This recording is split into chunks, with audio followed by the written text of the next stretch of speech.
Welcome in to Le Mans here at the Forza Racing Championship. We've had some amazing racing today, and we're just a little while from getting going here for the semifinals. The quarterfinals have been hot and heavy, and we'll get to that. Scott Cole along with Mellish. And Mellish, first of all, we're at Le Mans here in France. Cars going crazy outside. The inside, the action has been just as crazy. Yeah. What's your thoughts of just the overall scene so far? Like, you know, the racing started today outside and the atmosphere is immense. Like, it's like being in a hornet's nest, guys. You know, the buzz is just incredible. And, you know, the intensity has slipped into this arena here today. And it's just been fantastic to watch these guys go through the qualification round. Well, I tell you what, we are getting close to the semifinals. We're really about 45 minutes away. Qualifications have been going on. Yeah. There's been some upsets. There's been some surprises. We'll get to that as we get to the show at 7:45 here local time. That'll be 1:45 Eastern time, 10:45 for those on the West Coast. So we're really just about 45 minutes. And most of that's been because the qualifications have been that exciting that it's taken a little bit longer with the adjudication. There's been some very hard racing in the quarterfinals. Yeah, like you said, there's definitely stories that are going to unfold. We're going to tell you a little bit later on. You know, some shock upsets and some, you know, heroic victories for some of those drivers that came here just to enjoy the experience, and they've made it through. We're going to give you a little bit more of that later on. Well, we've, you know, gone through some qualifications here. Started off with Group A, and really for the whole thing, it's been crazy. And here's a good look at qualification A. Roadrunner up on top.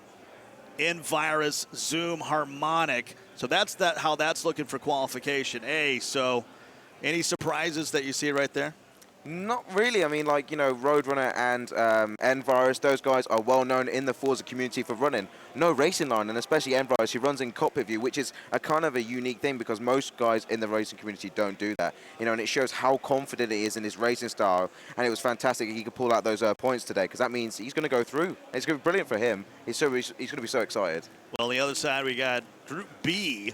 Those guys were out there josin' and jiving. Lightning up on top, A6, Mr. Jack, and Dino. That's your top 5 in that group. Yeah, that is a very strong lineup there. But it's really interesting to see Car Chemical just didn't have it today. Really unfortunate. Obviously for the Car and Esports team, very strong team indeed. So that's a big upset for them. And there's going to be other upsets today along the way as well. Yeah, I mean, there's certain folks, when we look at the groups, you're like, all right, well, that guy's going to move on. Yeah. But there has been some surprises, and I think a lot of it is a lot of these guys have online experience, and then you get into this sort of atmosphere. Next thing you know, it's a little bit different. Let's take a look here at Group C, see how that shook out. Box was on top. He actually won all 3 of his races. Force One, Lionel, and then Racers. That's your top 4. That is a very strong performance there. F4H, Force One, and Racers, fantastic there. And, you know, it's a clean sheet for out top. He did a fantastic performance. I mean, the F4H team have come here and they've really dominated in this qualification round. Yeah, Box was really happy on social media saying that he was a clean sweep going through. Let's take a look at this next group as we move along here. The Group D, you have Chris on top, winning the last 2 races of the 3, Hysterical, Super GT, and Diablo. And if you notice, Supreme and Paps just on the outside in 5th and 6th. Yeah, they just made it out, but it's fantastic to see that Super GT made it through qualification, and also Hysterical racing for the Jap Speed racing team. It's nice to see like these teammates coming together and really putting out a best performance here. Yeah, it's been a while. You know, we're here in Le Mans. You know, we've had so much cool interaction. You know, you got the camp down there, over 64 drivers down there, and so there's been a lot of fun activities outside, but once they got in, things got a little bit crazy. Yeah, there was definitely tunnel vision. They were focused 100%. I mean, this is no bedroom. You know, you come into a big arena, there are obviously distractions around you, and that did come into play for, I think, for some of the drivers, definitely affected the performance. All right, let's take a look here at some of the cool stuff that's been going on throughout Le Mans. And I'll tell you what, I mean, we've had some interesting times here. It's your first time here. What do you think just walking in? It's my first time as well. Just a little bit overwhelming. Yeah, as a motorsport enthusiast, I mean, the aura in the place. I mean, we you know, on the taxi here, like 20 minutes away, you can still hear the cars buzzing around in qualification. It's an immense place, and like it's got so much history behind it, and it just kind of overwhelms you as soon as you get here. Well, we'll be back at 7:45, quarter till the hour here local time. That's 1:45 for those on the East Coast, 10:45 for those on the West Coast. In North America. We got some cool Porsche content coming up for you, so go make a ham sandwich. If you're on the West Coast, make yourself a bacon, egg, and cheese sandwich. And we'll be back with a lot more Forza there at 7:45 here from France. A disruptor throws everything off balance, changes history, and forces everyone to play catch-up. A disruptor is a car that comes in and sets a trend, but it's not just literally setting a trend like saying it's a pretty shape. That's not disruptive, but coming in with something that is outrageous, really, and setting a standard that everybody else has to live up to. For nearly 70 years, Porsche has been disrupting the status quo with a history of groundbreaking innovations, from the 356 in the 40s to the 911 in the 60s, and this decade's 918 Spider. Porsche's vehicle designs break the mold over and over again. These iconic cars became influencers for their generations and the generations that followed. Visions of beauty, science in the design, form, function, intelligent performance. And now another disruptor has joined the group. Porsche is always blazing a trail and always looking to the future. This is Porsche. Decades of disruption.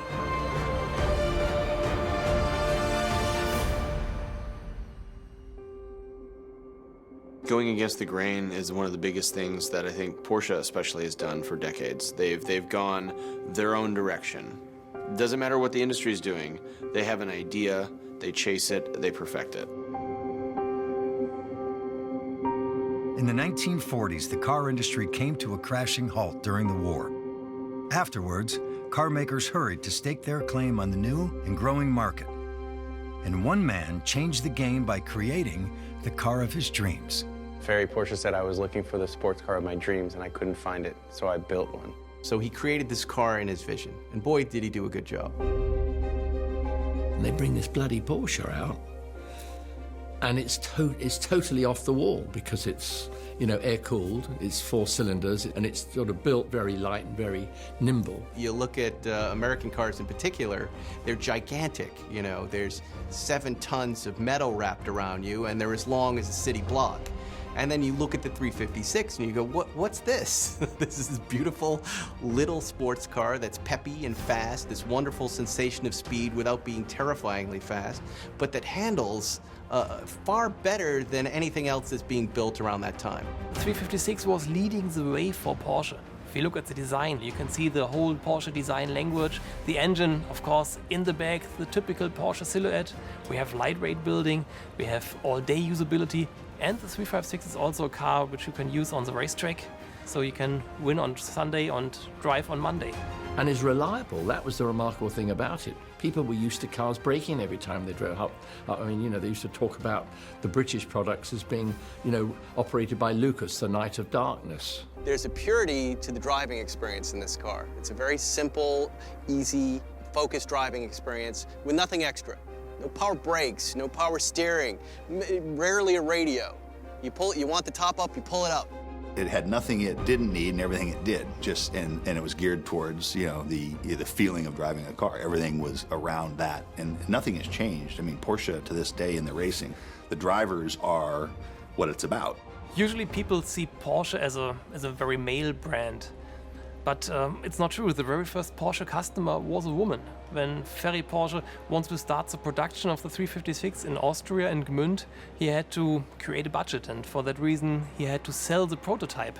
And this prototype was sold in 1948 to a woman in Zurich. It took until the year 1957 before the car came back to the company, and today it's of course one of the most important exhibits in our museum. In the 1950s, car culture took over the planet, and the Paris debut of the 550 changed the world of auto racing. Its dominance of motorsport helped introduce Porsche to North American car lovers. The 550 specifically as a race car was minimalism at its finest. You think back to motorsport in a time where it was all about horsepower, it was all about big tires and wheels. Just add more displacement, more tire size, more brakes, and hope you get to the end. And here comes Porsche and the giant killer.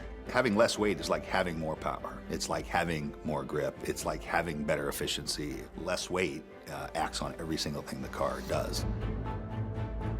To me, when I first look at this car, I just think Porsche and racing. I mean, that is it.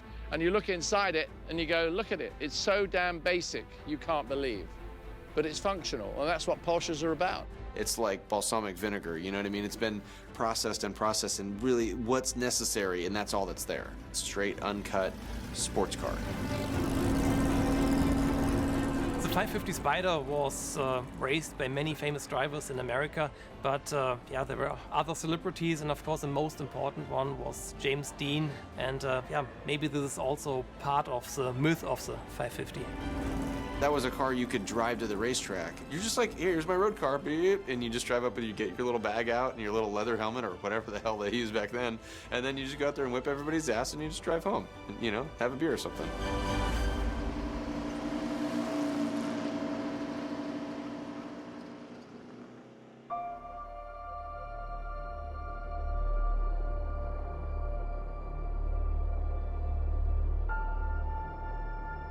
The 911 was Porsche. It didn't have to say Porsche. It was 911. End of story. The 60s saw disruption become the norm. But while many of the era's fads eventually faded away, one iconic disruptor became immortal. When you think of a sports car, you think of a Porsche 911. I don't know that there's any other car that's been that successful. 911 is that car that we've seen from 1965 through to today. And wherever you see it anywhere in the world, it's known by that shape. There's nothing else like it. Talk about an icon that's grown from a silhouette to present day.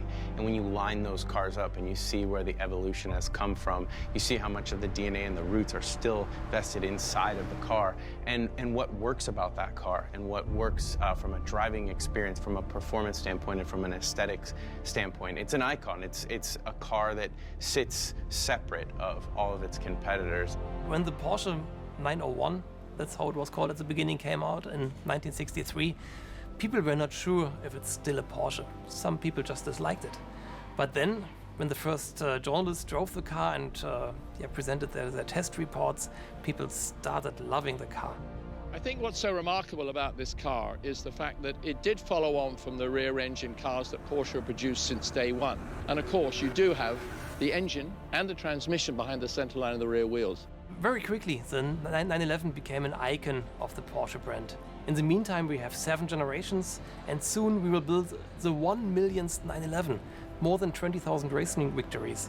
But the most important thing is that I think there's no other sports car which has won so many hearts. If you ask a little boy to draw a sports car, usually something like a 911 comes out. There are many different models of the 911, but a very unique one is here at the Porsche Museum. It's a 911 police car. I met one of these police officers, and he told me that one day they were following a car thief, and at the end he just drove to the right side and stopped and said, "I can't escape from you, you are driving a Porsche." In the 70s, Porsche updated its own classic, introducing the 911 Turbo. It may not have been the first turbo introduced in the US, but it was the most important.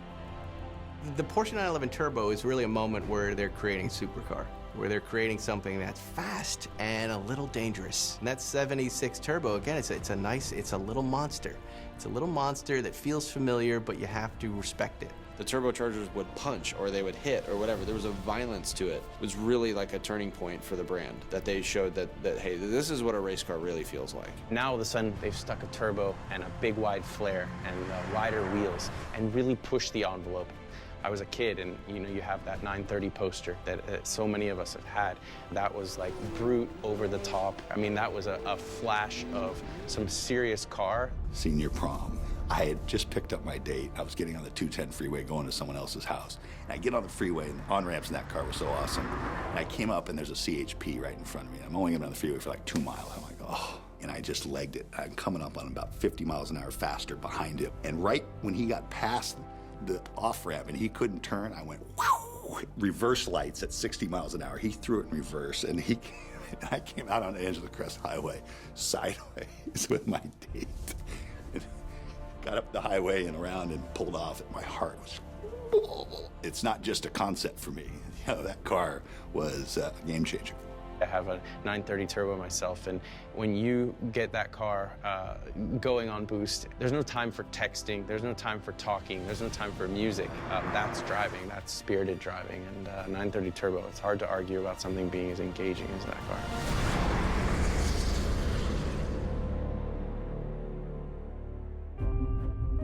The 80s were a turning point for Porsche. The 911 was an icon and bestseller, but the company was looking to move forward and push the limits of driving technology.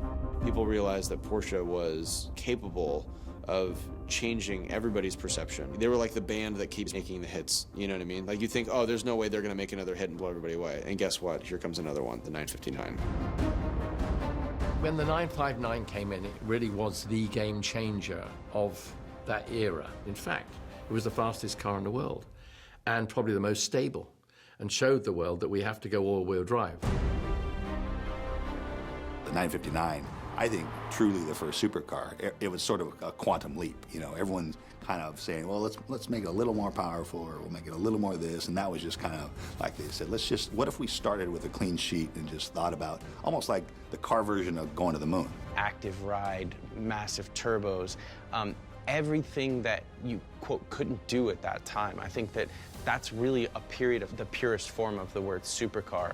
They went forward in time, and they built a car from 10 years in the future, or even further than that, really, and then they brought it to you in the 80s. It was just like head exploding when you'd read about it. It's like, how can this all be in one car? You know, no one makes all-wheel drive with variable ride height, and you can't do that. This car combined technology which is available today, already in the mid of the 80s.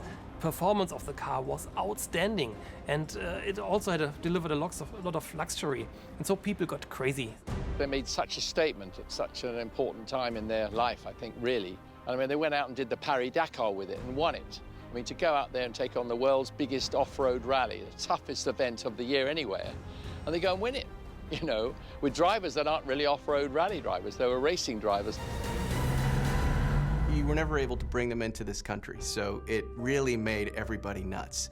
And I remember reading about Bill Gates and how his was stuck at customs. Bill Gates and Jerry Seinfeld, who created show and display, which was a method of getting a car that wasn't really supposed to be in the country, but getting it here and through customs so that it could be shown and displayed. In other words, it's significant to car culture.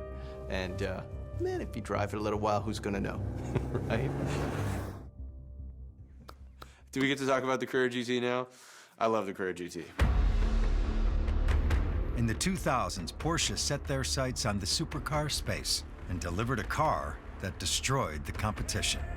First disruption for me with the Carrera GT, V10, mid-engine, open-top car, large wheelbase, a lot of new space for Porsche to venture in. You know, I just drove one a few weeks ago. It's wonderfully analog, as opposed to the new 918 or anything new, which has got your paddle shifters and everything else. When you drive it, I think that's the one thing that really comes out. You're more part of the car when you're shifting gear manually with your hand, because you have to watch the revs and pull it through and clear the clutch, and you really are in the cockpit of a race car.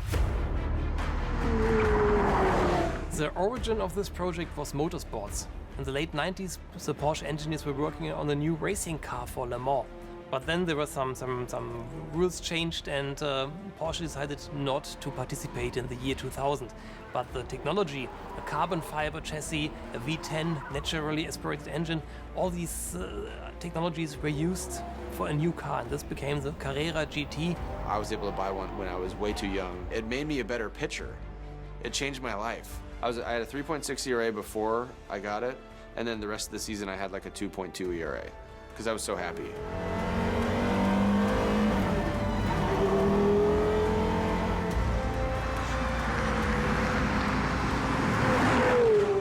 The first time I heard it rev up, it was the Monaco 2003 GP, and they rolled that car onto the front straightaway with Walter in it, and I'll never forget the sound of that car. I mean, it just sounded like music and magic mixed together. I was sitting on this patio at a coffee shop in Malibu, and I heard this noise, and I'm like, what is that? And I heard it just zoom, zoom, zoom, zoom. And I stood up, And I realized every guy in the place stood up, and we were like prairie dogs. Like it's an alien technology Swiss watch all put together. You know, it's got the craftsmanship that you expect from Porsche, but it's also got this art to it, and you can see like these curves that look like a rocket booster you'd put on the back of a shark or something like that. Well, when you get in here and you look through these little laser cut holes and you see the carbon fiber oil tank in there, and you see the pushrod suspension and how it all actuates with like really beautiful milled billet pieces of metal. All the other cars at the time were going automatic, making it easier to drive. This was making it more visceral, more real, more everything that a race car should be, but this is a road car. I can't believe that they actually managed to make this work, but it's one of the most beautiful cars of all time.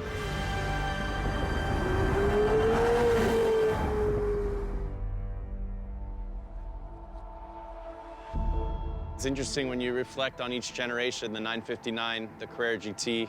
Every time a car comes out at that extent, you wonder, could they do any more? Could there be more of what we consider a hypercar? And each time, Porsche pushes the limit. You know, on paper, I think it was one of those things where everyone was like, whoa, four-wheel drive, hybrid, you know? And then the Nordschleife lap record and all these things start to kind of like it line up, and you see this kind of laser focus of Porsche is trying to build the absolute best car in the world. In the beginning, everybody smiled and said, are you going green now, or is it for fuel consumption? And after a while, people figured out, oh wow, the performance of the car is completely different, and the fuel consumption is extremely good. So that just showed the potential, and it's the fastest car ever. It's the best sports car ever. It laps the Nürburgring the fastest than ever before. My first drive in the 918 was using the different modes, and I turned it from racing, which was very loud, to all electric, and my friend was able to talk on his phone. This ability of this car to run on the highway, the car that looks like that, in full electric mode, and then to turn into a race car just like that, instantly, with a little turn of that little circly switch, you have this race car that can charge its battery by racing it. And then you can run it in traffic without polluting. For Porsche, hybrid cars are kind of revisiting history. In 1900, Ferdinand Porsche started his career by developing electric cars and hybrid cars. Indeed, in 1900, he built the Semper Vivus, and this was the first functional hybrid car in the world. It's surreal the first time you get in, just getting your head around how much power you have underneath you. When you go to a hybrid and the alternative, just that such a direct amount of acceleration from the electricity, that was the biggest game changer for me. There still is a part of technology and user experience, and sometimes those two don't always get along, but with the 918, it's raw.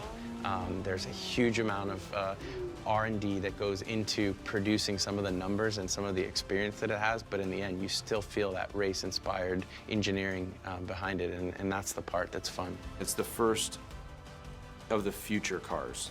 On a performance basis, from the hybrid has really shown everybody that that is the way forward. The 918 is a shot across the bow of the whole car industry.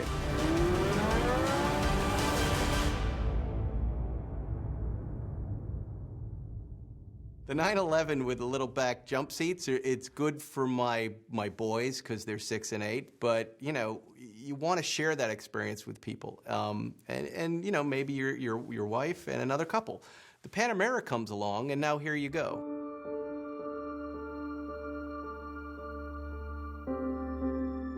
The Panamera is showing that you can take a four-door car that's really underneath the skin, a sports car, and you're able to kind of mush the attributes together so that you're not compromising. It was true to Porsche, which is we want a car that is a true driver's car. It just happened to have a second row of seats.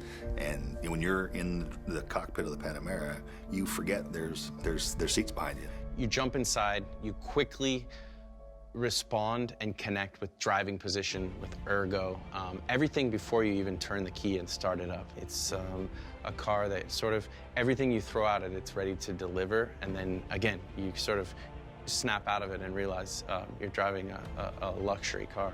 I had a whole day at the Nürburgring with Hans Stuck. I was in a turbo, the 911, he was in the Panamera, and we swapped over. That was an amazing comparison between the two. I mean, that Panamera could stay with the turbo. That one out there now, I think, will be a little bit quicker than a turbo. I think race car drivers are always good judges for modern technology and for high performance cars. And with CJ Wilson and Patrick Long, I think we have two really good types of these drivers. One more from the amateur side, one of the high-end professionals, one of the definitely best sports car race drivers in the US, and I think you can trust their judgment. This is the kind of cool experience that we're having right now. We're driving someone else's cars on a track. Yeah, it's kind of hard to complain when you tell people you have to get up early on Monday morning and come out and drive some beautiful new cars around a private facility. We don't have to pay for tires, right?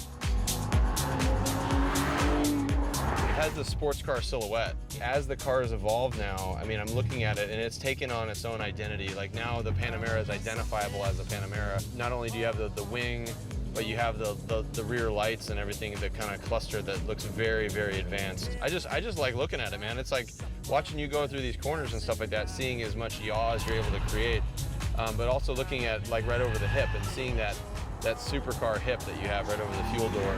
Yeah, it's fun that there's still so much design aspect to these cars. I mean, you see the silhouette of the 911, but you also see, like you said, so much evolution in the hips and sort of that bulk masculinity through the back that still says sports car. I love that you can hustle a four-door car this hard, sub 4 seconds, 0 to 60, but one of the most proud attributes of these cars for me is that you can hustle the car all day long. It's not like you put down the numbers for the magazine test and then you gotta go cool it off for a couple laps. I mean, this car can be punished, whether it's launch control or just hammering some laps as we're doing here. This thing hauls ass. We're here selfishly just ripping these cars around the track. We got 4 seats, man. Let's go pick up some buddies. Yeah, we need to share this experience. And I said, 8,001. Hey guys, we got extra seats if you guys want to hop in. Is this Uber Pool?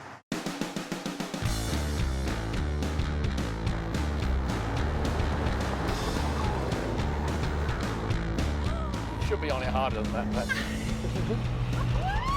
Oh, you're kidding me, you son of a mother, you guys!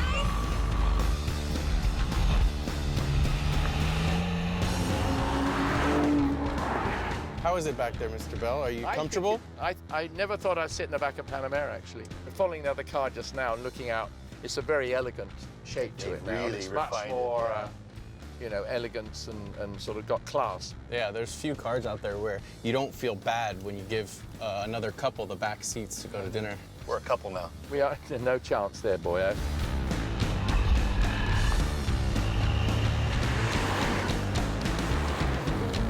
CJ, no lie, I gotta take a break.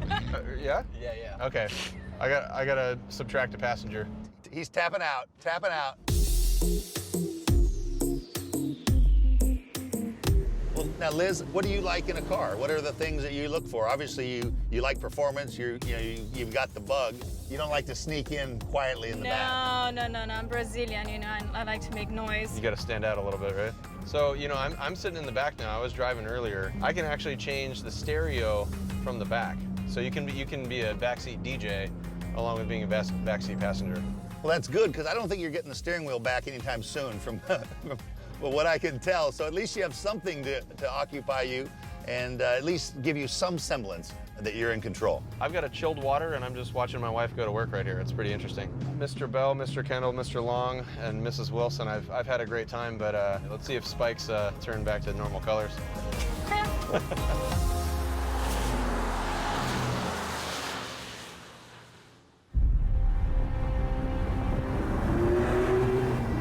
Porsche just unveiled another brand new version of the 2017 Panamera. This is an exclusive look at the world's newest disruptor, coming straight from Weissach, Germany. The question is, what comes after 918 and what will be the next car from Porsche that is mind-blowing and really disruptive? And in this case now, it's the Panamera Turbo S e-hybrid. Many of the guys that did the 918 switched over in the Panamera project, and they brought all their ideas they had in mind in the car. The second generation of the first Panamera had a hybrid. That was more about efficiency, and we learned from the 918 Spider that hybrid is also a key issue in terms of performance. And so this hybrid is really a performer, and it's a fuel saver also. The number one in priority was this feeling and the driving modes and the behavior of the car, that it should be in the Panamera the same like the 918.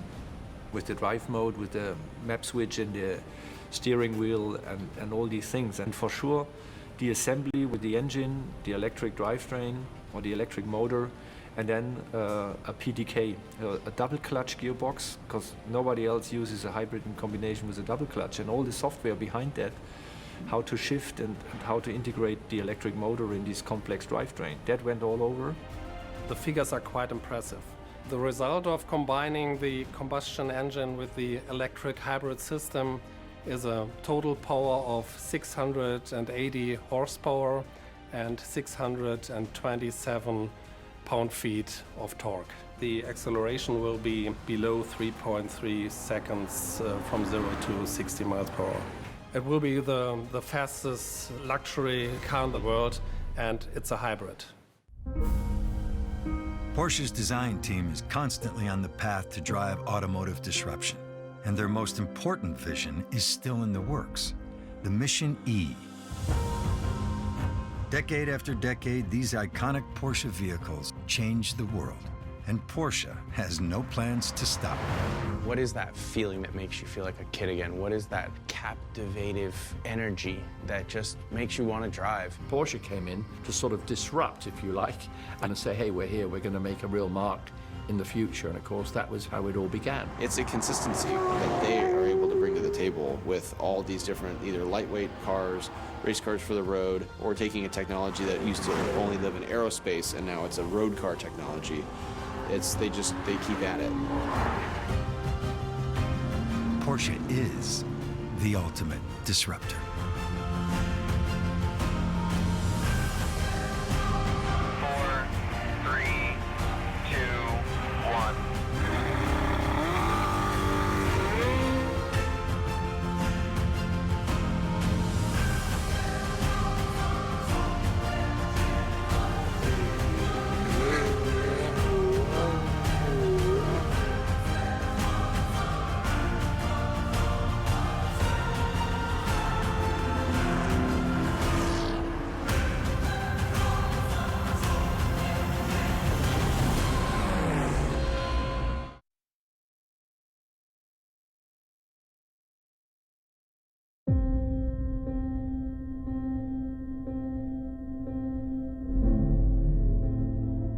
It has been said through the ages, without sacrifice, there can be no victory.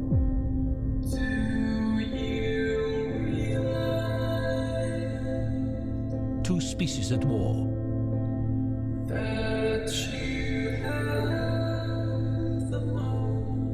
One flesh, one metal.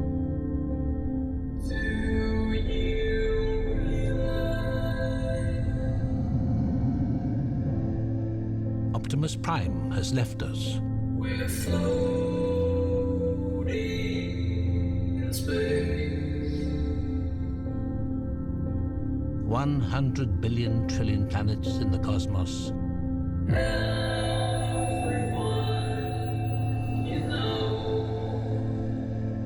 You want to know, don't you? Why they keep coming here.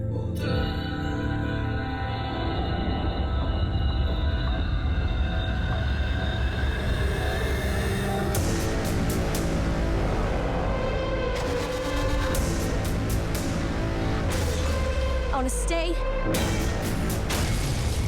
and I want to fight them. And now, two worlds colliding.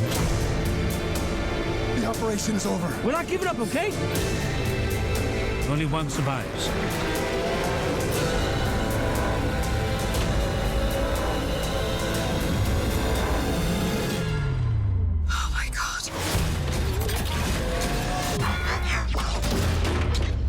Forgive me.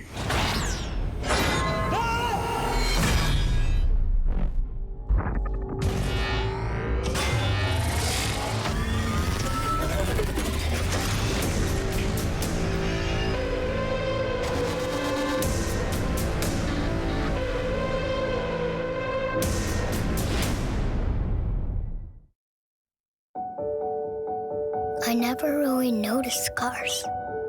They've always just been there. The box that takes me to school, that we take family trips in. But one day, my dad took me to this place.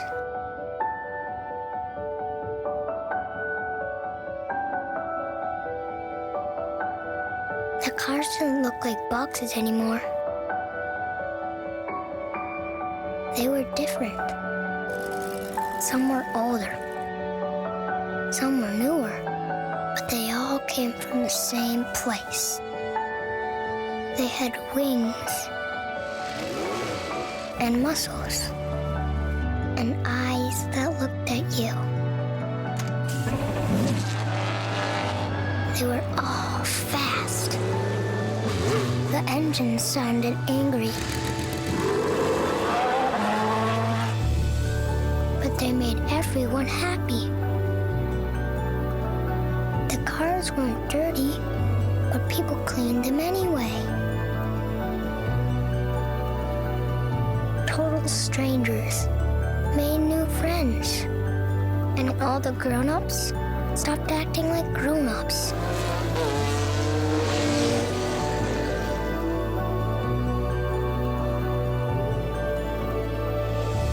I never really noticed cars before. Now I can't stop thinking about them.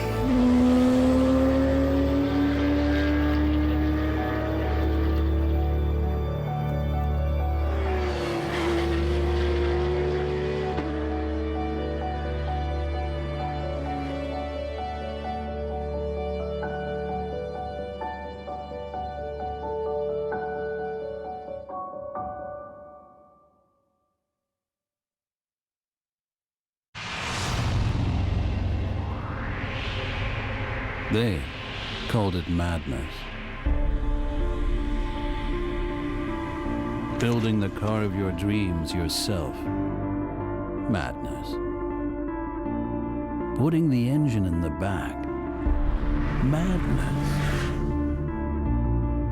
Launching a turbocharged super sports car in the midst of a worldwide oil crisis. Madness.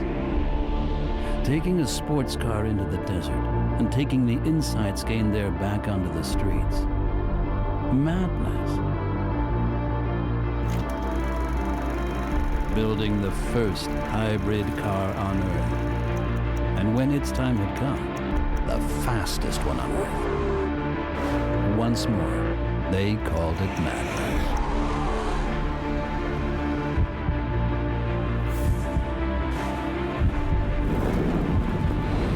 Let them call it madness. We call it courage.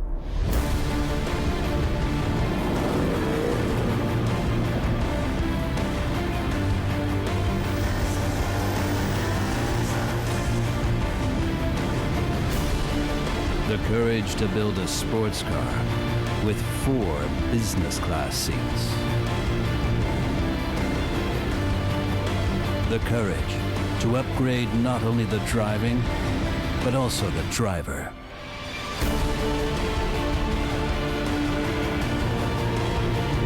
The courage to transfer an unmistakable design DNA and create a luxury saloon that was born on the racetrack and is at home on the roads.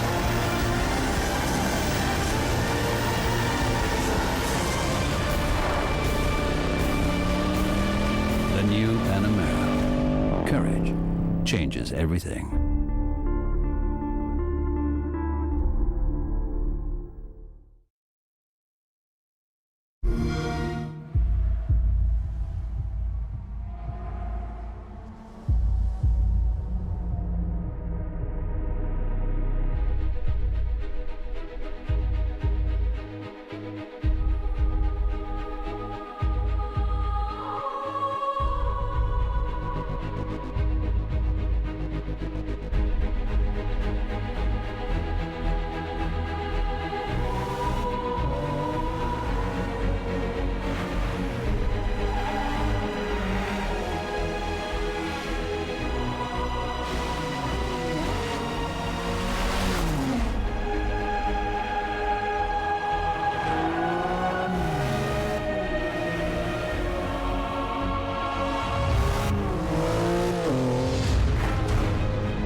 Cars and racing have always been on my mind since I was a little kid. I remember thinking, what's it like to hear the engine, to feel it go around the corners, to slide your hand down the hip of the car and feel the curve. Thinking about what it's like to be a race car driver, that's all I could ever think about.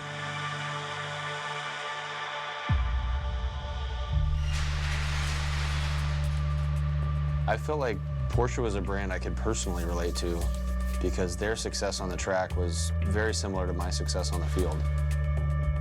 It was about intelligence, engineering, effort placed in the right areas. I wasn't the biggest guy. I didn't have the most horsepower. I couldn't throw the hardest. But I could see things. I could find ways to win. I could strategize. I could outwit them. And I always felt like if I was in better shape, at the end of the season, I was going to be a better player than the guys on the field around me. The same way that a Porsche is always the car to win a 24-hour race. They're always there till the end. They always last. I think for a lot of people, just getting to a certain level is important. They just want to turn a lap. They just want to throw one pitch. But I never understood that. It never made any sense to me. You have to have a dream in order to make any progress, otherwise you're just on a treadmill your whole life. The ultimate goal of any endurance racer is to go to France and win the 24 Hours of Le Mans. Why would my goal be any different? My name is CJ Wilson. For the past 16 years, I've been a pro baseball player. But my whole life, I've wanted to do something completely different.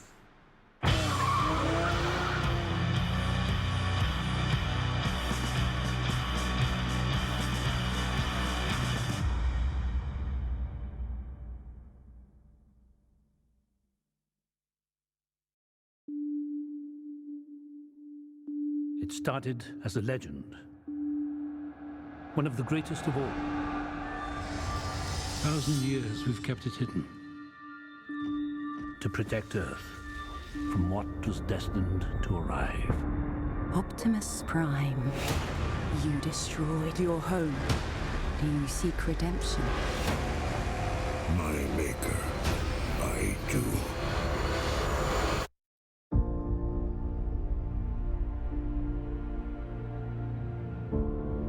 Your daughter, what would you say to her? Brush your teeth, work hard. Stay away from any boy in a band, especially a drummer. These are troubled times. Without leaders, chaos reigns. Two worlds colliding. You're all that stand in its way.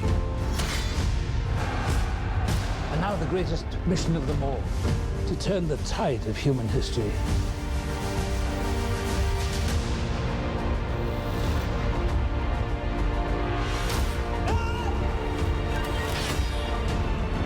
Brian, stop!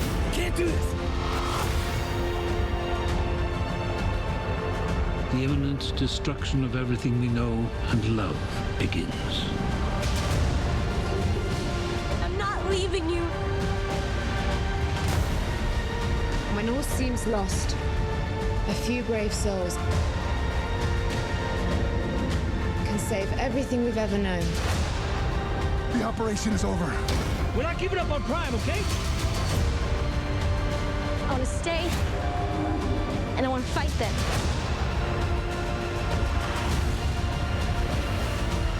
For my world to live, yours must die.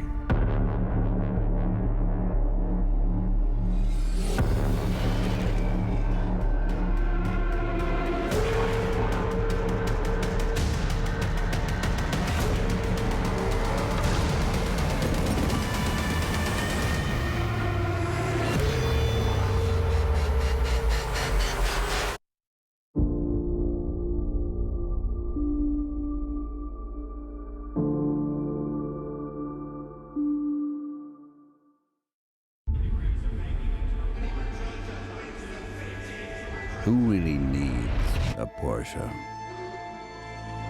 Probably no one.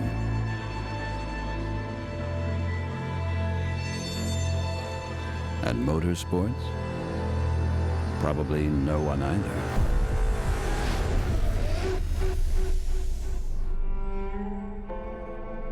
But what if we hadn't proven ourselves for over 60 years on the racetrack?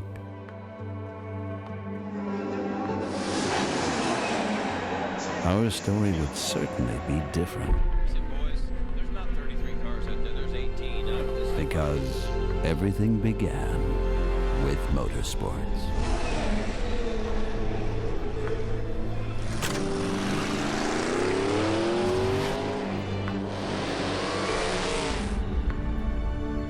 It was Ferry Porsche's dream to create a sports car capable of winning on the racetrack.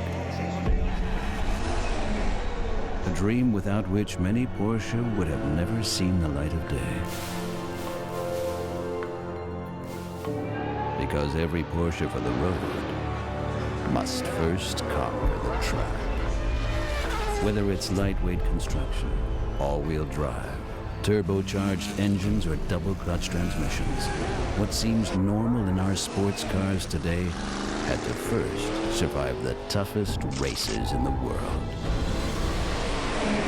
Even further, all these efforts have gifted us the most valuable assets a company can possess.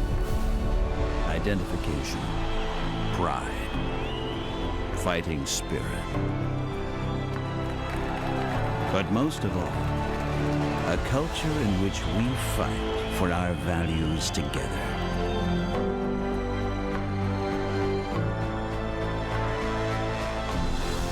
This is how we inspire people day after day with our sports cars. Only through our success in motorsports could we bring a piece of magic from the racetrack to the road.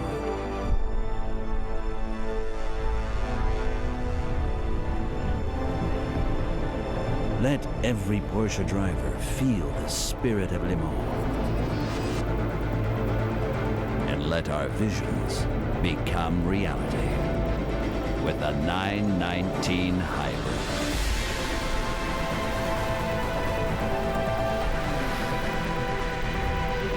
That is why we won't stop.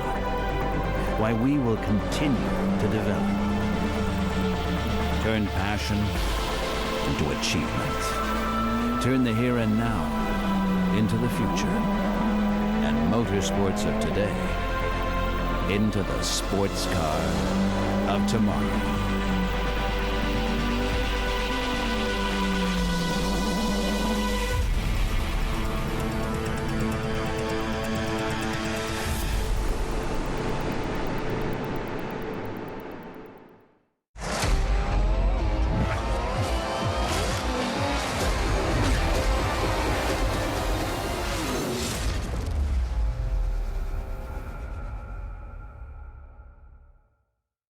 Welcome to the Forza Racing Championship Season 3 Porsche Cup Finals. We are here live from the 24 Hours of Le Mans, where over 60 drivers from around the world have traveled to compete for the chance to stand atop the podium here and $100,000 in cash prizes. I'm Shannon McIntosh, host and reporter, joined here by the Esports Dream Team. Got it, Shannon. I'm Scott Cole. I'll be calling a lot of the action today. So amazing to be here. There's cars flying around, helicopters above, and we're just ready to get some Forza going on inside with this guy right here. Hi, I'm Ali Tak. I'm going to bring you analysis from all of the racing. Super excited to see which of the drivers is going to come up on top after a very, very long day of racing action. Hey everyone, I'm Brian Eckberg. I'm community manager with Forza. Really proud and happy to be here and watch 60 of the best racers in the world go for the Season 3 trophy. Hey guys, I'm Melis. I'm going to be one of your play-by-play commentators here today, bringing you all the great action with these guys. Can't wait for it, guys. My name is Alex Mendez, better known as a global icon and national treasure, and I'm here calling some Forza, doing my thing. It's going to be awesome. I can't wait. What better way than to just call some Forza, guys? It's going to be dope. That's right, Alex. Let's get this thing started. It's time to go.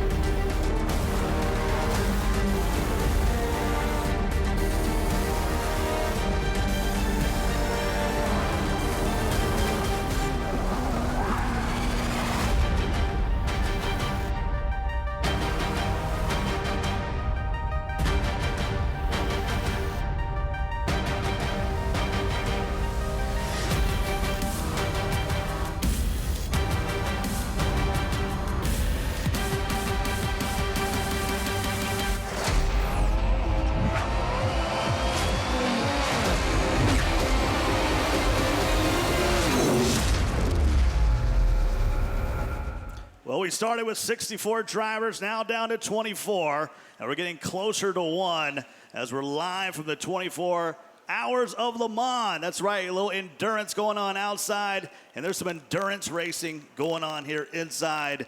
And I tell you what, I couldn't be more excited about the semifinals coming your way. Scott Cole along with Aaron, a.k.a. Melish. I tell you what, Melish, it's been crazy outside, but inside it got a little crazier. Yeah, exactly. The intensity was electrifying during round 1, and now we're going to see hopefully the same during round 2, because now it's the cream of the crop. These guys have been narrowed down, and now we've got the best of the best.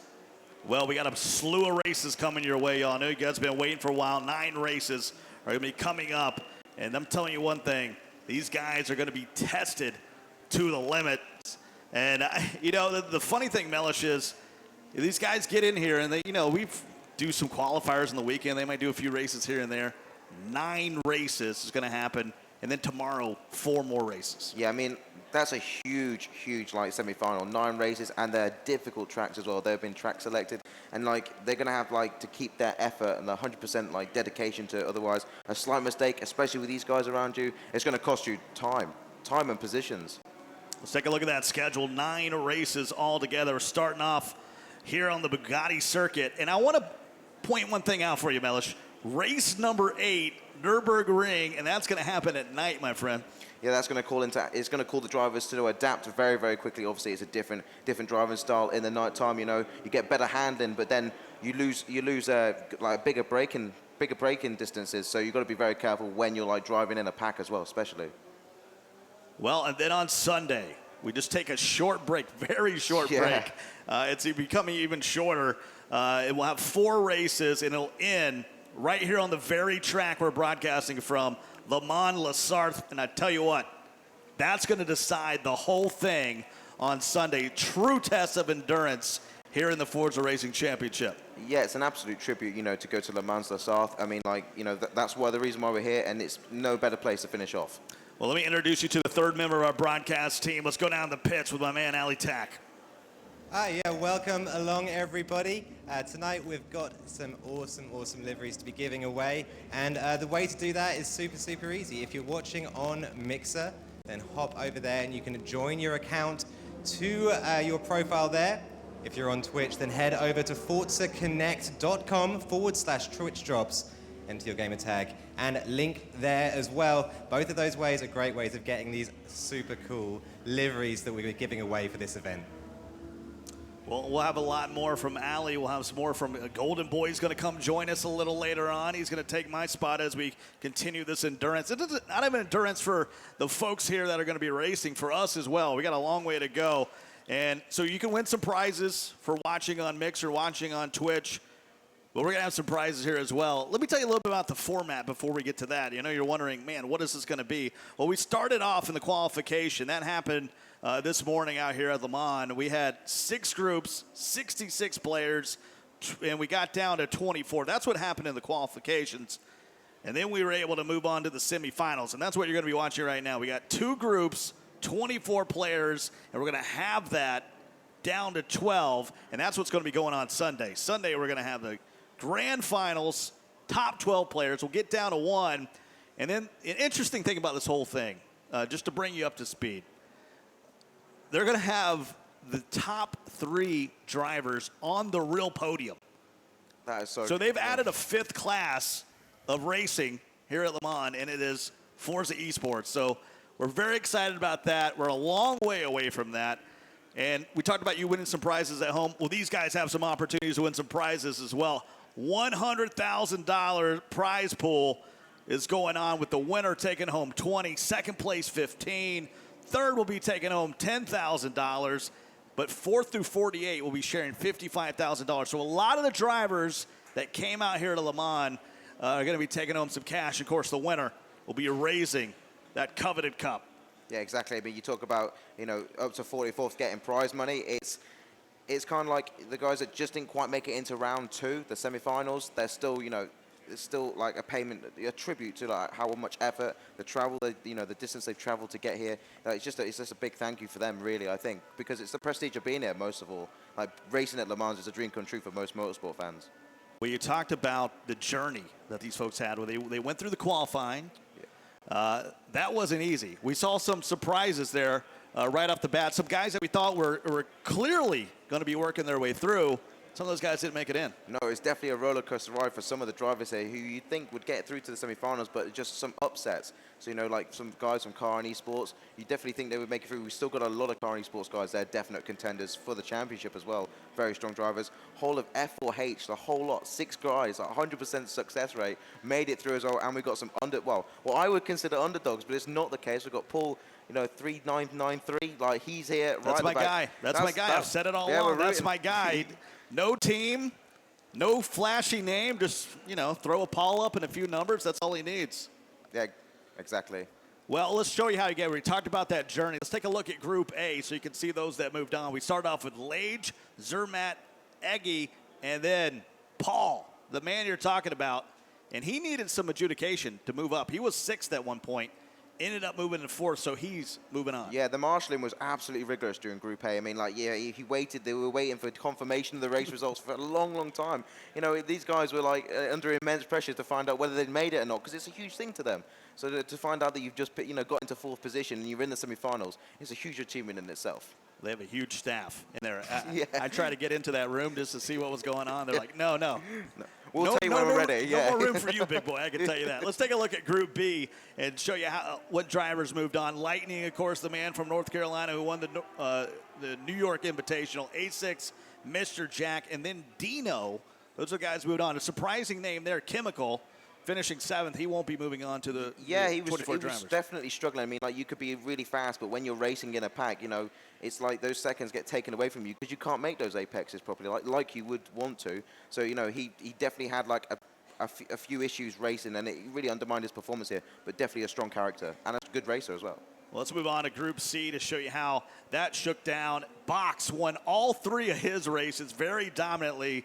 Force won, Lionel, and then Racers was the 4th guy moving on. Surprising name to me there was Lee Campbell. Lee Campbell had a long journey here. You know, he started off hanging out on social media with Lightning. They were all driving around, you know, all over Europe from Germany all the way here. But that's as far as he's gone. He's not going to be moving on to the semifinals. No, exactly. And the same for Bam Renault and Bam 7. I think those both two struggle as well. And, you know, it's about the day. You could be the fastest driver around, but, you know, it's on the day. If you can't get past someone and they've got an immense defensive line, it's like you can't get past. It's like a blockade, permanent blockade all the way around. I tell you what, we saw some very aggressive driving, and I think we're going to see some more. Let's take a look at the next group here.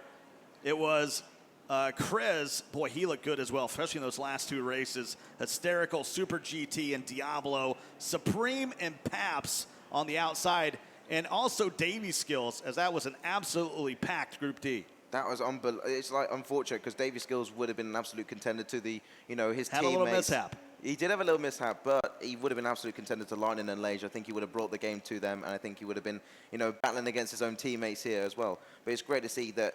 It's unfortunate, but I think he'll enjoy it around here at Le Mans anyway.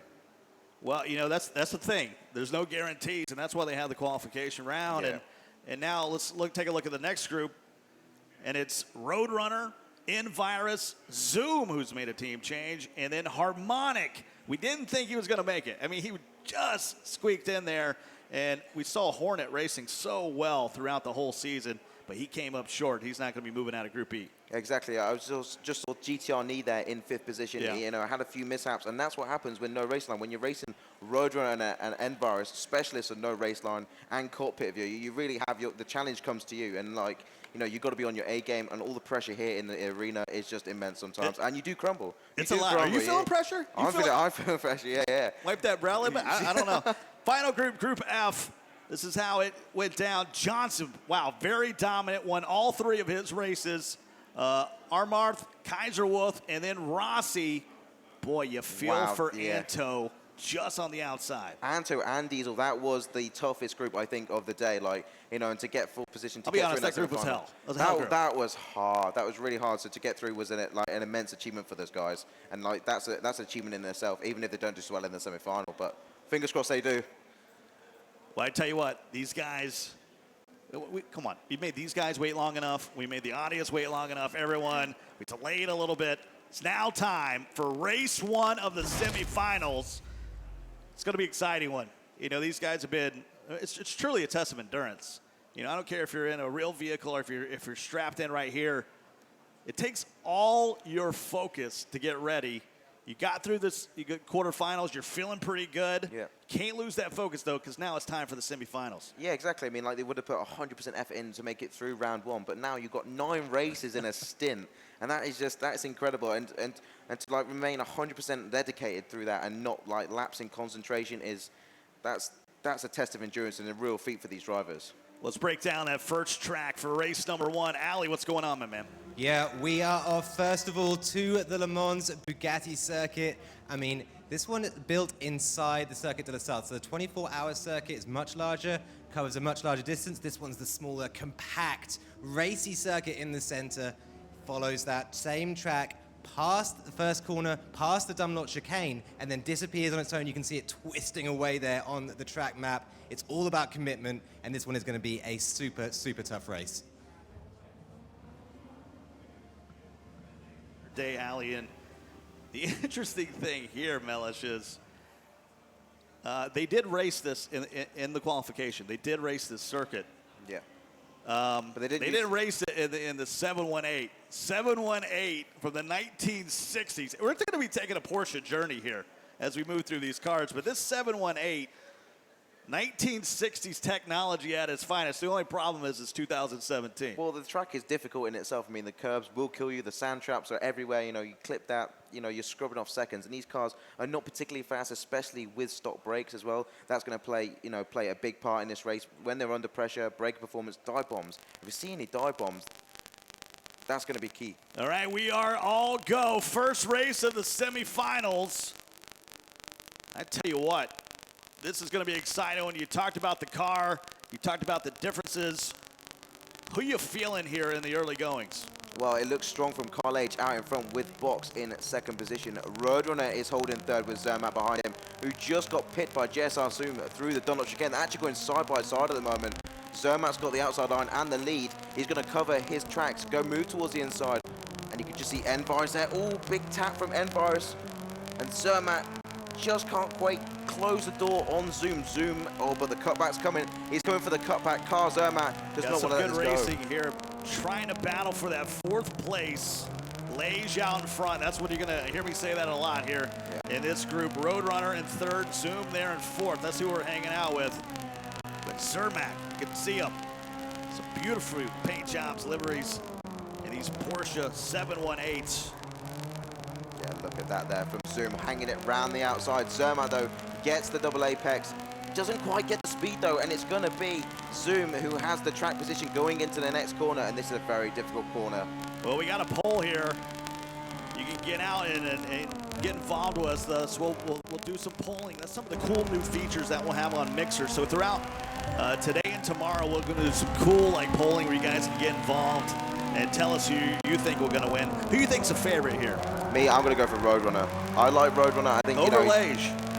We're in France. You're disrespecting the man on his own turf. I respect Roadrunner. I think he's got a driver who's got such credential. I've seen him in so many leagues, and he is fast. When he wants to be, when he's got his head in the game, and you can see him challenging there. He's actually going super aggressive there on car Box. Box making the double apex towards the start-finish straight. Roadrunner, though, is actually getting captured at the moment by Zoom, so I might have to eat my words. So Lage out in front, but the middle of the pack there, the Roadrunner, Zoom, and Zermatt. That's where the battle is going down right now as we move into lap number 2. 2 of 8. Yeah, and I tell you what, this is a tremendous track. You know, the cool thing is, we're here. We're here at Le Mans. You know, I know this is the Bugatti version of the circuit, but it's something surreal. Like, we're broadcasting Le Mans at Le Mans. Yeah, it kind of feels poetic in a way, like race poetry. And you can see there, look at that. Zoom trying to make the inside again. Roadrunner closing him off. Defensive, beautiful defensive line from Roadrunner, I have to say there. Zoom's going to have to bring, more than just his aim game. He's going to have to go 110% there. Roadrunner going mid-track, trying to make the double apex and get the corner exit speed there. A little tap from Zoom, and he's just letting him know he's there. Letting him know he's there, getting his presence in there, and it's a psychological factor in this racing. Well, moving back here to 6th place, that's Envirus, who was actually pretty good in the qualifiers. Yeah. And he looks like he's looking pretty good here in this race number 1. And he's going to have to do a little bit better than that. It's actually Lionel who's been holding him off. He's able to move past him finally. They got some work to do. Lage is out in front, but he's not totally out. You got Box in 2nd. No, he's definitely got contenders behind him. Yeah, but the thing is, Box right there. First and sixth, there's 300 feet there, but he was going into corners, so it's actually 500 feet that separates them there. That's a huge distance in such a short race, and only in lap 2. He's definitely putting like synthetic oil on his Weetabix in the morning. This guy is a machine. Yeah, you can take a look at him right there. The focus of the man, Lage, the guy that said couldn't be beat until lightning took him down. Yeah, no, he's smelling blood coming back here. You know, returning from New York at the Invitational. You know, he wants that grand prize. He knows that he's got the qualities, and he's going to go for the championship today or tomorrow. Well, moving into lap number 3 as we ride along with Box. Oh boy, Box has looked pretty good. He's won all 3 of the qualification races. Looking pretty strong right here, Allie.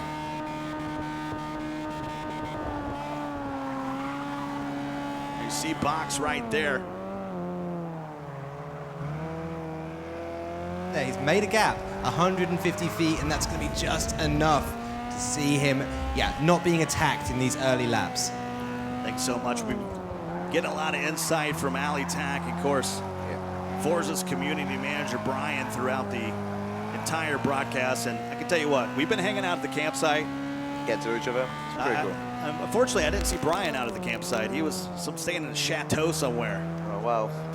We got to get him out to the campsite. That's been a fun place to hang out with all the drivers. And they're not thinking about any of that now. They're not thinking about the creature comforts. They're here in lap number 3 of 8 and race number 1 with Lage trying to hold off Box, Roadrunner, and Zoom. That's your top 4 guys right now. Yeah, Roadrunner has not left off. He was actually getting, he had to cover his line there from Zoom. Zoom was going super defensive. He was just behind him, but Box is going to feel the pressure because Roadrunner is only 70 feet apart. And that's nothing, absolutely nothing. That is within, not so much like dive bomb distance, but if he can just work his way there, this is a very difficult part of the track here. It's all about like trying to get that car pivoted in through the chicane.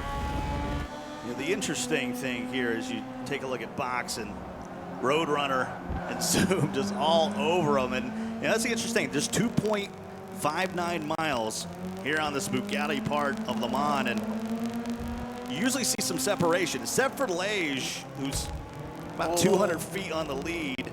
Everyone else is pretty jammed up all the way back to number 12. Very close racing. Yeah, exactly. I mean, Lage off pole there. You know, he can just get away if he's got the clean air. He's not getting challenged by Box at the moment. So he's actually, there's like pressure release. He's not got the same pressure that his teammate Box is under by Roadrunner here. And Roadrunner's setting himself up here for a dive. Not quite so much in Dunlop chicane here. You can see them both making that apex, and it's going to be a double apex here into the chicane. Look at that. Really shallow on the brake, like really shallow in the first part, and then they like full acceleration on the way out, trying to get all that speed. Give me a few turns, Mellish, that you think is some overtaking possibilities here on this Bugatti circuit. I'm definitely thinking the last double right-hander to the start finish, just because the rumble strips are so deadly. And if you get stuck on one of them, like you can either go into the sand trap, or you can hit the little yellow like rumble strips on the inside. That can just cause you damage, and it can cause you to lose seconds and positions. 11 turns on this track. They've already made their way through 4 laps, and you're talking about when they come out of the turn 9 and 10. That's that S curve. When you go into 11 and you talk about that double right-hander, that's a situation where when someone's breathing down your back, if they can get on your inside, you're in trouble. Well, it does affect your performance in the next corner, going into turn 1, 2, and 3, because like it's the biggest straight, I think, one of the biggest straights on this track. So you know it affects their straight line speed, their corner exit speed, and you can catch them.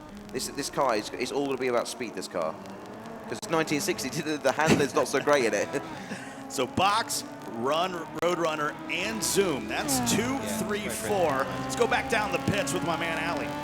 Yeah, absolutely. We've got an interesting story developing here towards the back of the pack. For one thing, Car Harmonic has had a very, very tough start to this race, but it's the F4H guys I want to focus on here. Force One and Eggy, both of them caught up in a little battle of their own and having a lot of difficulty moving forward through this pack. If they want to make up space, as Harmonic gives a few taps there, they're going to need to ride together and ride as a team. Thanks so much, Ali. You hear more from him throughout the day. Eggy, it's not been easy. Not easy like Sunday morning. It's not over easy. He's running a little scrambled at the back of the pack. No, definitely. And you know, when you're driving mid-pack, it's so difficult to get your best performance out there. You're gonna have to adapt to other people's driving styles. So you can just see their Force One there, his teammates. So they should be familiar with each other's driving styles. But we just saw in the background there, 10th position, like rounding out the top 10, Car Harmonic. surprised to be there, and you can see the impatience as you give him a little tap onto the start-finish. Like, so he's definitely someone to get past. In the online qualifiers, Harmonica was one of the fastest drivers we had, but a lot of these guys went a different path, and so now they're finally seeing, well, maybe I wasn't as fast as I thought going up against the online qualifiers. Is it that, or is it the car and track combo? Oh, I definitely think these guys have definitely practiced on these cars and track combo. You know, you're seeing here no racing line. These cars, and these guys are absolutely flying through this track. I think what we're seeing is like a battle between hot lap specialists and racers. Both are very good at racing, but one, you know, some guys are better at racing than hot lapping, and we're definitely seeing that mixture here today. Because now Eggy's putting on a fantastic defensive performance, and Harmonic cannot just get around him. That's all the way back at 9th. Up in the front, that is Lage. Lage has been, boy, amazing. There's the man right behind him, Box, Roadrunner, and Zoom. Those are the three guys I keep telling you about. Yeah, they remain glued together, and if, you know, if they're not careful, they're going to come unstuck. You can see the train of orange there, and you see there's just the orange dot of Carl Ace getting away there. The gap is increasing all the time. But we've got Roadrunner, and he is not letting Box go. You can see him here. I think he's got, oh, it's a little bit of a tap there from Zoom. Zoom's trying to get in the action. Yeah, getting a little aggressive going through there. You talked about turn 11, and there is off on the side. Roadrunner's going to try to make a move. Round the outside. And that's where the driving line is. That's where you want to be. You want to be wide out there and cut straight back in. So a beautiful overtaking by Roadrunner. He moves into second place. A spot that Box had held for the first 5 laps, but in lap number 6, Roadrunner, beep, beep, coming through. Yeah, the tension is electrifying, and Box, you know, he's not letting go. He may have got past, but this battle is not over, and now he's the one that's got to deal with JSR Zoom. The Jet Speed Racer is only 40 feet behind, and he's an absolute competitor himself. Hot lap specialist, but he's really got to prove himself right now. He can see a battle going on. They're slowing each other down. He knows he can get this. So Lage, seeing his lead come down a little bit. At one point, he was out at 1,500 feet. There he is, the man, Lage. Tell you what, he has looked awfully strong. We're on board with the leader now. Tell me what, we can stay with him for just a second. Tell me what makes Lage so good. Well, I don't think there's any like magic to racing. I think it's practice time, and he just knows these tracks like the back of his hand. I think, you know, everyone could learn a lot from Lage. Like, and I know his teammates, you know, are just as fast as him when it comes to racing. Obviously, Box is getting a little bit behind there. He's battling with Roadrunner, but Lage is just so strong to here right now in the first round, first race. Let's go down the pits. Ali, I asked you this so many times. The leader's out in front. Why is he out in front? Yeah, Carl Lage, they're doing an absolutely incredible job. You can see him just keeping it clean on those curves. Super aggressive, actually, to that last turn. But this car's got such soft suspension. It's a little bit wallowy, and you just need to keep it neat and tidy. Further back down the field, though, Paul, the fairy tale might be coming to an end for your boy, Scott, the guy who's been taking it to these top teams throughout the championship. Well, if you're going to disrespect me, that's the best your hair has ever looked. And that's the backhand compliment. That's all I can give. Our hair's not looking very good here up on the stage, but looking good down in the pits, Ali Tack. As we're getting close, 2 laps left, and Lage has been absolutely dominant from the drop of the green flag. Exactly, it's 1,000 feet that separates him and Zoom in 4th position. But you can see there, the battle for second is not over. Those guys closely knitted together. Carl Lage, like you say, just out in front. He needs competition. He needs someone to bring the game to him. We're all back on board with Zoom here, who's not moved. Still 40 feet, and there's a dive down the inside on Box. Box is going to go all the way around the outside, and you can see Zoom here is going to pull him wide. No, it gives him the room. Very nice, good sportsmanship there. And Carl Box has got the inside going into the double right-hander. Well, if you don't show that sportsmanship, the marshals are going to get you in the adjudication process. Oh, nice. Box was doing a nice job. That was a pretty dive there by Zoom, but Box able to box him out, keep him out, and holding on to 3rd, but just an impressive race by Roadrunner there in 2nd. You can see him up ahead. He has just done a good job on a pass on Box, and then he's increased his lead. Yeah, the Alien Motorsport driver, you know, he's one of the best in that team, and like he's really showing it today. Carl Box has got to do all he can now with, you know, 2 laps remaining. I mean, we say 2 laps remaining. Lage, I think, is already, no, It's a lap remaining, sorry. A lap remaining. This race has gone so quick. And I just don't think Box is going to have it enough to really catch onto the back of Roadrunner right now, because he's got to defend from Zoom. I don't know if that 718 is going quick, but yeah, the race is going pretty quick with just 2 to go as we move into that turn 11 coming around. Yeah, back to the start line. Yeah, you got Endurance here has joined the Porsche sandwich to the start-finish race for the final time in this race. Final lap here on the Bugatti circuit of Le Mans. Here in race number 1 of the semifinal, 1 of 9, race 1 of 9. And you can times that by 2, because we have 2 groups that are going to be battling it out today. So a lot of racing for you folks. And a little bit of exchanging paint. Moving around turn 5 into turn 6. Yeah, Box is not happy with that here. He's going to go straight down the inside of Endurance. Endurance tries to make the cutback here. You can see he broke a little bit early, and Box will hold him to the inside. That exchange actually happened going through the Dunlop chicane of all places. You know that's a place that some people are going to try to overtake as they finally move through turn 5. Getting ahead of myself. Final lap here. Box trying to keep him out in 4th place. You've seen Box for the majority of the race was riding up in 2nd place, but as the race has moved on, you've seen him drop all the way back down to 4th, and now he's got to work with Endurance right on his tail. Yeah, and Endurance is absolutely piling the pressure on. He's an absolute pressure cooker because he just will remain on your back door all the time until like you concede either through making a mistake or letting him pass. So Box has got an absolute mammoth task ahead of him. He's only got a couple of corners remaining. He's got to stick it out, but Zoom is right there, and Endurance as well. Riding along with Box, you can see him there on your screen focused in. There's Lage now. He's way out in front. And what can you say? It's another Sunday drive for Lage. Get your cappuccino out as he comes around turn 11. And unofficially, provisionally, he's going to take the checkered flag in our first race. Lage coming back strong here in the semifinals. Fantastic. Roadrunner will hold on for 2nd position with Zoom in 3rd. Carbox actually ended up in 4th after that as well. So, you know, he got reduced down 2 places there, and he's got to be absolutely clinical in his next 8 races to make sure that doesn't happen again. Zermatt there in 6th, and Endurance piling on the pressure in 5th. I think he's looking strong. That's going to be a massive confidence boost going into race 2. Would you say that might be the hardest vehicle to drive in our whole group of 9 to start out?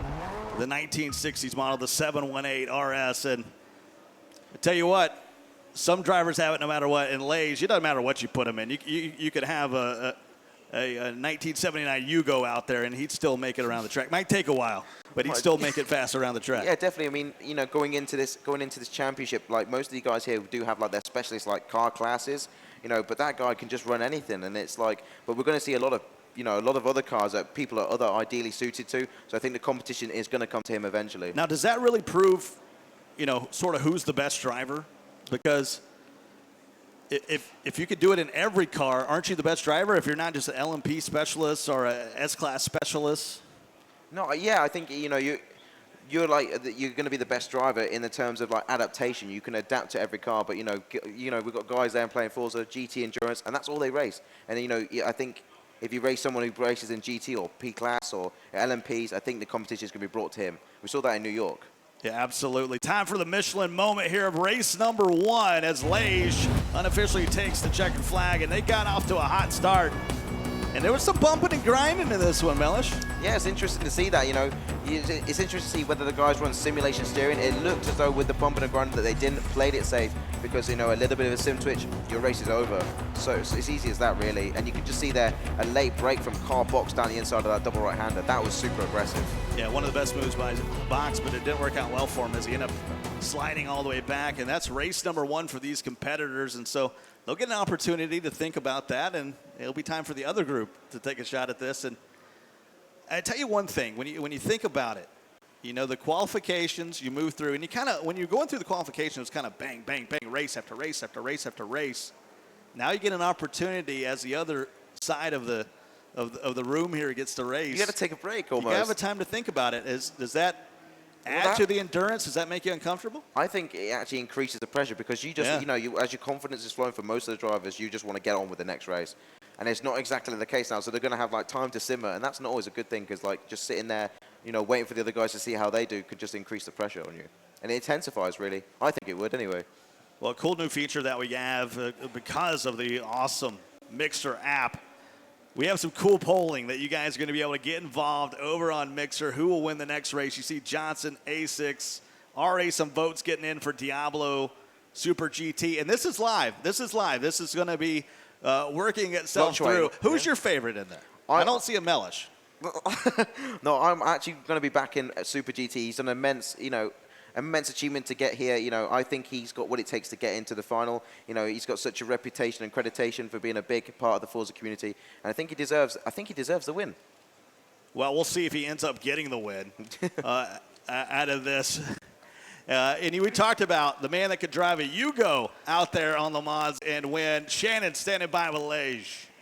That's right, guys. We've seen a lot of Lage over the past couple years, really. And how important is it, Lage, to come out here and win this very first race here in your home turf? It's really important because it means I'm starting on pole for the second race. And if I can manage to have the win on the second race, then starting on pole on the other one as well. Right. So, yeah, it's really important now. Right, and it's still light out, but we've got a long way to go. So kind of what's your mindset going into these next several races? We're going to be here quite early in the morning. Yeah, it's going to be really tough because we have again a lot of races to do. Yeah, I think we will finish at about 2 a.m. and we need to be there at 9 tomorrow. So yeah, definitely hard. Yeah, lots of endurance involved, guys. That's right. So we got a long ways to go. It's good to see Lage back in victory lane. Back to you. Thank you so much, Shannon. It looks good out there. I like to be hanging out there. It was warm earlier. It was like, I don't even know. I can't do the Fahrenheit to Celsius thing in my head. But it was 85 where I come from. Yeah, it's about 30 when, 30 degrees Celsius. All right, that sounds good. We make a good team. See, we're making a good team already. Let's take a look at that polling results for who you think is going to win this Race 1B. And right now, Lightning, of course, he's the guy that won the New York Invitational. Right now, Lightning is the favorite among you folks out there watching. And look at the lead continues to grow. Yeah, but attacks Johnson as well. Kai's Wolf, Super GT there. They're all getting, big numbers back in them. And that's going to boost their confidence into this race because they know they have what it takes to get onto the back of car Lightning. Well, I don't need to tell you about the car and the track. You know why? Same car, same track, different group. Yeah, exactly. And I think we're going to see the same sort of racing because these guys would have practiced, put hours and hours of practicing. Some of them, though, actually haven't practiced at all. So it's going to be, a different kind of race for them. Let's head down to the grid here for race 1B. And there's the man, the favorite, Car Lightning, is in the pole position, standing by at number 2. One of the community favorites, Attack Johnson, great guy. And number 3, guy that was amazing, GT Chris. Yeah, in 4th position, completing the second row is JSI Hysterical, super confident running the qualification. Bam A6 in 5th, with Car Amarth in 6th. Looking out the 3rd row of the grid, XRS Kaiser Wolf in 7th. In 8th place, there's Rozzy, who barely got into this semifinal. Mr. Jack riding in 9th. And then there's Super GT. That's the guy you think is going to win. Dino is in 11th. And then 12th is Diablo. Diablo's my dark horse. I'm not saying that. And, of course, we have a race marshal out there that's hanging out in a Porsche Cayenne. Some participating in the 4x4. Yeah, you know. I don't think the marshal's going to have a chance there in the back. We do it again. We all go green here on the Bugatti circuit of Le Mans. 8 laps ago, 2.59 miles, and we're in the Porsche 718 RS, 1960s technology at its best. Yeah, exactly. You see there, GTZ Chris there holding 3rd position with Bam Ace. It's going really aggressive and stealing 4th position there. You can see them all bunching up nicely to exit the Dunlop chicane. And you can just see GTZ Chris there coming together with Hysterical. Hysterical wants to maintain that 2nd position there. Oh, he's going to go deep. He's going to go deep, and you can see Chris there lining up for a cutback. Doesn't make it move. Hysterical covers the line, and that's going to invite Bam Asics right down the inside. So close. You can see these guys bumping and grinding like you said. Yeah, a little R. Kelly style. Ain't nothing wrong with a little bump and grind, if you know what I mean. 8 laps to go here. And did we learn anything from watching Group A go through this? No, I don't think we did, because these guys have got their own completely different driving style. And you can see that Hysterical just getting out there. Chris and Bam Asics going side by side down into the double right-hander. Asics holds the inside line. It's going to ounce Chris out onto the rumble strip. It's going to invite 5th position, Cara Marth up the inside. Doesn't have the speed though. Next corner. Well, he moved up 5th place right there behind Chris. And there he's riding along with them. And we talked about it. Can't get a lot of speed out of these things. About 130 is about the most we've seen going through this part of the track. They sound fantastic though.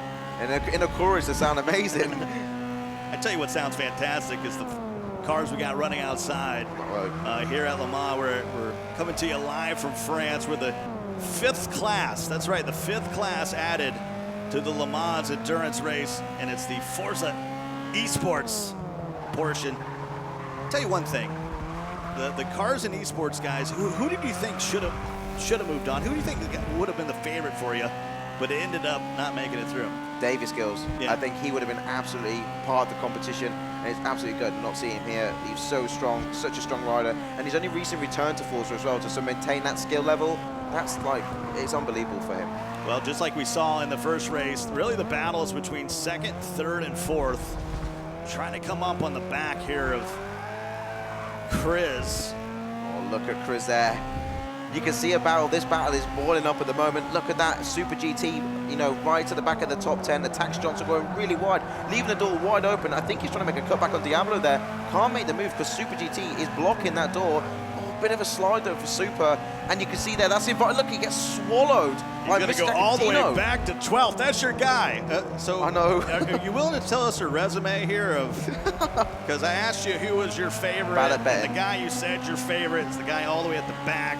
But he's battling, and it looks entertaining, and it is entertaining. I mean, he's trying his hardest, and that's what, you know, makes me like a deserved racer. If you try your hardest, and you can't complain with the result you get. So we're moving through lap number 2 here. Lot to go. We talked about not a lot of speed out of this 1967 1.8, but there is some fun bumping going through these turns, and I think the Dunlop chicane might be a spot that you might see someone get a little aggressive, try to jump up a spot or two. Yeah, these cars are surprisingly robust, and you can definitely see that as they go through the corners. Well, Ali, it's a log jam. These guys are packed up 1 through 12. What do you see down in the pits? Yeah, just the same as in race 1. We're seeing lots and lots of battling there, 2nd place being involved with it, and that going all the way down the field. And this has given Lightning the same invitation that Lage got in race 1. And that's the chance to just make a little bit of a gap, a bit of a buffer between himself and the person behind him. So it's going to be interesting to see whether that helps Lightning secure the victory here, or whether Hysterical or Asics can catch up and beat the champion from New York. Thank you so much, Ali. I tell you what, you know, it just occurred to me. In Group A is Lage, Group B is Lightning. Are we already on a collision course going through race 1? I think, you know, these guys are smelling blood, like we said after like New York Invitational. These guys want to meet again. They want to meet on the battleground, and this is, you know, the tracks of their battleground, so to speak. And I think, you know, seeing Lightning here, we saw Lage, cool, calm, and collected. Lightning has got to put out the same performance if he wants to maintain that lead. The gap is growing, but you still can make mistakes. There's Hysterical. You can see him there in the picture in a picture. He's currently running up in 2nd. You got A6 in 3rd. I tell you what, Hysterical, he's a long way away from Lightning, but he's sitting pretty good there in 2nd place. You know, 2nd place is as good as any. You know, you're still going to tally major points here. He's not really getting challenged by BAM-A6. You know, they were closely together during the first couple of laps. It started, the pack is starting to thin out a little bit. And you can definitely see Karl Marth here getting dropped a little bit by BAM-A6 now by about 300 feet. Here's that straightaway on the backside of the track. You can tell, I mean, about 122, 125, that's about as much as you're going to get out of that straight.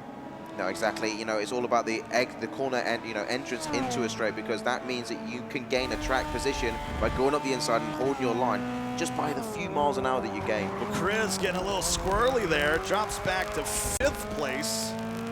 That's where he's riding along, cannot make moves. Kaiser Wolf right behind him, and you talked about how important this turn 11 is. Double right-hander, getting a little bump in the back. Kaiser Wolf says hello. Yeah, Kaiser Wolf definitely recognizes that Chris made a slight mistake here, and he's trying to, like, you know, snowball those mistakes so he can capitalize on the place and get 5th position here. Karl Marth, though, will rubbing his hands together, and he's going to get the all-important 4th place. I tell you what, you guys can't see it, but I can. Kaiser Wolf is so comfortable. He's got his shoes off. He's sitting Indian style, just hanging out. That's pretty comfy. That's comfy driving there. I don't recommend it, but that's pretty comfy. Yeah, everyone else is leaning forward like their noses are touching the screens. It's that competitive here. Look at that, though. Kaiser Wolf all over Chris. I don't know. I have to say, got a sneaking suspicion, you know. There we go. There we go. shoes off. I read the rules. There's nothing says you got to have your shoes now. Now, when you're out on the real track, you better have some shoes on. No open shoes. But it doesn't say anything about no shoes.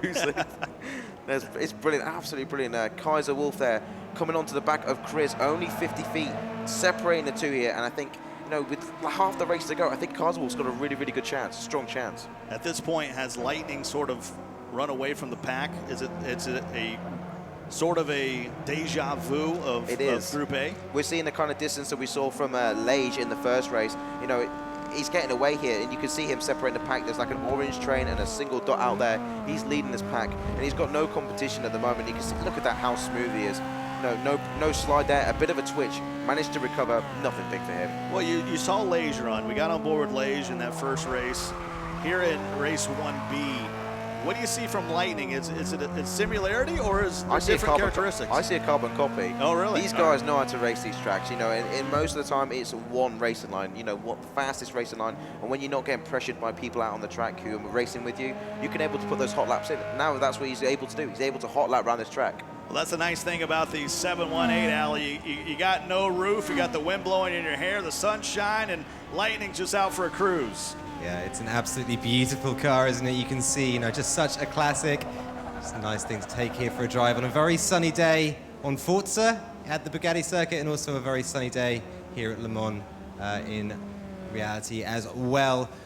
I wanted to talk about Dino, though. F4H Dino, a new recruit for the F4H team after coming from V12. I think he was with F4H a little while ago, but now coming back to the team.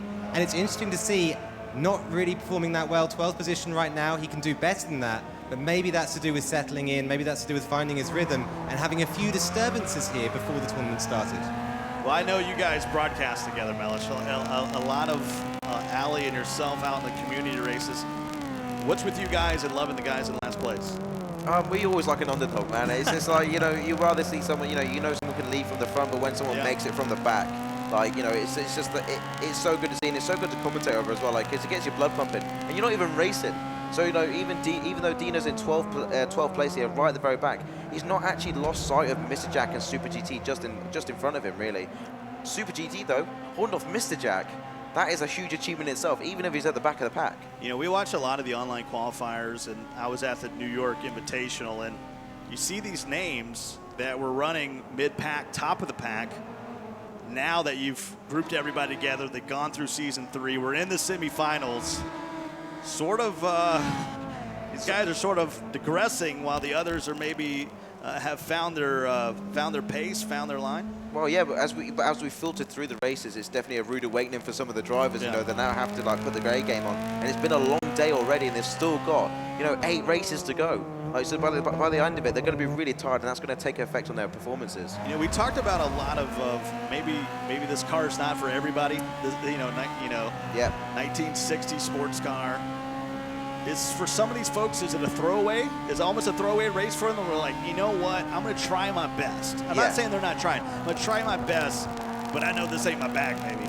Yeah, exactly. I think they're going to look at it and think, well, we're going to get the worst one out of the way first, and then we're going to move on to the better ones, and it's going to get better as we go along, you know. So I think this is like the Joker one.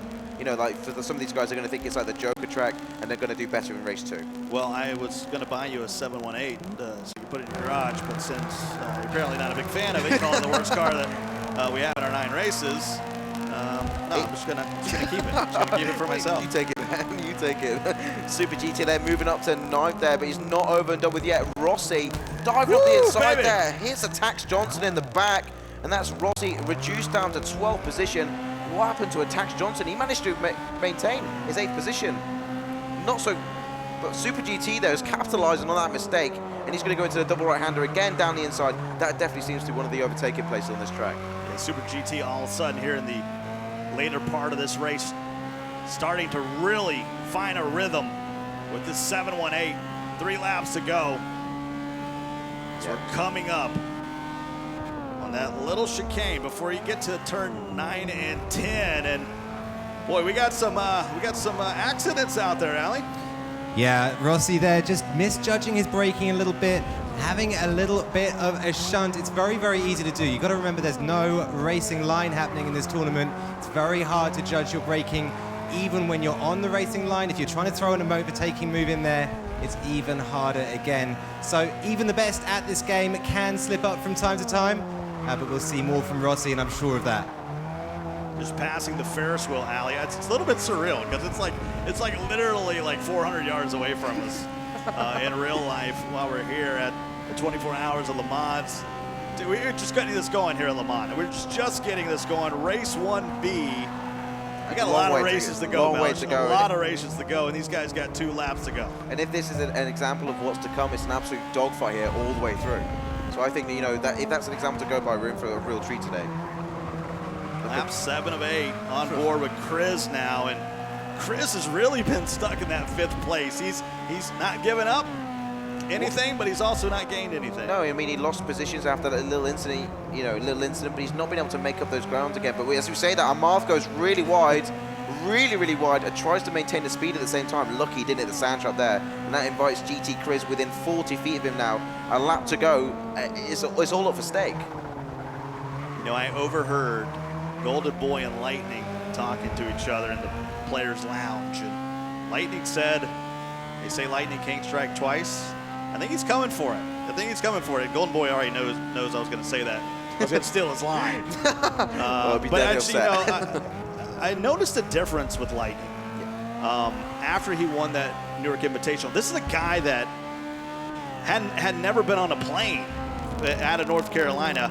Next thing you know, he's in New York, he's winning it, he's on helicopters over this racetrack and here at Le Mans, and it just changed. There's been a lot of confidence. You always knew he was a good racer, but now that he has won and tasted that, I think he knows what it takes. No, he definitely knows what it takes. He's showing that here. He knows that he understands his track and he understands his car. We talked about, you know, specialists in car classes. You know, Legia and Lightning, carbon copy. Can't see any mirror image, and you can just see there. A6 there in 4th is not happy with that as he gets overtaken, and all he can do is shake his head, Mellish. All he can do, well, he can do more than that. He can really get on the back of it. Last lap, guys. Yep. You can see here charging. He did not want to lose that place. He's on the back of Car Marth, and Marth is going to have to go defensive. That's going to give Hysterical the time he needs to get away from this pack, because Amarth wants to hold on to that 3rd position. He's been fighting to get it, and you can see there, Bam Ace is going on the inside, gives him a little bit of a tap. And Marth goes all the way around the outside. He has to let off the throttle, so you know, to not hit the sand trap, and that allows A6 into the perfect position now, back into 3rd. And he's not going to give up there. He's going to come right back. You're going to bump me once, I'm coming back through, and when that happens, here comes GT Chris. We're almost 3 wide, moving into turn 6. It's the last lap. Anything goes, Mellish. Yeah, exactly. You know, it's an Amarth sandwich. He's got to get out of that because that is not the place to be. He's in the middle. Hysterical gets a tap, loses it, goes back down to 5th position, and that's Bam A6 with a slide as well. And he's only back down to 6th. So who's made a position? And A6 dropping all the way back. Amarth is now in 2nd place. And Kaiserwolf made it up. Kaiserwolf, no shoes, no shirt. It doesn't matter. He's 3rd place. So Kaiserwolf is absolutely pulling out of the back here. He'll be rubbing his hands together with that. He'll take any positions he can get. You know, he's a fast driver. Hysterical will be absolutely furious with that because he was in 2nd most of that race. And here we go. Coming through that S turn, 9 and 10. And they're going to race back. Lightning's going to have this easily. But the battle is right here. 2nd through 6th. Amarth is trying to hold him off. Hysterical and A6 is trying to make a move. Oh, that's so close. Chris is going to hold on in 4th, so nice racing there in that 8th lap. And I tell you, a little disappointment you can see in 9th place there at the end. Tack Johnson finishing 9th. He had been so fast in the qualification. It's meanest competition, you know. These guys are all running similar pace. Apart from Lightning got out there straight away. Like, there was no competition there, but for second to 5th, to go to 5th in the last lap is just absolutely gut-wrenching because he knows he's better than that, and it was just like a little mistake. It wasn't a mistake. It wasn't even his fault. You know, it's just part of an incident. It came unstuck with the other people on the track, and he lost those positions. Mr. Jack in 9th, Super GT, although fell at one point all the way down to 12th, he was able to battle back to 8th. All these provisional results, of course, here in race 1B, and you can tell Johnson and Lightning. Boy, you'd like to be a fly on the wall hearing that conversation between the two. Thank you for the eyebrow raise. Definitely. Well, Lightning the biggest winner, but I have to say the guy who'll be the happiest will be Kara because he got all those positions there in the last lap. It was like he had to defend. It wasn't on plate. It wasn't handed on silver plate, and he still made it stick. I tell you what, the adjudication process in that one is not going to be as easy as 1A that we saw there. Here's the provisional results here of that last race. You can see up in front, Lightning, Amarth, as you talked about, went from 5th to 2nd with all that carnage. Kaiserwolf, Kriz, hysterical. Rossi all the way down at the bottom after he spun out. Yeah, it wasn't, Rossi's best race. We're going to see better of him, I think, during the next the next 8 races, to be fair. But, Super GT holding off just in the top 10. So coming through with my prop bet, I'm excited for that. I'm happy for that. Yeah, it's good. Take a look at the Michelin moment, and hopefully Rossi's not in there with that spin out, but he could be. And it was aggressive driving here in 1B, and that just leans to it. When you have a car that, we saw top speeds of like 125 in a small track, 2.5 miles, you're gonna see some spin outs, and there it was right there. Rossi getting loose, and then hysterical. When he got wide, that's really what set the rest of the grid and set the final placements, is when he got a little bit off. We thought the hysterical was concrete in second, but it really just like rocked the whole thing, and it kind of just unsettled everybody, and it was really like a grab to the finish. You didn't know, you couldn't script it. You don't know who, you couldn't predict who was going to get second place in that. Well, that's the way we start this thing, the 718, and it's going to get better. It's going to get better. It's going to get faster, and I tell you one thing. It's going to get heated. It can only get better for some of these guys, especially Johnson all the way down in 9th place. That's disappointing. Yeah, he's going to be looking at that. He knows he can improve that. He knows he can bring in the A game and challenge the guys at the top. Let's see what he can bring in race 2. All right, well, let's go down to another member of our broadcast team. Shannon's out there. Shannon, what's going on? That's right, guys. As you can see, the sun is starting to set. It's getting a little darker out here, but we just saw the second semifinal race, and I'm here with Hysterical. So, Hysterical, we had a chance to talk yesterday. We're early on here. What happened at the end of the race? You were out in second for most. Okay, so I was out in seconds. I missed the braking point, broke too much, eased off too late. I got hit in the back. I think it was A6, I don't know. It was a big fight behind me, so obviously everyone's going to come into the mix. I got lucky, I guess. It could have been a lot worse. I made 2 overtakes around the outside. I don't know what the judge is going to say about that, but it was a last-second move. I had to make it. That's right. So still early on here, like you said, we've still got some adjudication to take place. So do you think there may be some changes that happen here? Yeah, okay, well, before the race started, we had some practice. I didn't switch the clutch and brake around. So every time I went to shift, I was pulling the handbrake, which is stressful as hell. So instead of focusing on the braking points, I was trying to, shift and brake with the same finger. So a lot of times I went over the white lines, cut a few bits here and there, so something may happen. I might just get a warning. Yeah, and we still have a long way to go. As you know, the way that the finals are determined is by points. So how you feeling going into that? Yeah, it feels good. I seeded good. My pace was okay, just a few mishaps. I think I have a chance to make it to the finals. Good. All right, like you heard, we got a long way to go, guys. Back to you. All right, thanks so much, Shannon. Well, race number 1 is in the books. I tell you one thing, either Shannon's 5'2" or Hysterical's like 7'9". Yep. Big height difference out there. We got a lot of racing to go, Melch. You save your voice. You're going to be going all day. Golden Boy's going to be joining us a little later. But we did some cool stuff here. Awesome stuff. Shannon was moving all around the racetrack, and she's going to take you on a little tour.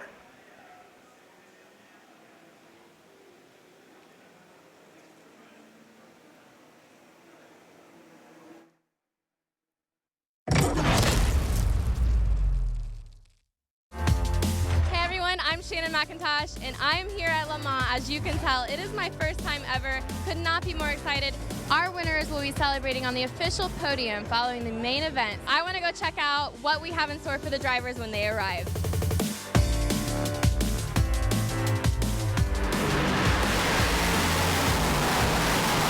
Guys, I found myself here at the Porsche fan spot. It is busy here now, but wait till a few days because it is going to get crazy.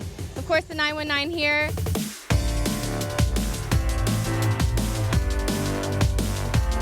We're here trackside, and it's a little quiet now because we're in between practices, but it's hot. and expect it to be even hotter. There's a few fans here, and there's going to be more rolling in. It's going to be jam-packed, and they're not going to care how hot it is for this historical race. In fact, let's go see what's going to happen for our historical race in the pavilion.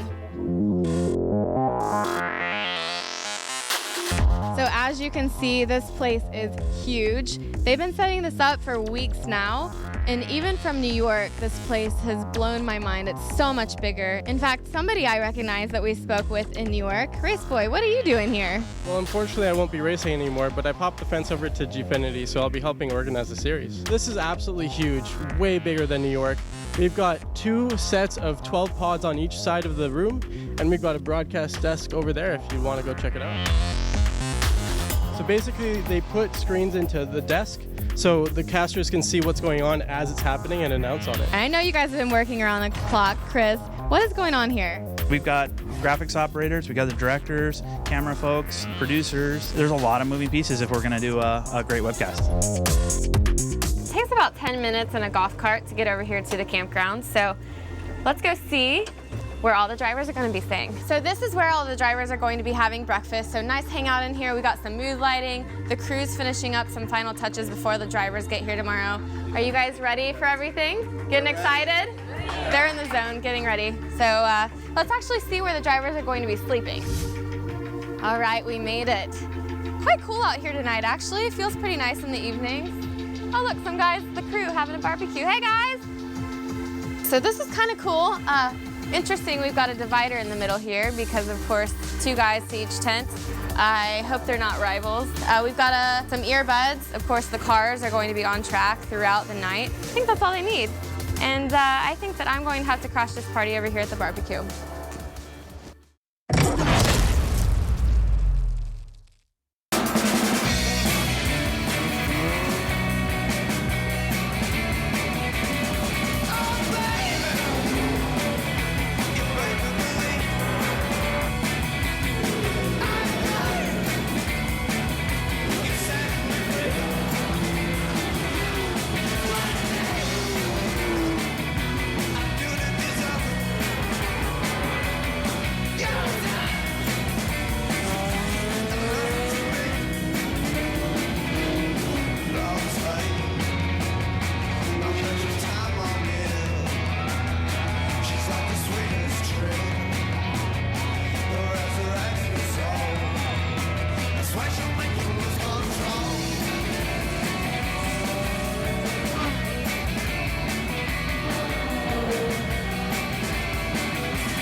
And we are back.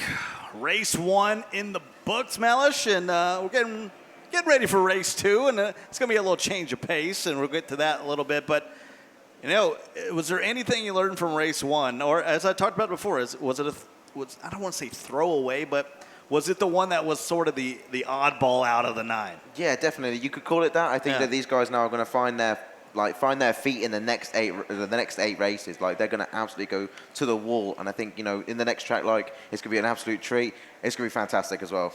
I can't wait for that race. Well, let's take a look at the official results from Group A, and it will stay Lage up on top. He'll get the 25 points. Roadrunner, Zoom, Box. Any surprises in there, Mellish? No, I mean, like the car boys, Carl Lage, absolutely fantastic. Away from the pack, you know, he was just sublime in his skill. Roadrunner deserved second place. He fought tooth and nail with Zoom and Car Box for that. And Raris, a very, you know, respectable 5th position. And considering the pack, Carl Zermatt all the way down in 6th. I'll tell you what, we're in a real treat. These 24 drivers that are left, there's some tough racing.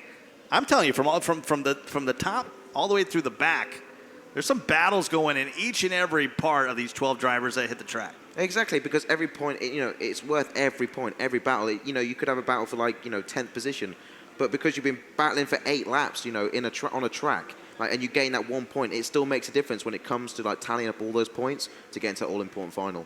Well, we're still waiting for the official results for Group 1B. But we're going to show you the provisional results just to remind you. So we're still waiting on the official, but here's the provisional results for Race 1B. It was Lightning way out in front. And then, I tell you what, Kaiserwolf did a nice job, Chris, hysterical, but it was Amarth that made the biggest move right at the end. The question is, Mellish, these are just provisional. Do you think that'll stay? Because it got a little wild as hysterical talked about it in his interview that he had the clutch and the brake backwards, and that might describe why he went wide on a handbrake. That would explain a huge amount. But I think, in the first couple of laps, Mr. Jack, Johnson, Super GT, they had they were battling hard. And then towards the end, from second till sixth, they were battling hard as well. So what the marshals make of that, we don't know. Well, do you want the official results? Yeah, I do. Your wish is my command. The official results for 1B, Lightning will stay on top. So not a lot of changing in there. So they didn't see much. And so right now, this is how we're sitting. Lage is up on top. Roadrunner, Zoom, Box. That's just the way it is. That's the Group 1A, and they're gonna. And Group A is going to have an opportunity here in Race 2. Things are going to get a little changed up. I think we're going to see more of what we're used for. But the question is, can anyone catch Lage? I don't know. I'm a little bit unsure now. These guys have all earned their position, and I think it's credit to them when credit's deserved. But they've really got to step up. I know, some of them will be absolutely racing out of their socks, and if it's just not enough, then it's a learning curve, an absolute learning curve to find out what makes them different, what they're doing differently to Lage, what they need to improve on. Well, Box was looking strong too. He was looking early, strong. so if he can hold on, maybe he's the kind of guy that could push Lage as long as there's no one in that third place. And that's usually what happens. I've seen it time and time again. You have Lightning and Lage who are very fast. They get out way out there, and then next thing you know, second and third battle, and so second has no chance to really catch up and start to battle that top. Without further ado, here comes race number 2 heading your way, and it's going to be interesting. Going to be very interesting in race 2. We're going to change up the cars, change up the tracks, and it's maybe going to be a little bit more than what they're used to. As you can see, the drivers starting to buckle back in. We're doing 9 races here at Le Mans in the semifinals. You could definitely see that. You could say getting geared up there. JSR Zoom. I think JSR Zoom, if he can get up there, he's definitely a hot lap specialist, and I think he'll be one of those who can challenge for the first place. Because, when you get out there and you've got that space, like you're saying, I think he's got the absolute potential to do that. Well, we're changing up the track, Alan. It's one that comes from nearby your neck of the woods. Yeah, that's right. The next track we're going to go to is one of my absolute favorites. It's Spa in Belgium, an absolutely incredible circuit. Lots and lots of elevation changes. You go up the hill into that first corner, La Source, a very tight hairpin to the right, and then you're plummeting down the hill towards Eau Rouge. Just the most absolutely epic corner out there. It's a sort of uphill, left, right, and then left over the crest and along the Kemmel Straight. And yeah, you're flying by that point. This is going to be absolutely epic. I agree. When you go through, you can call it 3, 4, 5, but Eau Rouge is an absolute treat to not only broadcast, but just race right on through. Got to be careful, though. You're going to head down on the other side. Yeah, Eau Rouge is one of the most difficult parts of the track. That first corner is difficult, especially when you're going first corner, first lap. It could be carnage, and then you think the battle's over, and then you've got to go Eau Rouge, and you think, oh, no, I can't do that again. It's horrible. It really is, because you can straight line that, and those rubber tire walls, absolutely lethal if you catch one of those. Well, you guys can get involved out there on Mixer. We're going to be doing some cool polling throughout. Who do you think's going to win? You can get involved right now, and well, wow. maybe we've had some influence on the folks on the Mixer chat. They're going right for Lage, and maybe so. Maybe true. Maybe that's the way it's going to be. Yeah, Carl Lage has got the popular vote, and why not? Because he's starting off pole again. He got the first race win. He's in pole position, and if he can get out again, if no one challenges him, no one dives down the inside, then no one's going to threaten him. Well, we've raced a lot of Porsches. We raced a lot of Porsches. Good. Switch it up here in race number 2, though. Toyota LMP coming your way on Spa. Yeah, completely, contrast to the Porsche 718. We've actually got aerodynamics with this car and brakes at work, and it's going to be so fast. This car, it's got high rev range, not like the Porsche 919. That's got a low torque band. This is completely different, and these guys are going to be so skillful in their technique. Simulation steering, again, I think this car's too twitchy. I think they're going to go for normal. It's a safer way, and it's going to bring on some great battling, a lot more rubbing as well. Yeah, so we're going to have a lot more speed, but you got to be careful. You got to keep that rubber on the track. Yeah. You get a little bit outside, bad things can happen. Not only can you spin out, but also you have the opportunity to just losing that speed. And even if you lose 5, 6, 10 miles an hour, that's going to be enough for someone to overtake you in these LMP cars. Yeah, exactly. And with damage simulation, these guys have got to be careful when they're braking at such high speed. You know, you're shifting down the gear so fast, you don't get engine damage because that can really, you know, trouble your race, and it's just going to cause you problems. See up front, there's Box in 4th. 5th in the grid is going to be Envirus. 6th, ForzaRC, who we haven't seen a lot from. Yeah, exactly. In the 4th row of the grid, it is F4H Force One who made his way through the pack there. Great to see him up there. DTM Lionel in 8th position, and just behind him is the man who really needs to improve his car harmonic. He's got to get it going for harmonic. Racers is in 10th on the grid. Paul, yeah, he's the man with no team. Only one name. He's in 11th. And then Eggy has been trying to get his way going in the back of the pack. He's going to need something to really break through. And we're about to be all green on Spa, and here we go. Toyota LMP here in race number 2. Group A has been led by Lage. Can anyone make it happen? And you talked about that turn 1. Yeah, Zoom and Roadrunner coming together there. You know, Zoom, you know, it was Envirus that actually made that move. Yep. Envirus stole it off the inside of Car Box. And look at that whole train up Eau Rouge. And you can see there, very cool tires, Box having to extend because he had no choice there. There's no grip in his tires. Well, is it too much of a change to go from the 718 to these LMP cars? It's a Next really, thing you know, I feel like they're going 400 miles an hour right now. well, these guys will definitely feel the same as well. Adjustment has got to be very quick. Also, Zermatt gets a little bit of tap from his teammate. Harmonic, yeah. Harmonic. But Harmonic is going to be impatient after his last race result. He wants to get up there. He knows while the pack is still bunched up, he's got the time to make. Force One makes a move into 7th place. There's Box in 5th, Zoom in 4th. Still a logjam 1 through 12 here. We've seen some folks get a little squirrely off the track. We've seen some rubbing and we've seen some bumping. Exactly. Force One, though, consistent. He's still in the position. He started on the grid, but he's hunting down Zermatt through Pouon. This is a very fast left-hander, and you just, you know, you have to accelerate through it. It's crazy. The aerodynamics allow you to do that. Heavy on the brakes, really trail brake into this the S's. Really shallow on the way in, exit on the way out, really fast. 8 laps is what we're going to do on Spa here, this Toyota LMP. And right now, Lage is just doing what Lage does. But Envirus is going to have an opportunity. He's in 2nd place right now. Looked pretty good in the qualifier, but he's going to have to make some moves if he's going to get ahead of our leader. Yeah, the Whipperman Racing team member is absolutely putting out all the stops now. And you can see now that gap is not so big between him and Carl Lage. Carl Lage is going to have to bring, you know, he's not been challenged yet. This is the first time he's been challenged in the semi-finals. Envirus, though, looking strong. Roadrunner, though, not letting go. Envirus took advantage of that little bit of carnage on turn 1 and lap 1, and now we move on to lap 2, and he talked about it right there with our leader, Lage, who ran away in our first race of Group A. And now it's Roadrunner trying to catch up with Envirus. So it's really a battle between 1 and 2, and Roadrunner is going to have to go through Eau Rouge here to try to catch up with the pack.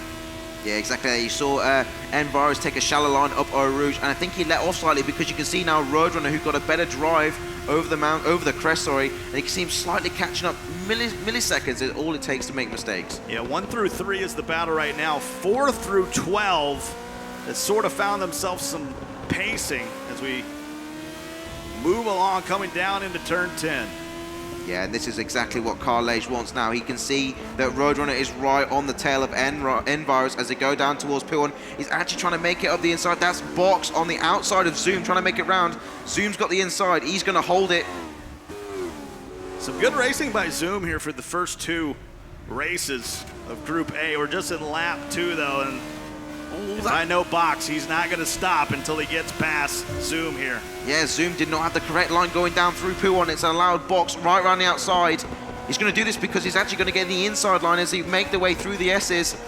Zoom's going to have to try and make the cutback here. No, Box has got the momentum, and you can see Zermatt is going to capitalize on this as well. They can sense weakness in Zoom, and that's not something you usually say.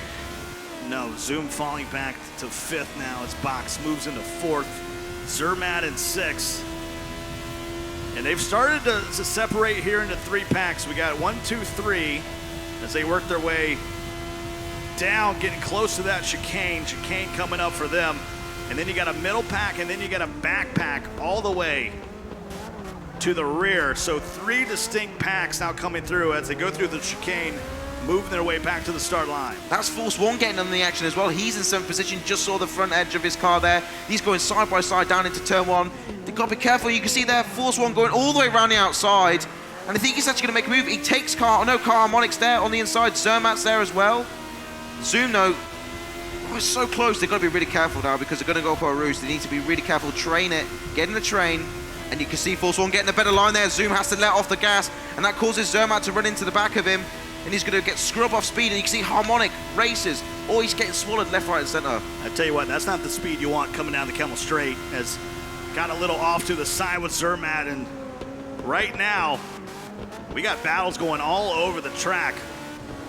Jump up to 7th place there. There's Harmonic trying its best to make a move on Zoom, who's found himself down in 6th place now as Force One moved up into 5th. He started in 9th, he's in 7th, he's making progress, but is it enough? You know, while this pack is still fighting, he needs to make those positions, but it's so hard, it's easier said than done. So, Zoom's looking so strong though. Well, we've gone through 3.5 laps. Ali, what do you see down in the pits? Yeah, we can jump over here with Zermatt, who after that incident has picked up damage. You can see there the front left suspension and brake is hurting on that car, and he's sunk all the way down to last position in this race. So it's going to be a recovery race for Zermatt. What can he pull out with the remaining 5 laps? Yeah, not looking good. Red all the way around the board. And he finds himself in 12th place, and that's what happens. A lot of that carnage happened through the first turn, and it's just added up through him through these first 3 laps. I have to say though, credit to him, he's driving absolutely out of his skin with all that damage as well. He's actually making those apexes still, and I don't know whether he's going to decide to make it into the pits or go around, because either way he's going to lose a massive amount of time. So it's up to him to decide, but I think, you know, that's really unfortunate, and it wasn't his fault either. You know, he just got into the back end at Eau Rouge, and it does happen.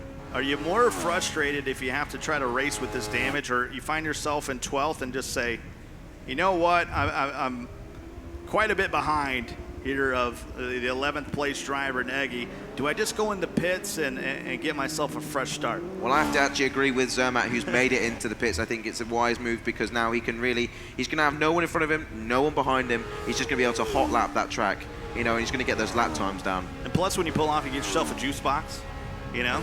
Yeah, change of tires. A little change of tires, a little juice box, some orange slices, get back out there.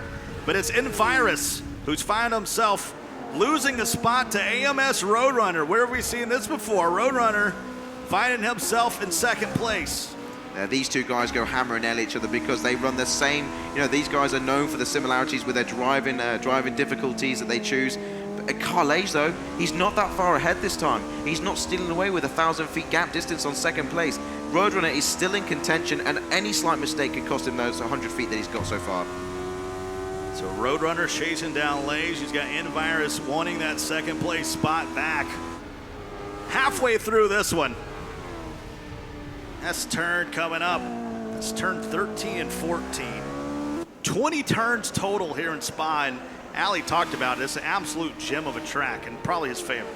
Yeah, it's one of the most technical tracks. It includes every sort of corner, and if you go off, you will know about it. You know, you can cut the corners, but you know the marshals are going to be on hand. You know, track extensions not allowed. These guys are really going to be ruthless with their adjudication.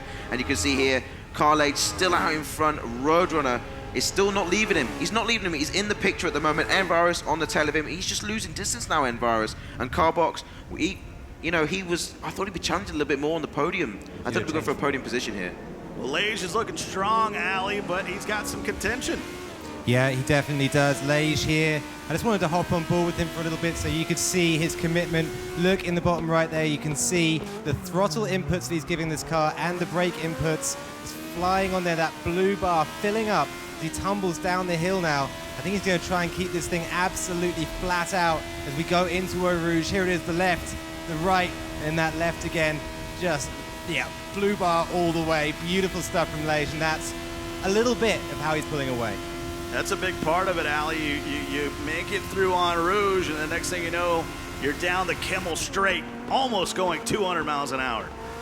Yeah, exactly. I mean, like you can just see here, this is a four-wheel drive mid-engine car, and you can see him just turning it into the apex like as though it was rear-wheel drive front engine. And like you can't see any difference. And like Ali said, you know, his turning ability is so sublime. He knows where to do the double apex. He knows when to keep it to the inside and drive shallow and get that better corner exit speed. And you can see it here. He's still winning. He's winning the race. And if he continues like this, he's going to be going into pole position in the third race. He's got Roadrunner and Virus chasing him. Well, of course, they got to show my man Paul back in ninth. No team, all for one name. Doing a little bit better. Finished 11th in race 1. He's now racing back at number 9, and he's right on the heels of Harmonic. Yeah, definitely. He looked like he could have got a better run there than Harmonic. You know, he definitely had a heroic performance through the round 1, and he's coming here, deserves to be here. And like 8th place, he's not going to complain. Well, 9th place, he's not going to complain about that, but he's still hunting on the back of Car Harmonic. Who could have predicted that? Here in lap 5, and you talked about it, Harmonic. Yeah. Was very dominant in the qualification, both online and had a good showing here earlier today. We talk about the endurance of Le Mans. We're live from Le Mans, right here in France. Is endurance setting in for some of these guys? You've already gone through some qualification races, and you're just at the beginning of the semifinals. You still have 7 more races after this. Well, you know, as soon as the round 1 finished, they didn't really have time for the energy to dip. No. They're constantly on it. You know, how much charge do their batteries have? Like literally in their body, you know, they're going to be at the end of it, they're going to be really tired. And I think it's going to affect some of the performances we see tonight. You know, little mistakes that cost them those positions. So we got 3 laps to go. Paul's still there. I've got it. All over Harmonic as they pass the source and move through turn 2 and take their way up the hill on Rouge. Yeah, Harmonic took that so sweetly there, and you can see the drive he gained out on it. DTM Lionel is going to have to cover his tracks now. He doesn't. He goes through the racing line and leaves the door wide open for Harmonic. Harmonic's going to take it. He's going to take that door right there. Look at that from Car Harmonic. He swallows up DTM Lionel, and then Paul is going to have to do the same if he wants to latch onto the back of Harmonic. That's what you always want to do in racing, is get onto someone, the back of someone fast and copy their moves. You know, Melis, you do a lot of racing. You know, I've seen you race online in the qualifications. Actually race pretty well, to be honest with you. What's the challenge when you go from chase mode to all of a sudden you're in defense mode? You overtake a guy, and now, okay, I've completed that part of my checklist. What's the mindset where now all of a sudden you got to close the door? You tend to look backwards more than you do forwards, and especially with these guys racing no racing line, you do that at the wrong moment, you're going to overshoot. And it does happen, like people overshoot all the time, you know, and you definitely, like, your heart's beating faster, the momentum just like pushes up because you've earned that place, now you've got to keep that place. Malaysia's got quite a bit of lead now. We're in the middle of the pack there. Zoom in 6, Harmonic in 7, Lionel in 8th place. He's looked decent. I'm just telling you, there's so much talent. You know, Harmonic is a guy that in the online qualifiers was leaving people in the dust. But then you start to stack up the talent. There's so many talented drivers that didn't even make it to our final 24. And that tells you how tough this semifinal really is. Yeah, I think when you get to this stage of a championship, it's not about the lap times. I think it's about the consistency. You know, you could have the fastest driver in the world, but he hits a sand trap. He's got all the work to do. And if someone that's like maybe 5/10 slower than him is out in first place, but he's consistently 5/10 slower, but doesn't make mistakes, I think he'll take the win. And I think that's a very important to consider in motorsport. 2 laps to go. Lage out in front, Roadrunner in 2nd, trying to hold off Virus. Yeah, Virus is like really piling on the pressure. He knows that him and Roadrunner are equal competitors, and it's like their own little sibling rivalry within a race. Like, you know, they're trying to catch Lage at the same time, but these guys have got like bragging rights right here between Virus and Roadrunner.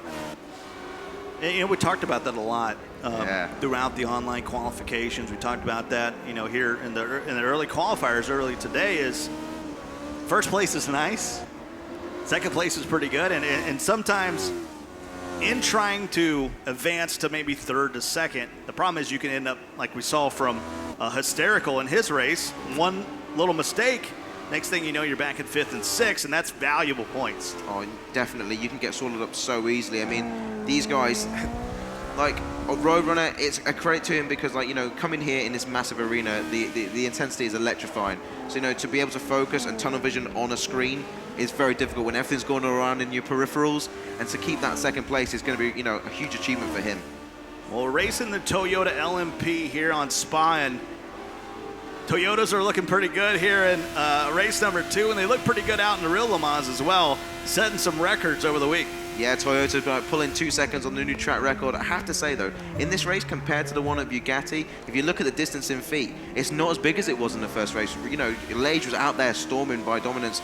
It's only 300, 400 feet there from Roadrunner. So, you know, I think the drivers are starting to find their feet now as they know what the competitors can do. Time for the final lap. Here in race number 2, Lage increasing his lead. Roadrunner, Envirus, and Box trying to catch up with our leader as they go up that hill onto the Kimmel Straight. Yeah, it looks like I might have to eat my words. He's getting away now. He's absolutely storming as they go towards the latter stages of this race. Roadrunner, though, and Envirus aren't done. I think that battle's going to continue. That's the smallest distance here at the front pack. I can see here we're on board now with Roadrunner going through the chicane, and look at that.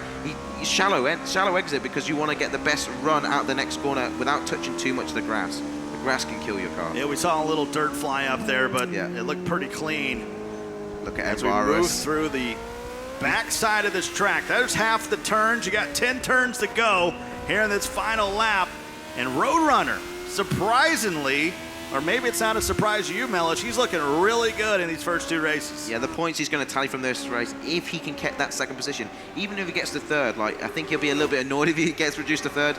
Great job by Envirus if he can do that. But Roadrunner, second position, that's like 18 points. That's huge points. Moving through the S's here. He's got to make sure he holds off Envirus. You know, you see the, you can see the finish line up ahead. You can't let off, though, and that's what's so impressive about Lage, so impressive about Lighting. They always keep that throttle down, no matter how big the lead.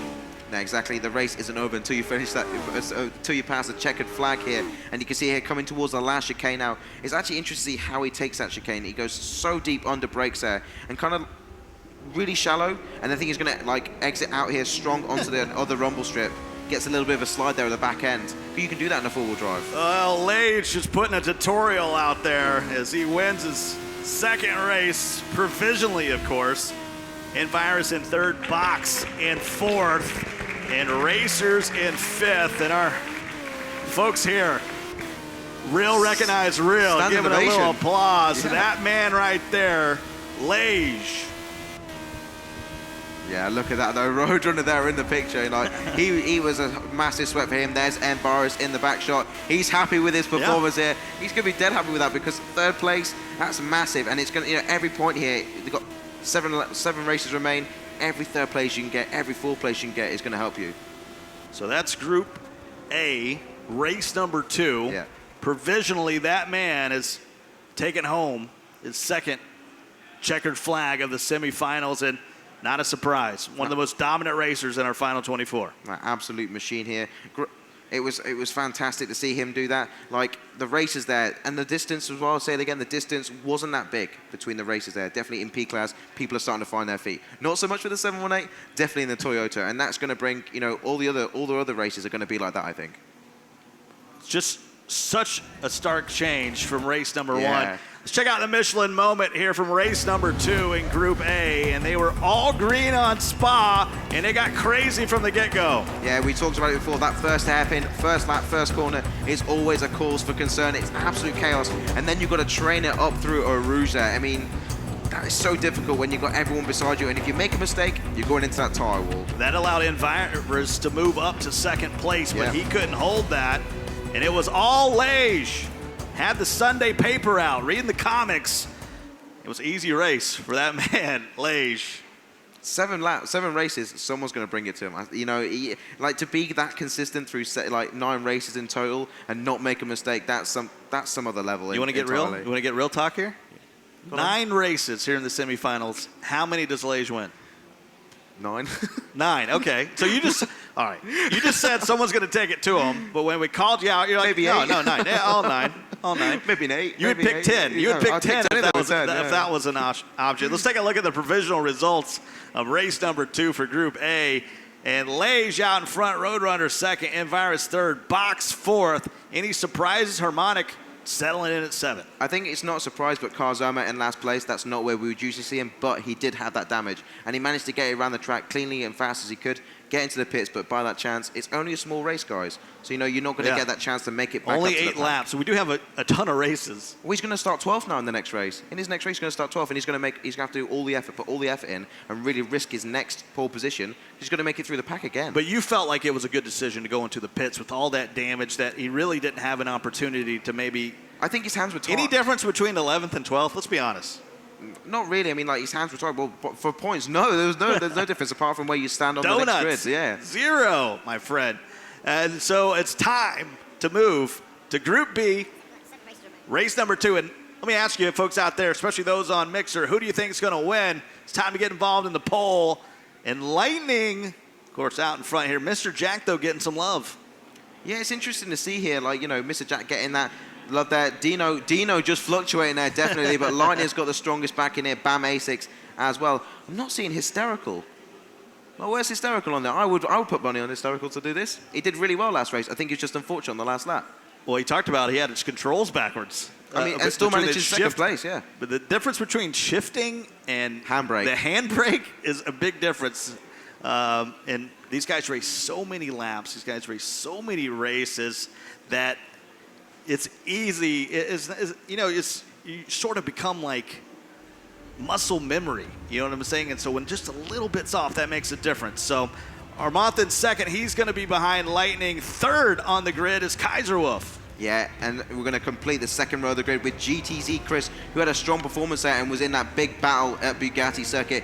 JSR Hysterical in 5th position and just followed closely by F4H Diablo, who actually started last in the first race. He's making big moves up the pack. F4H Super GT also with a Tax Johnson in 8th, the big surprise there. Want to see him up the front of the pack. Bam A6 in 9th position. And Mr. Jax there in 10th. We got to see more out of Bam. That's for sure. The whole team got to get it going. Dino in 11th, and then Rossi all the way back in 12th after that spin out in our last race. Yeah, there was definitely something going wrong there. I think with his controller, got a massive improvement in now. Really big improvement. He can do it. And we are green once again on Spa, and it's the Toyota LMP. And right along with Super GT. And let's see if these guys take it just a little cleaner. And no, we got 2 guys getting sideways. Super GT getting caught up in the carnage. Yeah, it'd be interesting if they've got any damage. It didn't look like that from Hysterical, but Hysterical getting tangled up again. Like first corner, first lap. That's not what he wanted. We're on board with Kaiserwolf in 3rd position. And Marth back in 2nd again. He's holding 2nd place beautifully. Lightning though, let's see what these guys can do. Are the cars boys going to really play it friendly and be teammates, or are they going to bring it to each other? I think Amar's going to go charging. But they're running 1 and 2 right now. Kaiserwolf in 3, Chris in 4. They're going to make their way around this track. Turn 10 coming up. And I'll tell you one thing, we've seen it time and time again on Spa, especially with the LMPs. That first turn is absolutely everything. Yeah, just saw Karmoth get a little bit of slide there. It just shows how much pressure he's piling and how much he wants to get on that acceleration. He got on it a little bit too early, but when the pressure's on you, you know, these mistakes cost you dearly. And you can see that Kaiser trying to move up the inside of Puwan. Well, we've already started, Ali. It's gotten crazy. What are you seeing? Yeah, super tough stuff there on the first corner for those racers.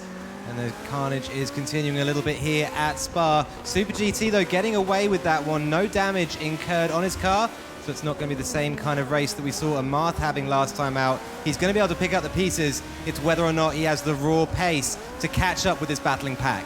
Appreciate that, Ali. Thanks for being our eyes down on the track. So no damage for him, but he does slide back on board with Mr. Jack now.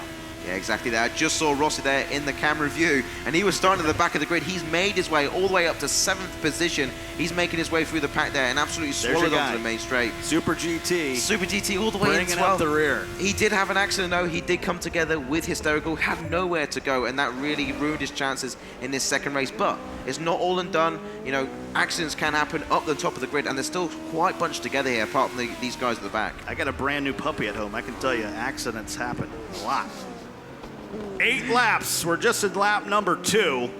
Hysterical down in 11th as well as we move back to the middle of the pack. Attack Johnson did not have a good race 1, and he's really locked in here in race number 2. Yeah, you saw 2 different lines up there, up Orme Rouge, between him and Kaiserwolf. Kaiserwolf got a little bit of a slide there. He was challenging for 2nd. He's now down in 5th, out of podium contention at the moment, but Attack Johnson, much better performance in his second race of the night.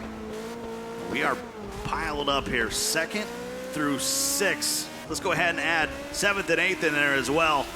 Yeah, it's going to be a train. Yep. Rossi's coming. Lightning able to get some space up front, and then a little bit of squirreliness there from Johnson. Rossi in 7th trying to pass him there on the outside. Can Johnson hold the line? Boy, Rossi getting really wide there. I don't think so. I think he was force wide. Yeah. That's going to be something for them to look at, but he will overtake Johnson and move into 6th place. Yeah, great decision, John. Great decision making by Tax Johnson. He let off the gas way before JSR Rossi as he goes through P1 because he knows he can challenge Rossi. It's a silly error if you're going side by side through such a high speed corner, and you can see there he's not letting go though. Rossi is making his way through the pack.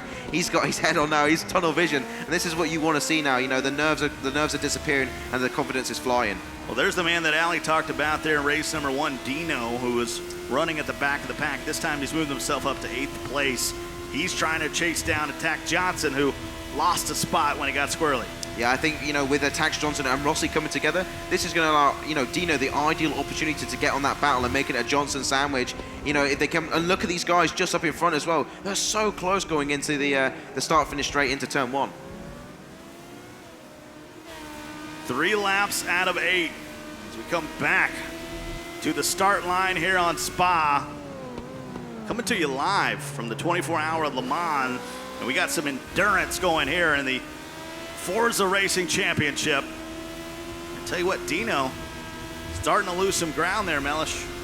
Yeah, you know, he's meeting his match here. You know, he's got to put on a super performance.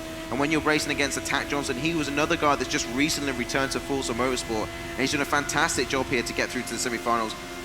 You've got to stick the guy behind you. You've got to learn his lines, the guy in front, if he's going faster. Look at that. Careful through 7, 8, and 9. These turns, very tough. You want to get as much speed as you can coming off the Kimmel Straight. You got to make sure you don't push it.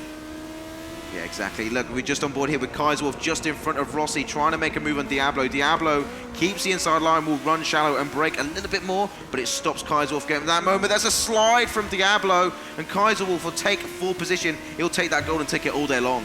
Diablo finding out. Devilish turn on the backside of this track here on Spa, and Kaiserwolf is now in the hunt. Yeah, GTC Chris, solid 130 feet in 3rd position. He's actually challenging on second position. And Carl Lightning, like we said before with Lage, the distance isn't that great as we saw in the 718 at Bugatti Circuit. Well, now the battle is for 2nd place. And how much of this, we talk about teams. There's a lot of teams here at Le Mans. These guys are racing individually through this endurance race. But Carr and Amarth are on the same team. Is he okay just when it's for money, allowing Lightning to run away and hide? I don't think it's okay at all. Like, you know, you've got to battle all the way through, regardless of the 3 little, you know, letters in front of your name. You've got to battle all the way through. And I think if anybody can do it in this lobby, and Martha's got the talent there to really get onto the back of Lightning. He's not that far behind. One simple mistake, one little clip of a rumble strip, one little slide. That's all it takes for Martha to latch on to the back. It's only 400 feet difference. Well, Thunder and Lightning action up front. 1-2. We're on board with Chris. You know, a lot of folks out there in the community might not know a lot about Amarth. We haven't seen a lot of him. Ali, what can you tell us about this driver that's in 2nd place? Yeah, it's just noting here how great Amarth's performance has been here at the Forza Racing Championship. This is the first final we've seen Amarth coming along in, and so it's fantastic to see him coming along.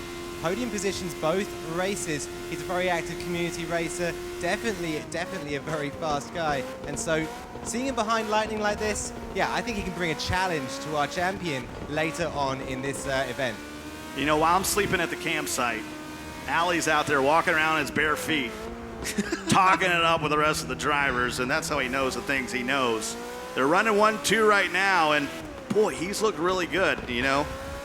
Doing a nice job at not only being aggressive, but also being defensive when he has to. Yeah, definitely. I could just hear him as well. I was just hearing the engine sound. Are you sure you can hear with the cars going by outside? Oh, I could just a minute ago, but yeah, you can definitely hear that roll of thunder down there, down Tetra Rouge. But right here, right now, he's blipping the accelerator as he goes around the corners. He's not cruising, he's not squeezing, he's blipping it. Definitely, you can definitely see the different driving styles that these drivers have. We know how tough on Rouge is and how beautiful it is, actually, in a motorsports aspect. What's some turns that are ones you want to look out for overtaking possibilities here on Spa? P1, definitely fast corner. If you don't get it right, you have to let off the gas immediately. Otherwise, you're in have trouble and you might extend the track a little bit. So, and if that's the case, then people that get that grip and get that right line are just going to shoot past you straight away. The aerodynamics of the car allow that. It's a double left-hander that is very fragile, a little white glove situation. Kaiserwolf, it's got to watch out. He's all over Chris, trying to find himself a line, but Chris has done a nice job keeping the wolf off of him. Yeah, these two Germans are going hammer and fist at each other. There's no love lost here. This is the third place that both these guys won. Chris is defending, Kaiserwolf is attacking, and I think if there's anybody that was a good attacker in this lobby, Kaiserwolf is known for his super aggression. When in small doses, though, in small doses, you don't want to overdo it and stack your race. You talk about those most important points. You win, you get 25 points per race. Second place is 18. Move down to third place, 15. Fourth place, 12. So those 3 extra points could be the difference between moving on to the grand finals or watching the grand finals with us. Yeah, exactly, and you definitely want to get into the grand finals if you can. Look at that, a big slide from Chris there. Kaiserwolf trying to latch onto the opportunity, can't make it work. And you can see him going towards the inside. There's a crisscross. He's going to feint this. Look at that, back towards the race line. Chris goes deep and gets wide. Closes the door, though, before Kaiserwolf can make anything of that opportunity. We're going to be racing for most of the night. We talk about the grand finals. That's coming your way. If you're on the East Coast, 4 a.m. 4 a.m. is when the grand finals get started. It's going to be 10 a.m. here local time in Le Mans, France. And some of these races here, they're going to, struggle with jet lag. Maybe their bodies are not fully adjusted as well. For people coming from the other side of the world, it's really going to take a toll on their performances as well. Do vous parlez français? No, no. No. All right, you work on that. Ali, what's the deal with the endurance? We got a long way to go. Yeah, exactly. I just wanted to pick up on something you guys were saying there. You can see Chris and Kaiserwolf here battling it out as though this is a sprint race, as though they're going to win this event just by getting third position in this race. That's not what's going to happen. I think the win here is going to go to the person who can really preserve their pace, who still at 2 a.m. is going to be putting in those incredible lap times. So yeah, incredible early pace from Kaiserwolf, but what can you do later on tonight? Chris sliding through that alley. You talked about 2 a.m. I think that's a little underestimating. I think we're going to be working until about 3 a.m. Running around these races. 9 races here in the semifinals. We're just in race number 2. This is Group B. And we talked about, I think the guys rather be racing. You talked about Group A over here just kind of watching. It's almost as painful. It's just painful to sit there and say, all right, when is the next time? You got to stay mentally focused. And I think, when it comes to sports, those that sit on the bench still have to be the ones that are engaged in the game. No, exactly. And I think any lapse in concentration can really hinder these guys. When we say lapse, it could be like a cough or a clip of the grass. It could be something tiny, because when you're talking racing and competitors, it's like tenths of thousands of seconds, maybe hundreds, and it's just and you can see here in this race, there's a battle going on just behind fourth place. It is an absolute sandwich. You can see that it's like a collage of orange dots just behind them. These guys, 3/4 of the way through this race, and there's everything to play for. That double left-hander that you said so eloquently was a really choke point of this track, where you can make a move, and that's what we're trying to have happen with Diablo. Diablo is trying to get by Rossi. He's giving him no pace, getting a little bit to the inside there. Yeah, but Rossi doing a nice job after that spin out in the first race of closing the door. Yeah, Rossi went a little bit wide there through the S's, and that invited Diablo up the inside. Rossi knew that was going to happen. He closed that door straight away, and he's kind of maintained that gap through the back straight now. This is where it's important. You've got the aerodynamics, you've got the draft. You can see them both going all the way to the track limits here, trying to get the maximum speed into the last chicane. Who's going to have the better braking performance? Looks like Rossi. Oh, he just goes a little bit wide. I think Diablo's going to get the better run here. I think he's going to get the better run into turn 1. He is. Oh, he can't quite make it. He's going to go towards the racing line. Rossi is going to go defensive. He's going to try and squeeze him out mid-race. And you're going to get a cut back here from Diablo. It's scripted. Has he got the pace? Just can't see, but he came out of the chicane or that first turn on La Source. Not going to be able to get him an En Rouge. And if you're wondering what's going on with Lightning, he's way up there as the battle for 5th place continues between Rossi and Diablo. Oh, look at that. They're both going defensive. You can't go any more defensive. He's on the white line. Rossi knows he has to move across now because he won't make that apex. He goes shallow, and this is going to invite Diablo right on his back bumper. He's got nowhere to go. There's only really one line through this part of the section, this section of the track, sorry. And you can see the room that JSR Rossi made there by going defensive. And there's Diablo, part of F4H, sitting in 6th place, getting frustrated by Razi, who will not give up that 5th place position. Yeah, Lightning out in front, but this is the battle at the moment. He's hunting Rossi through Pouon. Rossi gets a little bit of a slide there, saw a little bit of a slide. That's going to invite Diablo right in his back bumper again. This is a place to do it. If you can dive around the inside, we saw it before, it's a carbon copy. This part of the track is absolutely lethal for overtakes. 2 laps to go. We're Johnson as well. I can't believe he's come back. Well, Johnson, who had a 9th place performance in our first race, has moved up to 7th here. And as the battle between Razi and Diablo continue, that invites the 3rd. And here comes Attack Johnson to be a part of that battle for 5th place. Yeah, the 3rd musketeer here. Johnson is going to come back onto the back of this pack here. And it's going into the last lap, guys. The last lap is going to be a last lap battle again. Who, if they come together, it's going to be unstuck. And that's Diablo late braking. Rossi also with late braking. And that allows Johnson up the inside. He has to go wide. It gets ousted out by Diablo. Nowhere to go. Fantastic. Well, as we head into this last lap, Ali, how important is experience?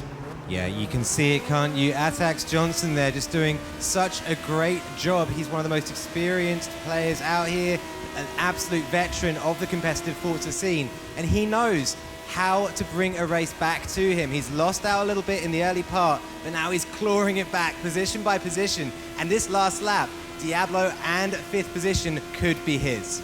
Got a lot of young competitors out here, Melish. Tack Johnson's not one of them. No, he's definitely more of an experienced driver, like Ali said, compared to some of the guys here. And, but like experience is showing nothing because we've got JSR Rossi, a very young competitor himself, and he's doing fantastic at the moment, making his way all the way from 12th to 5th, just outside the podium positions, but it's going to put him in an ideal situation when it comes to race 3. Low speed, low gear coming out of turn 10, moving into turn 11. And here's the all-important turn 12. Puhan, can someone finally make a move here on the final lap here at race number 2? Exactly. You can just see that going through Puhan again, making the cut. Lightning leads this race, 1,200 feet separating him and 7th place Attax Johnson. But the battle is not done. They need to get those podium finishes or positions because when it comes to race 3, it's going to ideally set them up. And you can just hear Diablo here, letting Rossi run a little bit further away. 6 or 7 car lengths now separating. He actually had to brake on the back straight there, and that's going to invite Attax Johnson for a last gas move. You can see the aerodynamics, the drafting is taking its play. Got to keep your speed up as you move through those turns. Can he make a move on Diablo here? It's going to be a Michelin moment if he does. Racing all the way back to the chicane.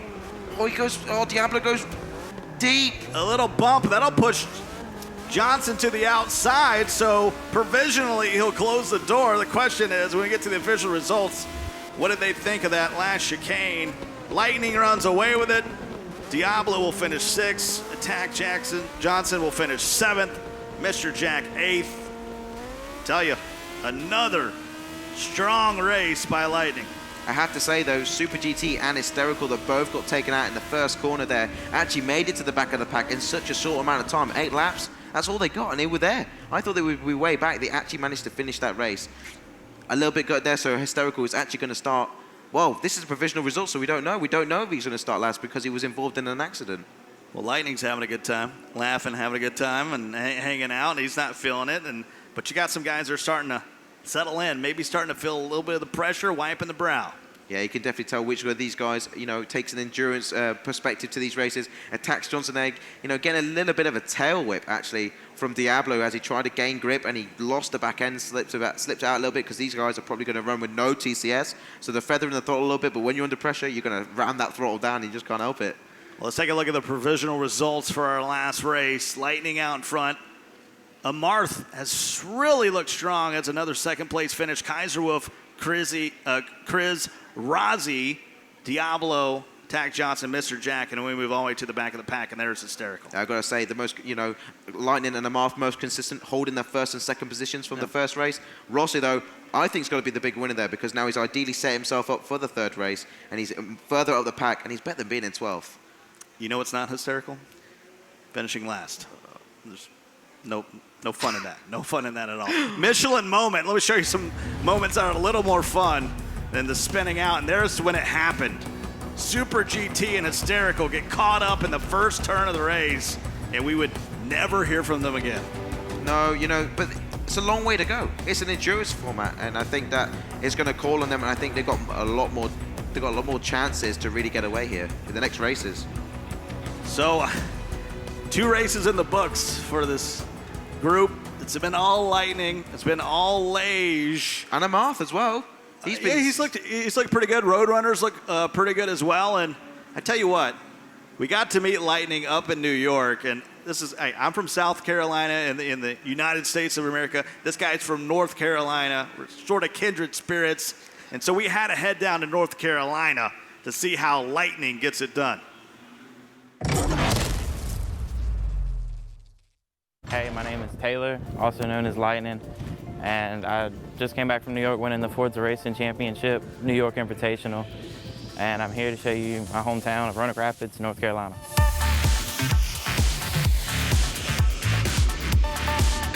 I've lived here pretty much all my life. I was born and raised here. I live with my buddy, Bierman. He was kind enough to let me stay with him. We live in a bad part of town, but we can't really help that because money situation. All right, so this is my little house in Roanoke Rapids, and let me show you inside. Oh, well, hello, you're actually home for once. Yeah, I know, I'm playing a little bit of Horizon today. All right, so this is where all the magic happens. It's where I practice, play most of my games, everything. This is my PC. Took a long time to build. This is my customized controller. I got it personalized. All right, this is my signed copy of Forza Horizon 3 from Season 2 of the FRC. Need Your Speed game. There's quite a theme here. Old test drive game. Yeah, there's quite a bit of theme, and oh look, the very first one, very first Forza. How long have you known Lightning for? About 2 years now. Met him over when I was going fishing a lot down near the tail race. I feel I'm one of his biggest supporters because, I mean, my neighbors got a noise complaint on me for that day. I was being a little bit too loud. Why would you not cheer for your best friend who just beat Liège for the first time, who's been taken second every other time? I mean, he took out the reigning champ. Who wouldn't be loud? I mean, my mom and all was screaming for me. I mean, my mom, my grandma, they were all in the living room watching, and they were all cheering on. This is a 2000 Mitsubishi Eclipse. It cost me about $3,200. It's really fun to drive because it's low to the ground. It feels almost like a race car. I mean, I got some rims on it that are custom. Different tail lights that are customized as well. Carbon fiber gas cover. Oh, look what you know. Got the metal from New York. I'm gonna change the seats into racing seats and get it to match the color of the car after I get it painted. All of it be blue and black when I'm done with it. We are off to my mom's house that's about 25 to 30 minutes away. She lives in a little town called Littleton. It's basically peaceful. It's in the middle of the country. I started playing games when I was basically as soon as I could hold a controller. When the 360 it came out, I got it late because I'm not the richest of families. And my mom was nice enough to get it for me. Played it non-stop every day. My mom told me to get off of it all the time.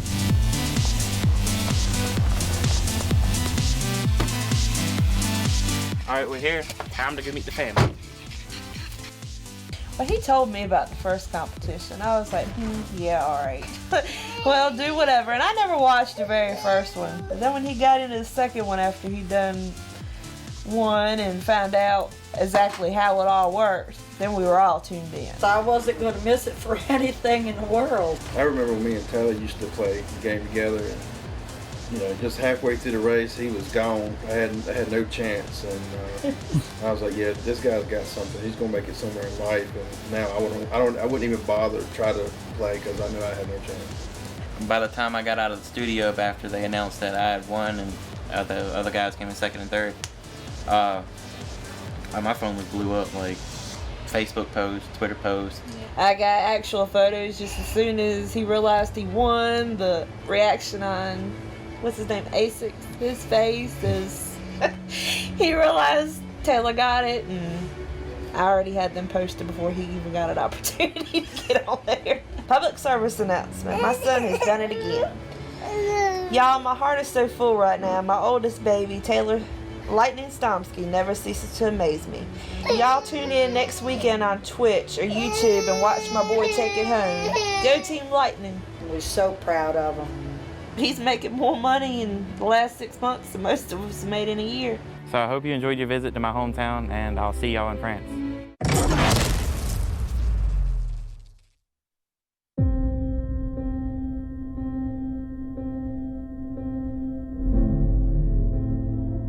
It has been said through the ages, without sacrifice, there can be no victory.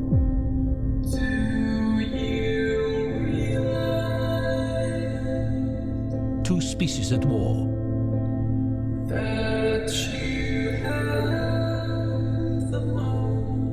One flesh,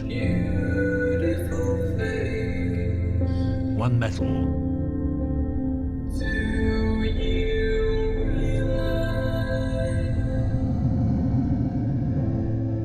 Optimus Prime has left us. We're floating in space. 100 billion trillion planets in the cosmos. Everyone you know. You want to know, don't you? Why they keep coming here.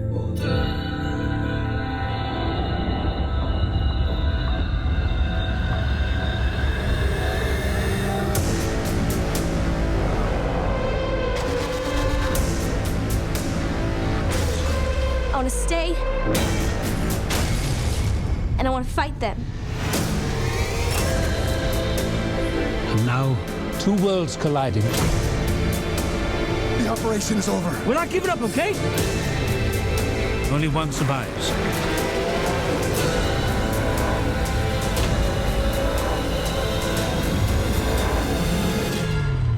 Oh my God. Forgive me.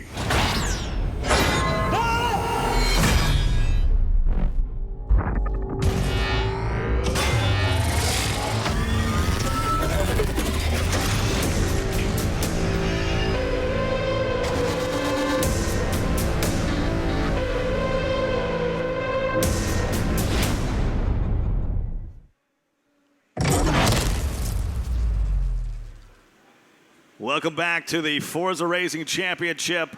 We are live from Le Mans, the 24 hours of Le Mans. They're racing outside, they're racing inside. Starting to get exciting here, but it's been dominated by Lage and Lightning. Yeah, the tempo has not faltered at all through all these drivers, but definitely Carl Lightning and Carl Lage are storming away with Carl Martha as well. I've got to say, the Car Esports are really bringing their A game right now. Got 24 drivers remaining by the end of the night. Middle of the night here in France, we'll get down to 12 as we continue this endurance. Let's take a look at the official results from race 2A. That's right, Lage is the winner, Roadrunner second, and Virus is third, and Car Box finishing fourth. Yeah, the only penalty there, though, is between the F4H races. Eggy moves up to 10th, and Force 1 gets reduced down to 11th. Being, the difference being 1 point, and we say that 1 point is all it takes. 1 point could be the difference between making it and not making it. But those two guys definitely coming together. Must have been some kind of situation we missed. Well, we are still waiting on 2B results. We'll get those for you, but we're not going to make you wait out there watching. It's time to move on to race 3, and it's going to be an interesting one. as we head to Silverstone GP. It's going to be the Corvette. I'm just putting those things out for you because we want to find out what you guys think. We've been asking you guys pretty much all. But before we get to the folks out there, what do you think? Who's going to be the favorite as we move on to Silverstone GP? I don't know, there are definitely some GT endurance specialists out here. And I know that, we've seen Carl Edge and Carl Lightning take it away. I don't know. I'm actually torn on this. I don't want to put my foot in it this time. I said Super GT did fantastic, but he didn't win the race with me. So I'm like, well, I'm not going to say anything anymore. All right, we'll wait for the grid to get your final predictions for that. What do you guys think out there as we move into this third race and get involved on Mixer? And right now, people are like, bro, it's Lage. And then someone trolls me with a Paul. It's all good. It's all good because I would be the one out there, and just to be honest, I have my cell phone out. I probably went ahead and voted for Paul there on Mixer. Yeah, definitely. I think, obviously Carl Edge getting the unanimous vote there, but Paul, undivided voters there for him. We've got support for him, man. Definitely coming here as a privateer, you're always supporting an underdog. But we say he's an underdog. We always assume that because they're a privateer, not part of a racing team, and he's really proven it today. Let's go to the third member of our broadcast team. Allie, what can you tell me about Silverstone GP? Yeah, everyone thinking that Lage has got this in the bag, but Silverstone is a very, very tricky circuit, and it's got a definite knack to it. It's all about the curbs here. They're gonna spin you around if you're not careful with them. If you run two wheels up onto the rim of a curb, just put a little bit too much power in, you're gonna find yourself in the jaws of infinity and just spinning around and around and around. So this track, it's all about carrying speed, it's all about long straights, but it's also about pinpoint accuracy. 3.6 miles, 18 turns. It's a track located in Northampton, England. You've been up to the Silverstone? Yeah, I have. I go to Jap Fest every year. I'm an avid fan of Silverstone. Watch those guys hammer around in Hondas and stuff like that. Have to say, though, talking to some of the drivers. You're like me. You're a JDM guy. Yeah, have to say, some of the drivers, though, that were doing the qualification, actually, Carl Lightning actually had a little bit of a spin out. He managed to recover brilliantly through skill, but he had a slide. And if it's taking the best drivers, it can take anybody. Well, it's the car for every man with a midlife crisis. It's the Corvette, the number 3, and this was a Le Mans winner, 24-hour back in 2015 in the GTE class. It's racing out there right now. Oh yeah, it's loud. You can hear it.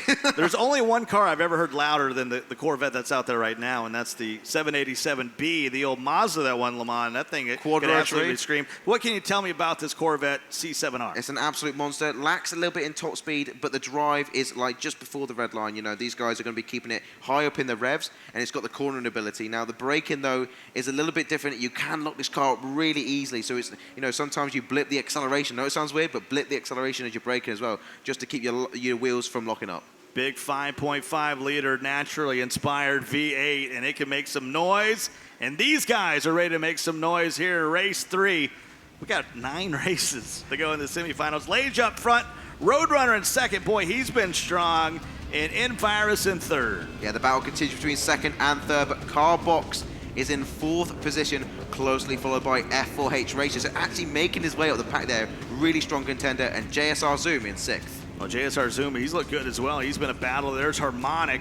He's made some noise, but he's not been able to get to the front of the pack. Lionel is going to be in the 8th position, and 9th is my man Paul. Yeah, Paul's moving up the pack, man. He's doing really well. Impressive performance. F4H Eggy in 10th position. Just outside the top 10 will be Forsworn in 11th after that penalty, and Karzama all the way at the back after that incident in race 2. Well, they've done away with the Cayenne. We got the race marshal back there, and I don't know, some Chevy, something you take the kids to soccer practice in. And here we go. We're all green on Silverstone. 7 laps, 18 turns, 3.6 miles, and watch because it gets hairy all the way from the first turn. Yeah, Racers is getting instantly challenged here by Zoom. Zoom's going to have the track position. He's not on the grip, so he's going to have to brake a little bit earlier than Racers, so Racers will go right around the outside. I think Zoom's going to try the cutback here, but it's 3 wide going into the second hairpin here with Carlay still out in front. You've got Roadrunner in 3rd position. Envirus manages to snatch 2nd with Carbox in 4th. So Lage out in front, Envirus in 2nd, as you said. Roadrunner's slip back to 3rd, so we're on board with him. We've headed through the arena, so we're heading up to the Brooklands. Exactly. The pace is electrifying. Lage leading, Envirus 2nd. We've got Roadrunner in 3rd now. Roadrunner knows he can challenge. Look at that, Envirus going wide there. you know, Roadrunner gives them a little bit of a tap just to get into, you know, psychology. It's like, you know, psychological warfare between these two guys. I'm here, Roadrunner, beep, beep. Yeah, exactly. Car box, though, losing a couple of car lengths, but that's nothing right at the beginning of this race. So Box in fourth. He's got racers behind him. And he's trying to chase down Roadrunner. Roadrunner's been very tough today, as has Envirus. And Envirus has done a good job early in the races, climbing up to that second position. He's had some difficulty holding on and holding off Roadrunner. Yeah, he knows that he's similar place to Roadrunner. These two guys will go like at it, tooth and nail. It's an absolute train here. You can see Race is still in fifth position, and someone just caught the grass there. That was Roadrunner. He's so close. He's gone down the pack there. He's been reduced down to. He's going down the pack still. He's going down seventh. He's got an absolute mammoth job ahead of him with 6 laps. You know, first lap's nearly over. 6 laps remaining.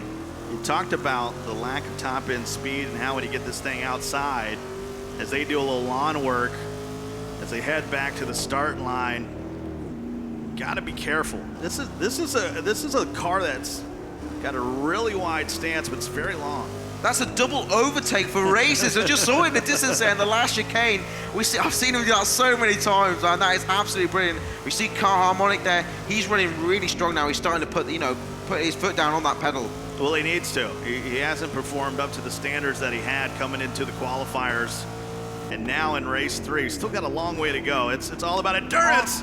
Tires smoking. Roadrunner's moving up in the 5th. We had a few folks drop back. Lionel has found him in 6th. That's the highest he's been today. Paul moves to 7th. Zermatt's in 8th. But Harmonic has fallen all the way back down to 10th as Zoom and Force 1. So a little mix up in the middle of the pack finds themselves all the way in the back. You know, these guys are going like, you know, hammer and fist at each other. They're so close, and this car is very hard to, you know, when you're in the middle of a pack like that, you can just see these guys crisscrossing, feinting, dive bombing down the inside, and when you do all that, the pressure piles on, mistakes come thick and fast. Still 6 laps to go here in lap number 2. Lage trying to increase his lead. He's out in front. He's that little blip on the left, bottom left of your map as he goes through the turns. And let's just be honest, it doesn't matter the car. It was a 718 Porsche from 1960s. Now he's in a Corvette in the GTE class.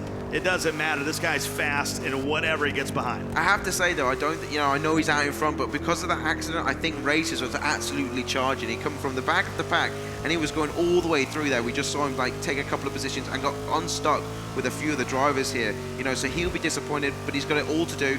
The train is still there. The train is absolutely there. And he's out in front, but he's got some centipedes behind him. 2 through 11 there, and then of course Force 1 all the way back in 12th. He's 9 seconds behind the leader as we come back to the start line. That little chicane, we had some interesting moments, some overtaking through the last time we went through it. Yeah, exactly, and actually it doesn't look that bad there. You know, when you see him on the straights, he definitely starts to pull away, but in the corners he's still within reaching distance, and it's great to see F4H Races here in 3rd position, really charging now. He is brilliant in GT cars. I've raced him myself. He's so competitive, making his way through the ranks here.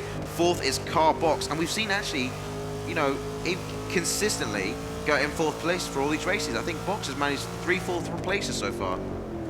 It's been tough for a lot of the racers out there, including Harmonic. Alley, what can you tell me? He's down at 10th. Yeah, one of the favorites here coming into this competition, Car Harmonic, an absolute expert in P and R class cars and the winner of every single week of the North American qualifiers, but yet struggling to get into the decent part of that top 10 race after race. I think his issue is he's always in these mid-pack battles. You can see him here just getting caught up in more dogfights, and every single time these cars are side by side, they're not taking the fastest line around this track. Yeah, it's a log jam, as he said, from 6th all the way back to where Car Harmonic is in 10th. Trying to battle with Eggy here, and tell you what, Mellish, he might be right. It's just maybe the starting position for Harmonic is just too far back for him to really make some moves without causing some damage. Yeah, it really needs a golden ticket. He just seen Eggy going wide there, and he leaves the room door wide open for Harmonic going through Maggots and Beckett's here. And you can see him, Paul, getting away in 8th position. The first time we've seen Paul race tonight, and he's actually really competitive. He is charging hard, but he's got to be careful of Harmonic. Harmonic's now up on Paul. Paul in 8th place, Harmonic in 9th, Eggy in 10th, and boy, it's become a theme here for a lot of these drivers in this Corvette. C7R, a lot of folks getting off in the grass. It sounds great, it handles great, but when you put it in the hands and you're racing against 12 of the best people in the world, it doesn't matter what you're driving because it's all down to the trembles in your hands. It's stuff made of. It's incredible to watch. You know, I couldn't drive at this intensity. You know, you talked about the best in the world. You know, Harmonic from North America, Lage here from Europe, but they're really. You know, we had 66 racers here at the 24-hour of Le Mans. We've got down to 24 here in Le Mans. But you mentioned it. They're all over the place, everywhere from Asia, Europe, North America. It's been a real melting pot, but it's cool to see all these drivers come together with one love, and it's the game Forza. Well, it's a fine example of how, you know, global, you know, the Forza community can be, and getting them all in one place, meeting each other, and showing the same, you know, enthusiasm they have for this game. Just seeing Eggy there tap in the back of Zoom. Zooming is getting swallowed up now, back all the way down to 11th, outside the top 10. Eggy, strong performance. Zoom now in 11. Force 1 bringing up the rear, but it's Lage way out in front. They can just record me. They can just record me. I don't even need to be here. They can just press some button and say Lage is in first. Yeah, exactly. But you know, it doesn't take away from the fact that the rest of the pack are really battling it out. You know, he's out in front, but the rest of them, you know, second place feels like a win for some of these guys because they know who they're up against. You know, it's a massive achievement to get that second place. Well, I think, you know, as we. When there is Zoom getting off on the side, he's going to lose valuable speed, valuable seconds, and that's so unfortunate for Zoom. Like that rumble strip, because you're hitting it at such high pace, because you want to maintain a high pace. If you don't, you will get swallowed up quite easily going through the S's. And you know, he just clipped the wrong side of it. Back tire, rumble strip, it's just going to equal an ugly mess. So here in lap number 4, 4 of 7 here on Silverstone GP. We talked about it. We've had several drivers get loose off in the grass here in the Corvette. Have to say, they're all like got a little bit of a distance between them, but it's not enough of a distance to stop a dive bomb. I feel like one's going to come pretty quickly. You know, we're on board with Carbox making his way up for the first time, I think, in 3rd position. Endurance holding 2nd at the moment. These guys got 4 or 5 car lengths between them. F4H Racers, though, brilliant stuff from him in these first couple of laps. Roadrunner had been the one that had been so tough in the first couple races in this group, but now Envirus is holding on to 2nd, Box in 3rd. Roadrunner isn't that far behind. He's fallen back to 5th. He's going to have to get back Racers if he's going to try to make a move on the front of the pack. The thing is, Racers, Roadrunner, they know each other. You know, these guys come together head-to-head through so many leagues, and they know how each other race. You can see the determination there on Roadrunner's face. He's got, you know, a very minimal gap now, but in these GT cars, you're not going to make up the distance as quick as you would in P-Class cars, in LMP cars. So we got 3 laps to go here on Silverstone, and we got a battle between 2nd and 3rd. We also have a battle between 4th and 5th. And then they're sort of spaced out from there, Mellish. No, exactly. You know, these guys are running a very, very similar pace. Obviously, you know, Carlage out in front showing how it's done, but most of these guys, you know, are running very similar times. Like we said before, you know, they've reached a stage where it's not usually about the lap times. It's all about those slight mistakes you see in slides into turn 2 and 3 because it's such high speed there. You see Racers going shallow, and it invites Roadrunner right up the back there. He actually uses a rumble strip, and I think he let off there and actually steered away from the rumble strip because he didn't want to get a slide there like we saw from ZSR Zoom. So Roadrunner in 5th. You got Zermatt quite a distance behind him, about 200 feet, and losing ground. 3 laps to go. Lage with a comfortable lead. Really right now the battles are between 2nd and 3rd and 4th and 5th. You talk about those valuable points as we move up to 3rd place with Box, who was strong in the qualifiers, actually won every race of the qualifying in his group. But Envirus has been tough.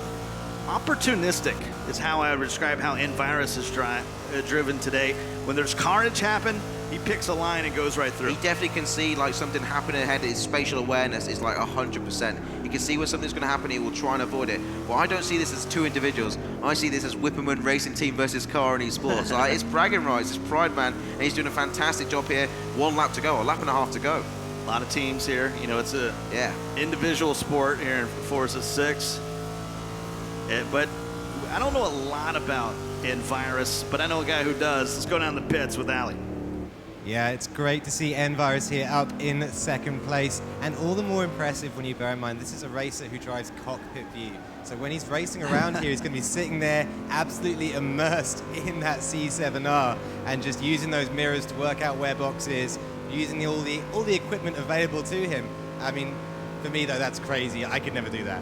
No, absolute diabolical stuff running in cockpit view, and right now he's able to hold off Box. Box is in third place, really trying to challenge Environce's Carlage, the legend, continues to press on. Yeah, that man came here focused, and he really hasn't, like, you know, broken away from that focus. You can see just by the race overview down the bottom, he's starting to pull away now, just ever so slightly, about 500 feet from second place there, and you can see the gap ever so increasing. Races now 1,000 feet between first and fourth, and in such a short sprint endurance, well, no, such a short sprint format of a race, that's a huge difference. And here they come up, moving on Vale. Sort of that last chicane before you take a big right-hander back to the start line.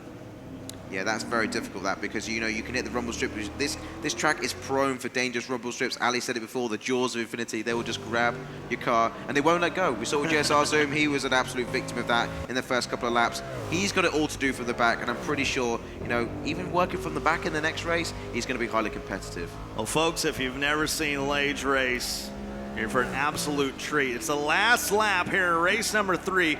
3 races of 9. We got 2 groups, 24 racers here in the semifinals, working their way through 9 races.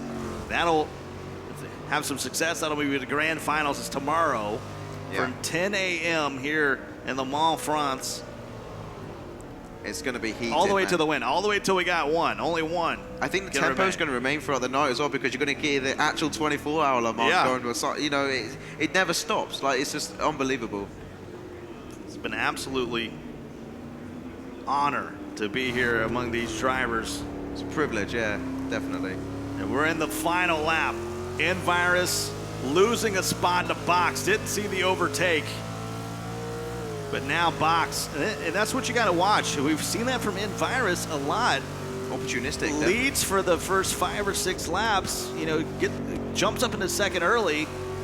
But this time over time, who's ever in third place, whether it was Roadrunner and this time it was Box, is able in those final opportunities, those final turns, able to overtake Envirus. Well, like Ali said earlier on, he races cockpit view. So if you think about it, you got to check your mirrors. You know, your thumbstick. You know, your right thumbstick is changing, you know, turning so much more than pretty much most of the other drivers, and it's great where credit's due. Envirus is doing a fantastic job to hold off third.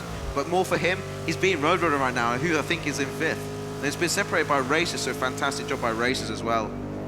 The racers has really been holding down that 4th spot. Not a lot of challenging from racers. He's up and coming, man. You know, he joined a great team. They're going to give him all the support that he needs. But he's really putting a fantastic performance and like representing their F1 really well. And here comes Lage to the finish line, and he's going to grab his 3rd checkered flag of the day.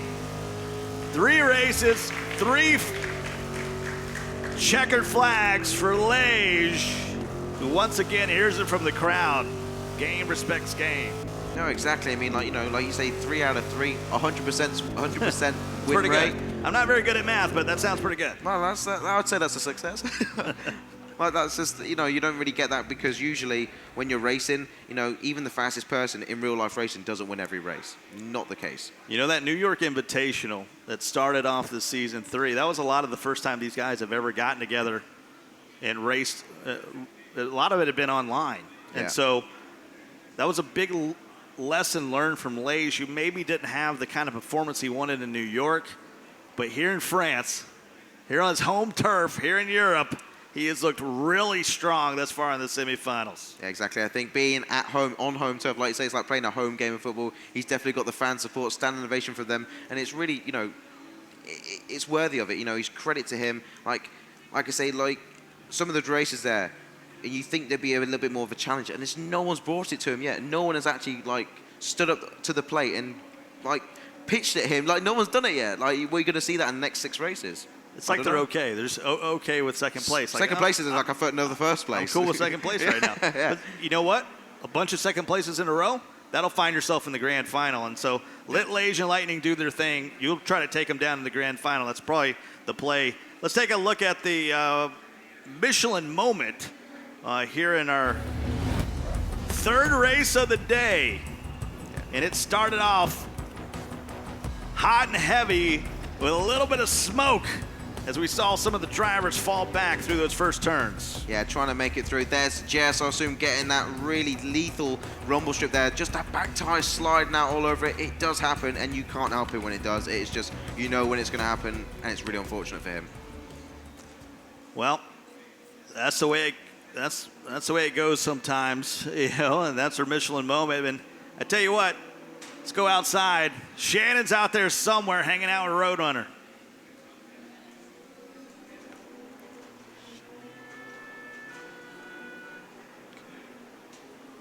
A little technical difficulties outside, and usually you can't hear it because of the cars going by, but we'll try to get that interview with Roadrunner. And you know, the interesting thing is sometimes you just get caught up, and he had been racing second after second, but this time maybe a little bit below, just trying to get through that corner. Just take a look at the provisional results here of this third race.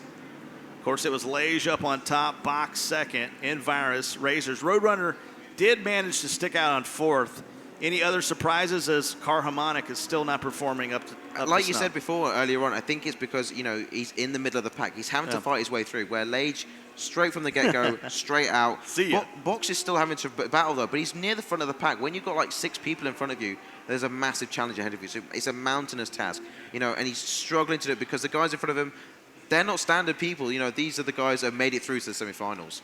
Well, we've seen him just sort of be in that 7, 8, 9, maybe fall back 10 and have to battle back up. And that's the difference. You know, when you're going through these, we're going to do a lot of races today, but we're not going to do a lot of laps. You know, we're talking about 7, 8 laps for most of these circuits. And that's not a lot of laps to gain you around. So you might pick up 3 spots. That's the best you can do. Get regridded for the next one and try to move up another 3 spots. I think he's going to have to change his driving style. I think he's going to have to be more aggressive. I think that if he can get like a golden ticket and maybe clamber a few places and get the 5th, put him in a perfect position for the next race ahead. Let's move on to Group B here in the third race. We want to find out what you guys think out on Mixer. Poll, get involved here in Mr. Jack and Lightning. Okay, all right, Mr. Jack falling back a little bit here. Lightning has been the favorite. He's shown it. A few votes out there for Mr. Jack out on Mixer, but a majority of the votes coming in for Lightning, and there's Mr. Jack again. I don't know if they're thinking, Mr. Jack, is he known as a great driver on Silverstone in the Corvette? He's an absolute fantastic league racer, especially when it comes to spec racing. I've raced him many, many times. I tell you who we didn't see on there was Hysterical, and Rossi actually made it through the pack as well. And he came from last to 5th. That's a huge achievement. He's only got 5 cars to do now. I know one of them's Lightning, and I know one of them attacks Johnson, but he's got all the pace in the world. And I think GT cars, that's where I met him, in Forza, and he's absolutely lethal in the Corvette. Well, we're going to have to watch for that here in race 3 for Group B. Let's get down to Silverstone as these guys are locked in and ready to go. Lightning will be up front. Armarth will be in second.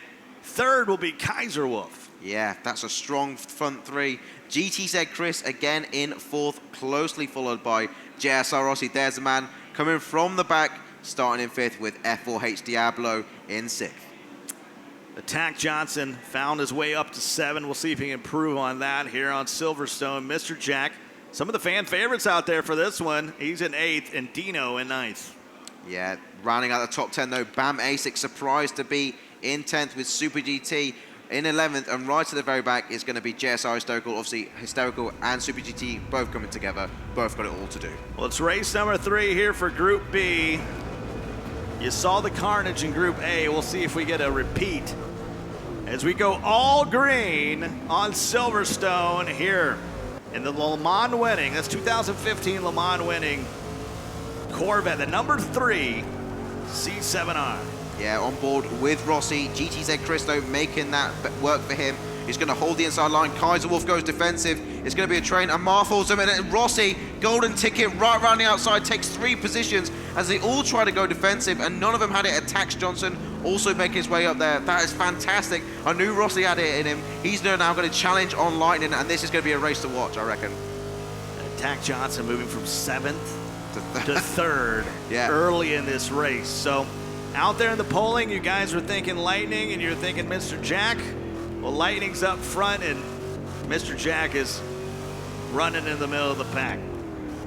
Yeah, Chris and Amarth will be furious. They all went defensive, trying to hold the inside line, kind of stagger the pack, have a domino effect, and it didn't work out for Amarth. He's now back in 5th position with Kaiserwolf behind him.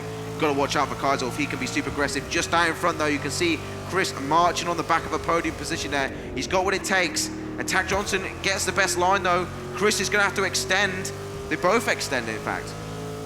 Here in the first lap, we've already had a little bit of fireworks. We've had a lot of movement. Lightning is the only one that hasn't moved. He's been on the move.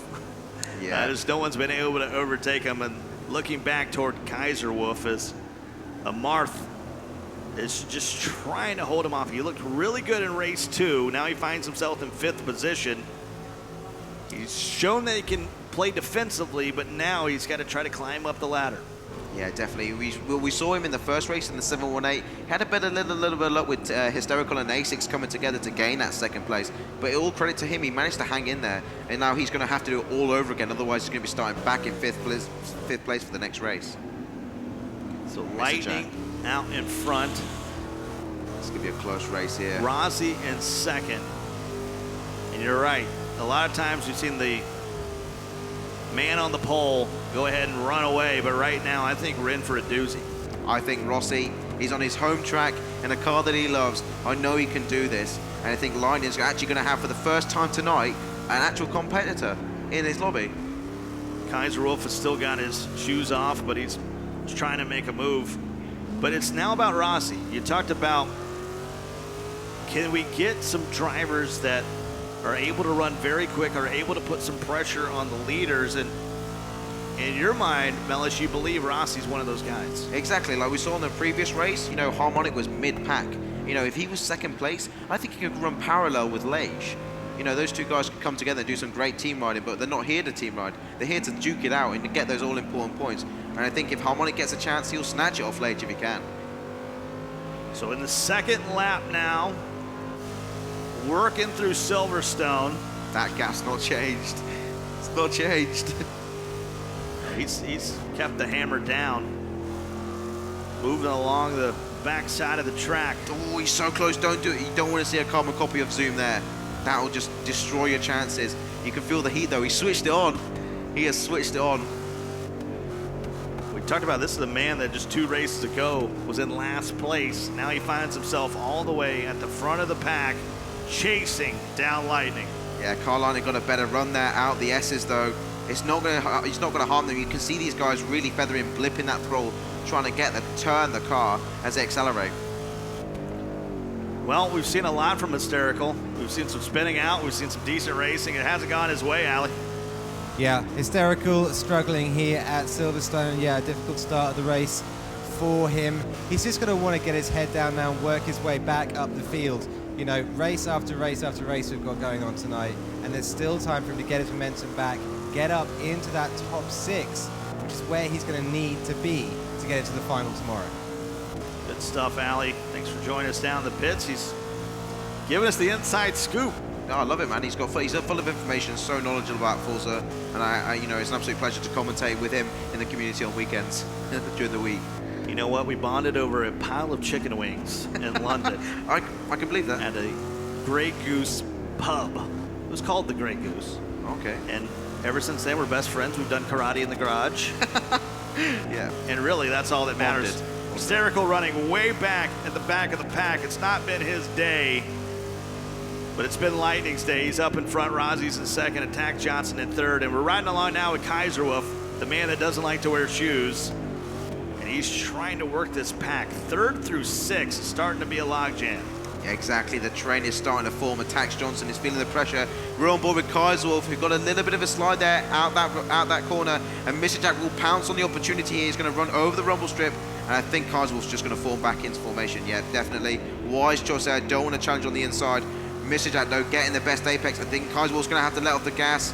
You know, went wide again. He just can't do it. You try and gain momentum through a corner with no race line. Such a hard feat. Seems like a lot of these drivers, this is our second time through Silverstone here in this Corvette, have really drifted wide, trying to push themselves into those corners. Oh yeah, you can see through the performance of the car, like how hard they're actually pushing it, and through the engine noise as well, because that, you know, that relates to what they're doing with the accelerator trigger, and they're really blipping it, just trying to turn the car, rotate it, and then smash that throttle, because you really need to get in the power as early as you can in the Corvette. So Mr. Jack sees Kaiser Wolf. Guys were trying to put the jaws on him for that 6th place, and that's when you know, there's some comfort in being in the pack. You know, you're sort of moving around the racetrack together, but when you start to get sandwiched, you talk about that, getting sandwiched, it's not good. So Mr. Jack knows that he's got a wolf behind him as he tries to chase down a Marth. Yeah, I mean, you know, he's chasing one of the best guys in Forza, and he's getting attacked by one of the most aggressive drivers in Forza. It's a lethal concoction at the moment, but he's doing a fantastic job, and Marth goes defensive again. Didn't work out last time. Mr. Jack actually went mid-pack there, crisscross, trying to get the run. He's going to dive. Wow. Whoa, and Marth sees this and reads the situation really well. Mr. Jack, though, is not done at the moment. He's going to get onto the straight, and I think there's a dive bomb coming. I'm going to call it dive bombs coming under the bridge. Yeah, 4 laps to go as they work around lap number 4. He moved. He definitely moved towards the inside there, and that's a Marth wide, and that's going to allow a Mr. Jack the room he needs, and Marth, though, gets the better run after that little collision there. Just got to settle down. You don't want to lose a 5th position. Now, Marth's done a nice job at recovery. He's got to tip your cap to a guy that's really good at recovery. Yeah. That is able to be aggressive, maybe push the limits, but when the car responds back to him like, nah, bro, I'm not going to do that. He's able to you know, straighten it up and keep it going. Well, I've seen him in the Forza community, like you say, actually nailed it on the head there. He is a recovery racer. But, you know, he can drive perfectly, but when he gets hit, he doesn't stop. His head's still in the game, and he'll run and run and run until he hunts down the back of the pack. And you can just see that there. Got a little bit of clip with Mr. Jack, and still managed to maintain that position. He knows what to do when his car, you know, when it's not on the race line all the time. Oh, that's a move. Head through Chapel here down the straight as they move to the right-hander Stowe. Bam A6 back in 8th place. He's trying to chase down Kaiser Wolf. Dino is behind him as we come back to the start line and chicane through Vale. And there's starting to be some respect. Yeah, for Vale. You're definitely seeing a lot of sportsmanship here, but I think it's actually a little bit of self-preservation as well, because they know you get tangled up, you don't knock someone else, but you also knock yourself out of the race and knock yourself out of contention. You can see that here. Or you see 2 tyres that actually killed a lot of people in qualifying. 2 tyres up over the rumble, and you saw Bam A6 really cope with that well there. 2 F4Hs in the back 3. Super GT, Hysterical, Diablo. That battle for 5th place. You got Chris. Marth is the one sitting in 5th, and Mr. Jack is right behind him. Kaiser Wolf is behind Mr. Jack. Yeah, just seeing Hysterical at the back there, like you said, between the F4H boys. I don't think that's a reflection on his pace, because when he was in 2nd place, he was holding his ground. I think it's the fact that you're just racing the people you're racing are so good, it's so difficult to make those ground up. You know, maybe a couple of places, or you get like an incident, you get to make a few more places, but it's really grab every opportunity you can. It's one thing to get on the curb, up on the rumble strip, as you call it. It's another thing to get off of the grass and start to turn sideways and lose valuable speed, valuable time, and valuable positioning. Look at this. Mid-pack battle here between 6th and I think that's 8th. And Diablo's not too far behind. Oh, Dino's not too far behind there. Well, these aren't the Porsche curves that we have here at Le Mans, but it's still a formal curves there on the backside of the track that you gotta respect as you hit the straightaway, heading back down toward those final turns. It's lap 5. This is the Forza Racing Championship. If you're just joining us, semifinals, race 3 of 9, going all the way. I don't know, 3 a.m., 4 a.m. This endurance race. The cool thing is, this is now the 5th class of car here at Le Mans Recognized Esports, and we have a little bit of carnage going through that chicane. We knew that it would be a choke point, and it's going to cost some positioning. Yeah, Super GT is going to close the door on Mr. Jack. He's going to take that 8th place, runs a little bit wide, gives Mr. Jack the room to make it around that corner. Otherwise, there would have been a collision there. 3 wide though into the last chicane. That's just not possible. It's just completely impractical in such a heated moment as well. These, you know, all sorts of thoughts are running through the minds of these racers. 2 laps to go. And there's another hello as Asics decides to go on the outside, chasing down Super GT. That was Mr. Jack that didn't see anything wrong with a little bump and grind. Yeah, exactly. Have to say though, my man Rossi at the moment, there's a gap that's increasing all the time between Rossi and Lightning. Lightning has brought his A game. You know, Rossi's met his match and he's doing really well. You know, he got into 2nd place really early on. And he's starting to pull away, actually. He's actually pulling away. He's like a 2nd guy that's pulling away from the pack. Tax Johnson just can't quite catch now with 200 feet split in the 2. Chris in 4th. Well, Tack Johnson was a part of the, well, I don't say a part of it. He was the benefactor of a little bit of carnage there in the early laps, and he was able to move from 7th to 3rd. But we really haven't had a lot of change at the front. The front 4 has stayed the same. Lightning out in front, Rozzy, Johnson, and Chris. Yeah, fantastic there by Rossi and Tax Johnson. And Chris, he's not out of this at all, yeah? He's right behind. You can just see there, just behind Rossi in the camera, Chris is actually charging. Looks like he got a bit of a better run there than Tax Johnson. It's all about the run in this car. You've got to be super smooth in a Corvette. Let's see what he gets up to here. He talked about not a lot of top-end speed in the C7R. Able to get up about a 160 on that back straight before having to power down to 3rd gear. Yes, look at that. Rossi there going for the last chicane. How smooth he takes it. Knows his braking apex off by hand. Shallow through the 1st, wide on the 2nd. Well, we're headed into the final lap here on Silverstone, and tell you what, Ali, Super GT hasn't had the race he'd like to have. He has not. Well, Super GT hasn't quite had the beginning to the competition he might have wanted to have, but he's starting, I think, now to get into his groove, starting to pick up that sort of that excellent time on Forza that you can get every single day. You know, that golden hour, I think, as Mellish sometimes calls it. You know, it's a moment when you really start to click in. He's now running 8th position. He's seeing himself getting higher and higher into this top 10, and he could be a serious contender as the night begins to get a little bit longer. Thanks, Ali. Well, they're in the final lap here on Silverstone. Lightning way in the lead. Rossi is going to need a Forza miracle to catch up with him. Yeah, but it's really the 5th, 6th, 7th are sort of some of the positions that are up for battle right now. Yeah, you know, they get caught on one of those curves of Jaws of Infinity. That's it. They're going to lose. Say like 4th place gets hit. It's going to lose so many places. It's so key right now. The pack is not spread out enough where you can afford to make silly little mistakes, because it will still cost you positions going into the in the last lap of this race. There's Rossi, who there in that 1st lap was able to move from 5th to 2nd. Tack Johnson moved up with him as well.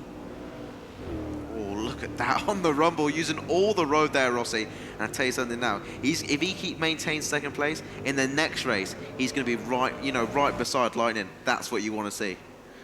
Sort of a traditional livery there for Chevrolet, the blue with the red stripes. Beautiful. Of course, it's a little bit random what they get, but these liveries have looked absolutely fantastic. Big shout out to those at Turn 10, pumping out these amazing car skins that we can look at, amazing paint jobs.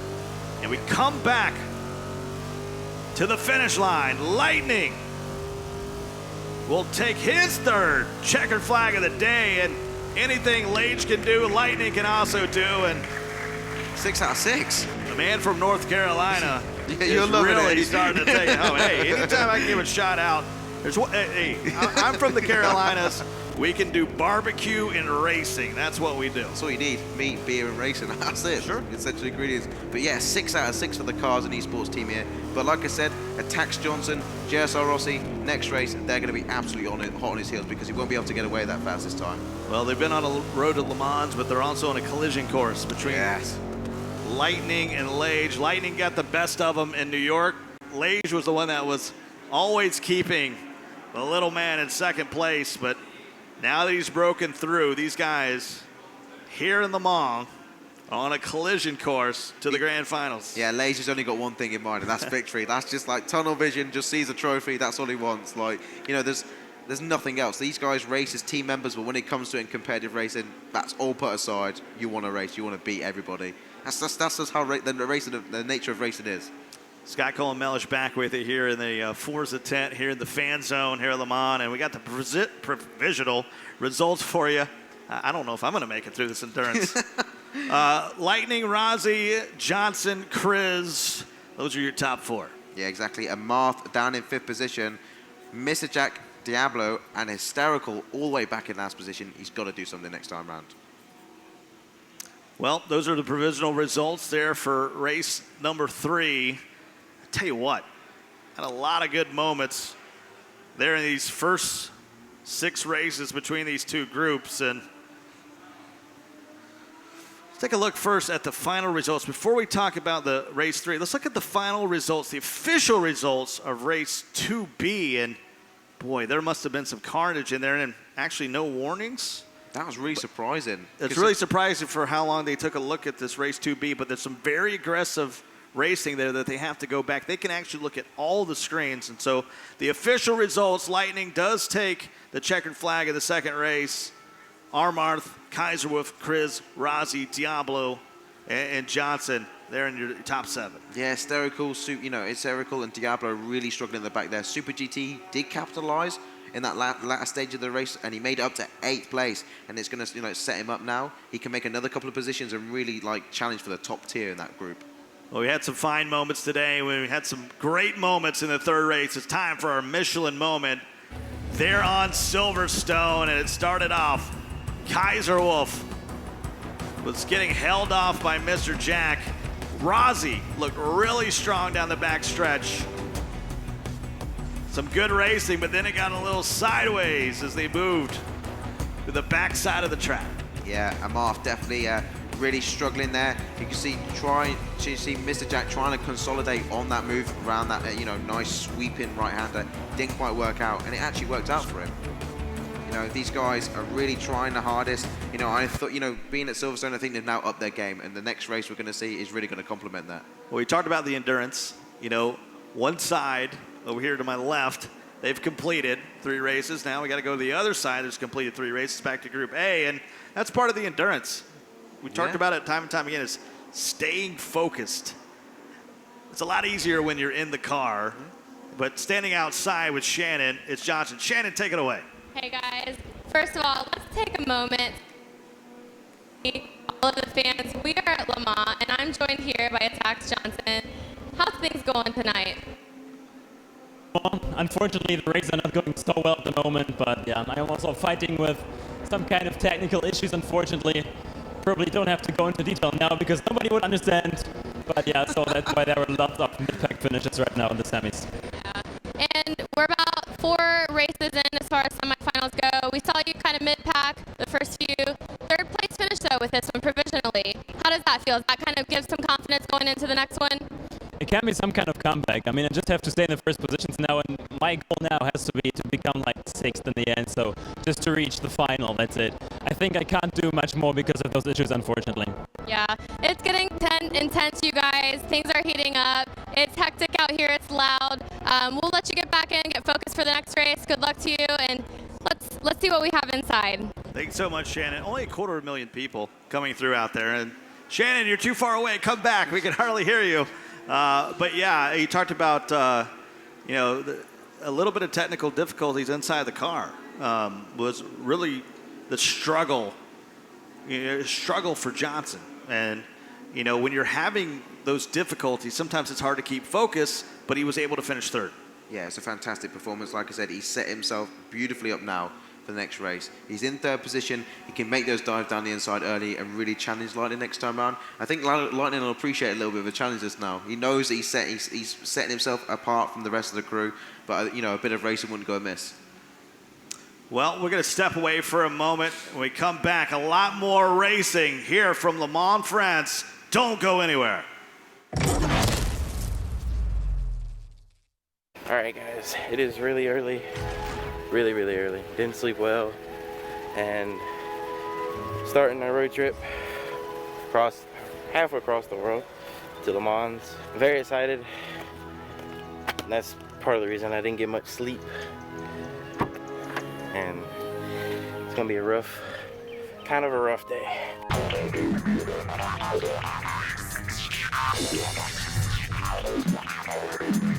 Seems exciting.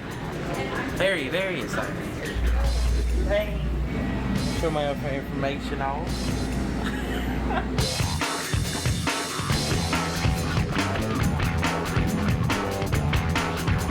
Flight was long, boring, and very painful for my legs, but we're outside waiting for Lee to get off his plane. He should be arriving any minute. There he is. Hey man, how you doing?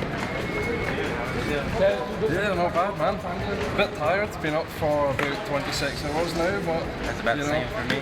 This is brilliant. Clear skies, right? Perfect for the road trip, hope it stays away. Oh yeah, blue skies, all we need. Yeah, especially when we get to Le Mans.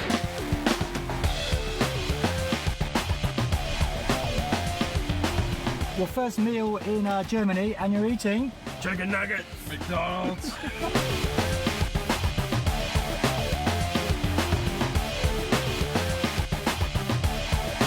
Right, so finally made it to the Porsche Museum, and we're going to go look at some brilliant cars, as you can see. Let's take a look inside.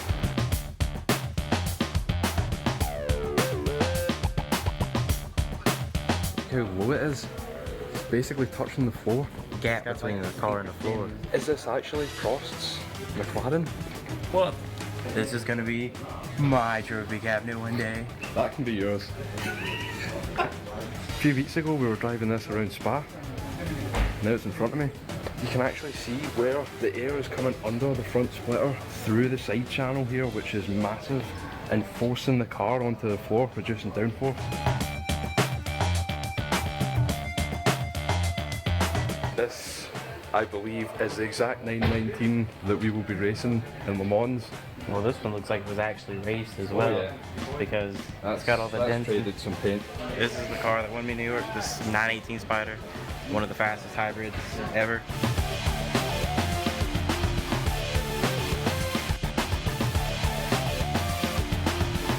Well, that was awesome, exciting.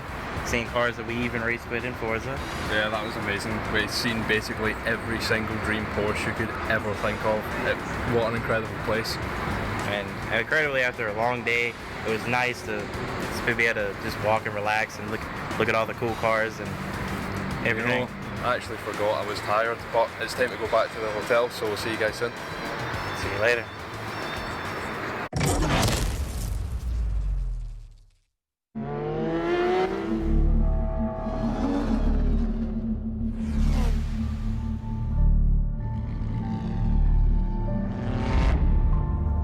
Every day I was challenged.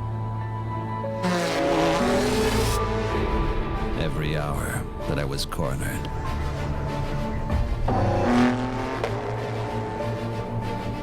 Every hundredth of a second my limits were exceeded.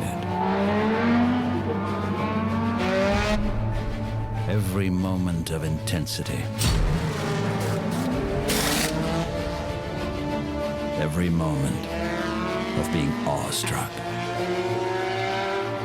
Time and time again, I was tested, with no compromises.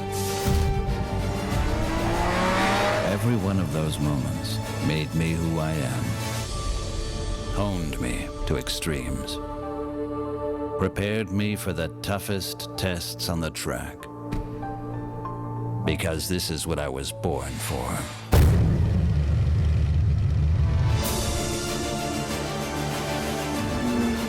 This is my destiny.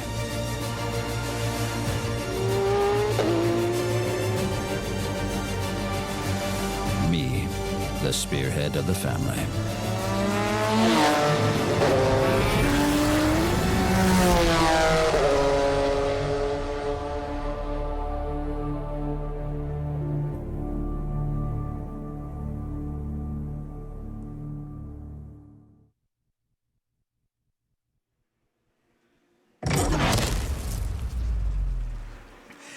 Hello, everyone, and welcome back to the Forza Racing Championship 24 Hours of Le Mans here.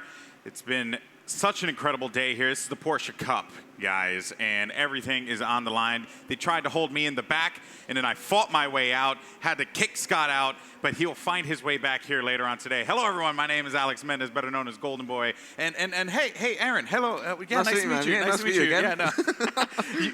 you kids won't get it. But in any case, so, guys, we're in for a treat. Of course, as you guys have been watching these races pretty much all day long, there's going to be so much more to come, and I'm really excited to be sitting here bringing you the action. First time in Le Mans for me, man. This is amazing. Like, I went to my first NASCAR race a couple weeks ago, and then I told my father, who's like a huge F1 fan and just racing fan in general, and he was like, "You're going to Le Mans? It's like a just dream to come here." So he could, be jealous, Dad. Anyway, so moving on though, let's talk about the final result of race 3A. Let's go ahead and take a look at that bad boy there.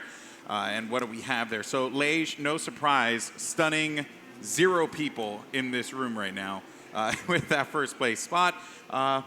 Nothing here really crazy. I mean, it sucks for Force there. He got hit with that 5-second penalty there. Paul, though, benefits from that, moves up, gains a point in turn. Yeah, exactly. Force One actually got a penalty last time around on his teammate Eggy, who's just a little bit ahead of Paul. So Paul making that extra, the all-important 1 point, but still at the front. Carlage, Carbox, someone's got a challenge. Actually, Carbox has been really, really challenged by M-Virus and Roadrunner here tonight. Yeah, it's funny you talk about box. I mean, I was speaking with Brian and Ali in the back, and one of the things they had mentioned is that it's been a tad hit or miss for him, right? Good moments, like moments of greatness, but then sometimes doesn't really find what he wants. Really looking to see box continue to grow and succeed in this competition. It's going to be really awesome stuff. So let's go ahead and take a look at the final standings, I believe is what I had just got told in my ear. So let's go ahead and take a look at this here. Lightning in semifinal A. Clean sheet, 3 out of 3, actually 6 out of 6 if you include Lazy, the unbelievable Karmov, strong in second at the moment. At the moment, we're going to see JSR Rossi and Atax Johnson now, who made their way up to second and third in that last race. They're going to be challenging the front and gaining more points right now. Hysterical, though. He's got it all to do. Super GT, 6 points to his name. I know he's worth more than that. He's going to do so good. Yeah, I want to see him climb up as much as possible there. Man, Lightning, dude. This guy, he is so unbelievably talented at this game. There's a reason why he came out as the New York Invitational champion. But again, Liège right on his back as well. That basically, it's going to be the immovable force, right? Or the immovable object versus the unstoppable force. There you go. Gorilla Monsoon quote right there for you WWE fans. Okay, so let's go ahead and move on to the next race here, guys. It's going to be awesome. Can't wait to jump into this bad boy, and it will be on the one and only Spa. Yeah, we're going back to Spa, man. Return to Spa. We saw it in the LMPs. Now we're going to go back to Spa again. We saw the troubles it caused last time in the first and second corners, especially up through Eau Rouge. Saw a little bit of hustle and tussle into the last chicane, and we're going to be in no other than the BMW M3 GT2. That's right, and again, just so much to come here, folks. But for now, though, I actually have word that Brian's waiting on the sidelines. Brian, what you got for me, man? Well, we're going to take another look at Spa. Of course, this is one of the longest tracks in Forza Motorsport 6, 4.3 miles, huge elevation changes. I think that's kind of lost sometimes when you see it on TV, but going downhill up through Eau Rouge, of course, but that's not the only time you go up and downhill at Spa. There's all sorts of challenges, all sorts of corners, one of the fastest tracks on this in this series as well. And you saw those cars separate because of the speed. And this BMW that we're driving this time, not exactly sure if the cars are going to spread out like that. They may be actually closer because they're going to be lower power cars.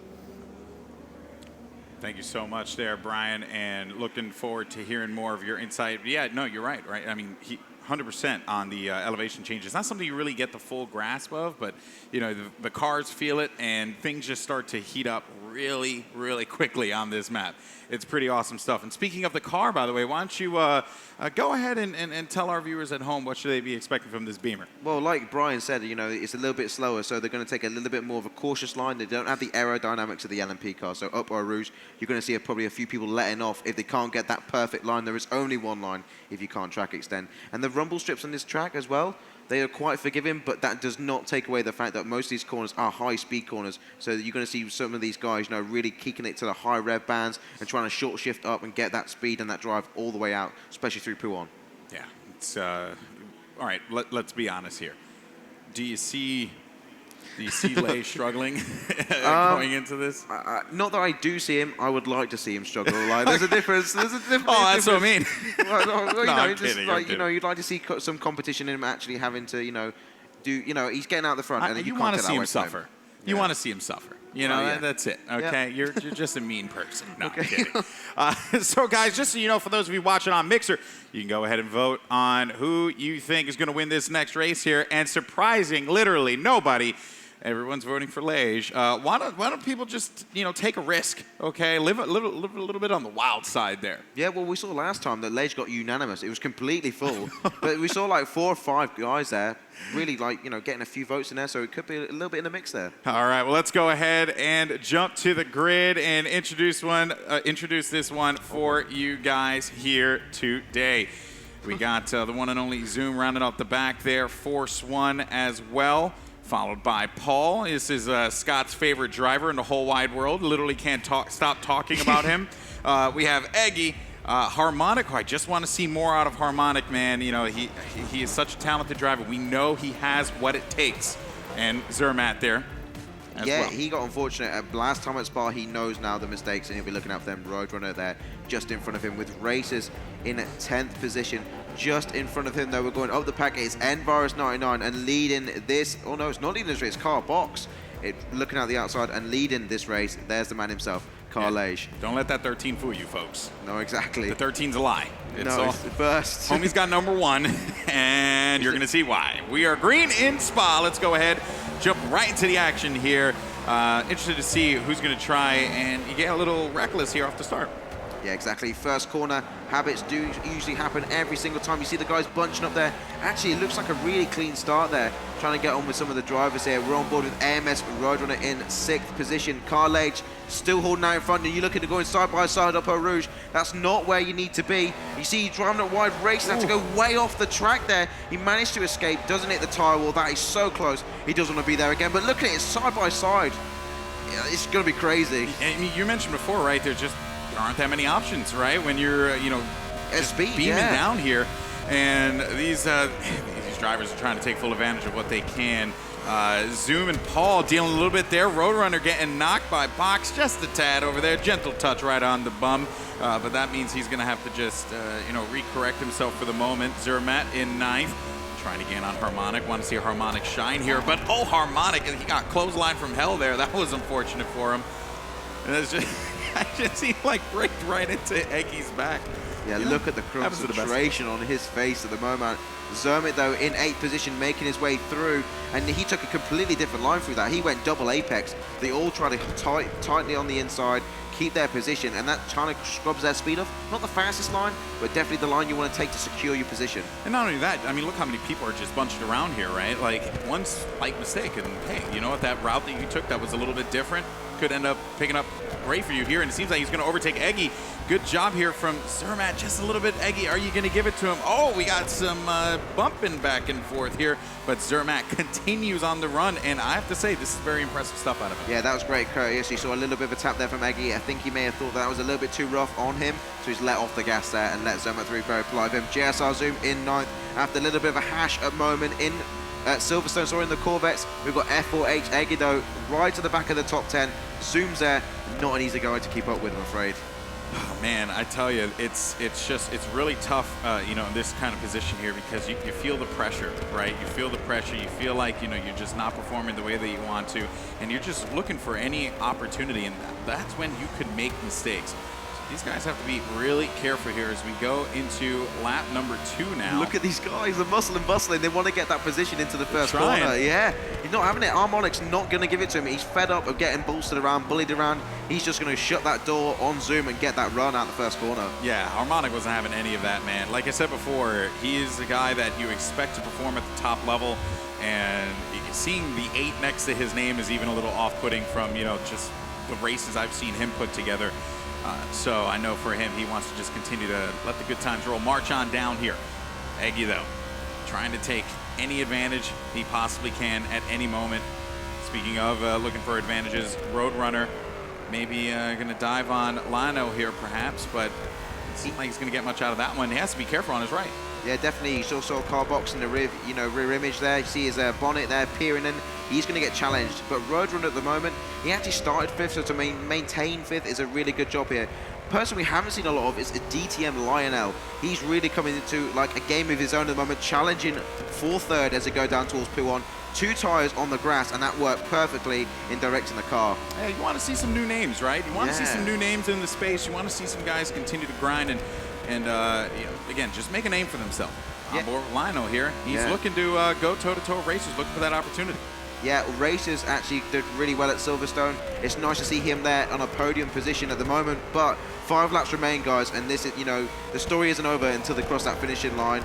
Just behind him, though, Car Box is actually getting challenged. He's making a move on Roadrunner.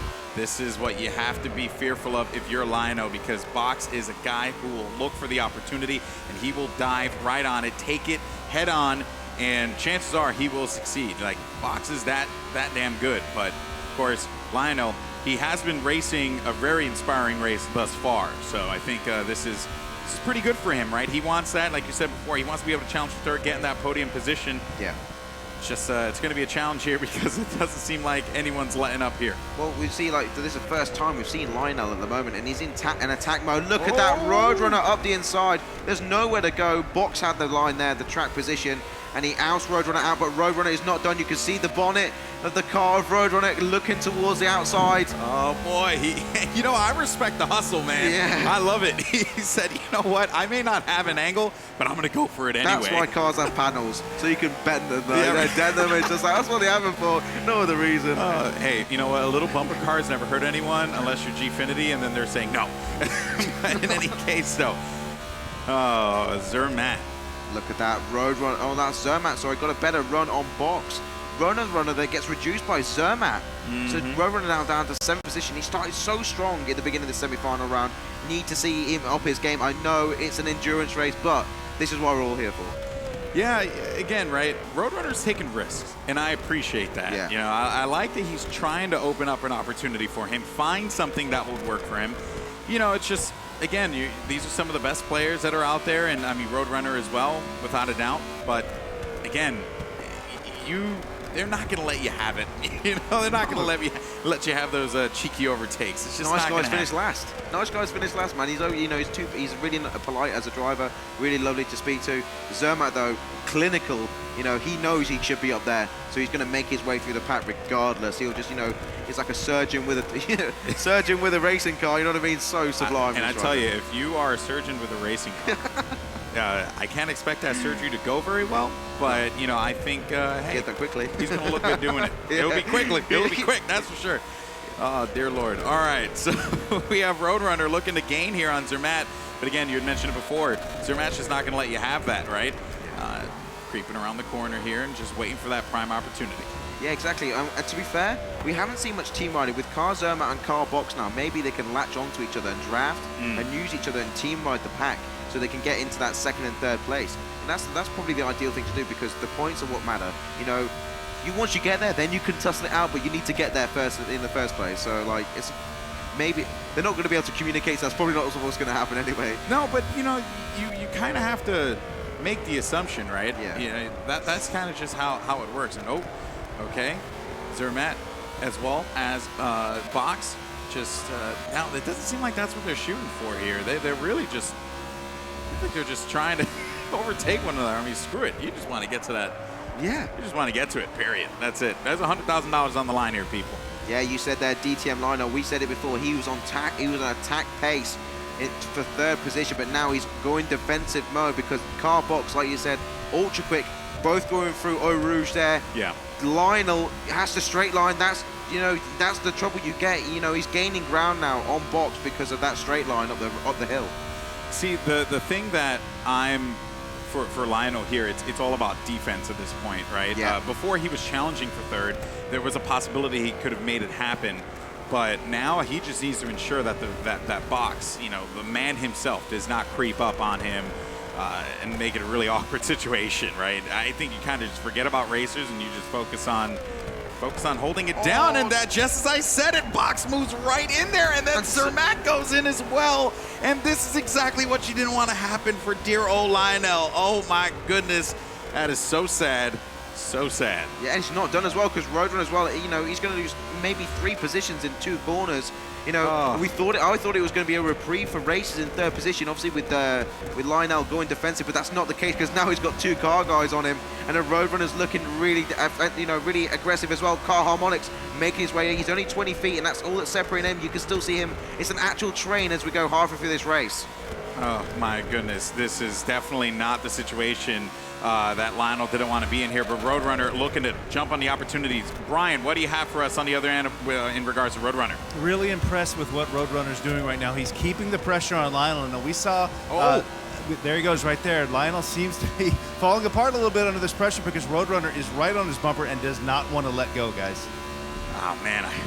Nailed it. Yeah. Because, like, you know, you talk about pressure, but he's falling under pressure to guys that are from cars and esports. Like, if you were going to fall under pressure to someone, that would be it. Like, you know, it's 3 people in succession. And Alien Motorsport, Roadrunner member, obviously, he's really fast. And look at that dive!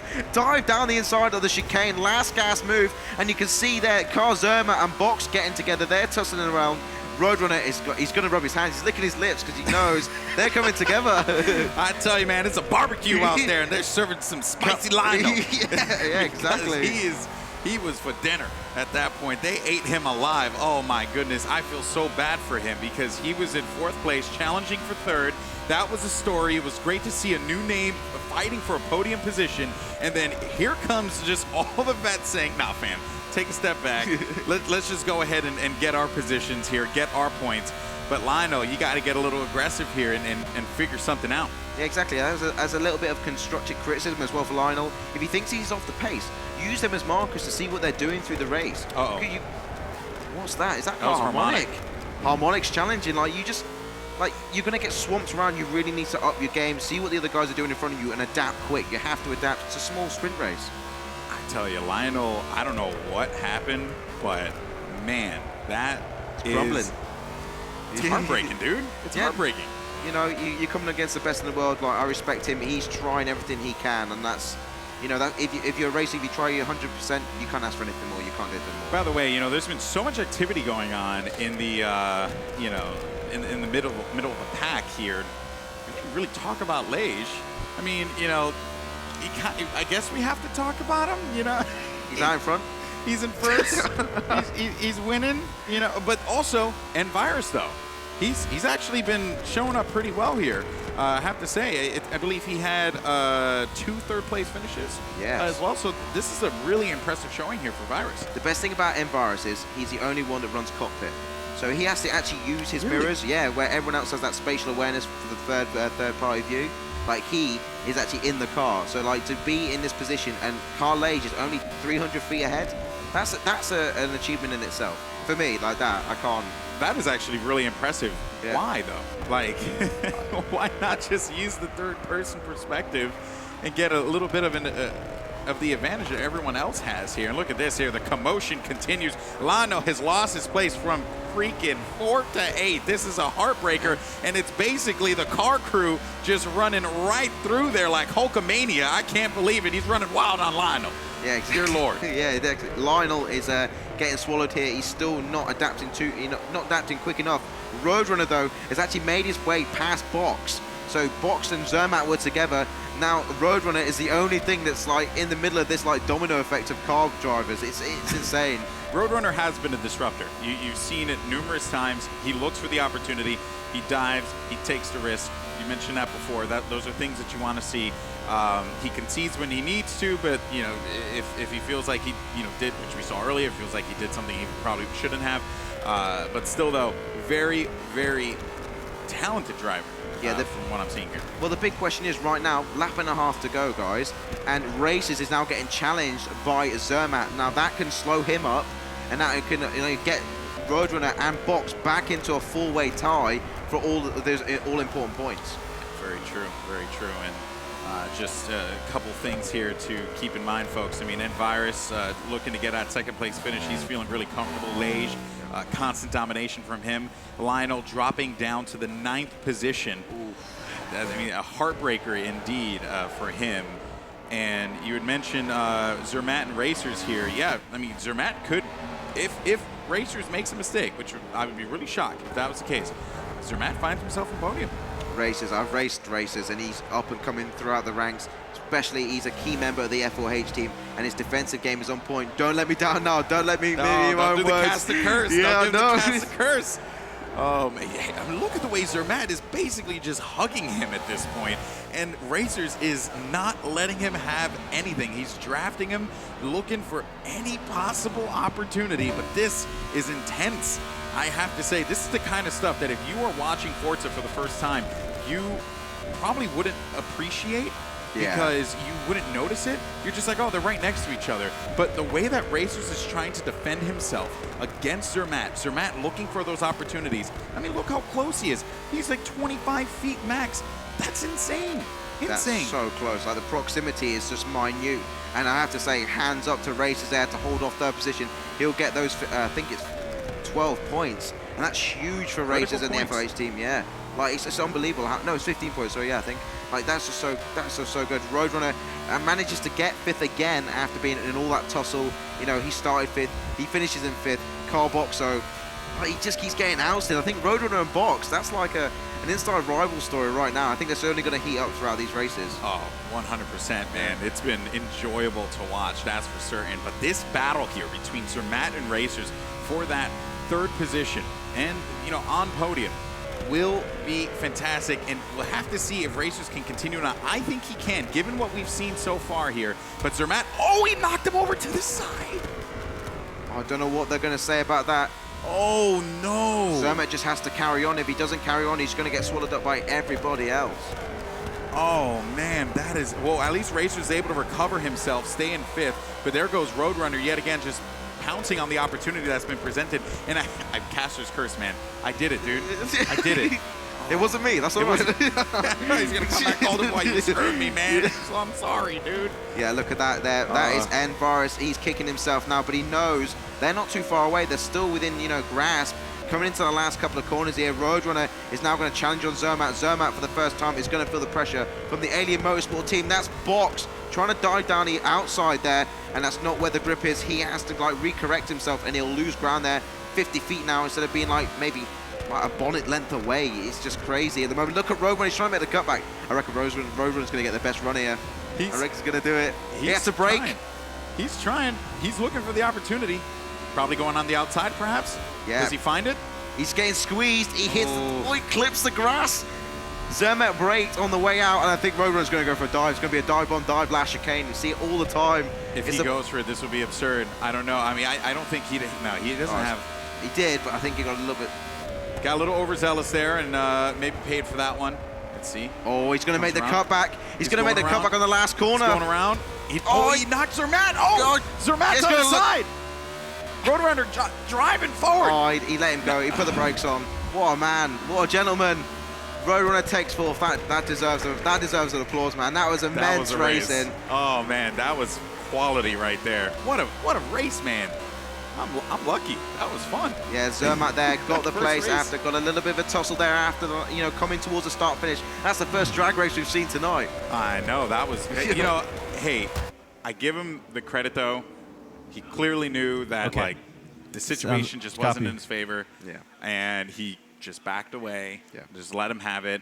But we were going to have ourselves a good old-fashioned shootout there, man. It just High noon, straight towards the finishing line. So big stories coming out of that one. One, I'm crying for Lionel because Lionel was in 4th, challenging for 3rd. Yeah. Just couldn't seem to keep it together. Of course, we do have to you know, see what the adjudication process is like. But for the time being, let's go ahead and take a look at the provisional results here. If you guys are just joining us, Lage, no surprise there, comes out with 25 points. And Virus as well. Good news for him, 18 points. Zermatt manages to find himself 15 and Roadrunner with 12. But look there, man, Lionel finishes with 2 points. He would have picked up 12 had he continued to maintain that position. I'm really interested to see what the Gfinity crew find with the adjudication. Well, I mean, like, they're going to be rigorous with their marshalling, and I think that, there was a lot that went on in that race. Yeah, I think we're going to see some warnings. Maybe, it's up to them. They're going to stand by their decisions and make them solid decisions as well, and stand by what the decisions that they make as well. It's really having a backbone when you're doing that marshalling. Yeah, it's tough. Let's go ahead and take a look at the Michelin moment here. See what we got. I mean, there were plenty in this race, man. I have to tell you. Yeah, there was huge battling up and down the pack. Again, though, Lay's getting out of the front. Actually, I have to say, credit where credit's due. Enbar is stuck with him. He didn't get away by himself. Like, he was there all the way. He wasn't looking to get into that mess in the backfield. He was like, nope, I'm just going to look forward. If I catch Lage, cool. If I don't, cool. I'm just going to do what I need to do. But that one right there, this shootout at the end, and he wisely enough backed away. We could have had a charge forward. Just wasn't the case, though. And I'm really looking forward to seeing what the final results are going to be on that race. Exactly. I think that was a fine example right at the end there. The kind of sportsmanship and like the kind of like, camaraderie in the community. You're like, yeah, it's all about being the best and being, getting the win. But sometimes you got to let off because it's a shallow victory if you do that sort of thing. It's all about being respectful too. Yeah. When you're out there on the track, and who better talk about respect than the respectful one himself, Brian. Brian, what do you think of that race, buddy? Well, respect is built on the track, and that is with the help of adjudicators like Evan Thorogood here. Evan, so we've had a bunch of races so far. We haven't talked about adjudication yet. Give us an idea of what's happening here in the back as you guys are looking at all these races. So we're mostly looking for 4 tires off the track outside of the white lines, and we're looking for any sort of contact. For example, on Spa, I'm sure a lot of you saw with the Toyota Hybrid, there were a lot of people track extending. We didn't end up giving out any track extending penalties on that race, but people were very, very close. So that's something we're going to keep our eye on. And if it happens continuously, we'll start giving out 5 seconds penalties. So is contact, are you trying to measure intent there, or is it frequency, or is it both? It's both, a little bit of both. So if there's intent, that's obviously a major issue for us. But if it's a racing accident, it depends on how everything turns out at the end. And I would imagine the 4 tires off the white line is only when there's an advantage gained, or is that being really strictly enforced? How does that work? If there's an advantage gained, we'll call it. But if you end up going into the dirt because of it and slowing your car down anyways, we'll ignore that. Okay, so tell me about how are the players out on the floor being made aware of their penalties? Is this do you have runners back and forth? What's going on with that? I believe they're made aware of the penalties after the race. We have a little penalty thing that they see once the results are posted. All right, so these guys are hard at work here, making sure that all these races are as fair and as clean as possible, guys, and they are working hard, let me tell you. All right, well, thank you so much, Brian and Evan, Race Boy, one of my favorite human beings.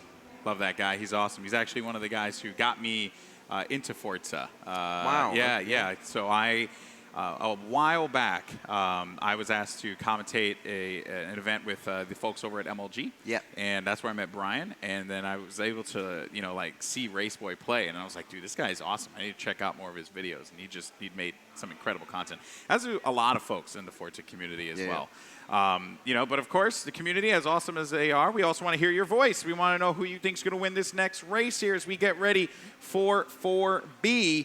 And nothing quite yet. No one's taking any gambles here, people. I don't know. I don't think it's much of a gamble though when you see this line out and who's been winning the races day in and day out. You're going to see a full bar car line in. But like I said, Rossi off second, Tax Johnson off third. Now that's the best position they've had since the start of this second round, the semi-finals. I think it's really now up to them to make it work for them. All the pressure's on them now. Yeah, well, I mean, Johnson is an incredible racer. We've seen him just, perform so many times, as well as Rossi, as you had mentioned before. But let's go ahead, take a look at the grid here as we make our way to race 4B. And you had mentioned before, there's Rossi in that second position, Johnson in the third.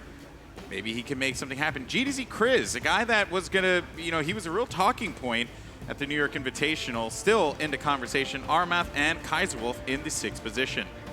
Yeah, as we go down the world pack now, we've got F4H Dino in 7th with BAM A6. in 8th position. That is a tall order for Dino to master there. TX3, Mr. Jack in 9th. Someone who's not usually down the back of the pack. He's got it all to do with F4H Diablo, rounding out the top 10. Super GT in 11th. And right at the back of the grid is JSR Hysterical. Hysterical's got a lot of work in front of him, man. Well, 11 cars worth of work, and it's, you know, these guys are not going to give him an inch. Oh, no, not at all. They're gonna make it the most challenging thing in the world. And we are green for Group 4B, race 4 in Group B. Here we go, folks. Let's see what we get. And this tussle at the start here in this first turn. Always expect to see some activity here. Anything catching your attention right now? Yeah, that was Rossi having to run right there. We're on board with F4H Dino in 8th place. These guys are going side by side. We tell them you've got to get in that train. Someone is going to lose out big time. And they managed to make it through, but that's someone coming across there and attacks Johnson. Oh, that was so close. He got scrubbed against the inside wall there, and Kaiserwolf gets swallowed up now, and that is Dino trying to avoid all sorts of collisions on the grass. That's not going to help him any. Yeah, Dino had 2 tires on the grass there, just ended up losing a lot of momentum, and now he's going to take the back here. Super GT actually right behind him as well. Look for a and there was a little bit of contact there, you know, but GT just looking for that opening. Yeah, man. Tack Johnson starting in 3rd. He's now in 8th at the moment. He's got it all to do again. Hysterical and Super GT double overtake on Dino. So Dino now reduced back to last place. That's not where he belongs. He's going to be fighting his back. I tell you what a way to open up that race there for our, you know, for our observers in the back there, because, you know, that just told a story. Dino has to be frustrated with that. Has to be angry with how that played out. You mentioned before you had to get in line, just did not happen. A6 though getting hit from behind. A Kaiserwolf there getting a little aggressive. But, you know, A6, the runner-up at the New York Invitational, certainly knows how to deal with the pressure. And here's Rossi hanging strong in that 2nd position, really close to Lightning. But Lightning, though, he's one of the best for a reason. I know, but I've seen Rossi in the BMW M3 GT2. Like, he's a GT class specialist, and if anybody can do it in a GT car, it's going to be Rossi. Look at his face, utter concentration, 100% there from Rossi.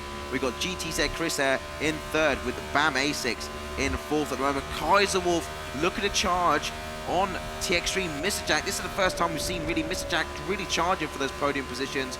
I think just in front of the in 4th position. I can't make out that name. BAM A6? Yeah, A6. That's A6 and Jack. Oh, here comes Kaiser. Looking for something.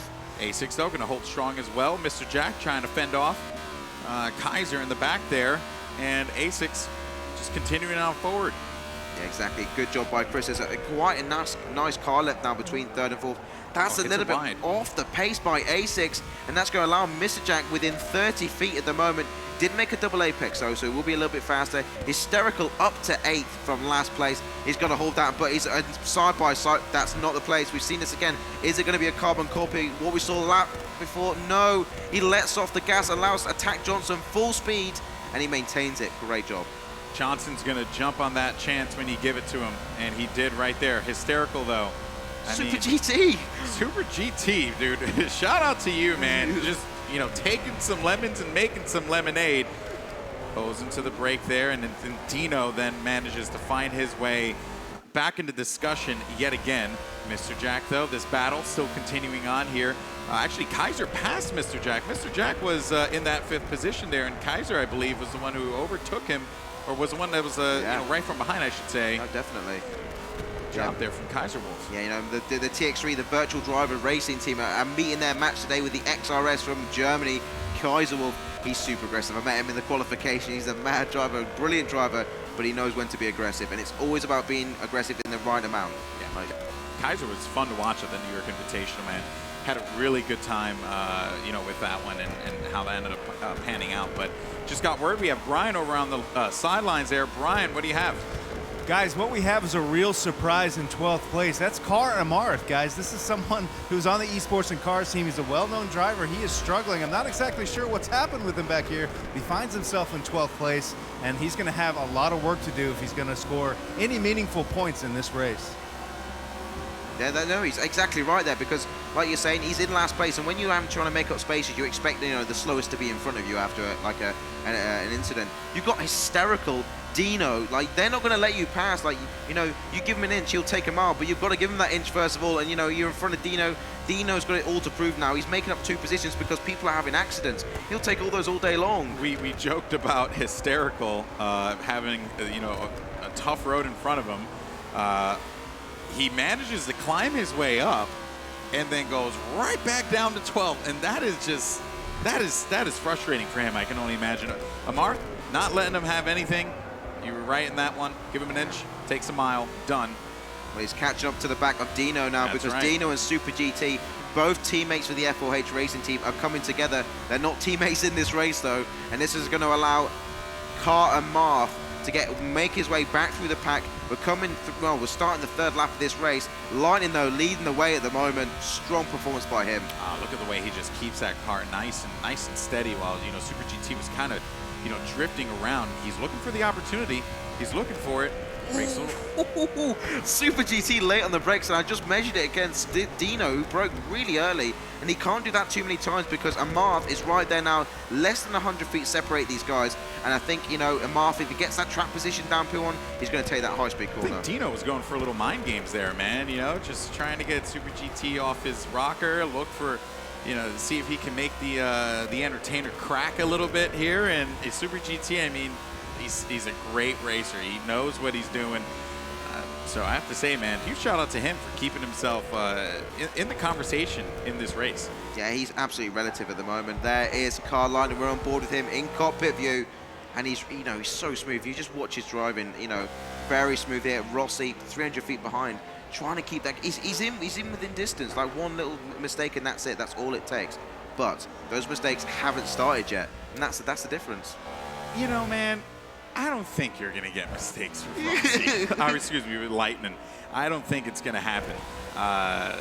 Rossi can find it. He can look for it. He can wait. But I just don't think Lightning's going to let him have anything, man.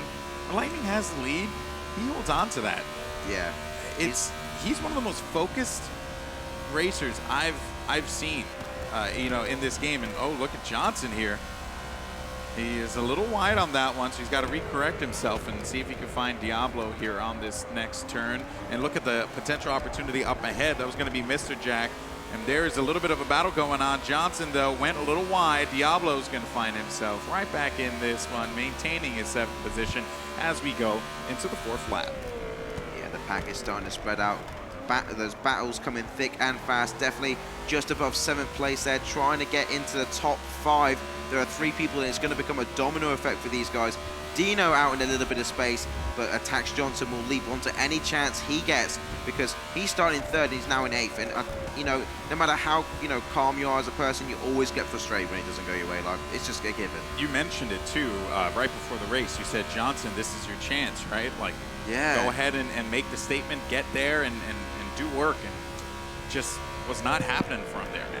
Yeah, exactly. I mean, because it's all about the start of this race. You know, getting yourself in a good position. That's why Carline and Carlay is one of the many reasons they're able to get out in front and just set lap after lap after lap and not be challenged. You know, it's all about the grid position right at the very beginning and their skill as a driver. Attacks Johnson there, making a double apex, leaving the door open for F4H Super GT. You know, massive fan base for Super GT. They'll be so happy to see him doing really well here today. Oh, for sure, man, for sure. Another content creator that I happen to check out, you know, videos for on a regular basis as well. If you haven't had a chance to do so, please do. Super GT, great creator. But onwards to the race, though. You have Asics in that 5th position, and Mr. Jack looking for anything as he gets really close to him. Yeah, look at that. They were back on board with Super GT for a minute in the cockpit view, and you can see just behind him it's Kara Marv. You know, he was, like Brian said, he was like big surprise, shock surprise at the back. Must have been involved in an incident because he definitely didn't start there. And now he's on the back of Super GT. Now Super GT's got a massive order, 3 laps to hold off Kara Marv. Exactly. I mean, he's like maybe 50 feet behind Johnson as well. So at this point, sorry, actually 80 feet. He's 80 feet behind Johnson. Amarth is gonna look. Oh, that's right there. Those are the things you have to be very cautious of if you're a Super GT, not to get those tires in the grass like that. Because look who's coming around the corner. Carmarth manages to take that 9th position, overtaking Super GT. Ooh. Just that slight error in judgment, and look at the activity up ahead. Amarth and Johnson kind of going a little toe-to-toe there for a brief moment, but my goodness, Super GT, that is exactly what we didn't want to see happen from him. No, this is a battle, guys. If you just tune in at the rear end of the top 10, and we're seeing Kara Marth make easy work of Super GT. I think Super GT would have let him off a little bit because he doesn't want to get involved too much in a tussle. He just wants to maintain a good, consistent race. But now it's going to be Attack Johnson and Kara Marth, I think, for the second time. You know, these guys are rivals. It's going to be brilliant. It's England versus Germany. It's going to be good. And they're going up the camel straight now. This is for 8th place. This is like a do or die moment, and they're not in, like, you know, in the top 5. Yeah, it just shows like the middle of the pack. I mean, you know, Lightning is far out, right? I mean, he is just in another world right now. I think he's already starting the 5th race. You know, at this point, that's how far ahead he is now, because it's insane. But these points now, as we get closer and closer to the end of round 2, that's when it's just going to become that much pressure, that much more intense for all these drivers here. I have to say, it's only going to get harder from here, man. Yeah, like, you know, as much as it's an endurance for us to commentate, it's an endurance for the racers. Like, you know, 9 races in total. You know, you've got to experience tiredness at some point because you just exert yourself above and beyond. And you can see that with DTM Lionel in the last race. He just got swallowed. Right, so now Bam A6, has he got the composure to really hold off T-Extreme, Mr. Jack? And I think he has, to be honest, because A6 is an absolute clinical driver. Yeah, and I believe A6 was in the 8th position at the start of the race as well. So, I mean, look at that, right? Like, in 8th position, manages to find himself in 5th. You just give A6 anything. He's going to make something out of it, right? You know, you give him a box of wool, he'll make you a beautiful shirt. You know, you give him some twigs. He's gonna make an awesome blanket. You know, I don't want to blanket you know, twigs. he's gonna make a blanket out of some twigs, and it's gonna be amazingly comfortable. Okay, and I knew what I was saying when I said it. I believe you. You know, make me a twig blanket, man. Diablo. Oh, getting in the middle. Look at this. So Attacks Johnson gets separated between Diablo now. Carmarth has got Diablo in his sights. 2 laps remaining, guys, and Bam A6 getting a little bit of a reprieve now.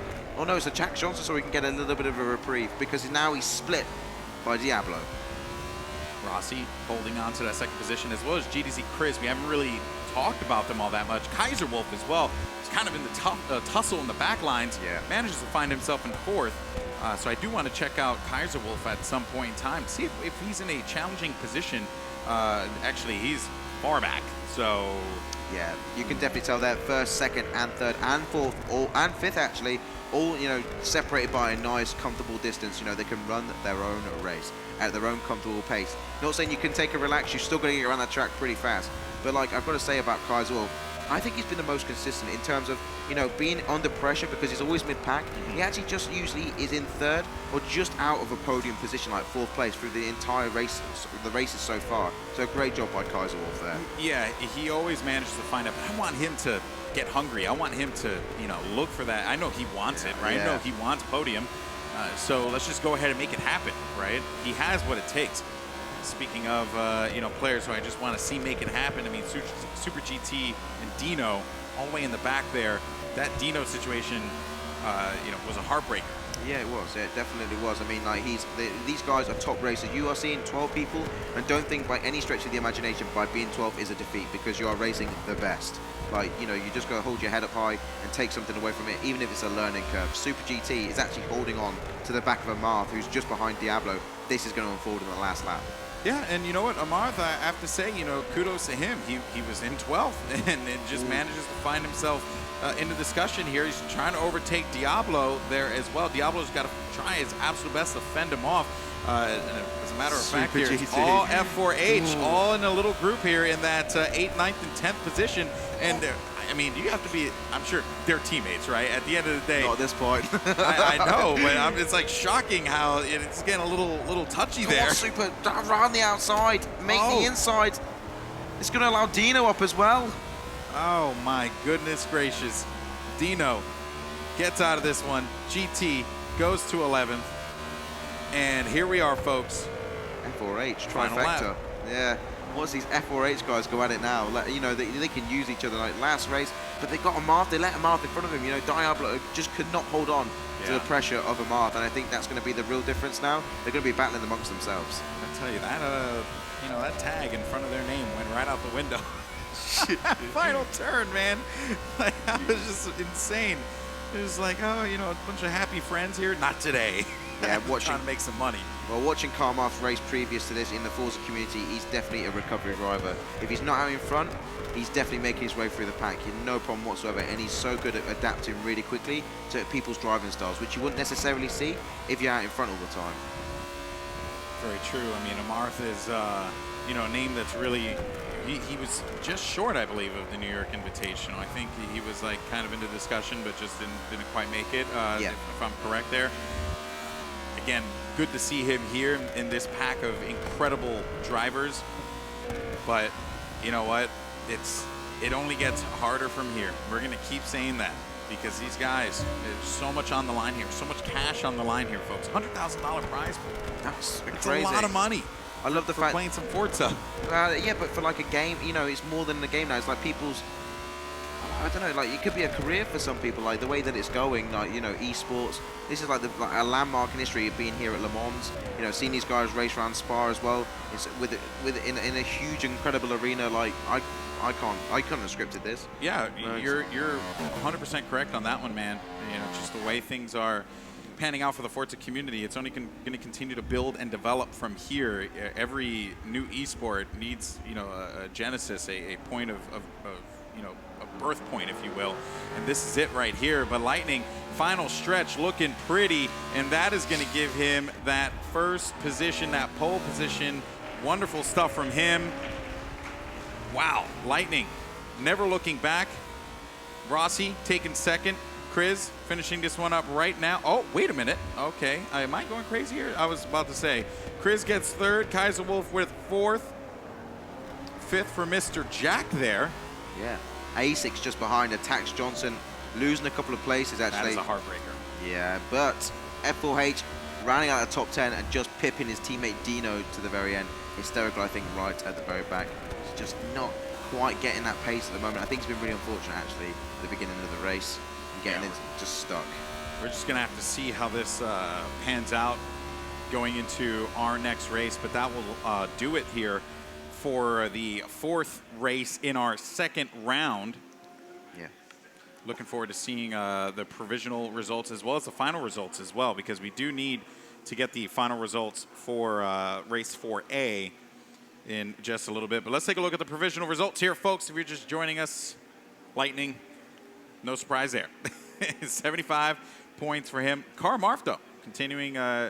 Actually, that was not the right graphic. We'll show that one a little bit. But still, though, that actually is a good discussion point there, because Amarth was in that second spot. All the way back down, yeah. Went right back down there, dude. I know, and that's going to offset his race pace coming into the next race, because now you can't just get away as easily. Now you're going to make it through the pack, and meanwhile you're doing that, your teammate out in front is just going to get away, because you're having to fight away. Oh boy, but let's go ahead and take a look and see some of the Michelin moments in that race there. Definitely some awesome plays made across the board. Lightning wasn't first, never looked back. Rossi wasn't second, never looked back. Jeezy Chris as well, so this is good here for the three guys on the podium. Super GT, though, made some noise a couple times. Just, wasn't enough, unfortunately.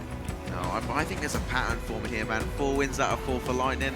I think it's going to be a dogfight. Actually, I'm going to have to concede to my own thoughts now. Just like, it's going to be a duel. That's just going to be Lightning versus Lage. The unstoppable force versus the immovable object. I can't wait. It's going to be retribution, revenge, avenge. Well, yeah, because, for those of you guys who maybe this is your first time watching, if you get an opportunity, please go and check out the New York Invitational. There was certainly a lot of storylines going into that event, most notably Lage being one of the best, if not the best in the game at that time, and Lightning always coming in second to him. Since then, it's been the Lightning show. This Season 3 has been a standout season for Lightning. Lage, though, in that final race, if you do have a chance to go back and check out the VOD for that, He started, I believe, middle of the pack and fought his way up to that 4th position, which just goes to show you, you know, even though you're in that pole position, doesn't matter. Some of these racers are going to find a way to creep up there, man. No, I can't agree with you more. I think like when Lage gets out in front, like he's in a class of his own. But when he's racing through the pack, which you don't often see, it's like it's a beautiful thing to watch because it's like a model of how it should be and how you should aspire to race to. Actually, he's really a clean driver. Well, for a lot of these races here, I'm sure they aspire to be right here in Le Mans, France. I know as a fan of you know, Formula One racing, this is a dream come true. But our racers, our drivers had a road here. They had a journey to get to this point. Let's go ahead and take a look. When we come back, though, plenty more Forza Motorsport action live from Le Mans. We'll see you on the other side.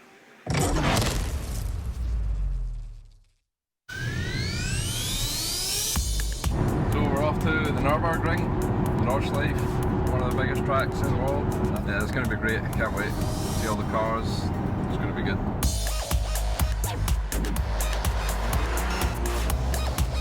Here at the Nürburgring, specifically, RSR Nürburg, these guys have some amazing cars and we're going to take you for a little tour of their garage and their parking lot. Right out front here is the GT3 and over here is the GT3 RS, and there's some more amazing cars around the back which we're going to show you guys. This is the parking lot of the RSR garage. It has pretty sick cars here, amazing variety of cars. We've got this awesome classic 124 Alpha Spider. It's convertible as well. This is a really classic beast. Absolutely insane. This is one of my favorite cars just to look at.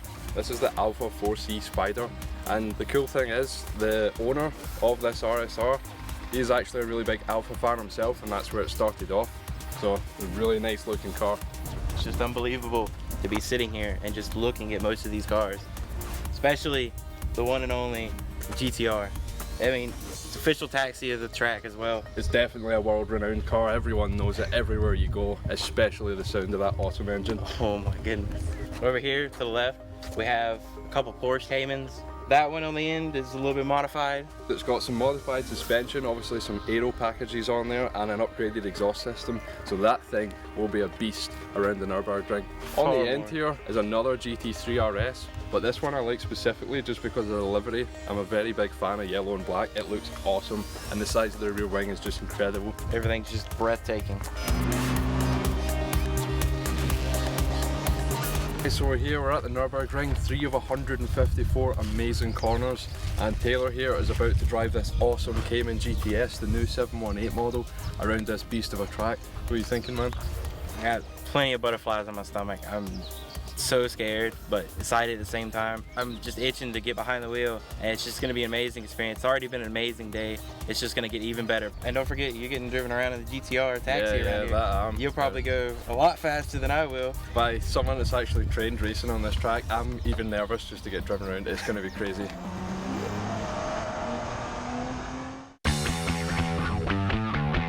First time to the track? First time. You ready?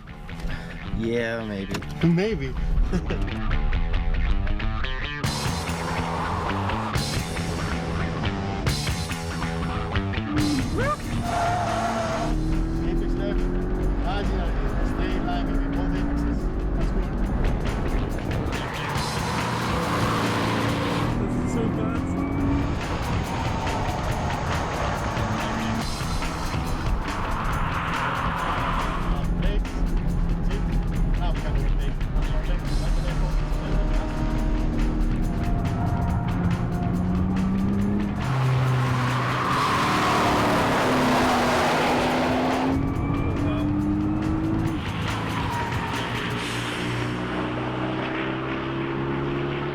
I can't even explain how fast that guy was throwing them into the corners. It was just ridiculous. What about you? I was throwing him in the corner pretty hard. I was following the instructor.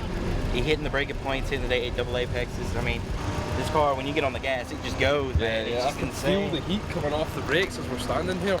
It's crazy. Yeah, I mean, it's like they're hot. But anyway, guys, that is the end of day 3, and we're going to see you tomorrow when we're in Paris. So stay tuned.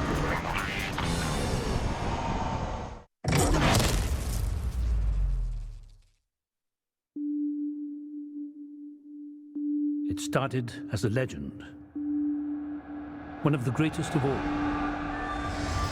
1,000 years we've kept it hidden. To protect Earth from what was destined to arrive. Optimus Prime, you destroyed your home. Do you seek redemption? My maker, I do.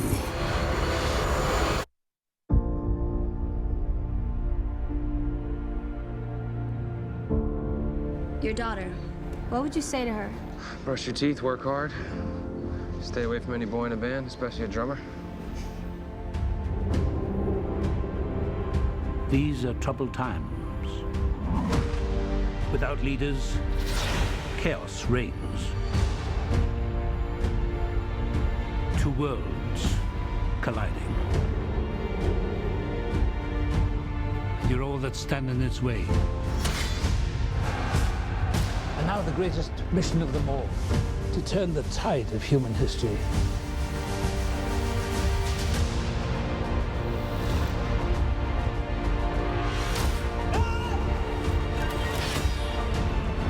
Brian, stop! Can't do this! The imminent destruction of everything we know and love begins. I'm not leaving you. When all seems lost, a few brave souls can save everything we've ever known. The operation is over. We're not giving up on Prime, okay? I want to stay, and I want to fight them.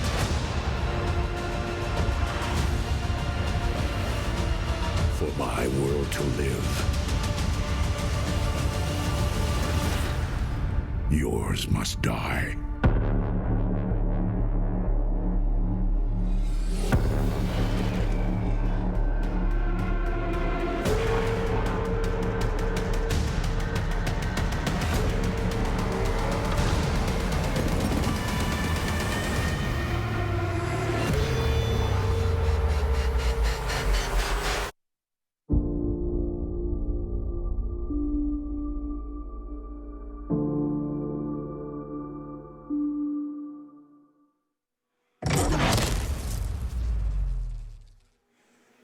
All right, folks, welcome back to the Forza Racing Championship Porsche Cup live from Le Mans, France. Golden Boy here along with Mellish as we're getting ready for our 5th race in the second round. We're going to start here with 5A in just a little bit. We are going to be making our way to Circuit of the Americas. Should be a good one. But let's go ahead and take a look at the final results there from the last race. We had a race 4A, as a matter of fact, as we get ready for 5A. And there was a 5-second penalty there for Zermatt and a 5-second penalty there for Harmonic, thus boosting up everyone else. Wow, that is the biggest boost I've seen so far. 5 races. Like, they're going to be all, like, that's a massive difference there. You know, and Zermatt and Harmonic, they really needed those points there as well. Like, that is so crucial. I'm actually really excited for Roadrunner to be in 3rd, man. Yeah. I'm really excited because we saw it before, he likes to dive, he likes to get aggressive, and Virus is there. Hasn't really been challenged yet, though.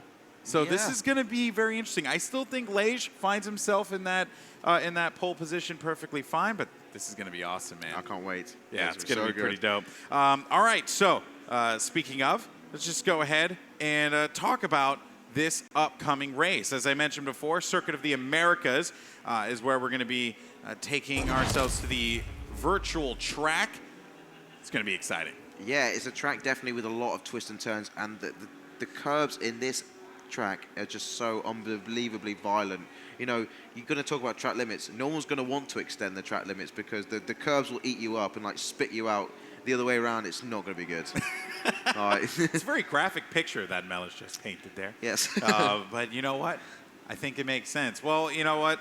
Who better to hear from than the man himself, Brian? What can he tell me about this track deep in the heart of Texas? That's right. We're right outside of Austin, Texas with the Circuit of the Americas, a very new circuit designed by Herman Tilke, an amazing circuit, reminiscent of Spa in the sense that it has some extreme elevation changes, especially turn 1. You are literally going uphill, maybe the steepest grade of any hill, any incline we have in Forza, and a very sharp right-hander back down the hill, really long track, lots of complex curves, especially 16, 17, 18, a very long curve where it seems like it'll never end, and it'll be really interesting to see how the guys deal with all of the different challenges that Circuit of the Americas brings.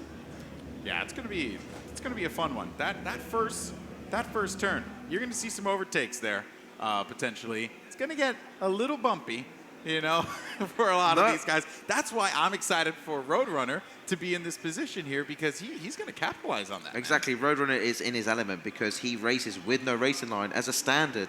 So he knows where the braking mark is going to be over the crest. Like Brian was saying, you can't actually see where you're braking to, but it's better sometimes to trail brake and make like a 90-degree bend. And it's just like, I can't wait to see what he does in third place. Yeah, that's right. Well, any driver is as good as, you know, the car that he is driving. So let's go ahead and talk about that one there. It's the Porsche 911 Turbo S. Of course, 2014. He's a beautiful beast here, man. Porsche. I got to buy one day. You know, I'll hit up Porsche. Sponsor me, dog. You know? I don't think Porsche does that. Porsche does that. I'm almost certain. But dreams can come true there, Mellish. Yeah, that's definitely true, man. This car is four-wheel drive. I mean, these guys are going to be running mostly sim steering, I think, because you can just throw this in, and especially with the sim steering, you can twitch it a little bit more into the corners.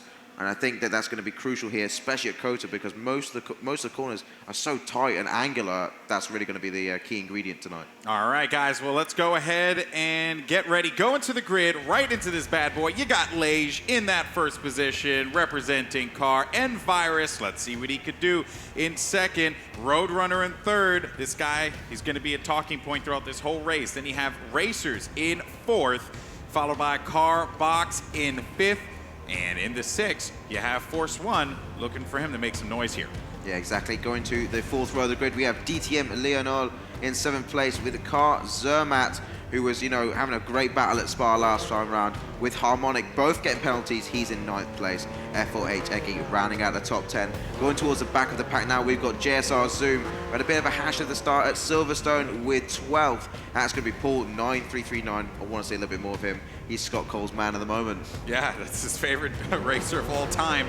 All right, folks, here we go. We are green, deep in the heart of Texas, as it is time to start the Circuit of the Americas.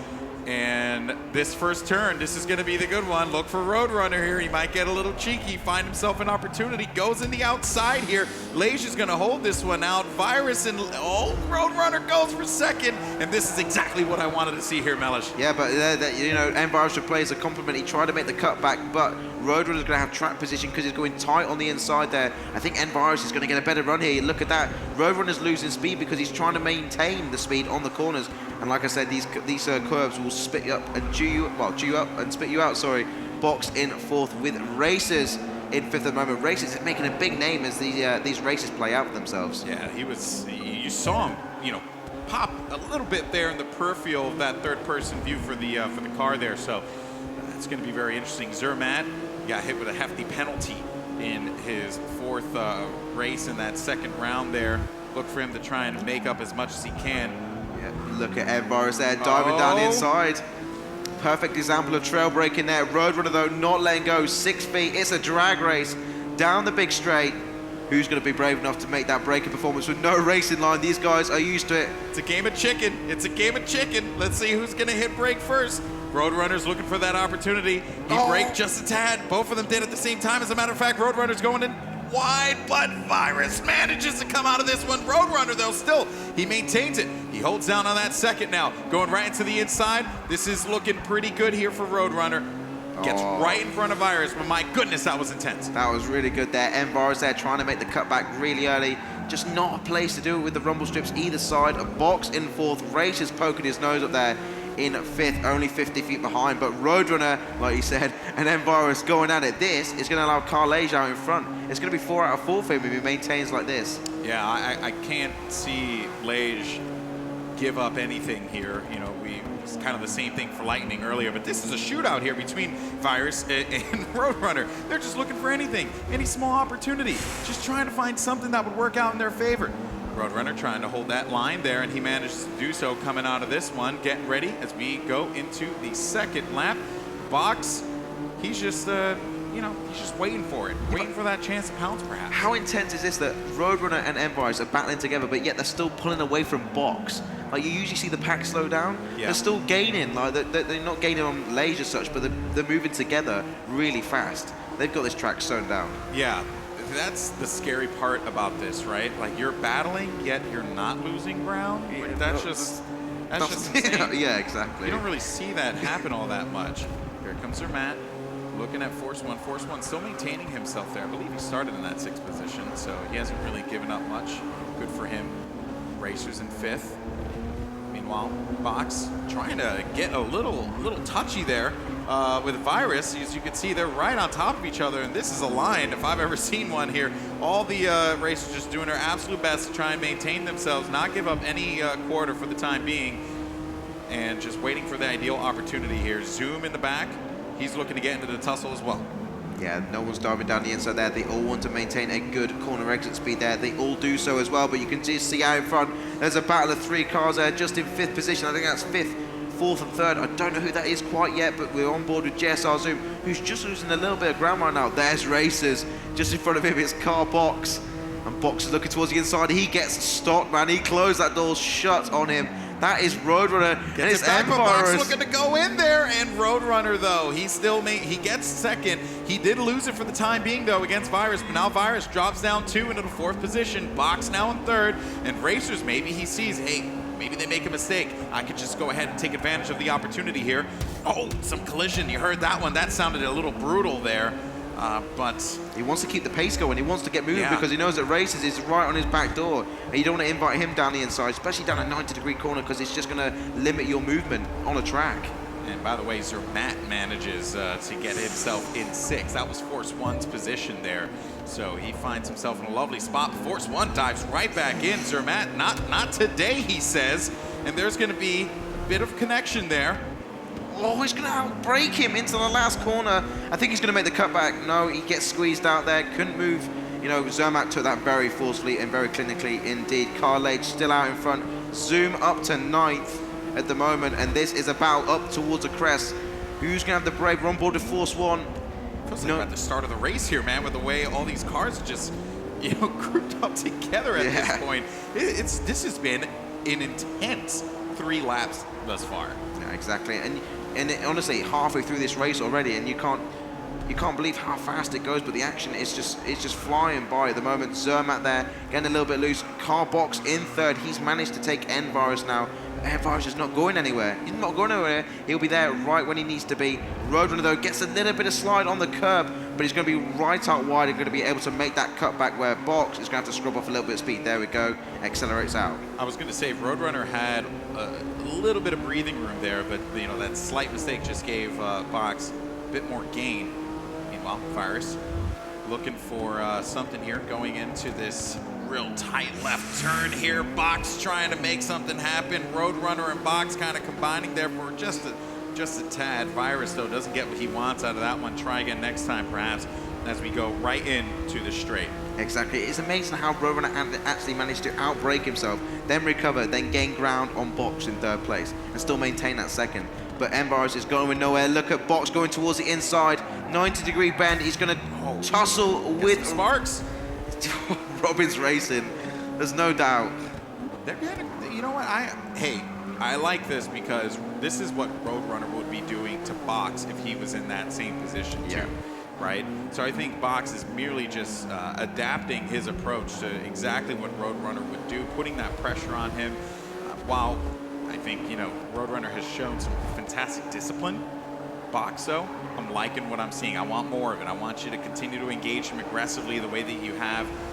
Just be in his face, you know? Don't let him have any breathing room. I have to say though, with Car Legend Lightning storming away at the moment, it's nice to see that other Cars and Esports team racing members are getting challenged by other racing teams as well. So you know, it's not impossible. You know, it's not a myth. It's all about practice and putting the time and effort into it. Roadrunner's doing a fantastic job, and Envirus is just hanging in there at the moment. Yeah, Paul rounding out the rear, just not getting what he wants, man. That is so sad. It's very unfortunate for him. And I'm sure this is not what he wanted. He had such an incredible run online. He was the talk of the town. Yeah. Coming into this. No, I was there. I was there, and you know, it was a big craze at the moment in London, but now he's met his match. Yeah, you know, sometimes you know you make a big bang, but then you fade away in a whimper, and that is just the sad reality here, man.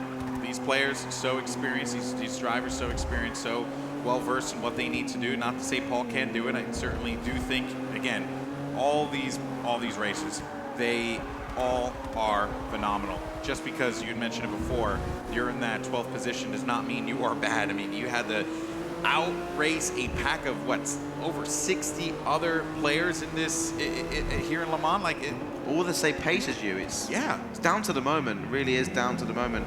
2 laps remaining, guys, and second to fifth was actually really bunched up there. You can see Envirus getting a little bit of gap now between him and Carbox in 3rd position. Roadrunner is still holding his own with Zermatt just 60 feet behind Envirus. I think we're going to see a dive bomb. I really do, because he's so close now. He's going to use a draft and maybe use it to his advantage. Looking forward. There goes Box on the inside, but Roadrunner maintaining his position here. Not bad thus far. 30 feet back from him. And this has been the story of this race here. I mean, you know, it was Virus and Roadrunner, but Roadrunner was certainly the guy that I was looking out for. Yeah. He had a really interesting race in race 4, where there were opportunities where he was like kind of in the back of the lines and then fought his way back up the 4th, and then because of the penalties was gifted that 3rd position here. And Roadrunner's looking at podium with the way that he's continuing to attack this track. Yeah, he's paying dividends out for him there on the track there, but Box is not giving him any room, and they're going to go side by side down into the last corner. This is scary. This is scary. They're right next to each other here, Mellish, and Box gets second. Roadrunner gets it right back. Box on the outside. His tires are going to hit the grass there. It's going to give Roadrunner just a tad bit more to work with as we go right down this straight. And this next turn 1, this is going to be really interesting. Roadrunner knows where he's got to brake. He's going to brake straight onto the apex. Trail brake in there, accelerate out, go wide. You know, Box has not got the room to make the cutback. He's going to try. He's going to just cut. He's going to fall back in line. Fall back in line, because this next section, you can't battle around here. It's just crazy. You've got the left, the right, the left, and then the sharp right again. It's just, it's just horrible, really horrible and tricky to do that in competitive racing. And look at Zermatt, by the way. We have not talked about him all that much. He was hanging out in the back there, and Virus is battling right now to maintain a 5th place position. This guy was, what was he, in 3rd or 2nd? He was in 2nd, and now you have Racers and Zermatt just capitalizing on those opportunities. I can't believe this.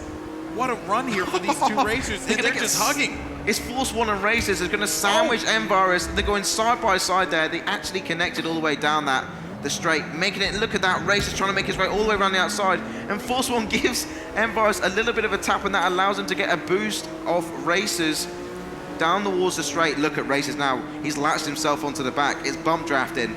Like, he's not going to let go. He's going to try and dive down the inside. It's going to be a crisscross. He's going to move towards the track line. That he moves towards. Is he going to move back? No, he stays there. He's going to go right around the outside. Oh, yeah, that collision there. That's not going to give him what he wants, but I don't think Racers knew that Force 1 was going to be creeping around, so you have to be a little mindful of that, though. Going into this right. See if he finds, and we're getting a lot of connection here, man. These racers, they are most definitely looking to fight out here in the track. I love it. Yeah, the dynamics of this track actually force you to get up the inside and really hustle and bustle. You have to make contact because it's such a narrow track, and you can't get much corner exit speed because these curbs are going to kill you if you extend too far.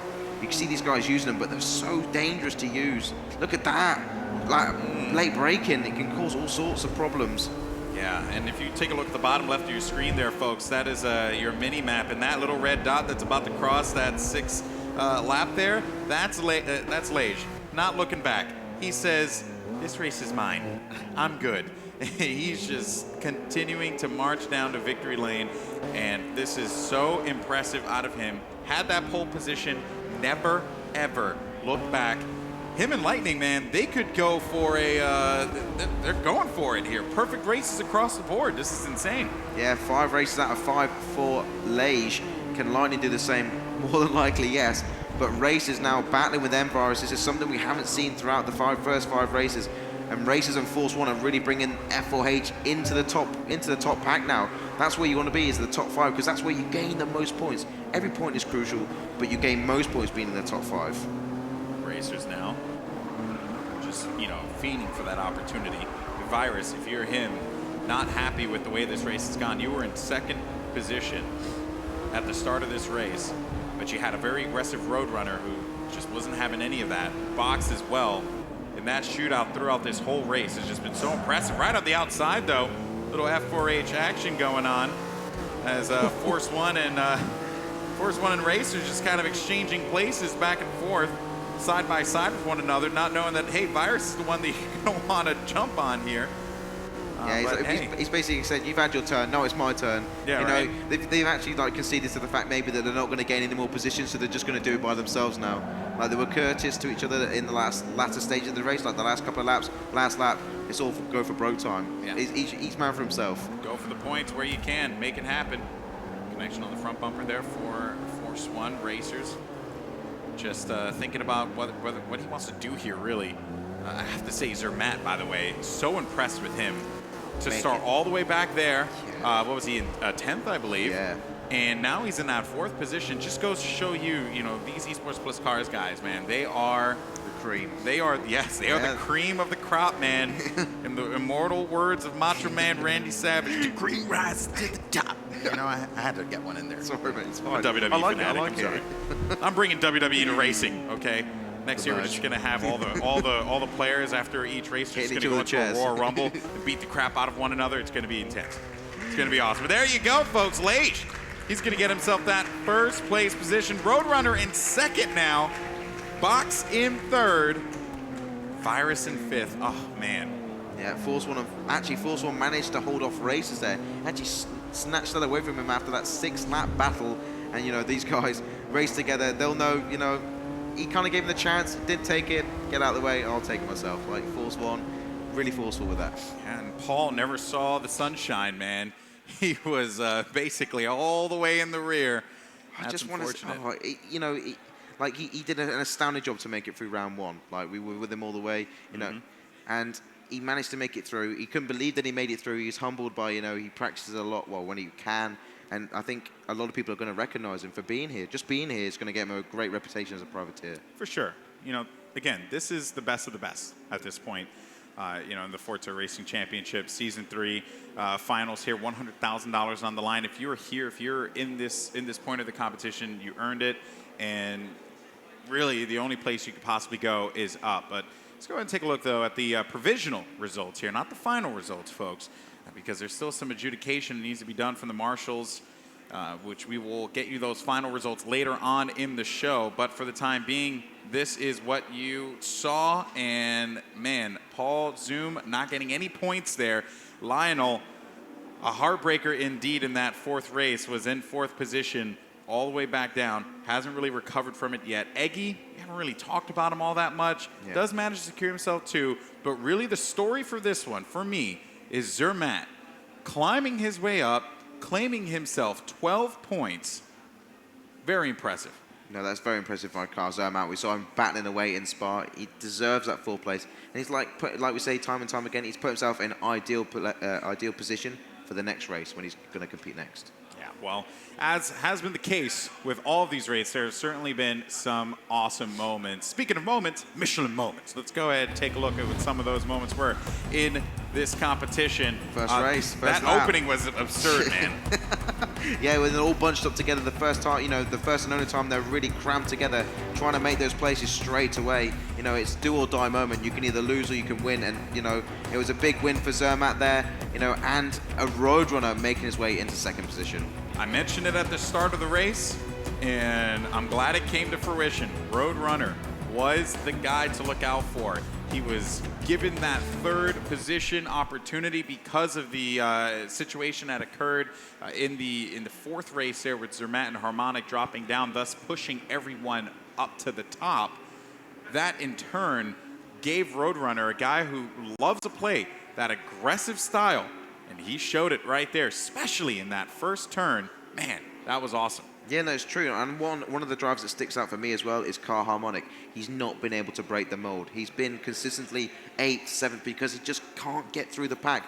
You know, because he's against a pack of people that don't want to let him pass. You don't want to let another car person pass. They're fighting tooth and nail for it. Going into my first ForzaRC event, you know, Ali was talking a lot about Harmonic. There's a lot of discussion about him. I don't want to say this because I do respect him and he's so talented, but do you think that he's choking a little bit here? Like, he has the skill. We know he has the ability. Yeah. What's going on? Well, I think like every driver has a moment where he chokes. Like you know, when you're racing Forza, like you have your golden hour, and you can just pull out anything. You're hitting every apex perfectly, and that's fine. But sometimes you pick up the controller and it doesn't work out. It's like, you know, no matter what you do, you just can't get things right. And I think at the moment Harmonic is struggling to get up the pack. We can see that you can get up the pack with his teammate Zermatt doing that, but he's just not been able to do the same at the moment. He's not been able to replicate what his teammates are doing. We know it's there, Harmonic. Channel it, okay? Chief, that's what it is. Level up, yeah. You know? Find your inner harmony. Oh, hey. Oh, yeah. Memes, jokes, bad jokes. That's what I do. Seriously, though, man, what an incredible couple races that we've had here thus far. And I tell you, every single time I get to sit down and commentate some Forza, I get so excited because the game, again, I'm going to stress this for any new viewer who is watching today, look at the details. Those are the things that make Forza Esports so amazing to watch, and what's really made me not only a fan of Forza, but also a fan of motorsports in general. I've really come to appreciate those minute details. Yeah, the community is getting bigger all the time. The Forza community is just one of a kind, and to be here at Le Mans, you know, doing a 24 hours race around us, and like being in this arena as well, like outside there it spills into here, and it's just like it's just so great to be a part of. Oh man, the intensity, I tell you. Speaking of intense, I happened to witness this live and in person at the Xbox press briefing at E3 2017, and that was the reveal for Forza Motorsport 7. Oh my goodness. Now, it was absurd because they had this like giant 4K screen like inside of the building, and I got to watch it, and it like melted my eyeballs. It was awesome. So my gift to you is that we are going to melt your eyeballs in just a little bit with some Forza Motorsport 7. Also, coming up next, we have race 5B. That is going to be coming up here. Can Lightning continue his incredible road to victory? We'll see. Don't go anywhere, though. Enjoy this Forza Motorsport 7 trail. I guarantee you. It's gonna, your eyes are just going to, you're going to cry. You may tear. I don't know. Just enjoy.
A disruptor throws everything off balance, changes history, and forces everyone to play catch-up.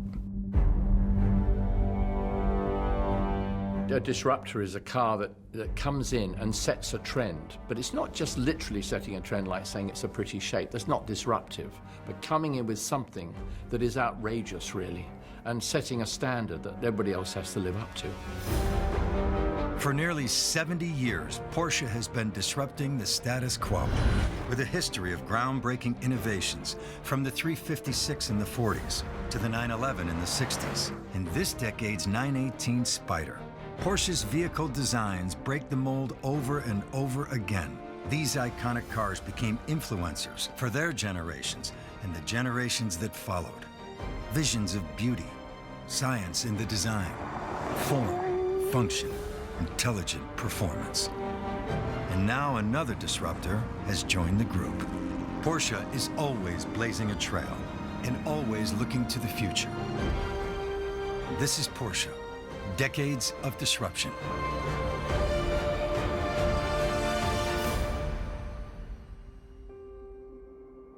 Going against the grain is one of the biggest things that I think Porsche especially has done for decades. They've gone their own direction.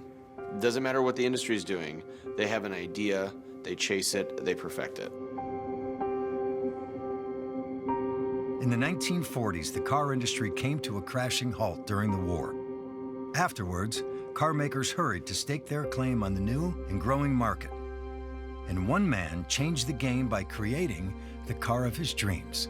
Ferry Porsche said I was looking for the sports car of my dreams and I couldn't find it, so I built one. So he created this car in his vision, and boy, did he do a good job. And they bring this bloody Porsche out, and it's totally off the wall because it's, you know, air-cooled, it's 4 cylinders, and it's sort of built very light and very nimble. You look at American cars in particular, they're gigantic. You know, there's 7 tons of metal wrapped around you, and they're as long as a city block. And then you look at the 356 and you go, what's this? This is this beautiful little sports car that's peppy and fast, this wonderful sensation of speed without being terrifyingly fast, but that handles far better than anything else that's being built around that time. The 356 was leading the way for Porsche. If you look at the design, you can see the whole Porsche design language. The engine, of course, in the back, the typical Porsche silhouette. We have lightweight building, we have all-day usability, and the 356 is also a car which you can use on the racetrack, so you can win on Sunday and drive on Monday. And is reliable. That was the remarkable thing about it. People were used to cars breaking every time they drove up. I mean, you know, they used to talk about the British products as being, you know, operated by Lucas, the Night of Darkness. There's a purity to the driving experience in this car. It's a very simple, easy, focused driving experience with nothing extra. No power brakes, no power steering, rarely a radio. You want the top up, you pull it up. It had nothing it didn't need and everything it did. And it was geared towards, you know, the feeling of driving a car. Everything was around that, and nothing has changed. I mean, Porsche to this day in the racing, the drivers are what it's about. Usually people see Porsche as a very male brand, but it's not true. The very first Porsche customer was a woman. When Ferry Porsche wants to start the production of the 356 in Austria and Gmünd, he had to create a budget, and for that reason he had to sell the prototype. And this prototype was sold in 1948 to a woman in Zurich. It took until the year 1957 before the car came back to the company, and today it's of course one of the most important exhibits in our museum. In the 1950s, car culture took over the planet, and the Paris debut of the 550 changed the world of auto racing. Its dominance of motorsport helped introduce Porsche to North American car lovers. 550 specifically as a race car was minimalism at its finest. You think back to motorsport in a time where it was all about horsepower, it was all about big tires and wheels. Just add more displacement, more tire size, more brakes, and hope you get to the end. And here comes Porsche and the giant killer. Having less weight is like having more power. It's like having more grip. It's like having better efficiency. Less weight acts on every single thing the car does. To me, when I first look at this car, I just think Porsche and racing. I mean, that is it. And you look inside it and you go, look at it. It's so damn basic, you can't believe. But it's functional, and that's what Porsches are about. It's like balsamic vinegar, you know what I mean? It's been processed and processed, and really what's necessary, and that's all that's there. Straight, uncut sports car. The 550 Spider was raced by many famous drivers in America, but yeah, there were other celebrities, and of course the most important one was James Dean, and yeah, maybe this is also part of the myth of the 550. That was a car you could drive to the racetrack. You're just like, here's my road car, beep, and you just drive up and you get your little bag out and your little leather helmet or whatever the hell they used back then, and then you just go out there and whip everybody's ass and you just drive home, and, you know, have a beer or something.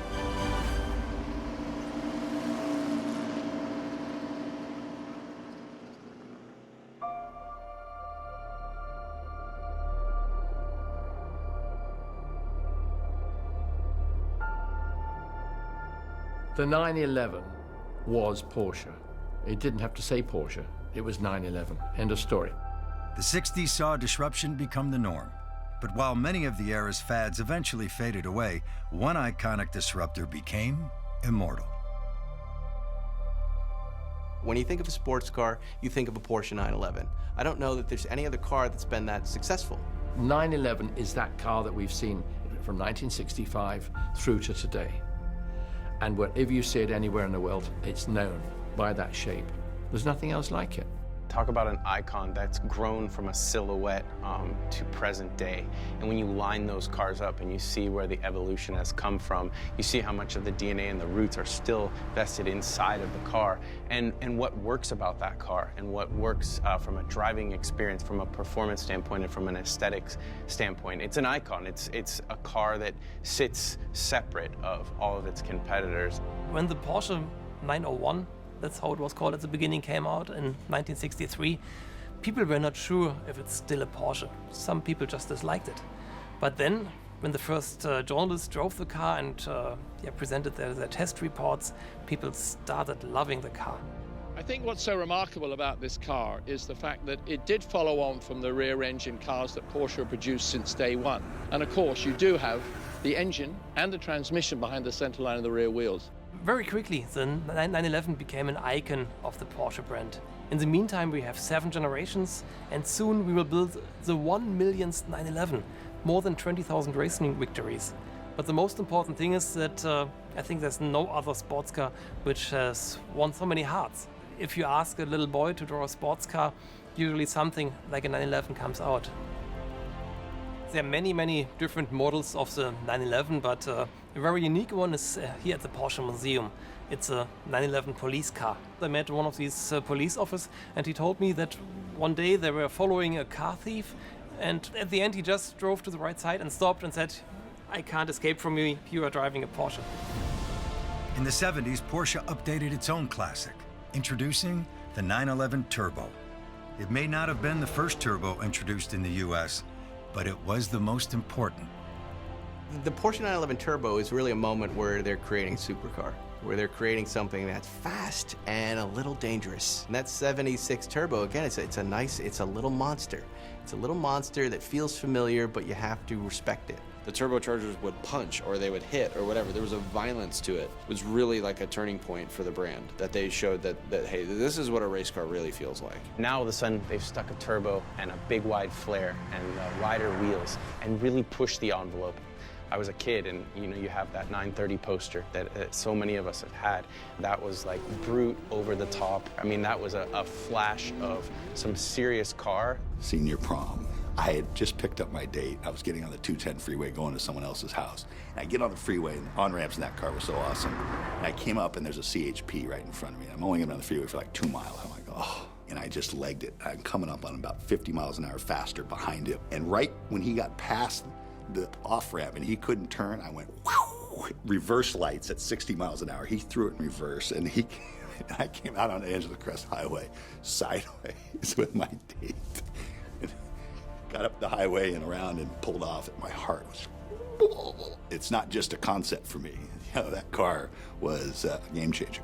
I have a 930 Turbo myself, and when you get that car going on boost, there's no time for texting, there's no time for talking, there's no time for music. That's driving, that's spirited driving, and 930 Turbo, it's hard to argue about something being as engaging as that car.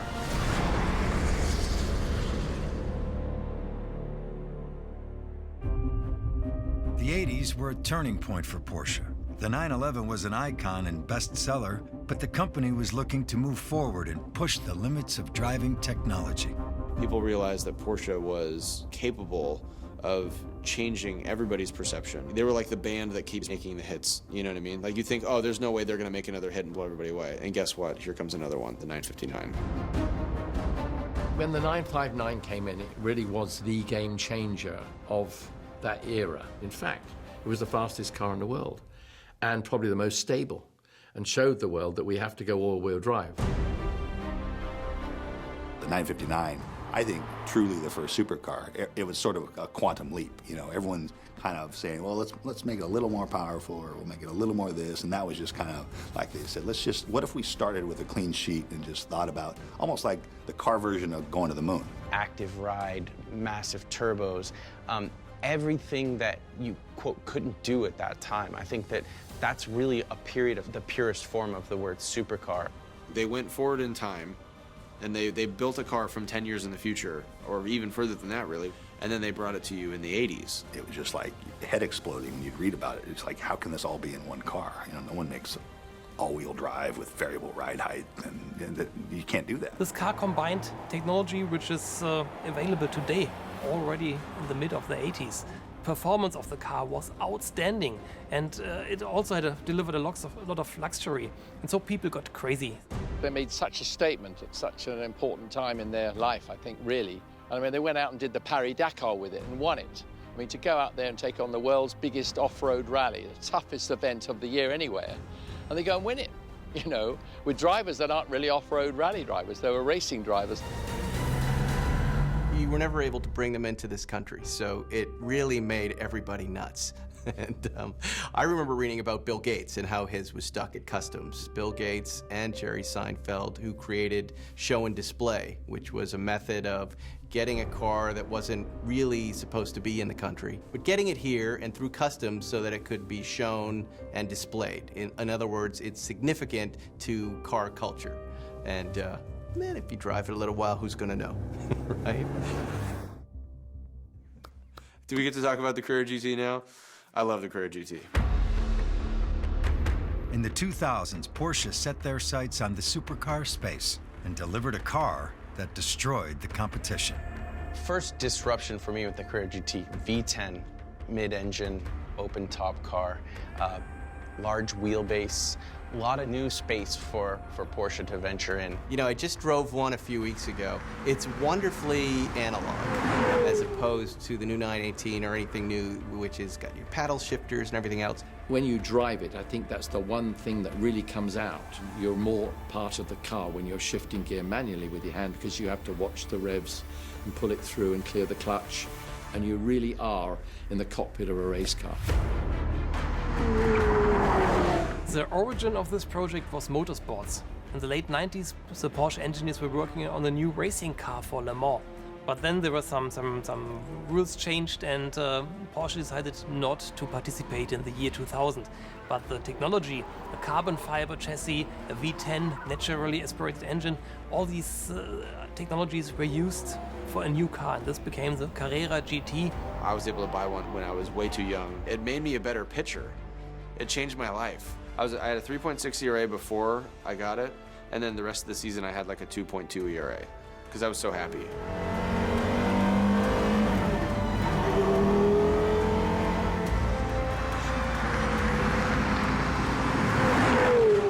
The first time I heard it rev up, it was the Monaco 2003 GP, and they rolled that car onto the front straightaway with Walter in it, and I'll never forget the sound of that car. I mean, it just sounded like music and magic mixed together. I was sitting on this patio at a coffee shop in Malibu, and I heard this noise, and I'm like, what is that? And I heard it just zoom, zoom, zoom, zoom. And I stood up, and I realized every guy in the place stood up, and we were like prairie dogs. Like it's an alien technology Swiss watch all put together. You know, it's got the craftsmanship that you expect from Porsche, but it's also got this art to it, and you can see like these curves that look like a rocket booster you'd put on the back of a shark or something like that. But when you get in here and you look through these little laser cut holes and you see the carbon fiber oil tank in there, and you see the pushrod suspension and how it all actuates with like really beautiful milled billet pieces of metal. All the other cars at the time were going automatic, making it easier to drive. This was making it more visceral, more real, more everything that a race car should be, but this is a road car. I can't believe that they actually managed to make this work, but it's one of the most beautiful cars of all time.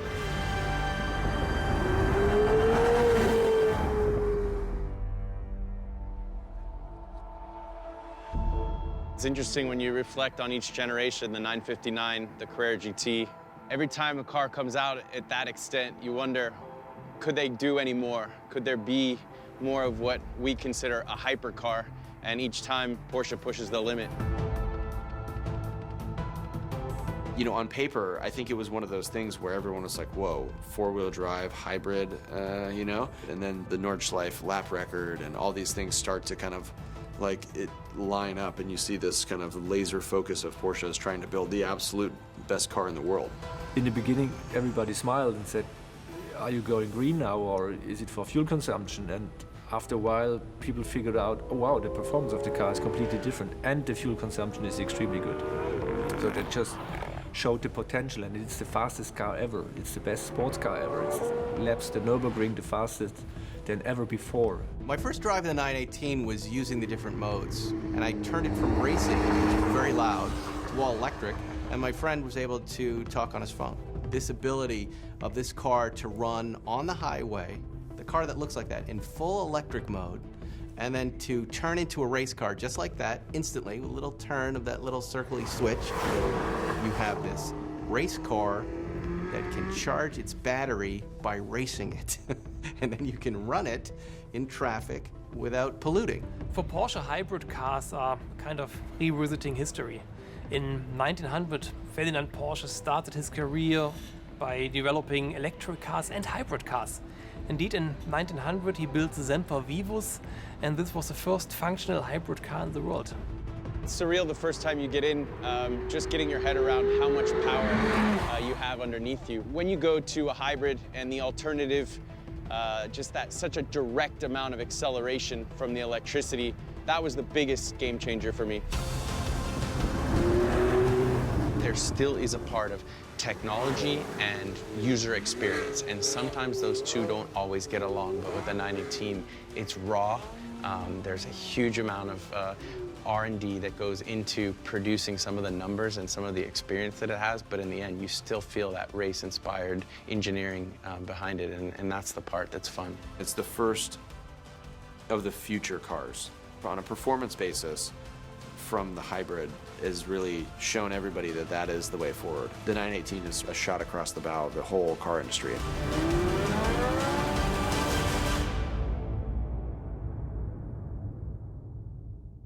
The 911 with the little back jump seats, it's good for my boys because they're 6 and 8, but you know, you want to share that experience with people. And you know, maybe your wife and another couple. The Panamera comes along, and now here you go.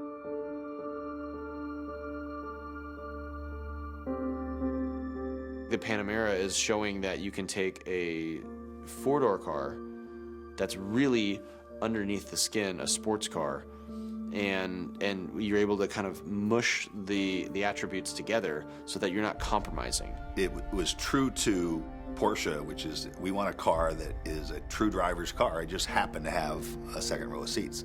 And when you're in the cockpit of the Panamera, you forget there's seats behind you. You jump inside, you quickly respond and connect with driving position, with ergo, everything before you even turn the key and start it up. It's a car that sort of, everything you throw at it, it's ready to deliver, and then again, you sort of snap out of it and realize you're driving a luxury car. I had a whole day at the Nürburgring with Hans Stuck. I was in a turbo, the 911, he was in the Panamera, and we swapped over. That was an amazing comparison between the two. I mean, that Panamera could stay with the turbo. That one out there now actually will be a little bit quicker than a turbo. I think race car drivers are always good judges for modern technology and for high performance cars. And with CJ Wilson and Patrick Long, I think we have two really good types of these drivers. One more from the amateur side, one of the high-end professionals, one of the definitely best sports car race drivers in the US, and I think you can trust their judgment. This is the kind of cool experience that we're having right now. We're driving someone else's cars on a track. Yeah, it's kind of hard to complain when you tell people you have to get up early on Monday morning and come out and drive some beautiful new cars around a private facility. We don't have to pay for tires, right? It has the sports car silhouette. As the cars evolve now, I mean, I'm looking at it and it's taken on its own identity. Like now the Panamera is identifiable as a Panamera. Not only do you have the wing, but you have the rear lights and everything that kind of cluster that looks very, very advanced. I just like looking at it, man. It's like watching you go through these corners and stuff like that, seeing as much yaw as you're able to create, but also looking at like right over the hip and seeing that supercar hip that you have right over the fuel door. Yeah, it's fun that there's still so much design aspect to these cars. I mean, you see the silhouette of the 911, but you also see, like you said, so much evolution in the hips and sort of that bulk masculinity through the back that still says sports car. I love that you can hustle a four-door car this hard, sub 4 seconds, 0 to 60, but one of the most proud attributes of these cars for me is that you can hustle the car all day long. It's not like you put down the numbers for the magazine test and then you gotta go cool it off for a couple laps. I mean, this car can be punished, whether it's launch control or just hammering some laps as we're doing here. This thing hauls ass. We're here selfishly just ripping these cars around the track. We got 4 seats, man. Let's go pick up some buddies. Yeah, we need to share this experience. And I said, 8,001. Hey guys, we got extra seats if you guys want to hop in. Is this Uber Pool?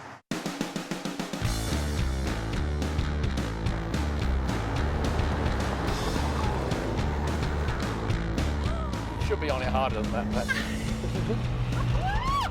Oh, you're kidding me, you son of a mother, you guys!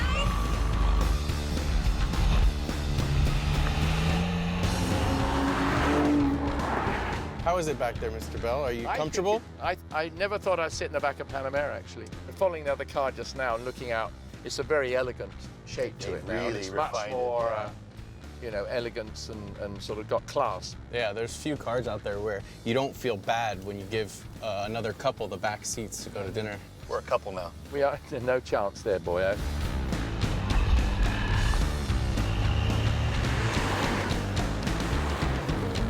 CJ, no lie, I gotta take a break. Yeah? Yeah. Okay. I gotta subtract a passenger. He's tapping out, tapping out.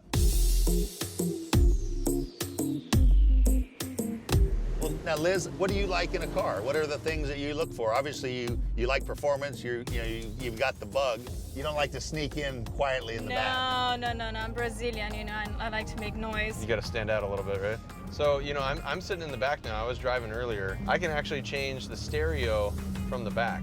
So you can be a backseat DJ along with being a backseat passenger. Well, that's good, because I don't think you're getting the steering wheel back anytime soon from what I can tell. So at least you have something to occupy you and at least give you some semblance that you're in control. I've got a chilled water and I'm just watching my wife go to work right here. It's pretty interesting. Mr. Bell, Mr. Kendall, Mr. Long, and Mrs. Wilson, I've had a great time, but let's see if spikes turn back to normal colors.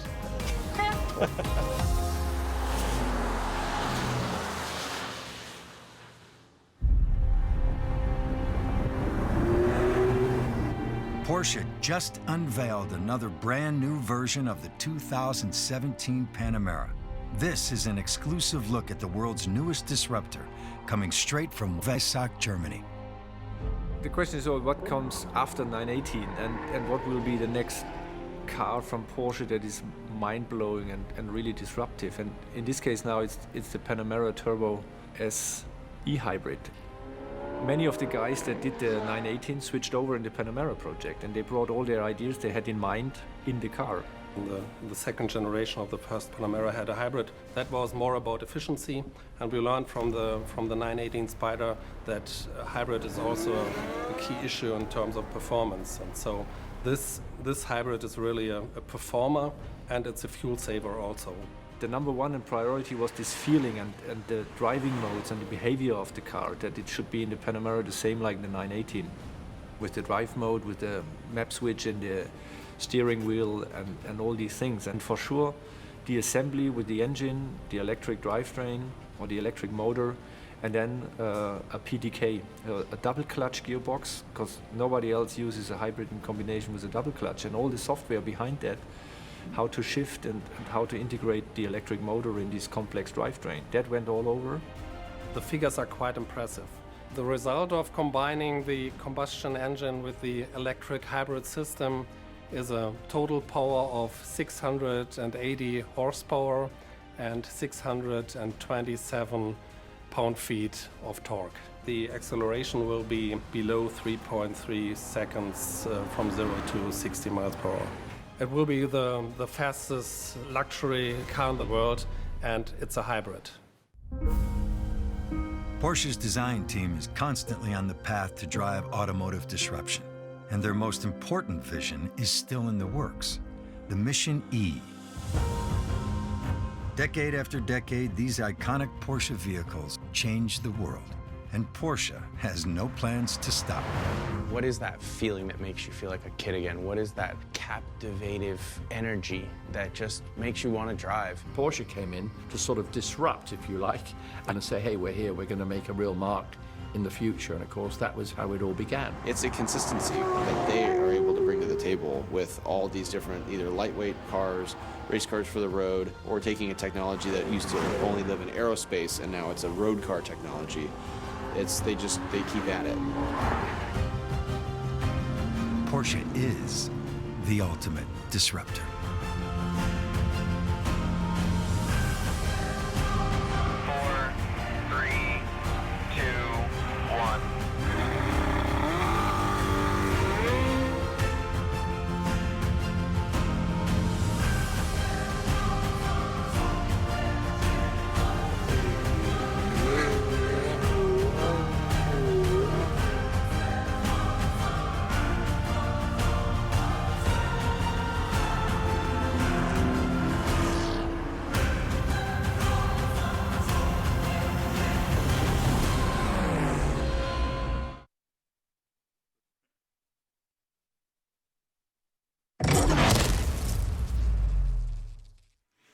Hello, everyone. Welcome back to the Forza Racing Championship live from Le Mans, France, as we get ready for our next race to take place here in just a little bit. I'm Golden Boy, joined by the one and only Melish.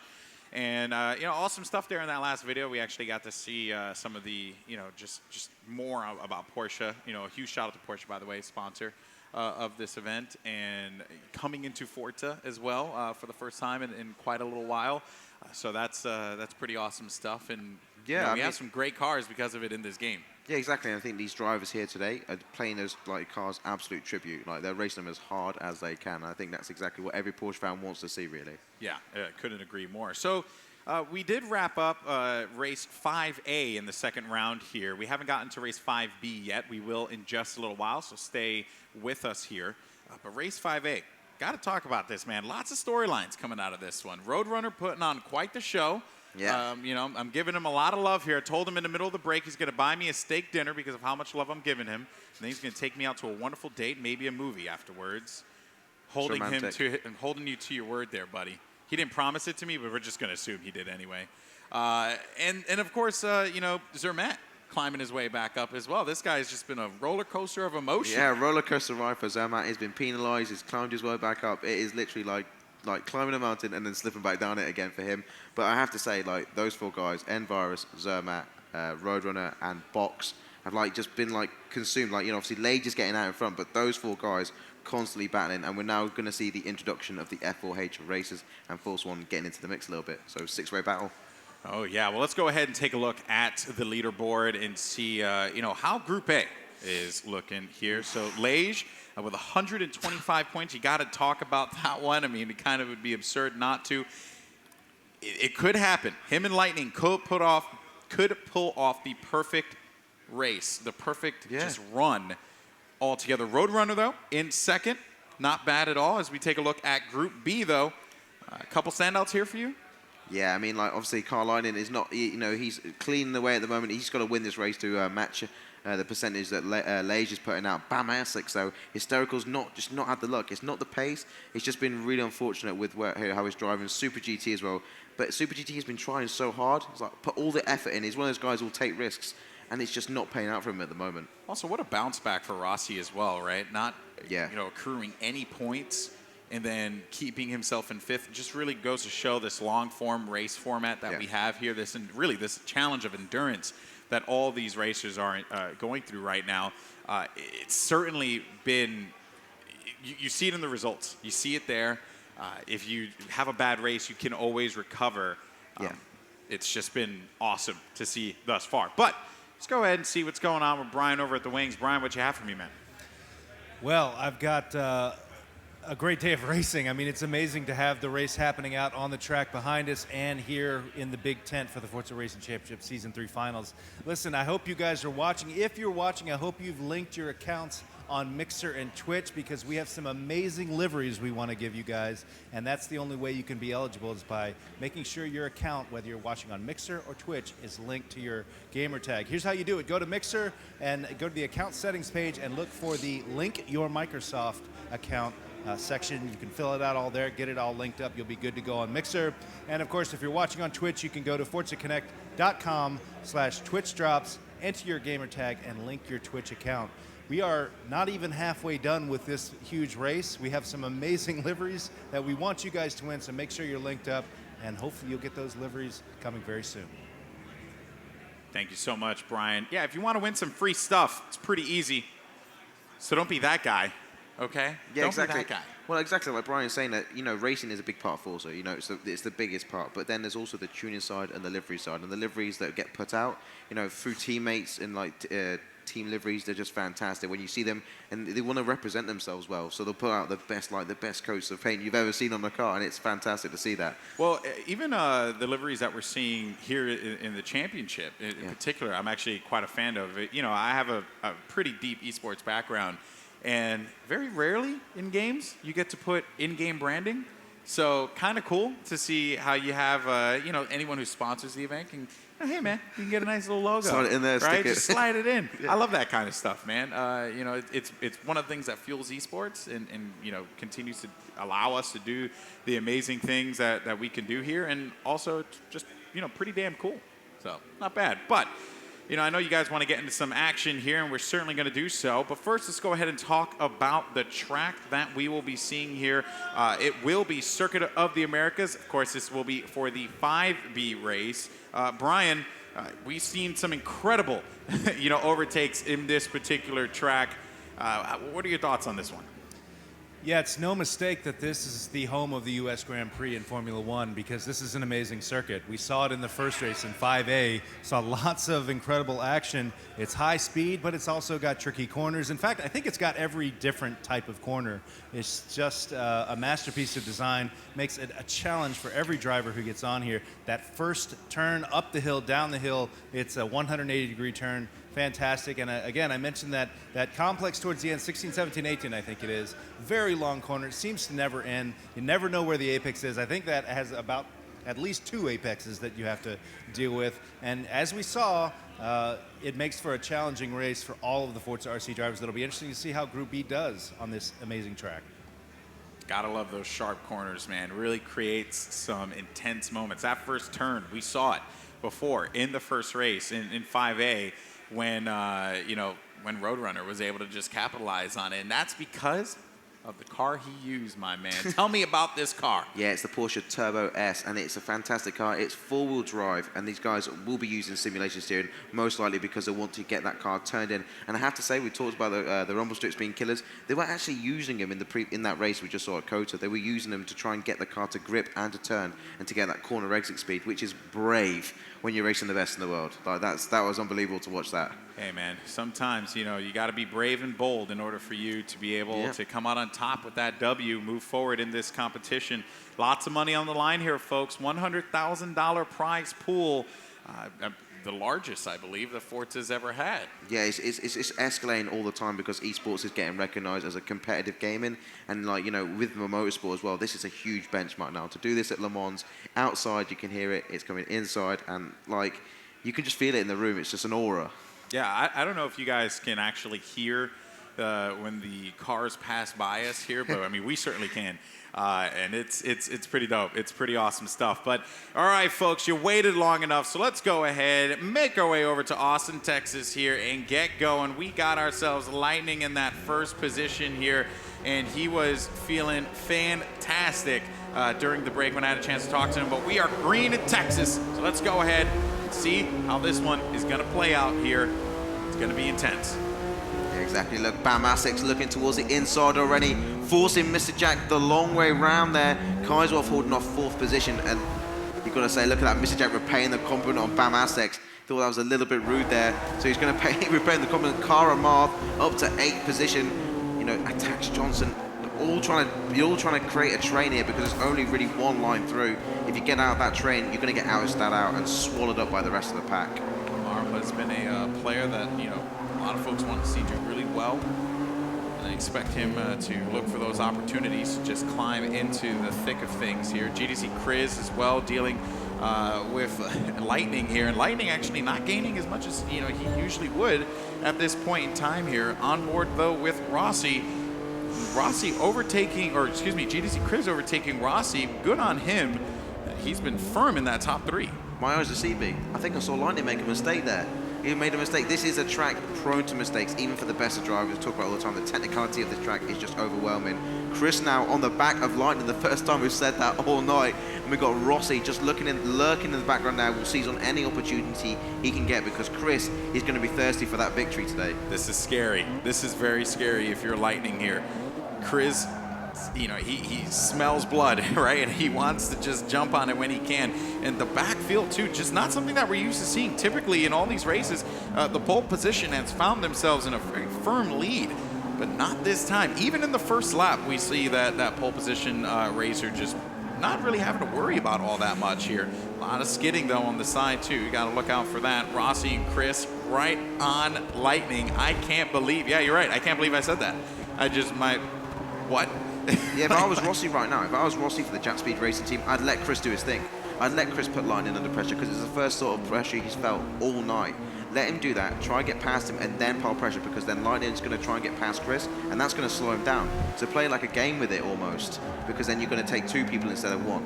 Very true. Keep in mind, Chris did pass Rossi. Rossi, I believe, was in that 2nd position. Yes, he was. So, you know, keep in mind that wants to get it back. Yeah, like he has to get back at him some way, somehow, right? It's all tit for tat racing, and it's like it's brilliant to see Rossi going there, utilizing all the track, Lightning going wide, and that's going to invite Chris down the inside. He's going to let off the gas though because Kyle Lightning wanted to merge back onto the racing line there. Kaiswolf ousting out Bam Asics all the way through. He's going to hold it though. They're going to hold it. Kaiswolf goes deep under brakes. I think Asics, there's no way for a cutback here. It's just too shallow. I might have to eat my words though. Or he's looking for it, he smells it, he wants it, and he does manage to make it happen. He's going in the inside as well. This is going to give him a little bit of that lead he was looking for there. Manages to just eke it by, but now he's got to box him out, and he does so. And that was just so well done from Asics, the runner-up in New York, and even the crowd was into that one. We got some life in here, folks. I love it. We planned that. That was choreographed. We planned that, and it was all planned. We told him to clap at that moment. No, that was awesome. Yeah, JSR Rossi though, these guys are bunched up the beginning. Now, Kart Lightning, this is the thing, he can't get away at the moment because he's having to run defensively because GTZ Chris is, if he's given an opportunity, he will take it. This is the first opportunity all night that anyone's ever had to challenge Lightning. You know, this is actually the first time we've had it, you know, all night to be able to see the first place driver, you know, alongside the second and third. And GDC Chris is going to take the lead, goes right into it. He's going to go wide right, but Lightning is going to make him pay for that one, though, and he's going to get the lead yet again. Cuts right into the inside, and he finds himself in a great spot, though. He's got it. Come on. Ooh, this is intense. Chris goes into the grass a little bit there. Lightning, though, maintaining it, breaks out, and I can't believe it, man. What a shootout that we have here. It's going to be a cutback. Kyle Lightning goes wide. He's still shutting the door on Chris. Chris is trying to make the cutback, take the shallow line. It's working, just not as well as he'd hoped. And this is Rossi now. He's rubbing his hands together because he knows something's going to happen. There's a touch with Chris. Let Chris do his work. You're gonna win both positions if you can do that. Yeah, no, it's true. Especially with the way Chris is attacking Lightning. It really comes this first turn, man. This first turn is evil. I'm telling you, that sharp left is just absolutely brutal. Yeah, you can see that Lightning is extending all the way over because he's feeling the pressure. He didn't get the run he wanted, and Chris has got the draft up towards, this is it, over the crest, guys. Who's going to be better on the brake? The braking performance is absolutely instrumental into this corner. Lightning wide, and GTZ Chris is going to make that apex. Beautiful trail braking for GTZ Chris there. Fantastic. I can't believe it, folks. Lightning not in the lead for the first time in this group. GTZ Chris, my man, you are just on cloud 9 right now with the way that you are driving here. But you know what, though? Rossi didn't really... No, Rossi's playing. He's a very patient man. He's like waiting. Awesome, you know, just let him do their thing. He's carp fishing, man. You just let it go for a couple of hours and then get it. No, honestly, look at this. Because Carl Lightning now is going to have to try and battle past Chris. And that's going to invite Rossi right at the back. You know, and Rossi, if you give Rossi the room, he's going to take it. He's absolutely going to take it. Lightning at the moment, he's feeling under pressure. You can definitely tell in his brake performance, he's braking so late, and he's missing those apexes at the moment. Uh-oh, trying to go inside. Come on, Rossi. Gains a little bit there out of the exit.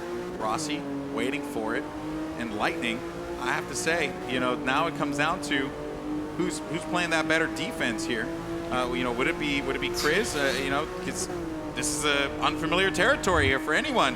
You're in the pole position. How do you hold this one down? Lightning, though, just seems not to be getting the speed he wants here out of this Porsche.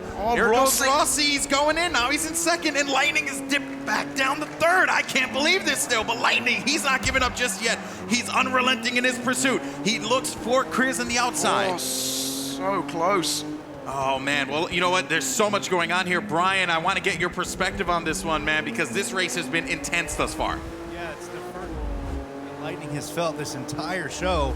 It's amazing to see how he's reacting. You can tell he's fighting, but he's also gone a little bit wide here and there. I thought on that long straight he would actually get out-braked. He kept it cool, but unfortunately he was on the outside of the line. He went a bit wide, and that gave Rossi a chance to threaten. So Lightning is doing well. He's still in second place, which is a great place to be, but you know he wants that first place. Yeah, and just as I was talking about this one, Rossi ended up getting bumped by Asics there and kind of drifted him off to the side. So I think Asics had to kind of go back, and Lightning manages to get himself first place yet again. But we're going right into this first turn. He's going into it wide, and Chris wants to see if he can cut him off on the inside. And that is exactly what he does. But Asics, though, is getting a little thirsty here. He wants something to drink, and he's fiending for Lightning.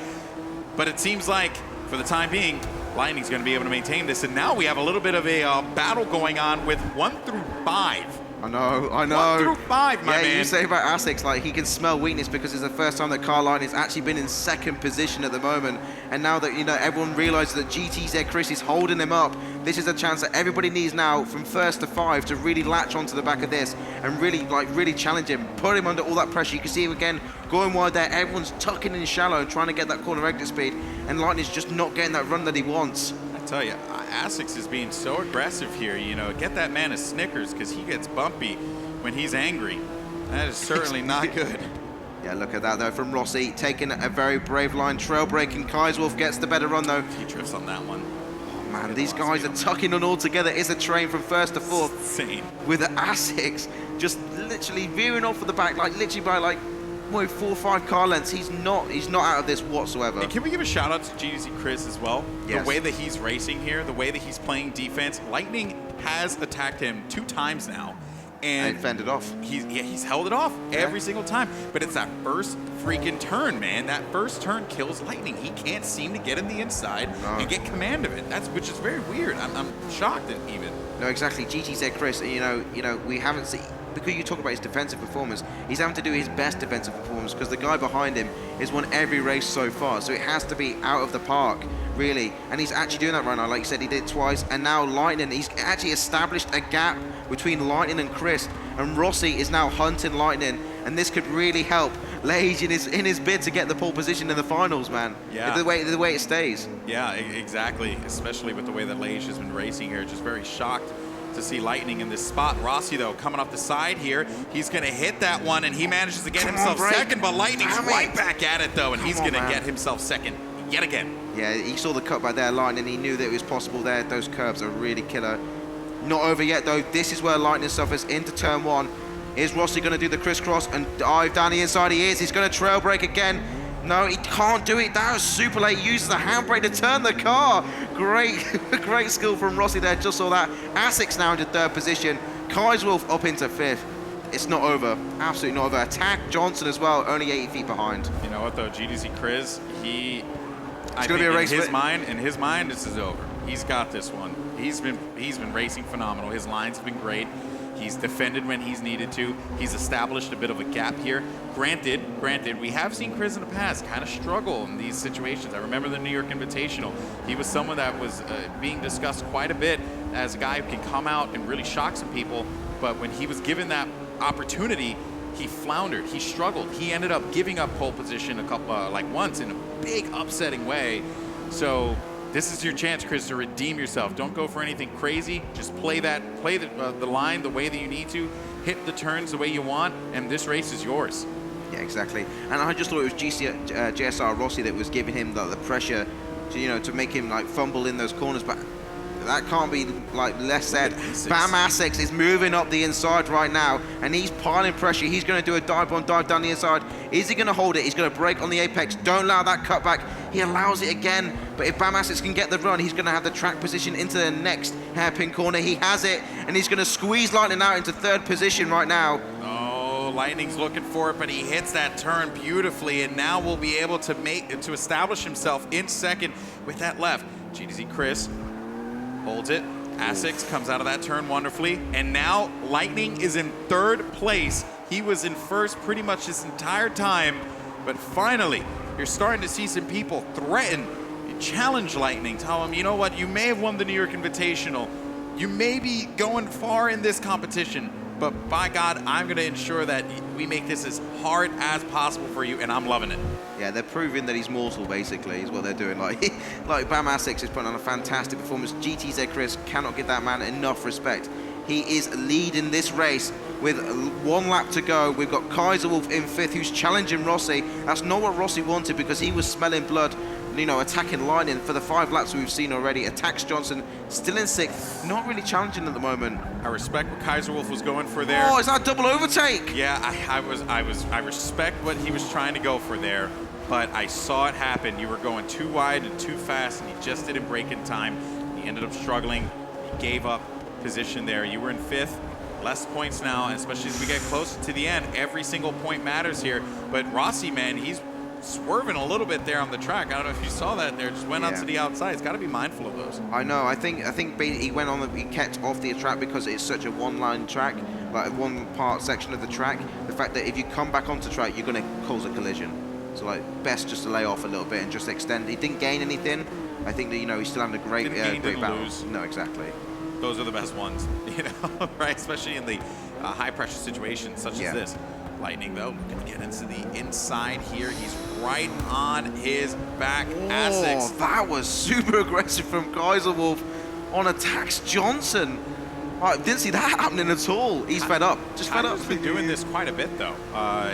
We saw it before, right? He's really trying to do some different things here, but yeah.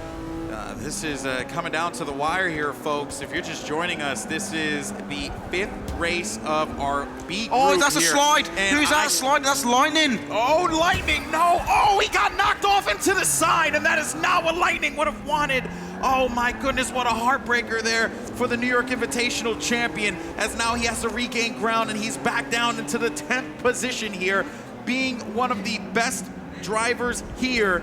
And now in this 5th race in this spot, I can't believe it. We're coming down to the line. Mellish, I'm shocked. Man, that was unbelievable. I can't believe it. I'm surprised he hasn't got any damage. If he has got damage, he's running really, really well behind Hysterical at the moment, but it's not what he would have wanted. Last lap as well, he hasn't got time to gain momentum and get those places back. But that, everyone's going to be rubbing their hands together because they're going to now bump up 1 position and gain those extra points. I mean, don't get me wrong. Who's that? What is going on over there? That is the rumble strip there, being an absolute killer. No, I wasn't Mr. Jack. That was Mr. Jack. Well, that's going to do it, folks. And, I mean, wow. This is... turn of events. Wow, GDZ Chris with 1st place. I have to say, folks, we got ourselves a group here. I love it. He's broken the mold. He's broken the car mold. And GTZ is the only other racing team to take a victory here in the semi-finals. That's crazy, man. Wow. All right. Yeah. Here we go. This is it. That brake did them good, man. That brake did them good. They got some juice, and they were about to rear in. It really came down to turn 1. Yeah. Turn 1 was brutal for Lightning. He just couldn't quite seem to get what he wanted out of that turn. It's very difficult, yeah, because like you're braking up a hill, and like because there's no race line, and like if you outbrake yourself, you lose a lot more than you would normally in a normal corner because it's such an acute angle. Like you've got to turn the car literally. We saw Rossi overshoot, and then he handbrake turned it back into control. Like that was so cool. That was amazing. Little details like that, man, you really have to appreciate in Forza. Oh dear, that was best race of the day. Best race of the day thus far, man. I have to say that was intense. You know, you had some fantastic overtakes across the board. You know, GDC Chris, the way that he was hanging with Lightning and challenging him and then pushing him and getting it, you know, making that happen. Wow. Okay, so that's in the past. Now we got to look forward to the future as we get ready for race number 6 in our second round here, guys. Here we go. Wow. That was so good. I can't. Think we're gonna get this here? I hope so. I hope that like kind of rubs off over there. Yeah. Yeah.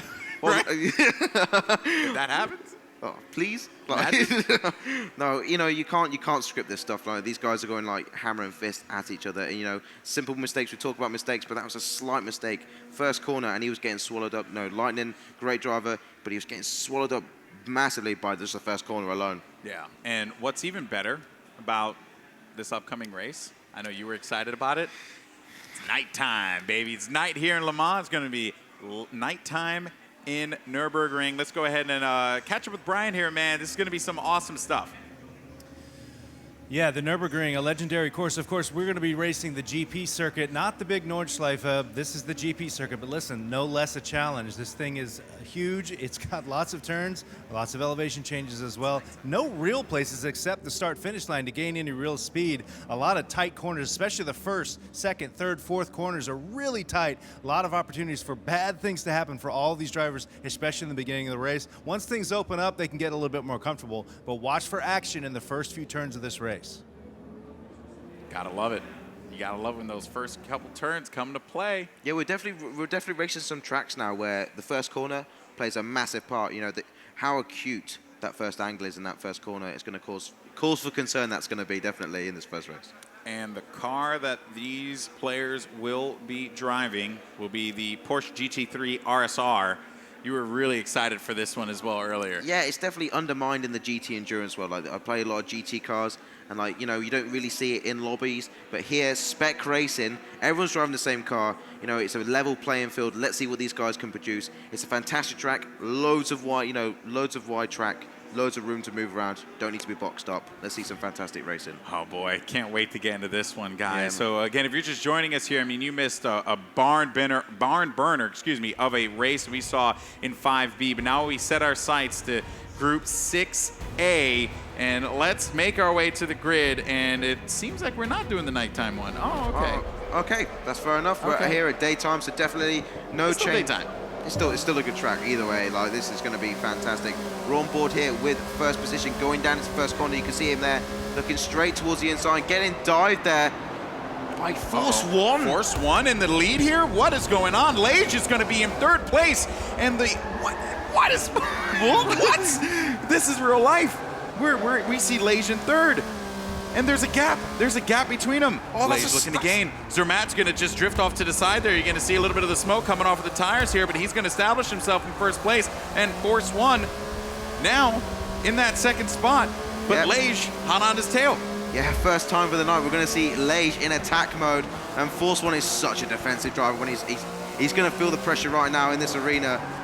All eyes will be on him to maintain and hold off Lage. And Lage grabs the sand. And that's going to slow him down. Force One now getting distance, and that's going to allow Envirus, and that is what a competitor these two guys are going to be. Lage tries to shut up the door on Envirus. Envirus will maintain it, keep it wide open there, and he takes third position from Lage. Lage is getting swallowed up by Envirus. I just can't believe what we're seeing here. This is insane. We started this one off with 5B. Lightning getting challenged. I don't know what's going on here. Okay, so we just got word from production that there was a tech issue at the start of the race. So there was a tech issue apparently. So that, I mean, I tell you, interesting to say the least. Like, we don't know exactly what the situation was. Just got word in our ear. But I do wonder, you know, is it going to make people a little nervous going into this next one? Now we know that the track is Nürburgring GP in the day. Yes. You know, it's going to be, there's no floodlights. It's going to be clearly lit. You know, they're not going to have the problems. And I think because of that, they're going to run simulation damage because the plan was to run no simulation. So they have the lights. So definitely now you've got to be a little bit extra careful now. You can't go ramming people. You know, obviously the adjudication will not allow that anyway. Yeah. But it's definitely going to be a lot cleaner racing. All right, guys. So we apologize for that one, though. But don't worry. We're going to go to a quick break, sort this issue out. When we come back, we are going to start the 6th race of our 2nd round here in Le Mans, France. It's been such a great day thus far, and we thank you so much for joining us. We'll see you guys in just a few with plenty more Forza action on the other side.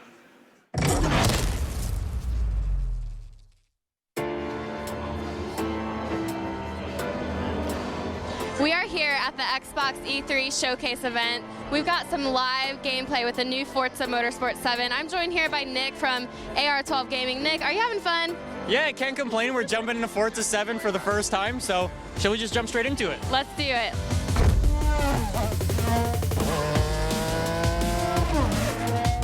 First of all, what are your thoughts on initial take? So, I mean, the game's 4K, 60 frames per second on the new Xbox One X. I can't complain with that at all. Just look at it. It looks so good. What were your thoughts yesterday when you got the reveal of everything? We all knew that there was a racing game coming. I think we can all agree on that. But it was just like we didn't know what to expect really. But when we heard things like 700 cars, 30 plus environments coming at launch, that's pretty insane stuff to hit. We weren't expecting any of that.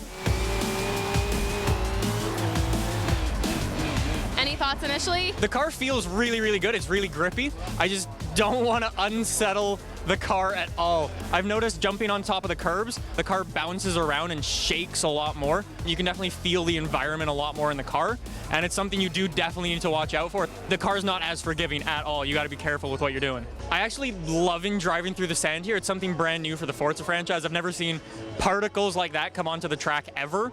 So that's really cool. That's something brand new for us. Yesterday we saw what the Xbox One X looked like for the first time. Any thoughts on what it looks like, what it feels like? Yeah, so the Xbox One X personally looks really good. It's tiny. Just being able to chuck it into a bag is awesome. And then it looks so good. Can I add, it's super dark in this tunnel. Like, the lighting is something that I think's improved on a lot in this game compared to other Forza games. I think it looks really, really good. So shall I pause it here and hand it over to you? Let's see. I know you played this a little bit before, but how does it feel compared to a real-life race car? So what's actually really interesting, especially with Porsches being rear to mid-engine most of the time, what I have been feeling with it, what's really cool is lifting off, it unsettles the rear a little bit, and that helps you kind of get the front end down and point it into the corner.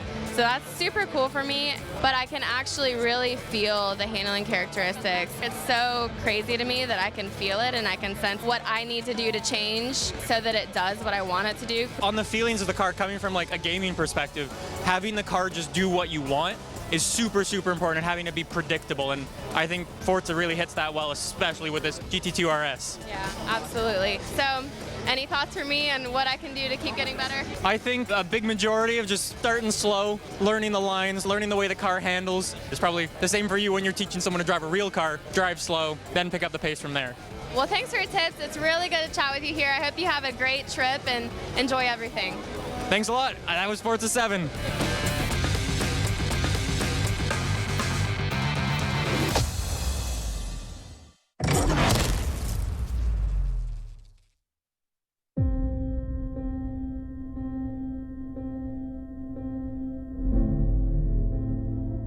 It has been said through the ages, without sacrifice, there can be no victory.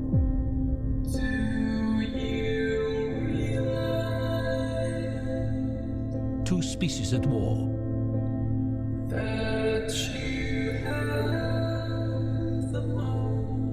One flesh,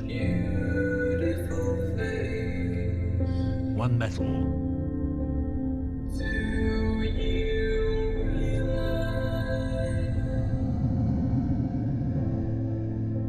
Optimus Prime has left us. We're floating in space.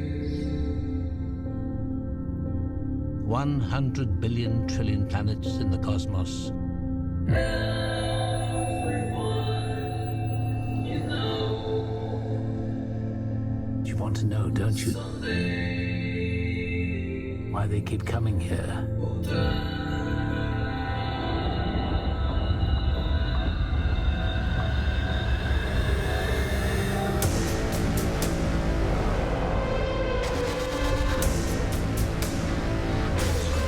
I want to stay, and I want to fight them.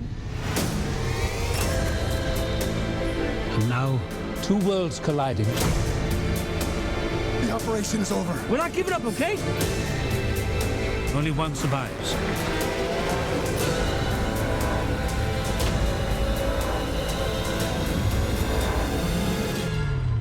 Oh my God.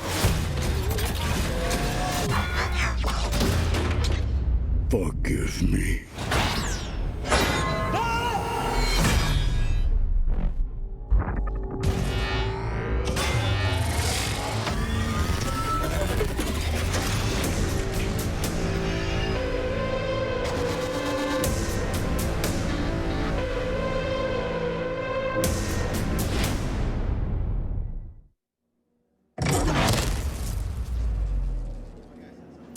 Welcome back to the Forza Racing Championship. Hey, listen, we've seen a lot of Forza 6 today, but Forza Motorsport 7 is coming your way on October 3rd on Xbox One S, Xbox One, and Windows 10 PCs, and later in the year, November 7th on Xbox One X. And guys, you can pre-order Forza Motorsport 7 right now. There's 3 editions. There's the Standard Edition, the Deluxe Edition, and Ultimate. Of course, Ultimate includes everything, including VIP membership, Day 1 car pack, pre-order bonus content. Stay tuned for more on that.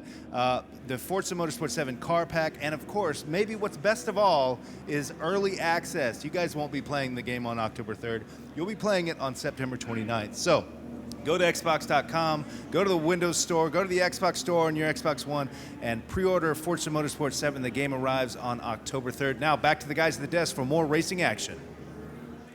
Thank you so much. Or you can also get the Standard Ultimate Ultra Edition, which comes with a replica of Allie, who can then talk to you as you play the game. It's great. I mean, I tell you, that's the one I'm going to buy. It's about like $50,000, but you know, it's really only for me though.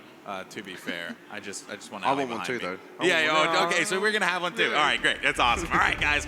So just a heads up, real quick. We did want to clarify something real fast because we got a little ahead of ourselves here. We were super excited for the nighttime race. That's actually going to be coming for race 8 in the second round, so not for race 6, but it's still going to be on Nürburgring. So just keep an eye out for that one.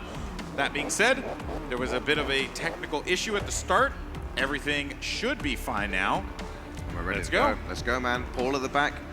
Come on, man. Come on, Paul. Get those places. I want him to do well. Going to get past again. Second time of asking. Can these guys do it? You know, I'm excited because I feel like that first turn has been just in every track that we've seen thus far, that first turn has always just been intense, right? Yeah. It's really made this it's really made the storylines of this event stand out. Players just not expecting it, right? Which you should. I mean, maybe I know what you're trying to say. Like, is a complacency a factor? When you win so many times, you never think it's going to happen, and then you come here, and then you saw Lightning last race, really got swallowed up there, struggled a little bit. That's the first time we've seen that tonight. Is Lage going to do the same? And then as soon as we got into that race there, we saw him straight away in third, not making a start. Like that one with Lightning was absurd. That was just insane. Seriously. I really hope that we just cut that race up, put that all across the internets, and just show it to everyone and let them know how amazing Forza is, because that race right there was testament to it. So many, just so many plays coming out of that one. So many attacks. I love it. I love that stuff. I think the confidence kind of rolled over from that side to go to that side, because like they're battling straight away. Like it felt like the confidence was there. Like it can be done. It is possible. And they were really hammering like for the first turns 1, 2, and 3. Yeah. And you saw them get away there. Zermatt and Boris, they were all at it. And you think, wow, like they can actually do it. Like they're going to do it. It was funny looking over at the end of that and seeing Zermatt's face. He just gave that look. He was like serious. Yeah. It was pretty. And no, your eyes didn't deceive you. We were in the grid before, but we ended up doing a just a correction there, and now we're in the action. So let's go ahead and dive right into this. 7 laps of Nürburgring, and already just seeing just so much activity in the middle of the pack here. Is Lage in? That was Lage, went really wide there, absolutely wide, and I think he's still in first place at the moment. Can't quite see. On board with Carl Zermatt in 6th position, and there is Lage in the front, but he's getting challenged, and that's going to be a cutback. Is it going to be enough? This car's got some great speed, all the drive, all the way at the back. And you can see here, he's getting away here. Roadrunner, though, in 2nd position.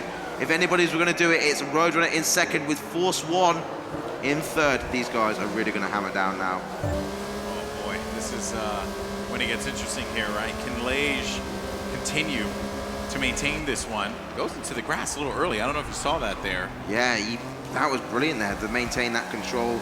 Got this. Oh, and Roadrunner gets a slide. He's trying to get on the power early, and don't let try not to let Lage escape box there in 4th position. He's going to be charging up for this podium position right here. It's early days though, still on lap 1. Harmonic now is going to dip down to 11-12. Something happened to Harmonic where I think he ended up getting into an accident there, and just something occurred, probably spun out, but he was able to maintain himself. So he's still very much in this race, though. Everyone really is right next to one another, and there you have the Paul. Paul actually, did he get past on that one? No, that was, yeah, Paul ended up getting past our Harmonic in 11th. Something happened to Paul there. That was really, really weird. Yeah, exactly here. Just see out in front, though, it's going to be F4H Eggy. We haven't seen him a lot, actually, in the races. It's been kind of mid-pack, not really causing a lot of attention to himself. Goes really wide, misses the braking performance, makes a double apex, though. That's really interesting. So Car Harmonic didn't get the drive out of that corner there. Eggy made a perfect cutback, and he's got the drive down into turn 1, but these guys are getting separated now. These are guys who are outside the top 10 at the moment. Oh, look at that into turn 1. There's Lionel as well. Lionel definitely heartbreaker city for him, what we saw earlier. But, he's looking to kind of make this one up as much as he possibly can. JSR Zoom, another player that we haven't really talked about all that much in this competition. Virus, by the way, knocked all the way down to 7. That's going to be really frustrating for him, because he knows that's not where he wants to be. With Roadrunner out there, he needs to be challenging him and challenging for first. He's one of those top contenders we've seen all night challenging for podium positions. Racers in 6th. I just feel like 2 through 6, 7 around there, like it's really anyone's ball game, man. We've seen so many incredible overtakes in just approaches in general. It's just been super impressive here. But Lage continuing to build upon that lead. Roadrunner doing everything he can to gain on him. Lage ain't having none of those shenanigans there. He don't want to, have a situation like what happened in 5B with Lightning. He just wants to hold this one down, get that perfect run, and get the pole position going into tomorrow potentially here. Yeah, well, we've seen Force Bomb reduced down to 4th position there. That's by Endurance Esports Racer Box. Super aggressive driver here. And now, this is not what Roadrunner wants. Roadrunner just wants a clean race, and he wants that gap and that space so he can challenge. He doesn't want to let Lage go away, man. He knows it can be done, and he's just not quite grabbing him here. Force 1, though, still in contention, looking on the back of box. Going to be interesting to see how he breaks this one, and not bad there from Roadrunner there, hitting those turns wonderfully, maintaining some great speed, just continuing to add on to it. He's just doing everything he can to gain on Lage, but Lage is just not allowing him anything whatsoever. Yeah, that was beautiful. Actually, that was beautiful there, the way he kind of used all the track and managed to get on the back of box. He had the speed, had the run, had nowhere to go.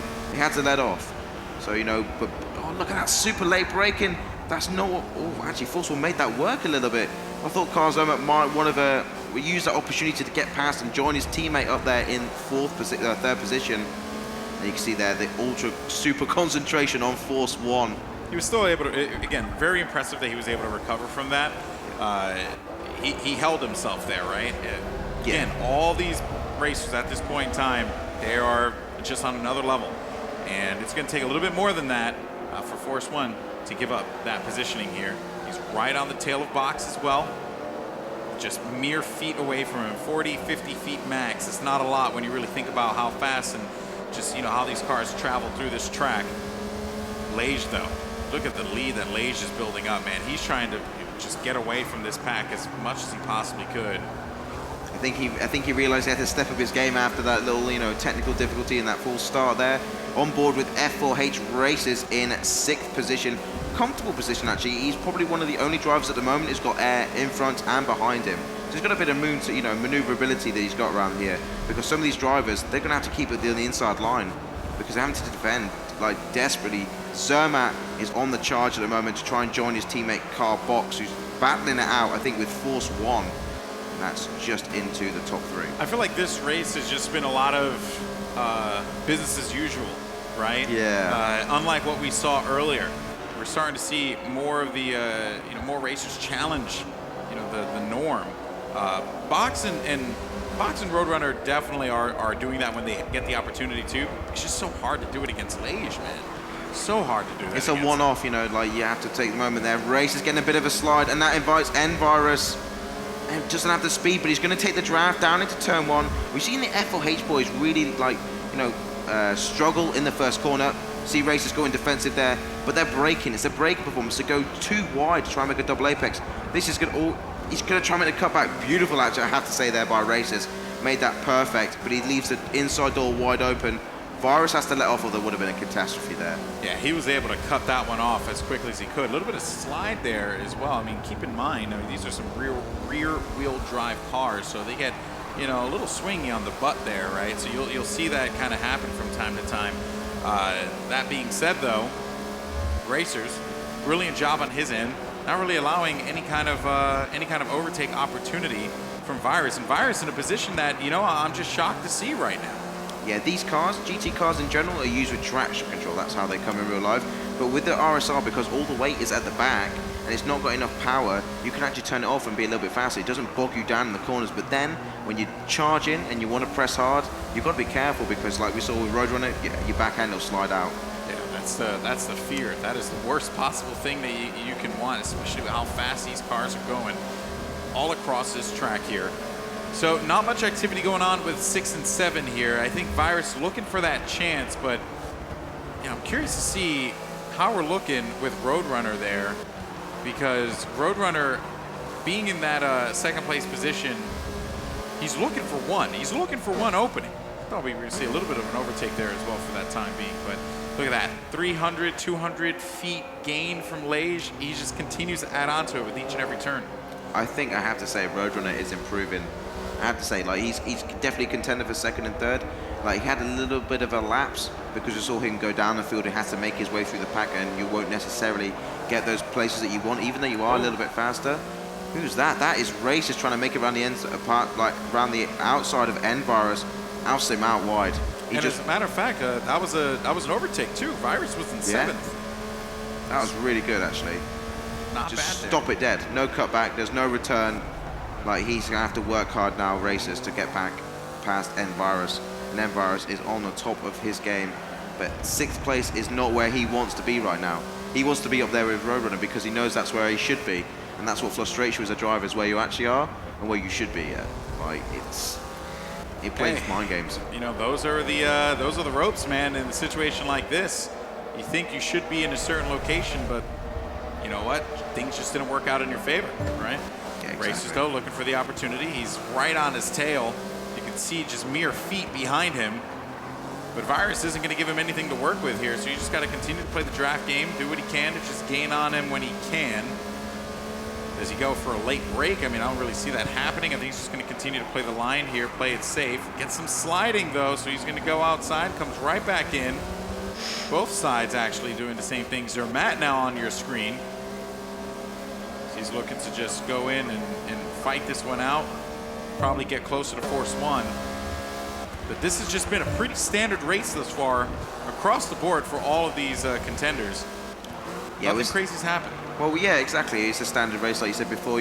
People driving hard, no upsets, which is always what we like to see. But there is a wedge being driven between 5th place of Zermatt and N-Virus, in 6th place. Good 700 feet now. That's a huge difference, and that's going to be so difficult for Endurance. I don't think he's actually going to be able to make it with only 2 laps remaining. No, I don't think so either.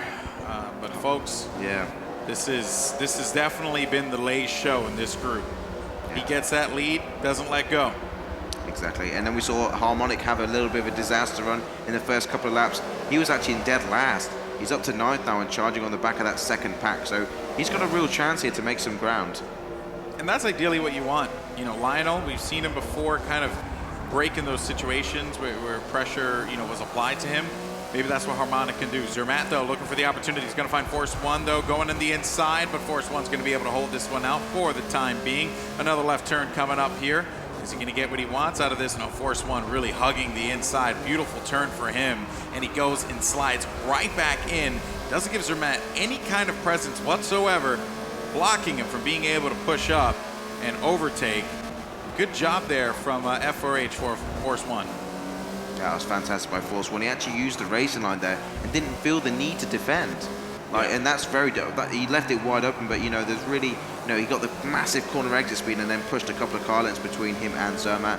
We're on board now with DTM Lionel. Saw him get earlier on, get swallowed up at Spa. It's kind of like the same story at the moment. We're not seeing him get swallowed up, but he's kind of back in the pack where, you know, he's most suited to during this semi-final round. Indeed, indeed. It's been just for all of these racers, man, the pressure that they feel at this point in time as we get closer to the end of round 2, one step closer to being able to compete for $100,000 here in Le Mans, France. Huge. Legendary track with some, you know, just amazing players here in Forza.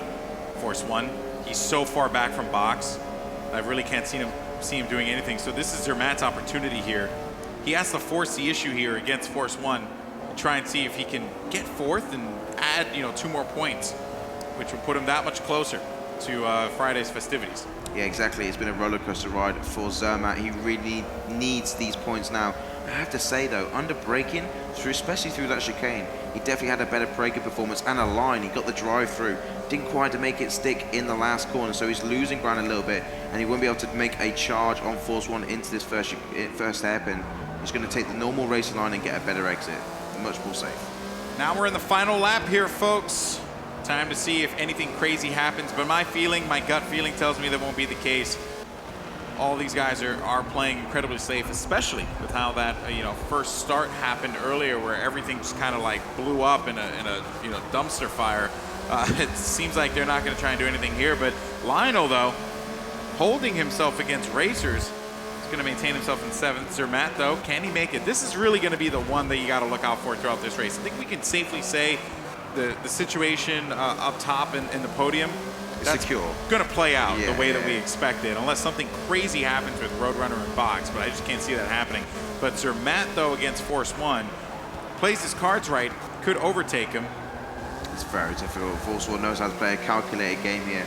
He's a passive-aggressive driver. Like, he'll think he'll give him the inside, then he'll shut it right off again. Like, you know, trying to make you scrub off speed. Like, Force 1 is definitely one of those to watch out for. Calculated driver. You can see him just pulling slightly away at the moment, using all the track, like, you know, getting smooth exits and entrances. And you can see Zermatt really pushing hard now, getting a little bit of a slide here, blipping that throttle. He's looking for it, man. He's getting closer. Yeah, he's right on him. 28 feet, 29. That is the difference between these two drivers. As Force 1 trying to play that defensive game, Zermatt trying to force Force 1 into a really uncomfortable position here. Gets it nicely, goes in there, gains a little bit more. No, and that's what we were talking about before, man, with that rear wheel drive. You know, sometimes it just comes back and it bites you in the butt. And I think that is basically going to do it here as we cross the finish line. That's going to be Lage securing yet another first place finish. Roadrunner in 2nd, Box in 3rd, Force 1 holding it off in 4th, Zermatt in 5th. So on and so forth, but that was business as usual for our Group A, what we expect to see here. It was a pretty standard race, I'd have to say. Like, you know, pretty standard. It was pretty standard, you know, the people taking their normal positions when they come to the finishing line. But it was nice to see Zermatt, you know, you can see him pushing. He actually pushed a little bit too hard there, right at the very end. And like, but it's a do or die moment. He needed to do that, and he didn't know how it was going to play out, and he just, luckily there was no one behind him, because he actually sim twitched and had to put in the brakes. They had so much time behind them, or so much time for Zermatt, so much space that, he was good no matter what. But let's go ahead and take a look at 5B, the results from that one, folks, because that was a barn burner of a race, and Hysterico got hit with a 5-second penalty here. Kaiserwolf drops all the way down to that final place there, and that's going to put Johnson in that 4th position, GT in the 5th position, and Wow. So Carl Lightning ended up in 8th position there, just in front of TX3 Mr. Jack. Karamarth in 6th. Super GT, I think that's the best result he's had yet, is a 5th position. That's fantastic. That will score him a massive 10 points. Attacks Johnson in 4th, but Rossi and Asics and Chris all taking out the podium, man. And now this is where it gets interesting, folks, because we're going into race 6B, and Lightning is not in the pole position. Yeah, he's got a lot of work to do. Like, we've seen the other guys struggle to get up there. Zermatt, his teammate, coming from the back, making it through, and then he gets like, you know, a slide or a penalty. He's back down again. He's got to do it again. It's a roller coaster ride. It's not as simple as it sounds. You know, we've seen guys like Zermatt on the other side really make, you know, take lemons and turn them into lemonade, right? When he gets put in a bad position, he manages to climb himself back up. For Lightning, this is going to be a true test of his talent. You know, as the defending champion coming into this one at the New York Invitational, with just the season that he's had so far, this is where Lightning's skill will be put to the test in this 6B race. Also, those people that are starting, so GTZ Chris has got the fantastic opportunity now to really gain a 2nd race win. But he's got to do well, because Attacks Johnson and JSR Rossi and Bam Asics are all just behind. And they're no like small feat. They're all going to be hunting. Yeah, well, here you go, folks. Take a look at the grid one. Last time we talked about it before, but there's GDC Chris. He's ready to go. Pressure is on for him, though. We saw what happened when the pressure was on him in New York, but we are green. Let's see what would happen here. Chris looking towards the inside. And already, Asics was going outside. He's looking to take this one here, trying to force the issue, but Chris is going to continue to maintain control of the inside now. Super GT making his way into 3rd position at the moment. Reducing, and look at Rossi looking towards the inside as well. Asics is so close to first. Asics is going to get first place, so Chris looking again in the outside, but Asics is going to challenge him, and he's going to cut right in, and Chris is going to lose that 1st place position. And just like that, he started in the pole. He had the top placing, but now he's playing from behind. Asics, the runner-up in New York, right back at it again. So much going on here, though, on the right turn here. And my goodness, Lightning, though, trying to fight his way out. He's left from 8 now to 6 as he's trying to pass Johnson here. Yeah, Johnson's not going to do, he's going to do his very best not to let him pass him, but Lightning has the inside. And there was a crash there. Who was that? What is going on here? Was that Asics? That's Asics down to 12th at this moment. And that was his really golden ticket chance to get that 1st race win. And he's all the way down at the back. We don't know what happened there. That's got to be... see the anger in his face there, man. Frustration. He is pissed. Like, you can understand. He was in 1st, man. But guess who's in 1st at the moment? It's Super GT. Super GT, baby. He's in 1st place. Can he continue to hold this one down? What a story this could be if he can continue to maintain this one. Yeah, Rossi in 2nd, and that, you know, is a tall order to hold off, but Super GT is calm, cool, and collected when it comes to finishing off. You know, we saw him in the qualifiers. He did exactly the same to get here. Carl Lightning is already up to 3rd place, you know, coming into the end of the 1st lap, and GTZ Chris, who started this race, is now in 4th. I'm sorry, but the B side of this group has just brought us so much action. You gotta love it here, folks. Here comes Chris, though, on the prowl. Rossi right there. Lightning managing to get himself 3rd. And a little bit of an exchange here. Super GT still maintaining control of the 1st place position here. Man. Carl Lightning and Rossi. It's Jet Speed versus esports and cars. Super GT's in 1st. And F4, yeah, I know. Hold it down, baby. Oh, man. I cannot believe what we're seeing here. And I tell you, one thing's for certain, these players, they're feeling it, man. They've been here all day just grinding it out. Brian, I want to get your perspective on this one, my man, because I can only imagine that endurance is playing a key role in this competition. Yeah, you just saw Carl Lightning give Rossi.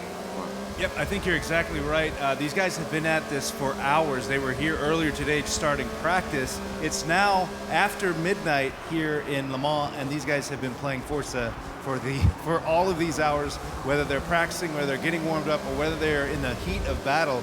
The guys in the adjudication booth were telling me that you see a lot of these guys shaking their hands in between races. They're rubbing their eyes. This is an endurance race just as much as it is out there on the real track. It's endurance right here at the Season 3 finals of the Forza Racing Championship.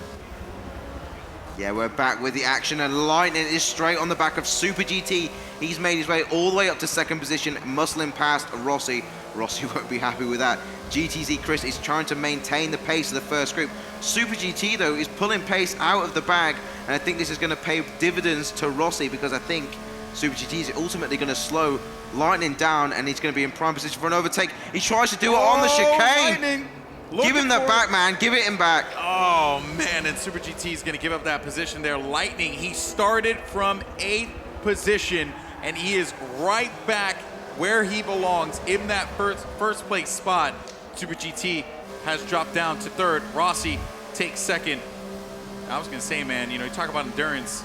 Super GT knows about that. All those long nights editing YouTube videos and all that stuff, putting in the work for his channel. You know, I imagine it's playing a little bit of a role here. You know? Putting in the hours, man. It's playing out for him here. Manages to just, you know, slide Rossi out there back into 3rd position. That was very clean, you know, very nice and graceful there. But Rossi isn't done. Going to tuck it up the inside. Late break in. We're on the rumble strip. That's where the grip is. GTZ Chris following his line there. And he's going to make the cutback here on Super GT. No, he tried proper extending there. Really wide, trying to maintain that speed. Not going to work out. Super GT will hold 3rd. I have to say, what Lightning has accomplished in this race, just in these first 3 laps, is something that you really have to appreciate, man. 8th position. 8th position. Fought his way back to 1st. What is going on? It's a momentous moment. Like, you know, how did he do that in like the space of 2 laps? Like on a technical track such as Nürburgring, there's so many places you can go wrong, and he managed to maintain that. A little bit of luck as well is always important, especially when battles are going on. You can kind of take 2 people at the same time, and that definitely plays a part in racing. Lady Luck on his side perhaps, but Johnson actually going into a little bit of a shootout here with Amarth, and he's going to lose that one. Amarth's going to take himself the 5th position. Meanwhile, in the back, you're going to have Mr. Jack right on top of Kaiser Wolf, seeing if he can find himself an opportunity. And look at the way the pack is just so grouped up here, man. Just bottom left of your screen, guys. Take a look at that, because everyone is right next to each other. This is very different from what we saw in the race just previously for Group A.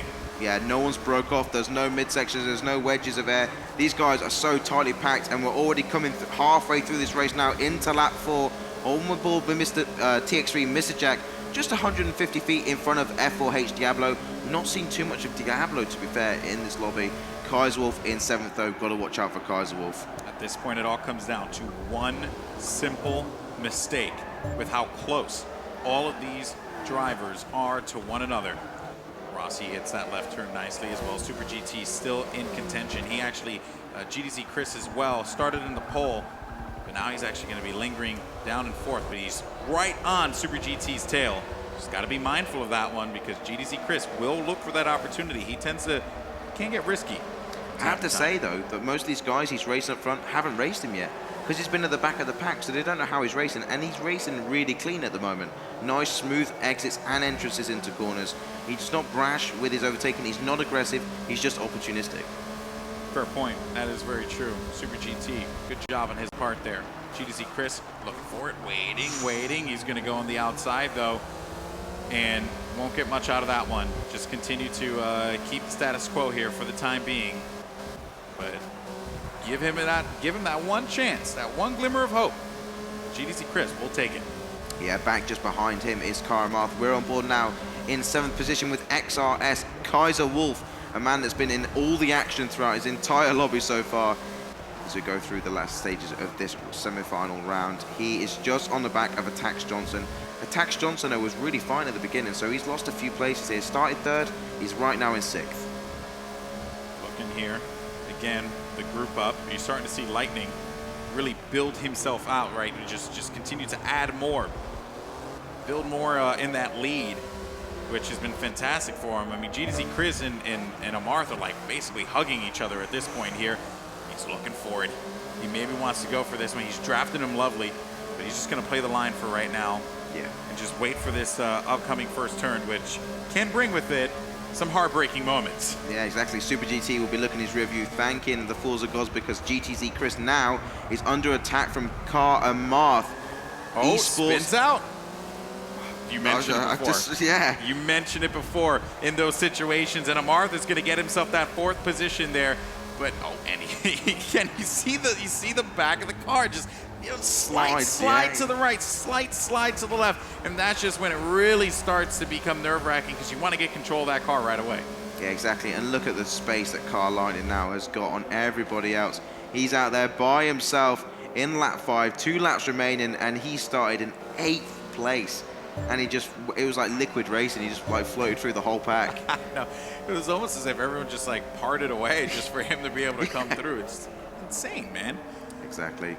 Rossi in 2nd position. He'll be really happy with that, actually. That's a good chunk of points right there. Super GT, though, like he's got my vote right there. That was a great performance so far. He gets back in the conversation as well. We still have a lot to go here. Yeah. So, I mean, he has kind of been in the bottom, but with this pole position, or not, excuse me, with this potential position, I should say, with 3rd, hey, that's not bad. No, you exactly. maintain that for a couple races, especially with how topsy-turvy this whole group has been. Yeah. You could find yourself playing, you know, for the big money on Sunday. Yeah, he could definitely get himself a chance in the final, because now he's got that big moment with a couple of races left. Like, he's got a chance. Saw Rossi go a little bit wide there, just out of Schumacher. Not a big danger at the moment. Super GT just hanging on, but Car Amarth is in 4th at the moment. Atax Johnson in 5th, and it's all going on. Super GT now has got 2 laps to go to hold off Car Amarth. Indeed. Looking around here. GTZ Chris, 6th place. Can't believe it. Can't believe it. You started in the pole. You had control. You had an incredible race in 5B.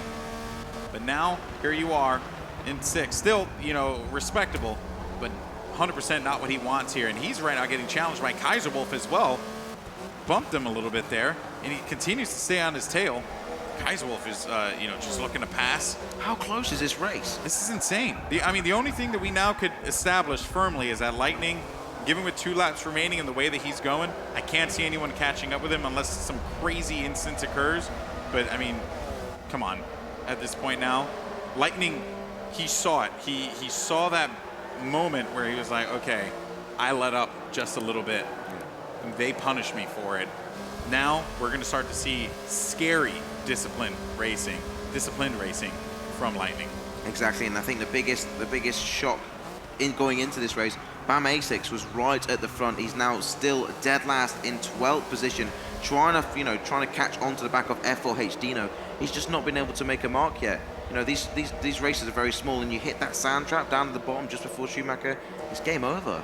Yeah, almost there for that final lap in this race here for race 6B. Oh, that was too wide by Super. Got to be careful about those, man, because he will certainly get punished for that, but he's trying to defend himself on the outside, gets knocked off into the sand, and that is definitely not what you want to see. Oh, no. Amarth, I don't know how I feel about that one there. That was a little, oof, I don't know. That I didn't like that.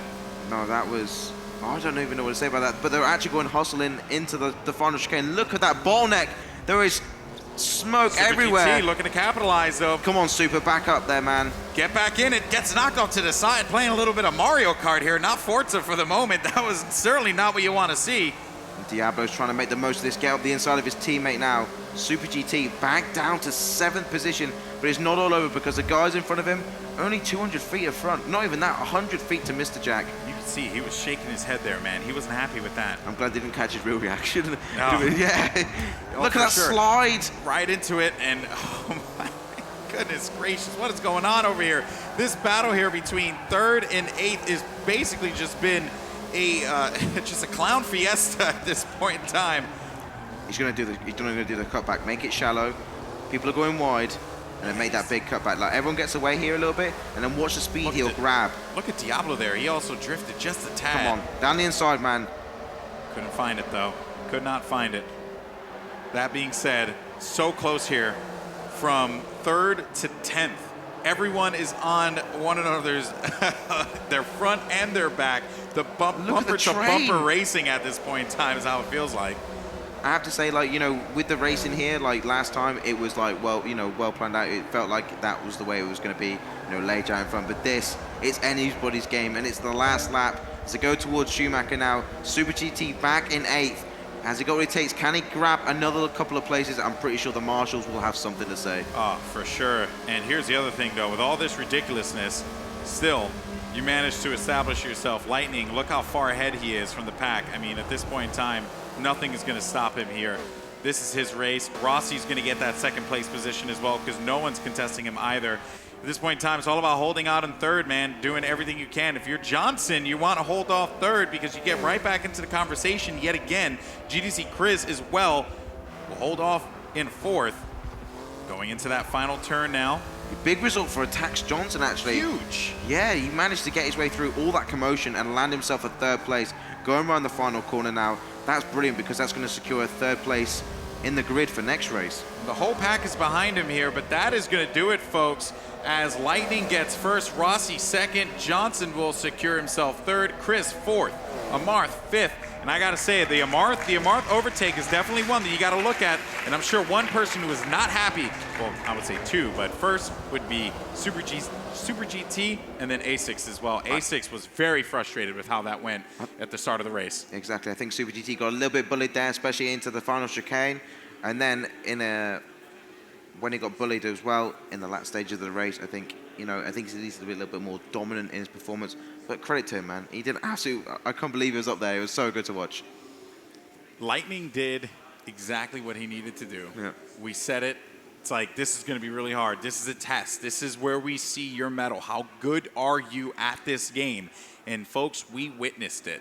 He went from 8th to 1st. And not only did he go 8th to 1st, no.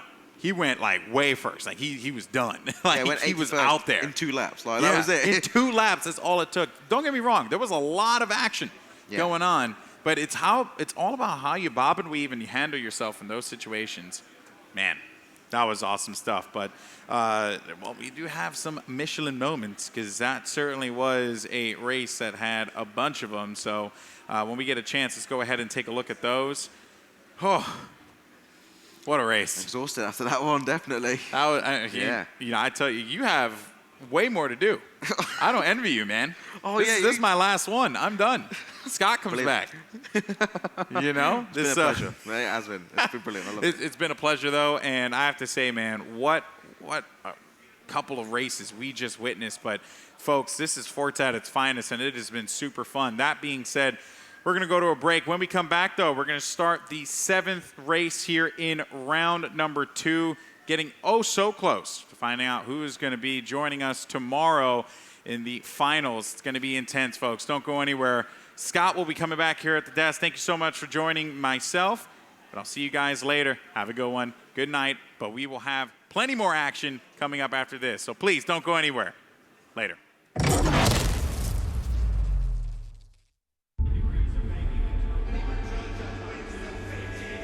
Who really needs a Porsche? Probably no one.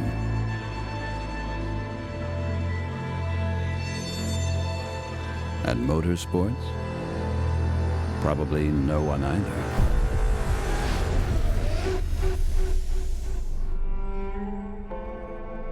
But what if we hadn't proven ourselves for over 60 years on the racetrack?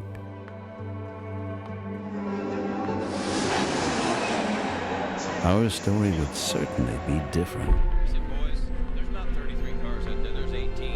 Because everything began with motorsports.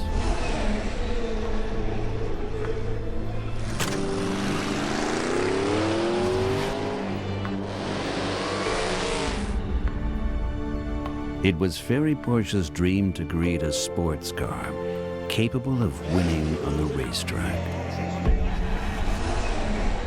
A dream without which many Porsche would have never seen the light of day. Because every Porsche for the road must first conquer the track.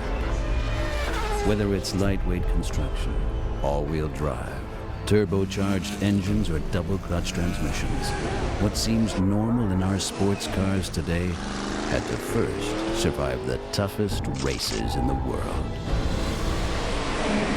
Even further, all these efforts have gifted us the most valuable assets a company can possess.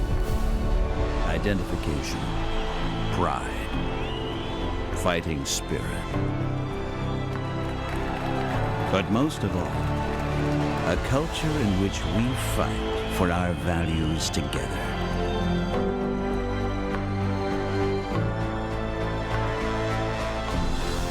This is how we inspire people day after day with our sports cars. Only through our success in motorsports could we bring a piece of magic from the racetrack to the road.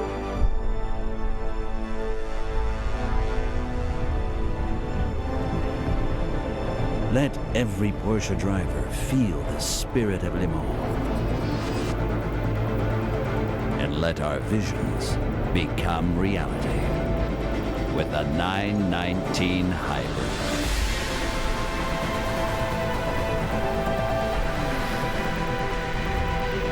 That is why we won't stop. Why we will continue to develop. Turn passion into achievement. Turn the here and now into the future. And motorsports of today into the sports car of tomorrow.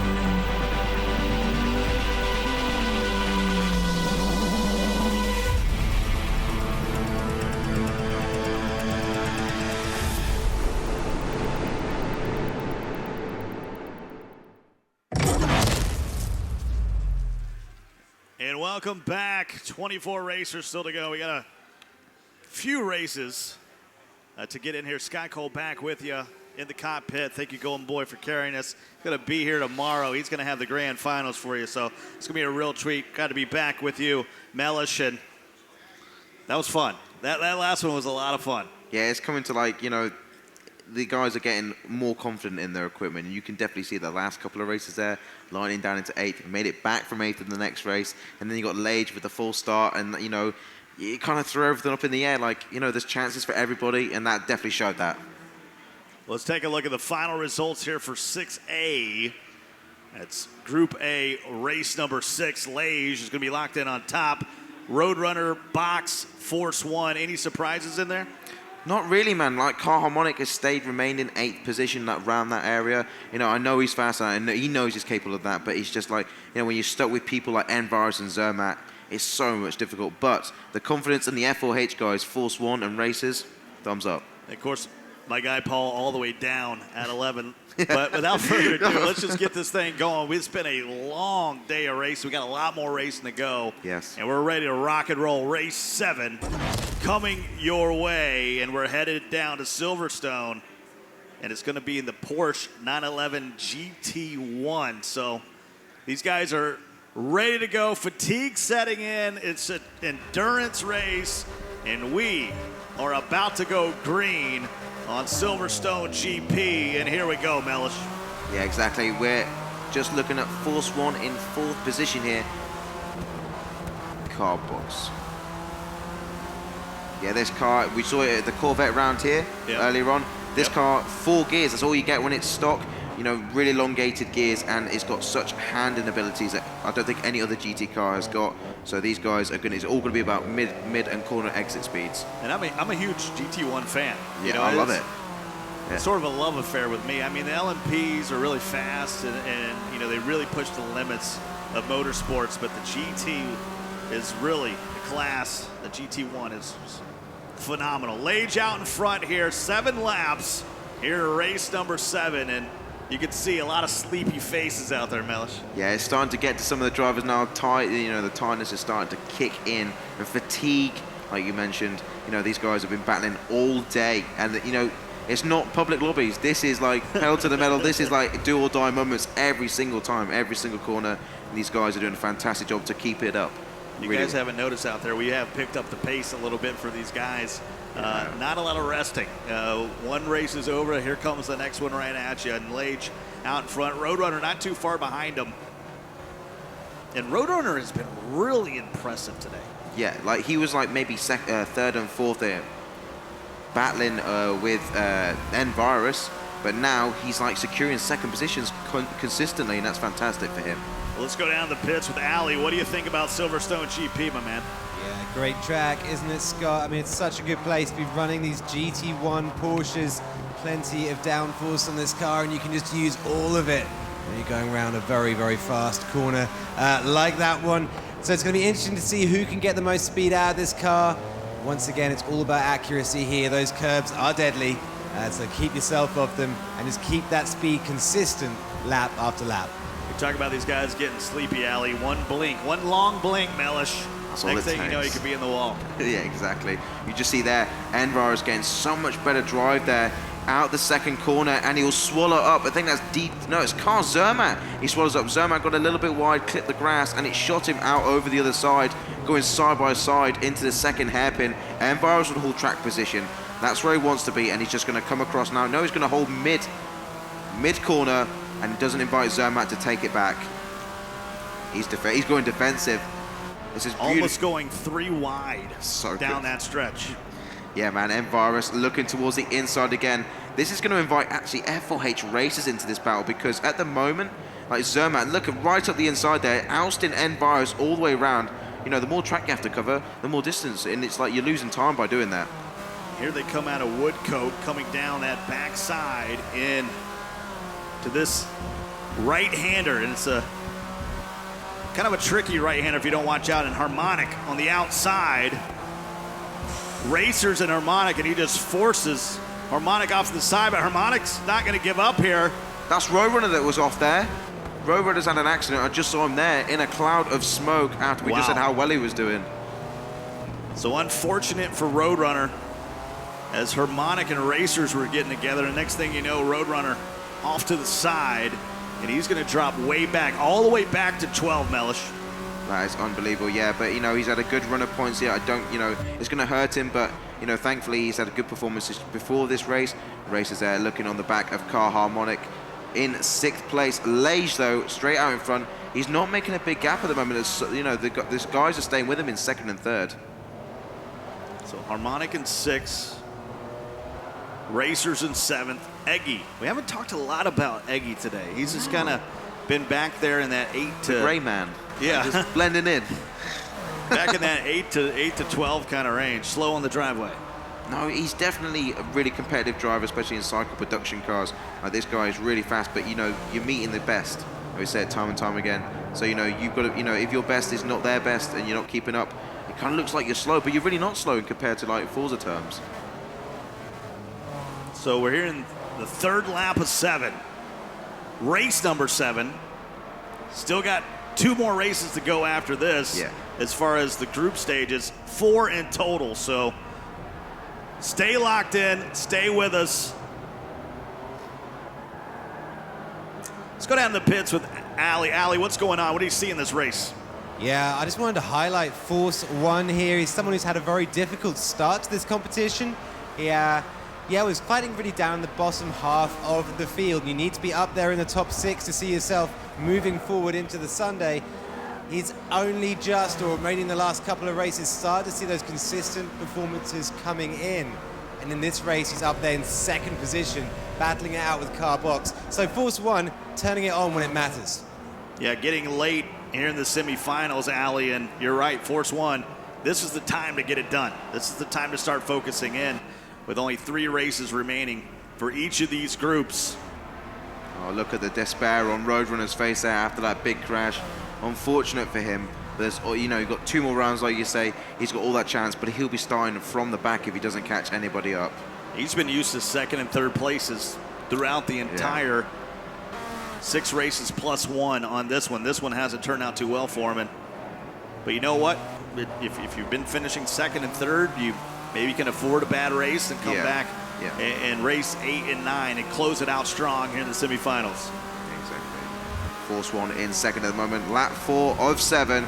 Carl Box, actually, he's been really consistent in the third and fourth races. Him and Zermatt have been like teaming up,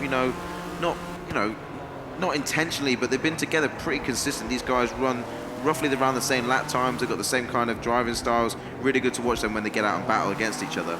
How you feeling if you're Force One right now with basically 3 team cars around you with Lage, Box, and Zermatt?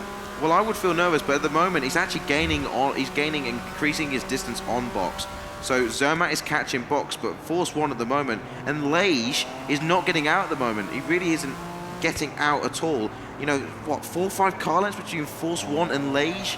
Like, they're really stepping up their game now. Maybe it's their time to shine, get that race win. The question is, are they catching up with Lage, or is Lage getting a little tired out there? I was sitting back there watching with a lot of the folks from Turn 10 and Microsoft and things like that, and started to look like Lage was getting a little tired. Started to rub those eyes. Yeah, exactly. Well, this is like, it's to replicate the kind of endurance racing that's going on around us at the 24-hour Le Mans. We've got the small sprint races, but many of them. Well, you drive a lot, Melge. Aren't you being used when these guys are, doing the rivals, trying to do hot laps? Sometimes they're running for hours on end? Yeah, like sometimes you're a hot lap specialist, you can knock it out in 10 laps or less. But sometimes you really got to spend 40, 50 laps. You're taking good an hour, 2 hours just to perfect your lap. But that's not really racing. It doesn't resemble racing because you can't necessarily always do the perfect lap. Well, we're about 7 hours into the semifinals, and don't forget, these guys had a quarterfinals before that, so they've been going against since noon. These guys have been going off and on for about 13 hours so far today, and they still got 2 more races after this. No, it's going to be incredible. I mean, you talk about the kind of effects that tiredness has. It's definitely playing a part in some of the drivers. I think mistakes are going to come into the last stages. The last 2 races that we have, mistakes will come thick and fast.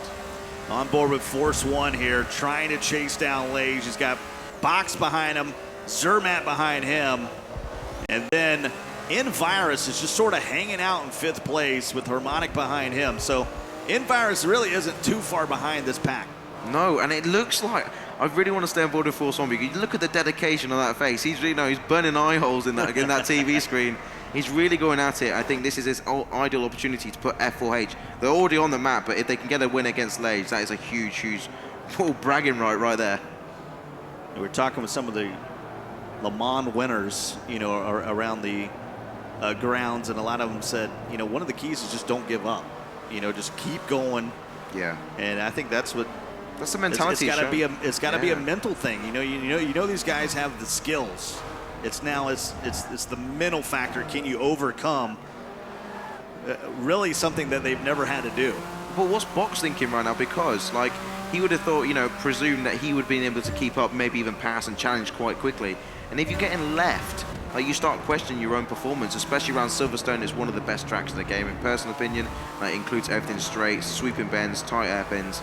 It's perfect, and this Porsche is fantastic on this track.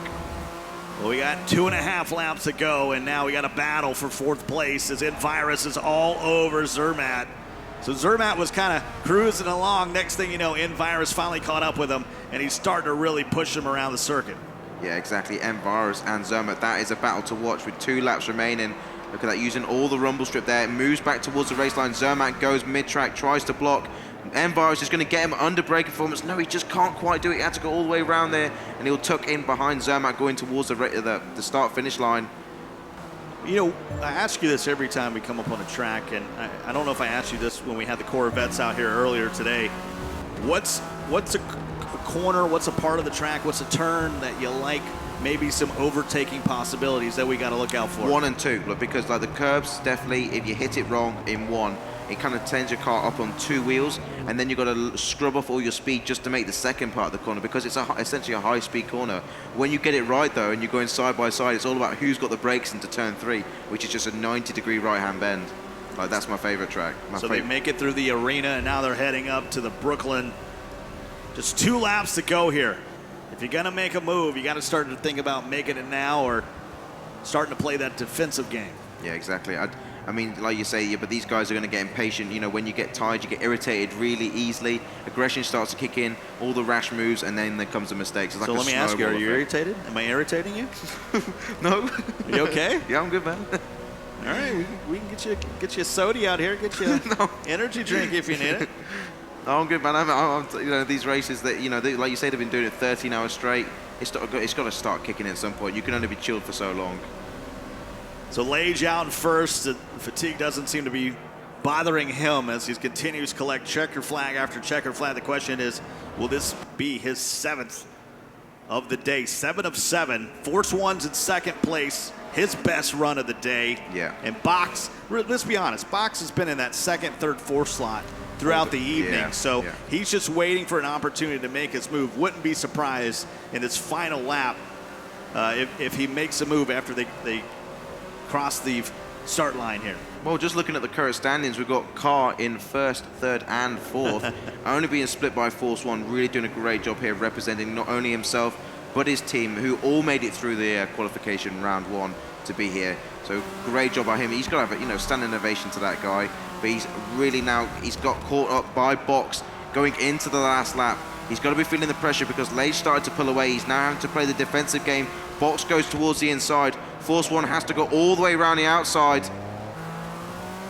I'm not saying I'm pretty good at this, but I'm saying that we knew it was going to happen. I told you it was going to happen. It happened. And Box makes the move. And it's not that I'm Nostradamus or anything like that. It's tendencies. And that's Box's tendencies. He loves to hang out in third place, fourth place, and then says, you know what, next time around the circuit, that's when I'm going to make my move. And he really calls his shot and makes it and executes it. Now the question is, can he hold off Force One? Does he slow up a little bit and maybe let Zermatt have an opportunity to go to third? Well, it's easier actually to be in third, attacking the person in second, because when you're behind someone, you can use them to judge your braking, Sure. and that's when you can dive bomb. But when you're out in front and you've got no markers, that's when you necessarily get a little bit slower. Only by maybe 4/10, but it's enough to get caught. What was your transition like going from line racing, brake racing to none? It's Culture shock, definitely. Yeah. I'm getting Forza 7. I'm not racing line anymore. But don't you think it increased the skill gap? Yeah, and your awareness around the track, because you're looking for markers. Not only, you don't want to look too much behind you because you've got to look at what's going on in front of you. You're doing a lot more things. Your brain's a lot more active. And right now, Force One is latched onto the back. Look at that. Not in a car length that separates these two. Box is going to go to the race line. I think Force One's going to do it in the chicane. I think Force One's going to try it in the chicane here. That's where he got passed up by Box. So looking back from the angle of Box, you can see Force One starting to pick his poison here. And here's the chicane you talked about. Can he make a move? Oh, no, he just can't quite do it. He tried to get the full racing line. Box did his superb job. And so Lage will take another checkered flag, his 7th unofficially. Box will finish 2nd, Force One in 3rd, Zermatt there in 4th, and Envirus in 5th. And really, that's how they pretty much ran. Those were the top 5 guys the entire time. The only adjustment was Box able to make a nice move in lap number 6 on Force One. Yeah, exactly. It's nice to join his teammate Lage up there. Zermatt's really climbing up there as well. He's had a roller coaster ride through this entire semi-final, and in the last couple of rounds, 4th place will do him solid in the next race. It's getting loud outside. It's getting really loud outside. It's kind of getting quiet in here. You know what I mean? It's these guys are getting sleepy, maybe thinking about putting their head down. And this is where your team comes in. It's not a team thing right now, but it is something where they're out there on the track with you. They're supporting you. Yeah. So in between the breaks, when your group is sitting out while the other group is gearing up, getting ready to go, you can talk about strategy, stay engaged, and focus on what's going on the next track. Yeah, exactly. You may be racing them necessarily, but it's always nice to see when your teammate becomes like 2nd and 3rd with you, and you lock out the grid, lock out the podium. It's always a nice thing to see that. Well, we got the final results of 6B. That was the race right before this one. Lightning will hold on. He's now got 129 points in the semifinals. Chris is now in 2nd with 88. Rozzy in 3rd with 79, and then starts to really get close. Attack Johnson, Armoth, and then Kaiserwolf A6 are sort of battling down in that 6th spot. That's where the bubble is. Only 12 move on. So those 4, 5, 6, those are the threads, those are the storylines that you got to be locked into, Melch. A6, you know, that big zero right at the end, it was really unfortunate. There was a collision back in the Nürburgring GP down the bottom. He was very frustrated. Yeah, and that's, you know, and that's the kind of difference that is made now. It's an 18-point gap between him and 6th place, and there's only 2 races remaining. 129 points for That's Lightning. huge. And that includes a 4. I know. When he had a wreck. That includes a 4. Yeah, that is you know, it's hard to beat that, but I think there's one person who is going to beat that, and that's his teammate over the other side. It's going to be Lage. He's got 25s all day long, like full house so far. Yeah, and when he gets out in front, he's just never shaken. No, he was challenged a little bit there by Force 1, but just not quite enough. He kind of let off a little bit, and then, or maybe he just started to press. He felt like he was under pressure, so he pressed even more. And you think a player is giving 110%, and then they give 120. It's crazy. Little wave there by Lightning. Hello, good to see you. Glad you're still awake. Of course, these guys will be racing tomorrow in the grand finals. Yeah, he's getting sleepy over there. You know, in the grand finals, that'll kick off at 10 a.m. That's here local time in Le Mans. And 4 a.m. If you're in New York, that's 4 a.m. That's brutal. That's absolutely brutal. Yeah, that's pretty rough. That's before the paper man comes by. Of course, those watching right now, they got no idea what the paper is. All right, so we're getting ready for race 7B. 7A is in the books, and the GT1 didn't let us down. No, it didn't. Love the class. Had some great racing there, and I assume as we run this back with Group B that we're going to see much of the same. Yeah, exactly. I mean, like the track combination and the car selection, perfect this time. Absolutely perfect. Like, you know, you can run flat out almost through the first 2 corners. It's because it is stock, so it lacks a little bit of power than what it would usually have. But that means you can go flat out in some of the corners. Do you prefer a chicane or something like a hard right or left that you would find, down in the Grand Prix of Americas or Nuremberg GP? I like Nuremberg GP. You know, I think it's a 50-50 track. I think it's a love-hate track, but it's a lot of sweeping corners. And I like sweeping corners. Corners with camber, it's brilliant. Love camber corners. All right, here we go. Group B, race 7. We are all green here at Silverstone GP. Is this your local track? This is. Would you call it the local track? It's my home track. Home track? Yeah, home all track. right. Yeah. Look at that Super GT there, already up the inside, trying to make moves. Actually got, really unlucky in the last race. And so Rossi and Lightning are battling up front. That's Attack Johnson in third. He knows he needs some points. We saw the leaderboard. Yeah. And GT Kriz, who's currently in 2nd place overall in this group, he's in 4th place. So an important race number 7. 7 laps to go. Time to lock in. The clock is ticking away. Yeah, we just saw there in the rear view camera that I think Rossi just clipped the back of Carline and lost a little bit of ground there, which invited Attax Johnson. Couldn't make the move work, but he's right on his back bumper now, halfway through this first lap. So Lightning up front, Rossi just behind him. Attack Johnson, I mean, that is a 1-2-3 power punch. No teammates to help you this time. That's all different crews in the top 4. Oh, exactly, yeah. Just in 10th place, hysterical. Not seen him up the front at all. He's really had a struggle. Struggle today. Struggle definitely today. And it almost really happened. He had, I think it was race 3 and 4, where he just had really 2 spinouts. They lost control late in those races and really has never recovered in the races that follow. Yeah, exactly. I mean, like he definitely has the potential to be up there, but like we said, you could be the best driver in the world. If you start 10th, you've got all that work to do, and sometimes it's just not possible. What do you feel about the man right behind him? Cara Marth. I mean, Marth has had some great early runs, and we've seen him sort of fall off as the night continues here at Le Mans. I mean, like he's always fighting. He's always in your back. He's always in your rear view mirror. And he's kind of like it's all or nothing with a Marth. He's trying to make places all the time, but sometimes he tilts when he should withdraw, kind of thing. He extends a little bit too much, and he loses positions. Oh, look at that! See that there, straight into the first corner. Oust out Keisel. Keisel could have been so much more aggressive there. And here they come through the arena. They were too wide a second there. Battle for 8th place. And Dino. Hold off. Close the door. Hold the door. He's He's able to pick up speed as they work their way up to the Brooklands. You know what I like a lot about the Silverstone GP? There's a lot of variation in speeds, you know, some short straights and some nice turns as we have a little contact there. That was Kaiser Wolf coming up and giving Amarth a little love tap. Yeah, exactly. What I like about this, though, is, you know, we usually see the field spreading out. There's a couple of people, like, you know, lagging at the back in this race, but it is an absolute train. And I've got to say, it is a train between, like, 1st and 8th at the moment. You know, Mr. Jack is at the back of that pack. 3 or 4 of them are lagging a little bit behind. Well, he's fallen off a little bit, Ali. We're talking about Amarth. What can you tell us about his journey today?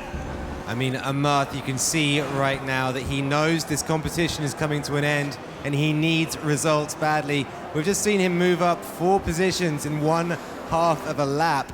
That's pretty impressive. Can he keep this momentum going forward? Can he get himself that qualifying position by the end of this competition?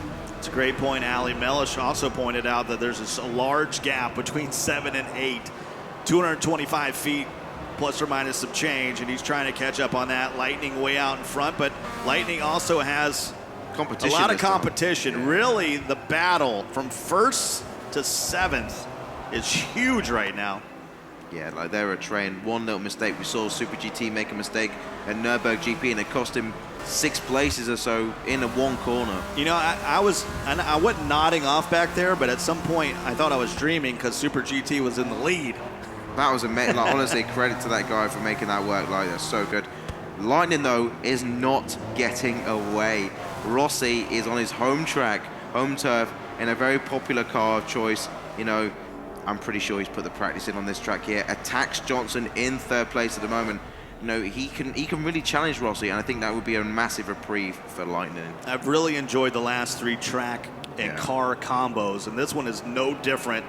We're in lap 3 of 7, coming to you live from the 24-hour Le Mans. We're doing an endurance race. The 5th official class of Le Mans is Endurance Esports, and what better motorsports game to do it in than Forza. Exactly, man. It's a perfect platform to see some great action here at Le Mans. You can still hear the cars going around. It's an absolute buzz. It really As the night has gone on, it's gotten louder, much louder out there. Of course, they're having driver changes out there. Our guys don't have that luxury of driver changes inside. Lightning's up front. Mr. Jackson 7th, trying to make some moves on Super GT, who's hanging out in 6th place. Yeah, got to get by him to be able to close the gap. It's almost like Super GT maybe holding back Mr. Jack a little bit here.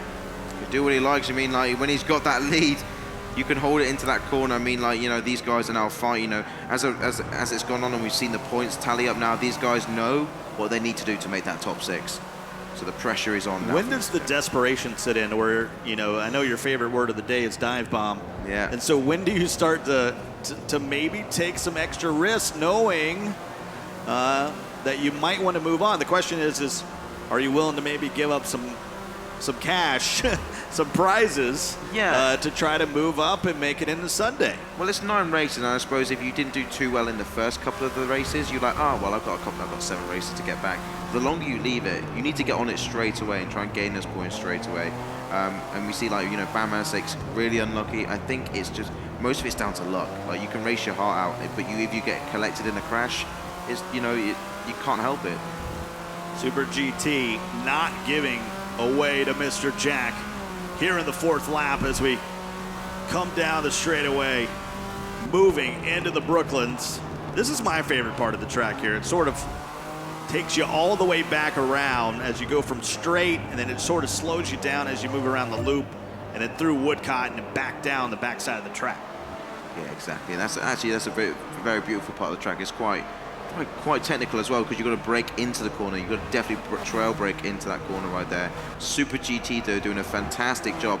Only 40 feet in front of Mr. Jack at the moment. Looked like Mr. Jack got a better run there, you know, and you've got to be careful going into Beckett's because it's all high speed there. For those casual motorsports fans out there, why don't you explain the difference between the braking and specifically trail braking? Like trail braking, trail braking is when you brake at an angle directly into the corner. Like you brake into the apex and then you accelerate out the apex. It's not smooth, it's just one straight line and then another straight line. You know, and sometimes you're maxing out the angle And basically, you're braking at a point and you max out the braking performance, and then you angle it and you get the maximum acceleration that you need. And that sometimes really works out, especially when you're diving. So Lightning up in front. Tell me where you heard that story before, but the real battle still back here with Mr. Jack and Super GT. These guys are sort of on the bubble right now, needing some extra points. And Mr. Jack getting impatient. All over him. Less than 20 feet separate him as we come back to the start-finish line and move into lap number 5, and they race down to that turn 1. Yeah, exactly. Look at that. Super GT got a fantastic exit out of turn 1.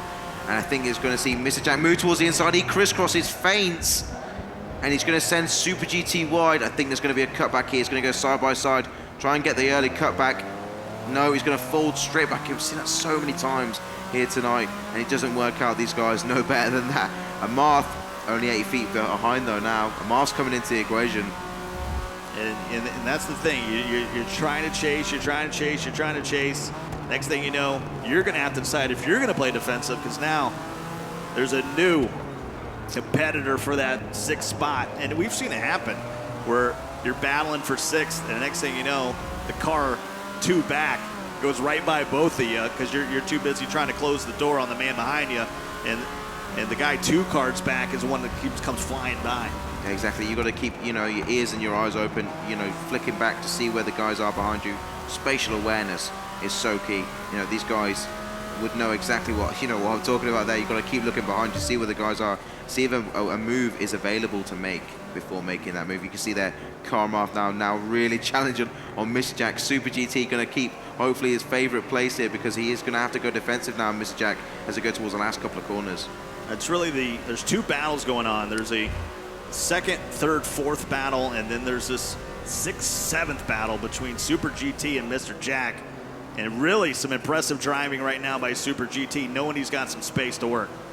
Yeah, exactly. Look at that acceleration that Amarth had over Mr. Jack going into the final chicane. He's going to break right the way around the outside. Mr. Jack's going to keep it tight. He's going to leave that door wide open. He has, and has he allowed Carmarth through, or did Carmarth fumble there? No, he's moved through. He's moved through. He's Sorry. in 7th. Really took that inside line and forced Mr. Jack to the outside, so he ends up overtaking him, and now will revenge be on his mind. Yeah, with Super GT in front of him, Mr. Jack doesn't want that, because he was attacking 6th. You lose a place when you're attacking someone, you want to gain a place.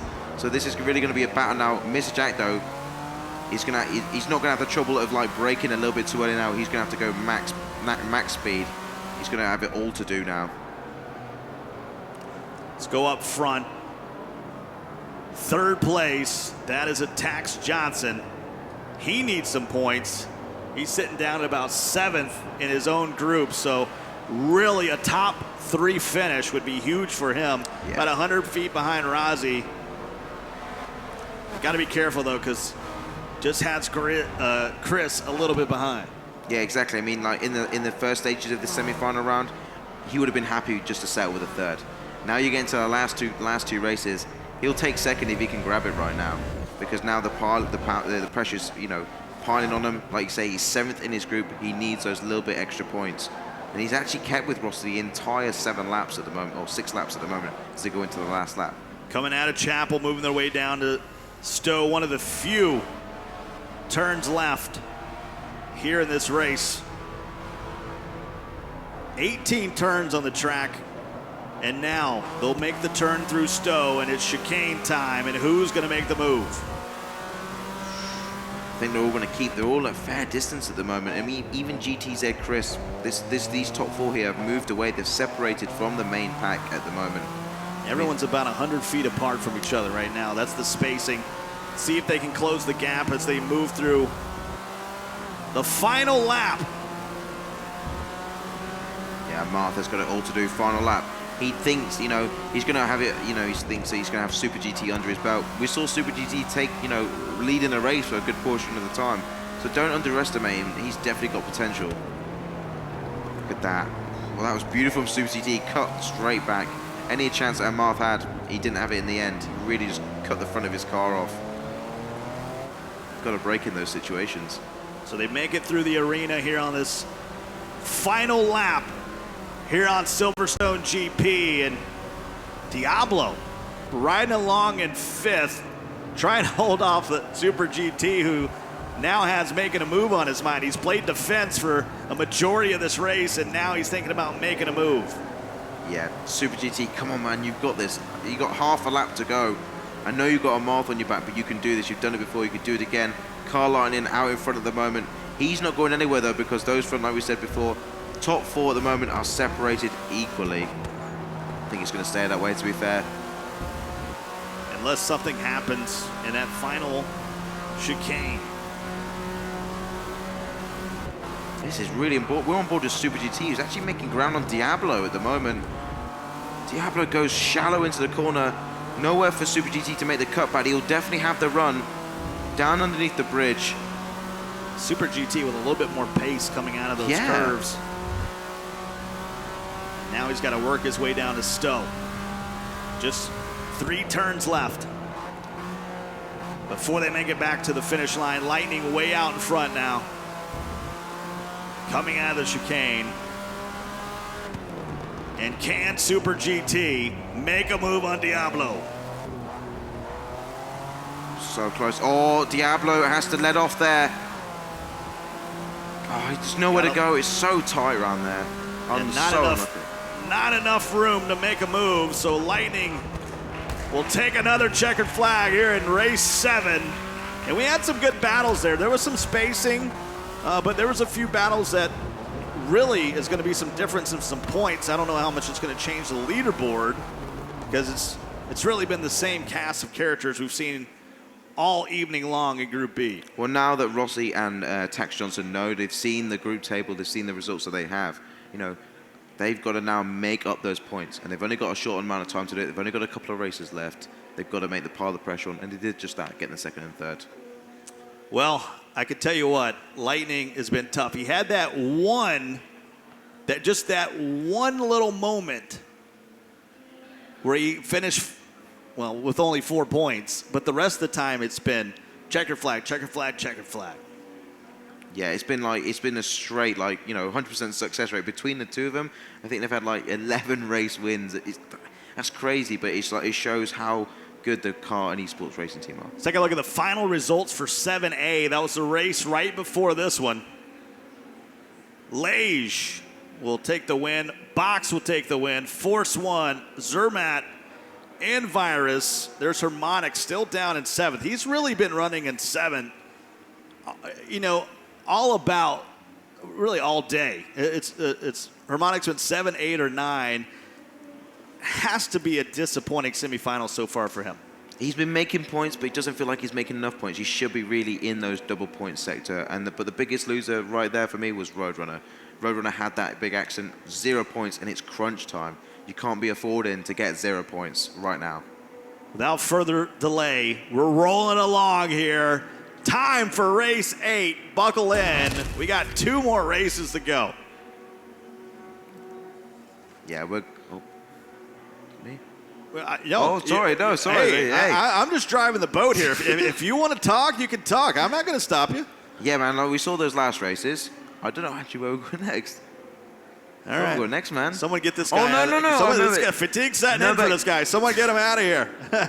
We're headed to Nürburgring GP. Yeah. And we're going to be in the 911 GT3 2004. What do you think about that combo? I mean, the thing is, we're going to Nürburgring night. And this track... I forgot about it. I forgot about that. I'll redeem myself now, yeah. Here we go, you totally redeem yourself. Yeah, I mean, for this track, it is night, but there's not a lot of lit places. It's very difficult. I mean, these guys now are going to run not simulation damage. They're going to have to run normal damage so they don't bust their lights up. Bust the tail lights so you can't see anything, right? Exactly. That's really key when it comes to it, because as we've seen before, the racing has been close, and they can't afford to lose their lights. Yeah, when we first came on, we had the race schedule I was talking about.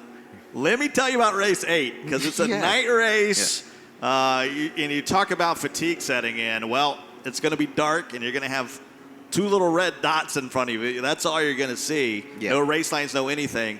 So it's going to be interesting. You talked about the damage being turned off just so really makes it more fair. Yeah, and I think the drivers embraced that change. Yeah, otherwise it's very difficult when you've got no lights and you're running around a car. It feels like you're almost racing blind, and that's not really, you can't really do that competitively, although, you know, that's just the way it goes. But the physics at night are completely different to the daytime track. You know, we started race 1 with the 718 1960s model.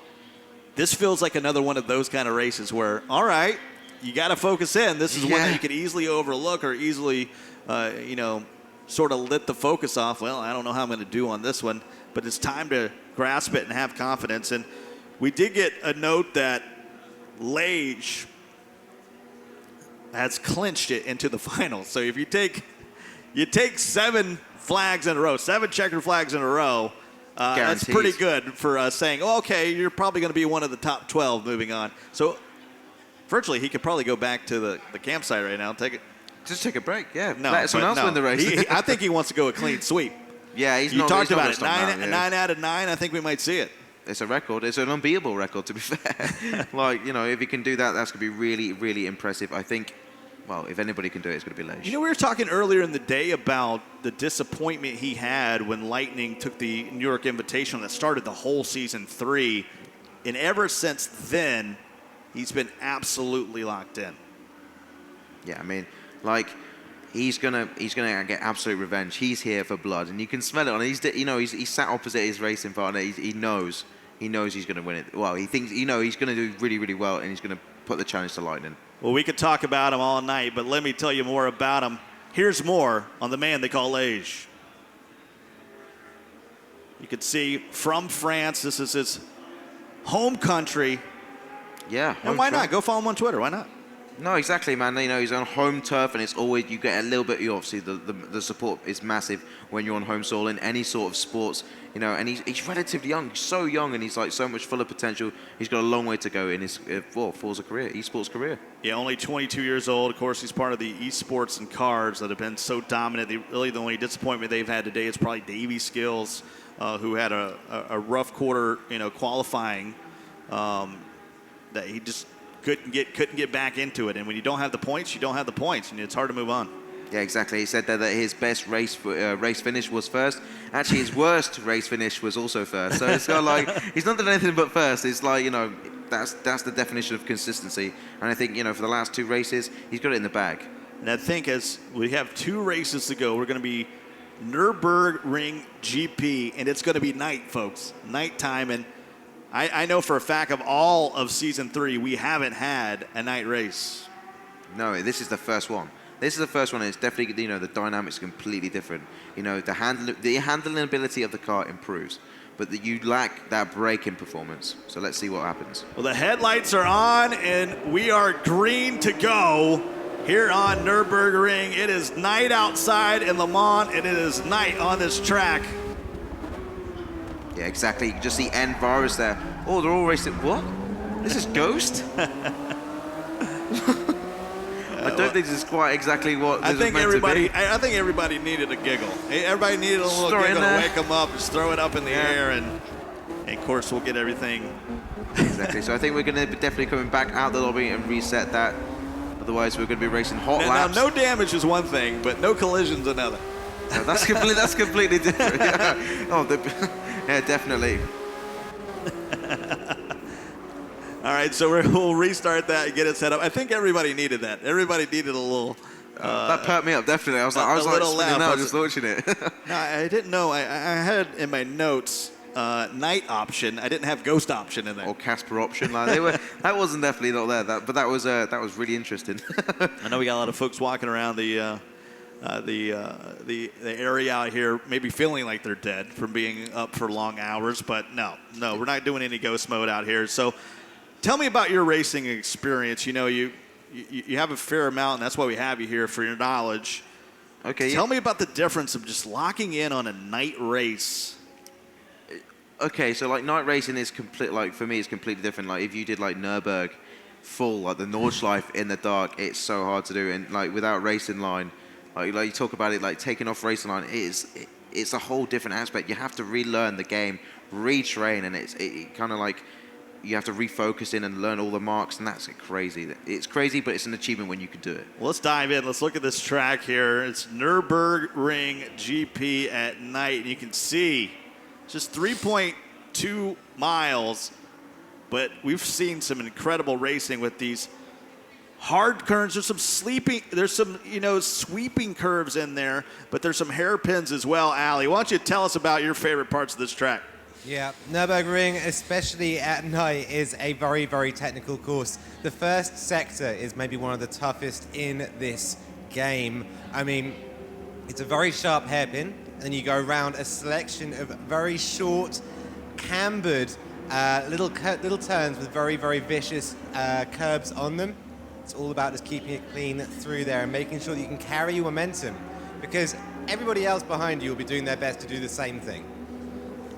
Well, the car, that's always the combo. Now you know about the track. Let me tell you about the car. It's rear wheel, almost about 400 horsepower to those back wheels. How do you feel about this 911? Well, we saw around Bugatti circuit, actually, yes, in the qualifiers. The way we started out. Yeah, we started all the way back. You guys didn't even see that. No, and when we watched that, those guys are like, we watched different lines that we're using, like, running out wide, making double apexes on smooth corners, just to kind of get that speed on the straight lines, make a lot of straights and gain that speed and take those overtakes.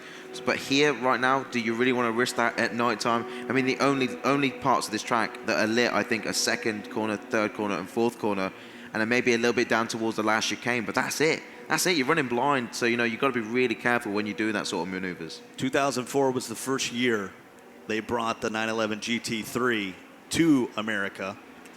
Wow. Let me say that, it's a bucket list item. Now, I owned a 4S. Okay. 03 4S, but let me be honest. Yeah, 4S is nice, but GT3 is a totally different beast. You know what I mean? Well, man, it's way out my price range. But yeah, I understand what you're saying. It's a dream machine. You can actually get into one pretty reasonable nowadays. Maybe not a GT3, but maybe not a GT3. Let me back up there a little bit. But, you can get into a Carrera. Carrera 2, Carrera 4S, Like, we saw the guys racing at Nürburgring in the daytime, just a moment ago. Yeah. That last chicane caused carnage. Those guys going heavy into it, a lot of smoke, a lot of dust in the air. This is at nighttime. Like, you've got to hit your brake markers perfectly. They use the markers on the side of the road. If you can't see them, like, you're running really blind, and it's going to be cause for concern, I think. You want story time with Uncle Scott here while we wait here? Out in Le Mans, we're at Le Mans in the 50s, 60s, when they did the night racing on the back straight, they had the line of poplar trees, and they actually just, when they would race at night, their option was just to paint them white. Just paint the first one white, put a couple hay bales in front, and good luck.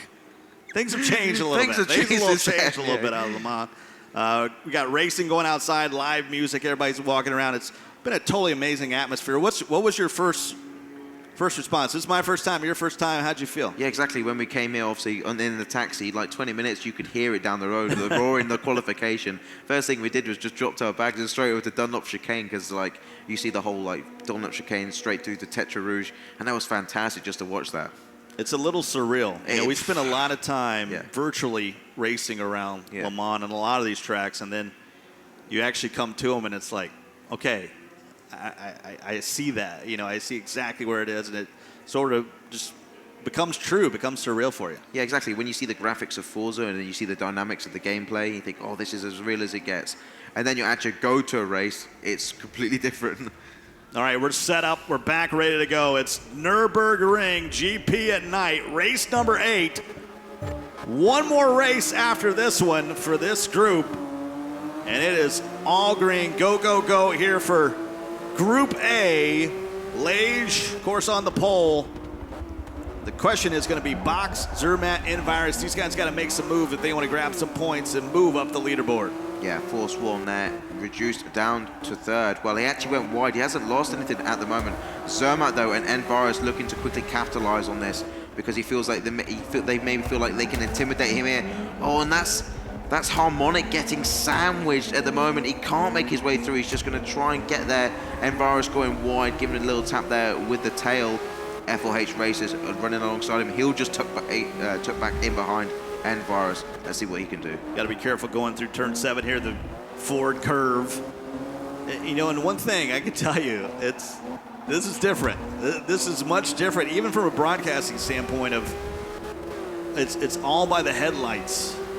Yeah, exactly. You can see when they probably get on the backside of this track, it's going to get pretty dark as we ride along with racers. That was so close there. Racers nearly hitting a sand trap at the bottom there. Envirus almost doing the same. I think he tried to copy his racing line there, and that allows Zermatt a breather for just a second because Envirus is back on him. When Racers hits a sand trap, that's going to maybe allow Harmonic.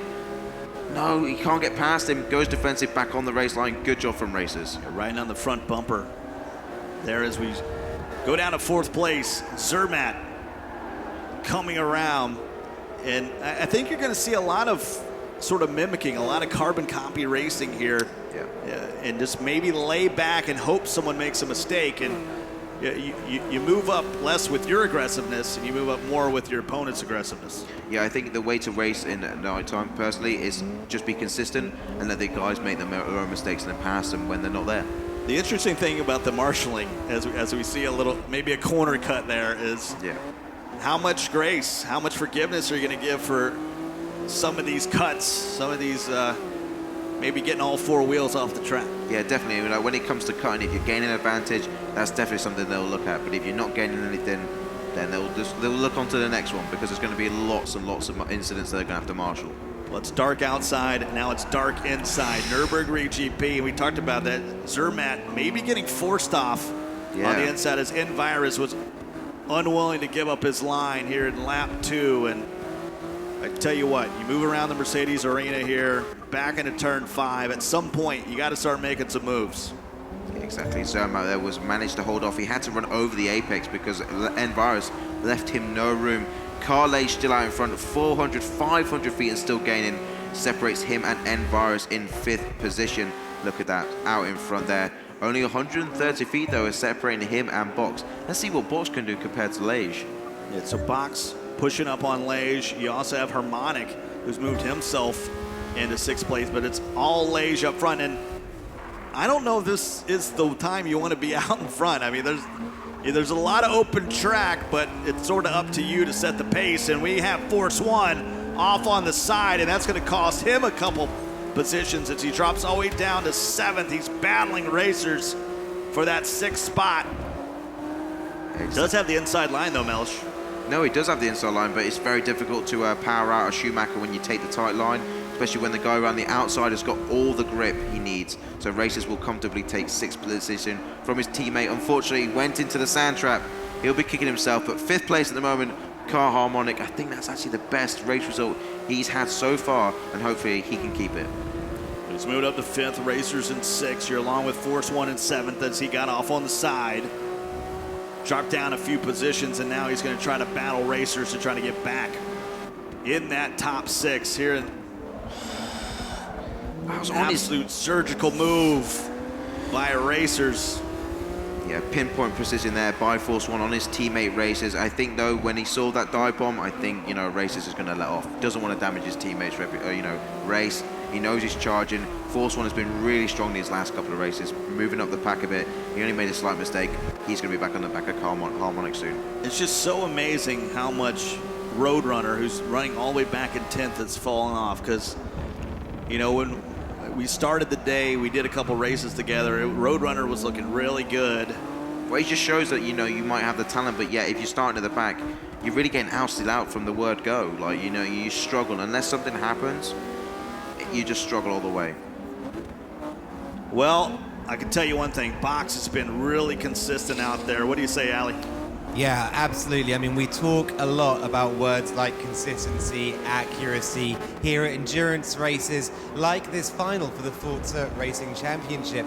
But it's Box who's really taken that on board, really impersonated what it is to be consistent. Every race he's there, Sure, Carlage is taking the wins, and maybe he's always a little bit behind Lage, but at the same time, he's always there or thereabouts, always scoring the points and always up at the top. I mean, we've seen incredible patience from Box in previous races, and I'd be surprised not to see him converting this 2nd place into another great race finish. Great point there, Ali, as Box moves through the Michael Schumacher S's. It's a beautiful part of the track there.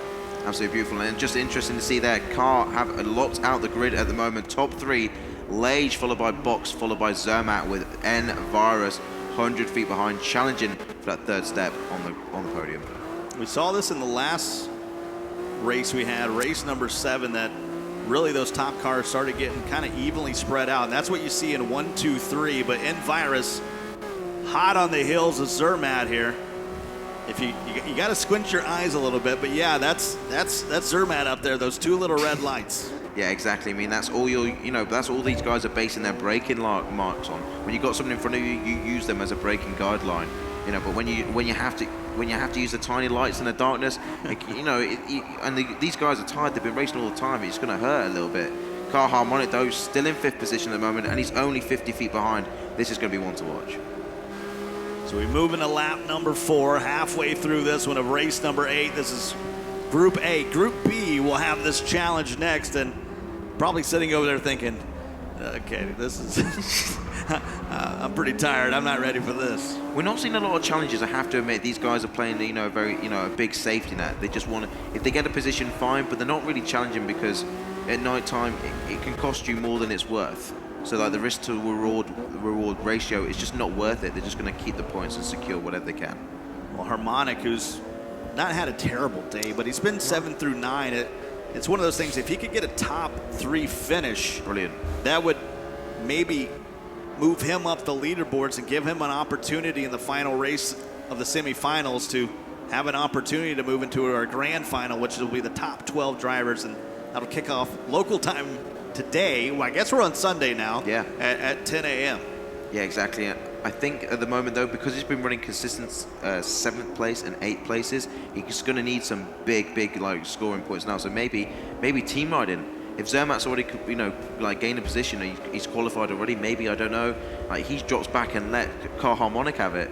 It's all to play for. But he needs those big wins.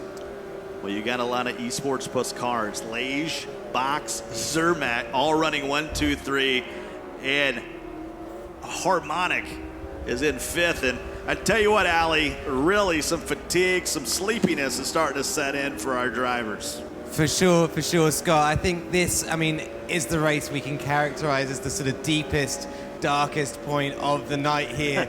This no pun intended. Yeah, no, well, maybe a little bit. At this endurance event. Light colors, bright colors on a TV screen, they keep your eyes awake, let's face it. And we just turn them all off on everyone. It's not the last race of the event. There's going to be more coming along. The races don't have that final adrenaline yet. They still, just pushing through, and we've got to turn the lights off on them. I think that's affecting Eggy. I think it's affecting Paul. You're seeing them dropping off here from the back of the pack. Well, the final race of the day is going to be at Le Mans. Yes. The La Sarthe circuit, so they'll have a chance to redeem themselves, is what I'm saying, they're battling through this 5th lap, moving on. Just look at that, the tiredness on Paul's face right there. He's really taking its toll. And like we talked about them being tired earlier when it was like race 5. Yeah. Now they're starting to feel it. Now it's starting to pinch. It's starting to hurt. They're just not being able to make those braking performances, and it's now an endurance race down to whether they can make it or not, just because they feel tired or they've got no energy. Lethargic almost. I don't know names. I don't know fingers to point at who, but whoever thought of doing this as the 8th race is absolutely diabolical, and I mean that in a good way. It's absolutely evil. After these guys have raced for about 13 hours today, to say, you know what, we're going to do a night race. Yeah, exactly. You've done 7 races. What we'll do is we'll award you with an 8th race that's in the night time. It's a real testament to these drivers. And to be fair though, they're still pulling out the performances. Lage is still getting away. Box and Zermatt are still there. N-Virus really close actually. He's not budged. He's still on Zermatt's tail by about 150 feet. So it's all still to play for with 2 laps to go. Well, 3 teammates are the 1, 2, 3, Lage, Box, and Zermatt. The ones up front here in lap number 5. Still 3 laps to go here on Nürburgring GP. And is this the last night race we ever have, or is this the start of something pretty fun? I don't know. I think it could be the introduction of something really interesting. I do. But right now, put it in at the 8th race. I think, the opinions might go the other way, to be fair. But look at that. Box You know, the distance between Zermatt and Box, I think this will be the first second place for Zermatt if he can make it on his teammate Box. Because Box has been consistently up there, second, third, fourth. You know, this is the first chance that Zermatt's had to really race Box and not be challenged by anybody around, not be interrupted in his charge. They'll race back to the start-finish line. 2 laps to go. This part of the track is starting to get pretty interesting here as you know, nighttime sets in, you're getting a little tired, and next thing you know, you got to get pretty technical moving through this area. Yeah, exactly. It's the only part, really one of the only 2 parts of this track that is lit. So, you know, these guys are getting a little bit more visibility, but they're actually really holding their own around the rest of the track. Like, this part of the track's really lit, bro? No, is that like street. No, I mean, it's got street lamps. So Box is in second. And for Box, I mean, I know Leish is going for the clean sweep here, but Box could use 25 points. He could use 7 extra points. No. Like, you got to think, you know, Leish just clinched it. We said, like, you know, is he going to sit back and he let his reserved a teammates have it? spot, and now the question is, do you start thinking about where am I going to be on the grid for the grand final? I'm not going to let my teammates into the grand final. But he's clearly not, because he's still out there. You know, I thought it might have been something they may have talked about, but he's out there. You know, and this is, if he gets a 100% track record, then that's just unbeatable. It really is. Like, where'd you go from there? Well, apart from the grand final. Well, he's looked really strong, coming down the back straight. And Lage has been relentless, and Lightning has as well. Lightning had a little snafu in one of his races, but really these 2 guys, we talked about the collision course they're on earlier in the day, and really that has continued. And I don't know if Lightning feels a little bit of pressure coming into the next race here when we roll out the Group B. Yeah. Sort of, is there a rivalry no matter even if they're not on the track? I think so. Like, you know, because, like, you know, these guys, you know, spend time playing Forza, and when they're not on the track, you know, but they know who they are. Like, so, you know, if someone won a championship over me, I'd know who they are for next time. Like, you mark them out, you know, because you think, it's not going to happen again. You know what I mean? You kind of get competitive on and off the track. Well, they're running 1, 2, 3 right now. Lage, Box, Zermatt. As we come back, final lap here on Nürburgring, and say not like this. Not like this. Not like this. Like, these guys are really suffering at the moment. You can just tell their Box was right on the back. No, sorry, Zermatt was right on the back of Box, and he seems to have dipped a little bit now. He's losing about 200 feet there. And Virus as well. You know, these guys just want to get around this track. They want to get their track as quick as they can without making any mistakes. Because you can see the pack, you know, they're close together, but we're not seeing that much action. It's just about making it around there safely. And really, this is kind of how they've been, except for Zermatt. It's been Lage, it's been Box, it's been in Virus. They're thinking, all right, well, this is another consistent finish of what I've been doing for the previous 7 races. So nothing lost, nothing gained, and I'm going to try to go into that final race. And, you know, if you can catch the checkered flag, if you get on the podium, that's really what you're thinking. Exactly. Like obviously Lage is going to take the victory. I don't think he's going to actually pull up for his teammates, to be fair. So Box will have to make do with that second place. But that's 18 points or 15 points, I think it is. That's enough, I think, you know, because he's consistently been on the podium or just off, really just off. And I think Envaris as well and Zermatt. Zermatt's been up and down, though. Zermatt's race results have been really up and down. I can't wait to see what the results are after this race. And I mean, you know, I've been spending a lot of time just trying to get to know this community and the pulse of the community, and it is a gentleman's game, and there is some integrity inside these racers, and yeah, we kid about it, but there's no way Lage would ever and his teammates would ever let up. They're going to be pedal to the metal all the way through. Yeah, there's a huge respect in the Forza community for each other. And the best thing about the best drivers in the world, they are willing to help other drivers to learn and get to the same place. Because you don't want to head out all the time by yourself. You want to actually have that clean race and you think, wow, I've sat in a chair, but my heart's like beating out of my chest. Like, that's the feeling that you want from just sitting in the chair, kind of thing. Final turn number 16, as they sweep on around the right-hander. They'll come back to the finish line, and it's 8 checkered flags out of 8. 8 out of 8 for Lage. Does it in the daytime, does it in the night, doesn't matter.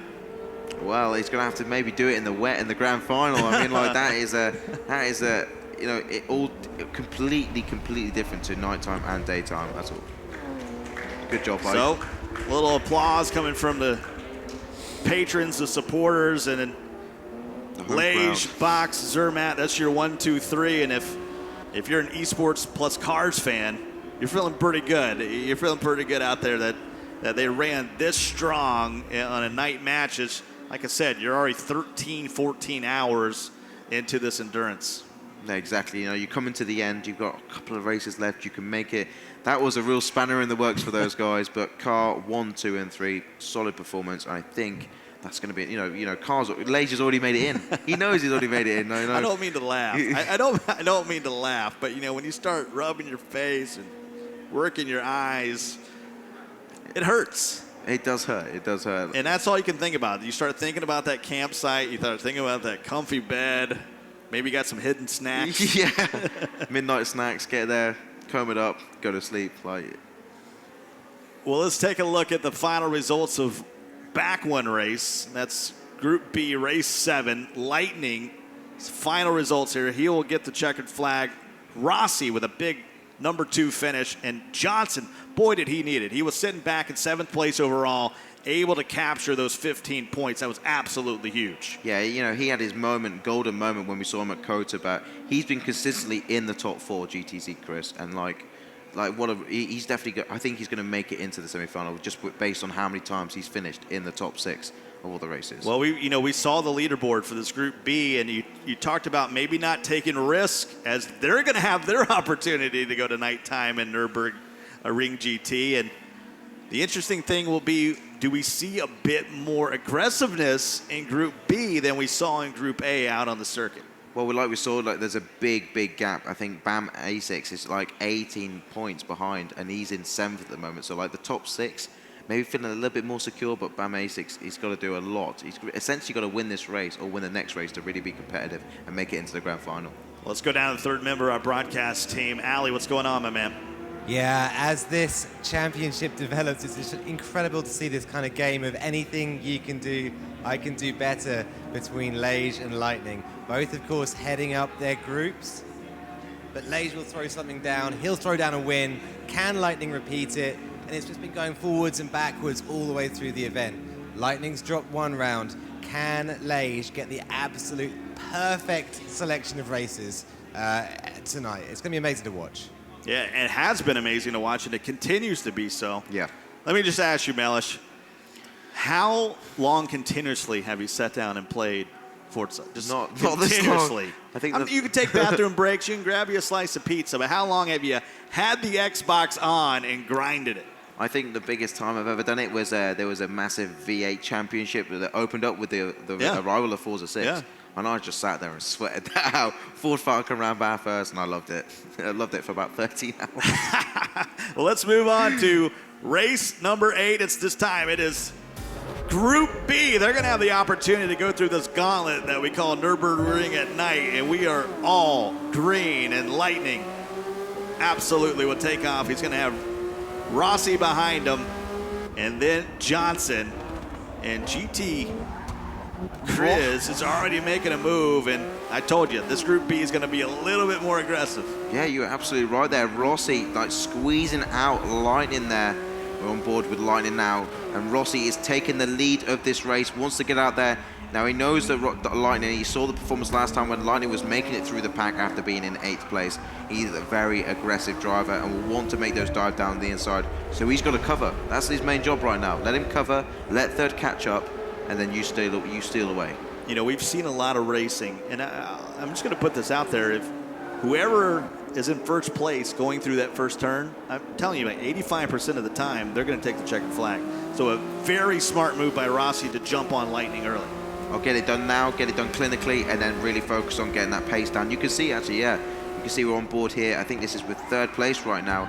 Look at Carl Lightning. Oh, that was really run Rossi wide there. Actually used him as a bit of a barrier just at the bottom of the sweeping right-hander up towards Schumacher there. That was Chris getting a little loose, and so Johnson was back into 3rd, and while that happened, Lightning retook the lead. So it's Lightning, Rossi, and Johnson, and we talked about how big these next 2 races are for Johnson. He was down in 7th, 8th place, had a nice 3rd place finish. If he could duplicate that over the next 2 races, he could find himself in the grand finals at 10 a.m. today. Yeah, I mean, he's going to ask the question now, like you say, if he gets another 2 third places, that surely is enough. But is he going to challenge and go for second and just gain those extra little bit of points? Is it worth the risk? Is it worth the risk? Watching these two going at it, he's really secure in third place right now because Chris is like 300 feet behind him. Like, and that's a huge mark there. But look at Rossi coming around the outside. Car Lightning gives him a little bit of tap. They come together towards the back corner, like going into the start finish. And Lightning will hold the inside. Rossi tries to maintain speed, but he's got nowhere to go with it. All that speed and no space to go. It's kind of like when you're driving home from work after a long day. Yeah. You have no tolerance. No. Zero chill. And it's going on with Rossi right now. He wants to be that lead car. And let's be honest, he's been looking at the back of Lightning's. Fed up with it. Yeah, most of the time.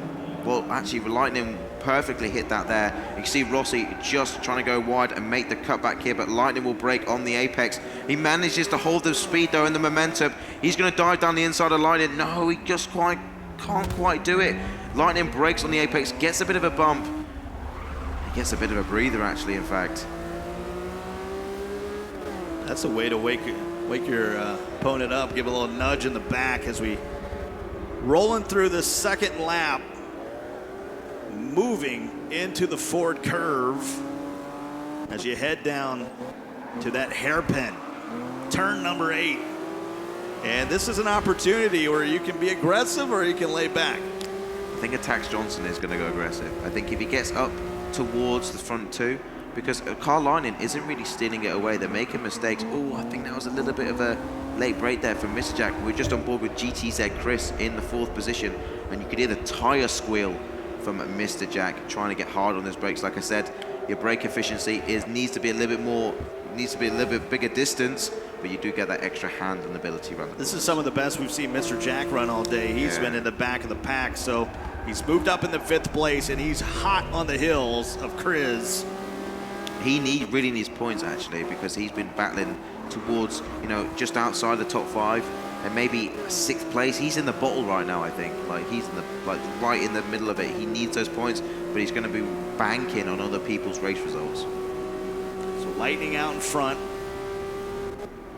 Rossi in 2nd, Johnson in 3rd. And really, when you're talking about Rossi and you're talking about Johnson, really could use the points. Johnson more than Rossi. I'm going to say Johnson really needs them. Rossi actually, as he got to the front, if we saw in the Corvettes, he made a change. He got to the front, and every time he started to the front, he's been at the front. He's not been reduced back down like we saw Roadrunner. He made a mistake, started back in 12th, never really saw him again. And I think that's been the trend. And although we've been racing for about 13, 14 hours today, these are short races. These are, 7, 8 laps. So there's not a lot of opportunity. You got to lock in, and we have Rossi possibly making a move. Can Johnson push him? Gets a little wide. Yeah, I think Rossi made a little mistake there out of turn 1. And that allowed Attack Johnson right on his back bumper. Like we said before, he needs these points, so it's all up in the air now for Johnson. Rossi, though, he's been gaining points all the time. You can see the concentration on Attack Johnson's face. He knows he's in perfect position, though, but Chris has joined them up at the front.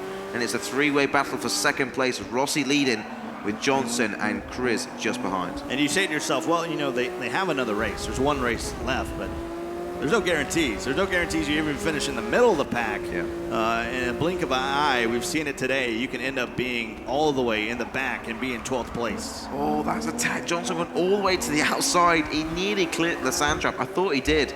I thought he was going off for sure, but no, he managed to keep that back on there and maintain that 3rd place. So we're in lap number 3 here in race 8. This is Group B. Lightning has won every race. That's 6 out of 7. And really the one he finished near the back of the pack just really had a rough time. I got some intel back that, backstage that it was a race, in Austin that he really hadn't practiced a lot without the braking on, and it showed. Yeah, it definitely showed, obviously, his performance. We saw it when I was with Alex. His first corner was just not up to scratch compared to the guys. He kept getting swallowed up all the time, and you could see that pressure was really increasing on him as he started to get desperate, like a little bit desperate, trying to be more aggressive and more assertive. But you can't be assertive if you don't have the pace. Lightning still out front in this one. He's been very strong today, and that's a tired face right there. Glossy eyes, mouth open, maybe a twitch or two in there. Yeah. No, they're really trying hard here. That's F4H Diablo in 6th position. And Amarth making no trouble at all. Will take that from Diablo. Diablo moves back over to the race line, and 6th place for Amarth. That's really good, actually. Don't actually know where Amarth is in the point standing at the moment. Hopefully he's made it through. He's had some good results. He's sort of in the middle of the pack right now. He could use a good finish here, and really just came off that Coca-Cola curve, turn 16, and laid it down the straight, moving into those S-curves. Yeah, exactly. You know, he's got all the time in the world. Well, he's not actually got all the time. He's got 3 laps to really latch on to the back of TX3 Mr. Jack, because up there, it's a train. You know, you've got Carl Lightning out in front, but the top 3 drivers right there, he can get on the back of these, or top 4 drivers, sorry, he can get on the back of these guys and really put some pace down. You call it a train, I say it's a trap. It is. This nighttime in Nürburgring, it's a trap. Yeah, it's tricky, really tricky, and it's interesting to see how well these guys have adapted to it. You know, how late we are, you know, in this semi-final, and they've done really well, I think. You can see mistakes, but they're not thick and fast. They're still being mainly consistent in their racing. I know a lot of these drivers have their watches on. I purposely, when I left the campsite, I was like, nope, I'm leaving my watch. I don't want to have any idea what time it is. Yeah, I'm done the same, man. I got no watch on this. I don't think I've been outside in about 12 hours, to be honest with you. Lap 4 of 7. Rossi riding along in second. He's got Attack Johnson breathing down his neck. You can see 2nd through 5th are on board with Mr. Jack here. And he's got a good view of that 3-man battle. He's doing fantastic at the moment, but he's just losing a little bit of pace. Karamarth, though, 300 feet behind in 6th place. And you can see again, we see like packs split off, don't they? They kind of maybe use each other to propel themselves amongst the rest of the pack. Carl Lightning out in front. We've got a top pack for the top 5. And then we've got like a little bunch in the middle and then a bottom pack. And it's been the same all the way through. Yeah, that's very true. It just happens where, you know, these guys start racing the same lines. They start getting really quick, really fast lap times. The interesting thing for me in both Group A and Group B of this race 8 at night is going to be the adjudication process. Yeah. You know, I talked about it. How much grace, how much forgiveness, really how much eyes can the marshals put on it with it being such a dim-lit track? Exactly, you know, they're going to be vigorous, and it's going to be difficult. Like you say, the visibility is quite poor around this track. That's BAM A6 getting a bit of a touch-up with Kaiser Wolf, and that will allow Super GT into 9th position. So BAM A6, you know, trying to do it from the back, but he's really struggling at the moment. They'll propel Kaiser Wolf up into 8th. Those are some of the marshalling that I'm talking about. They're getting a little bumping and grinding on the back end. Yeah, exactly. You see the distance there. Just Kaiser Wolf pulling away a little bit from Super GT, because Super GT now is going to have to hold off BAM A6. Carl Lightning still leading. Look at that, though, 1,500 feet. Actually, that's not too bad considering what we have seen. Like in the early stages, definitely, obviously, the tiredness is kicking in and the fatigue. But Lightning, you know, 1,800 feet, nearly 2,000 feet between him and 10th place. It's huge. Absolutely pulling away. Really, with Group A, it was a lot closer. Yes. The Lightning is, even though he didn't have the lead early in this race, you know, Rossi came up and sort of hit him in the mouth on that first turn, and I don't know if that woke Lightning up, but he's, at that point, really locked in and sort of cruising around this Nürburgring. Yeah, I mean, when you're racing, you know, when you're racing at long distances or long time, you're doing racing for a long time, you kind of switch off. On the game, you kind of switch off. You just go into like autopilot mode, like sequences. But then when you get challenged and something like comes at you and someone dive bombs, you're like, actually, you got to perk up and really start to put your foot down. And I think that's what Lightning's really done here on Rossi. So lap 5 of 7. As we ride along with Chris, he's trying to see him up ahead of Mr. Jack here. Sort of caught in between, sort of in limbo right now. He's probably needs to worry more about Mr. Jack than trying to make a move on Johnson, as Johnson is starting to pull away from him a little bit. Yeah, Johnson really needs this place now. He doesn't need the challenges from Chris. I know Chris has got all the capabilities in the world. Saw that at Kota. But now attacks Johnson, just needs him to leave him alone and get that pace. And how do you feel about Chris? Chris is currently 2nd overall in his group. Really strong, man. Like, he's the only person apart from Card that actually won a race. That's huge credibility when you see the lineup of the people that are competing in the semi-final. Well, we're in the 6th lap, 2 more to go as they work through that arena. They'll hit the stretch and they'll move along into the Ford curve, and we kind of saw that with Group A here in this night race. At some point, you sort of just say, "All right, I'm fine with where I'm at." Yeah, I think Chris will be fine with the 4th place, but Mr. Jack in 5th. The gaps are like, I don't know, the gaps are remaining the same at the moment. 100 feet maybe? Not car lining. I'm going to exclude car line from this, but most of the people are 100 feet apart. That's comfortable to make a mistake and still recover. Let's go down to Allie in the pits. If you can see out there, what's going on? Yeah, it's definitely a very, very dingy night here at the Nürburgring for this penultimate race that we've got going on. I wanted to bring to attention Bam A613, 2nd place finisher at the New York Invitational, and an absolutely outstanding competitor. I mean, he's running in 10th position here in this race. I think definitely a bit of bad luck has come into play there. Definitely, yeah, a poor roll of the dice for him. And you can see right in the thick of the action, this battle with Kaiser Wolf and Super GT is not helping him find his pace either. These guys are pretty much log jammed at the back, 8 through 12. And you talked to, I mean, A6 was really a hot racer in New York, was really strong. He's battling with Lightning. Just really in these semifinals, it has not gone his way. No, not really. And I mean, it's all on the day. You could be the best driver in the world, but if you get tapped, you know, you get unstuck, you get, hit off a rumble strip and you He's slide been a bit out. unlucky today as well. Really unlucky, and I think that's a big part of his, his overall standings in the table. But Super GT at the moment, like, he's been just plugging away, chipping away, and it's worked out for him because he was stuck behind Kaiswolf for like every lap this race, and Kaiswolf makes a simple mistake, he just takes it away from him, and he'll be really happy with that. But it's not all over. Batman 6 knows he needs those points, and I don't think even 8th place will be enough right now. Well, we're here in the final lap. That's what's going on in the back. We do have a little bit of a logjam going up front. Jumping on board now with Chris, and Chris trying to chase down, attack Johnson, but he's got Mr. Jack just all over him. That 4-5 battle has been one of the more intriguing ones here in this race. We talk about the guys settling, like we saw that, Chris thinks, he's 2nd at the moment, 4th will be fine, absolutely fine to make it through. But, like, you don't want TX3 Mr. Jack on your back bumper because, like, you're losing points. If he gains that position, you're losing points, and that's not what you want. You settle for 4th in mind and heart. You want 4th. Don't get 5th. Like, don't let Mr. Jack have it, and I think that's going to be really key here. I think Rossi, Lightning, Attacks, they're all solid right now. Moving through the S turns. Lightning with a 3-second lead. Come down the back side of this track. And here's 2 interesting curves. You get a little left-hander as you go through the Kumo, and then turn back hard to the right. Very difficult to do and keep pace because if you extend too much and you can't judge yourself because you're in the darkness and visibility is limited, you can end up in the sand trap. And that will kill you. In my opinion, in the night racing, a chicane is a nightmare.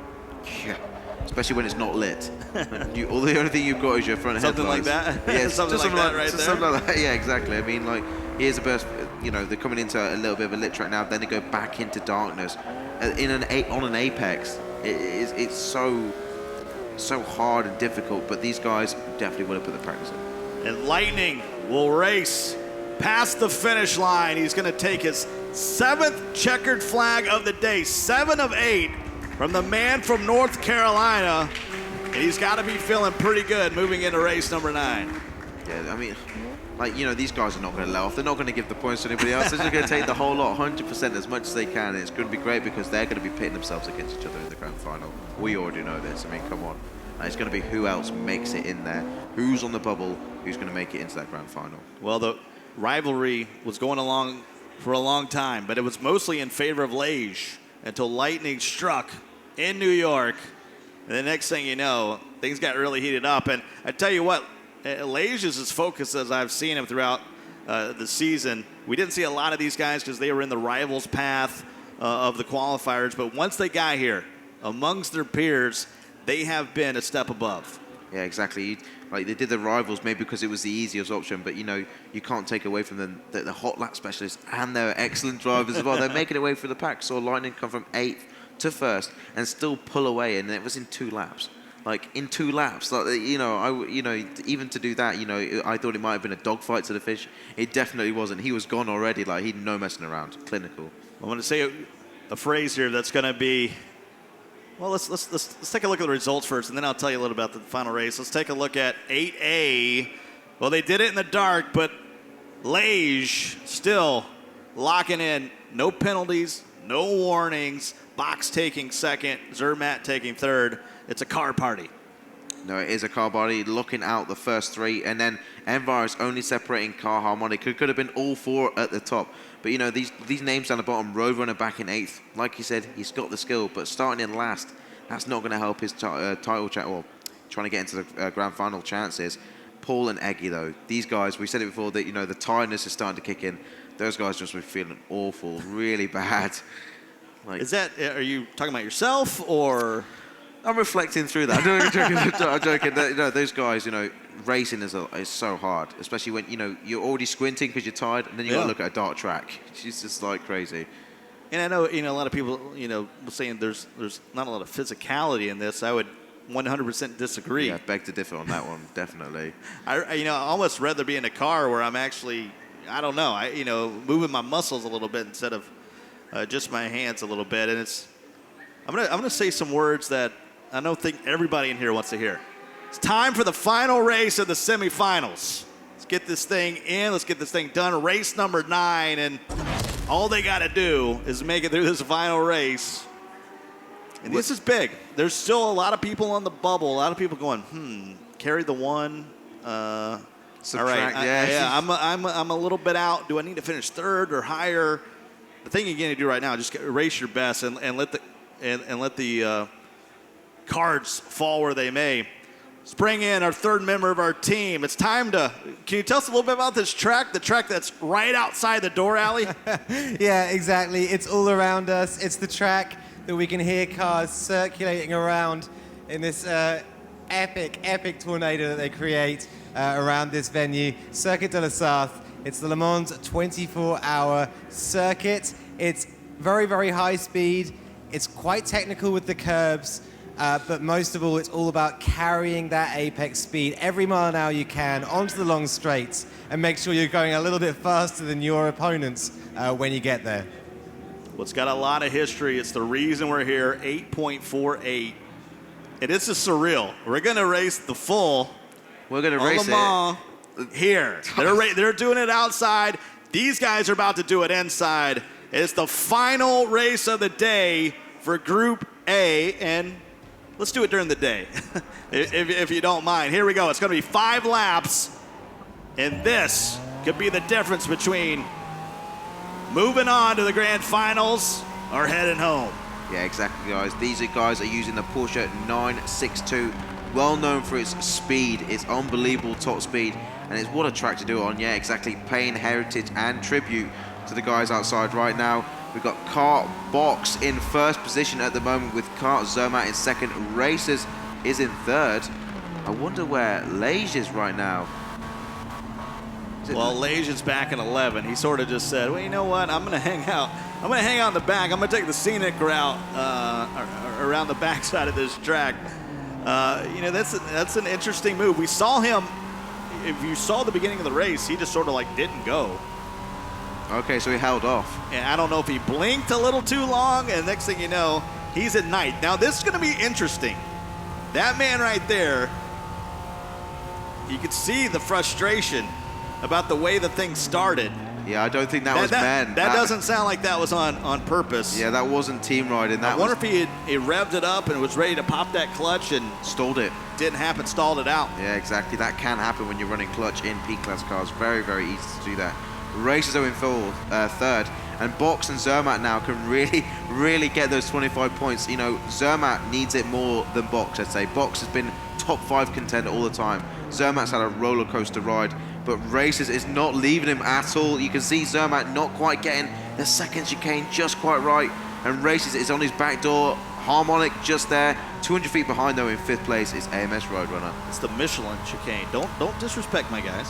Sorry. I'm from Greenville, South Carolina. That's where the Michelin North America headquarters are. It's where I go for my cars and coffee every Saturday. Nice. Don't disrespect it, man. I'll come over there. I can put hands on you. The cool thing about this car, the 962C is it's won Le Mans twice, 1987, 1994. And when it won it in 87, that was actually the time that Porsche had won 7 straight. 7 straight victories at Le Mans. Absolutely brilliant. And we started with the 718 in the semifinals, and we're going to finish up with that twin turbo flat 6 of the 962, and it's absolutely gorgeous. Oh, it's so beautiful to look at there. Just saw racers get swallowed up there by Harmonic, taking 3rd position. A little bit of, real hustle and bustling through these nice, well, tight 90-degree. The interesting thing here, Mellish, would be if Harmonic could somehow take the checkered flag in this one, where would that put him? He's been running 7th, 8th, and 9th for a majority. You say that. Zermatt just clips the grass and he's taking 2nd position there. That is unbelievable. Yeah, he's got all the time he needs now to really charge down on box. But saying that, he went across the grass there, completely missed that corner. Roadrunner up to 3rd position. Where did he come from? He was back in 5th. Meet me. Roadrunner has moved up into 3rd. Box is in 1st. Zermatt down to 4th now. Lionel in 7th. Eggy in 8th. Trying to find Leges all the way back in 12th. He's already clinched his spot in the grand final. He's back there having a cappuccino. If he stalled that car, it could have given him engine damage, and that's huge on a track like this because it's all about the straight line speed, and you're missing out a percentage of that top speed. Look at that Roadrunner going over the rumble strip there. Who is that? Is that Lege? That's Lege all the way in the back. You talk about he's going to go into the pit here. This is actually Racers who's moved his way into the pit, not Lege. So Lege is still out on the circuit, but Racers is going to come into the pits. So you talk about the speed. This is an amazing machine for straight line speed, and you're about to see it as they come up on the Forza chicane. I have to say, we saw Racers go into the pit there, and he was in 3rd. He was challenging for the top places. He's been replaced by his teammate, FLH Force One, who's made his way up to 4th place. And Zermatt's going to have a hell of a time trying to get past him because these two guys go at it head-to-head. They're quite equally matched. Box out in front, riding along with Zermatt here in lap number 2 of 5. This is the final race of the semifinals for Group A. And a lot of points out there. They need them. Yeah, but they don't know what they need right now. No. Like they ain't got a pen and paper. They've got to work this out. What they need, who's on the bubble. So here in lap number 2, Allie, what the heck happened with Lege? Yeah, Scott, it looked to be a stall on the line. I mean, if you remember back, though, Lage has lost the lead once before, but he made it back before the end of the race. And that's not the same for Lightning. I think Lightning had a 10th place finish back there at Kota. That means that with all wins for Lightning but a 10th, and all wins for Lightning so far, apart from for Lage, excuse me, so far, apart from what could be an 11th very soon, this is going to be very, very close between the 2 fastest people on Forza Motorsport 6 to get into this final. I believe we can take a look back at just what happened at the beginning of the race when we have an opportunity. As these guys working down. Here it is, Mellish. You can see Lage right there. What?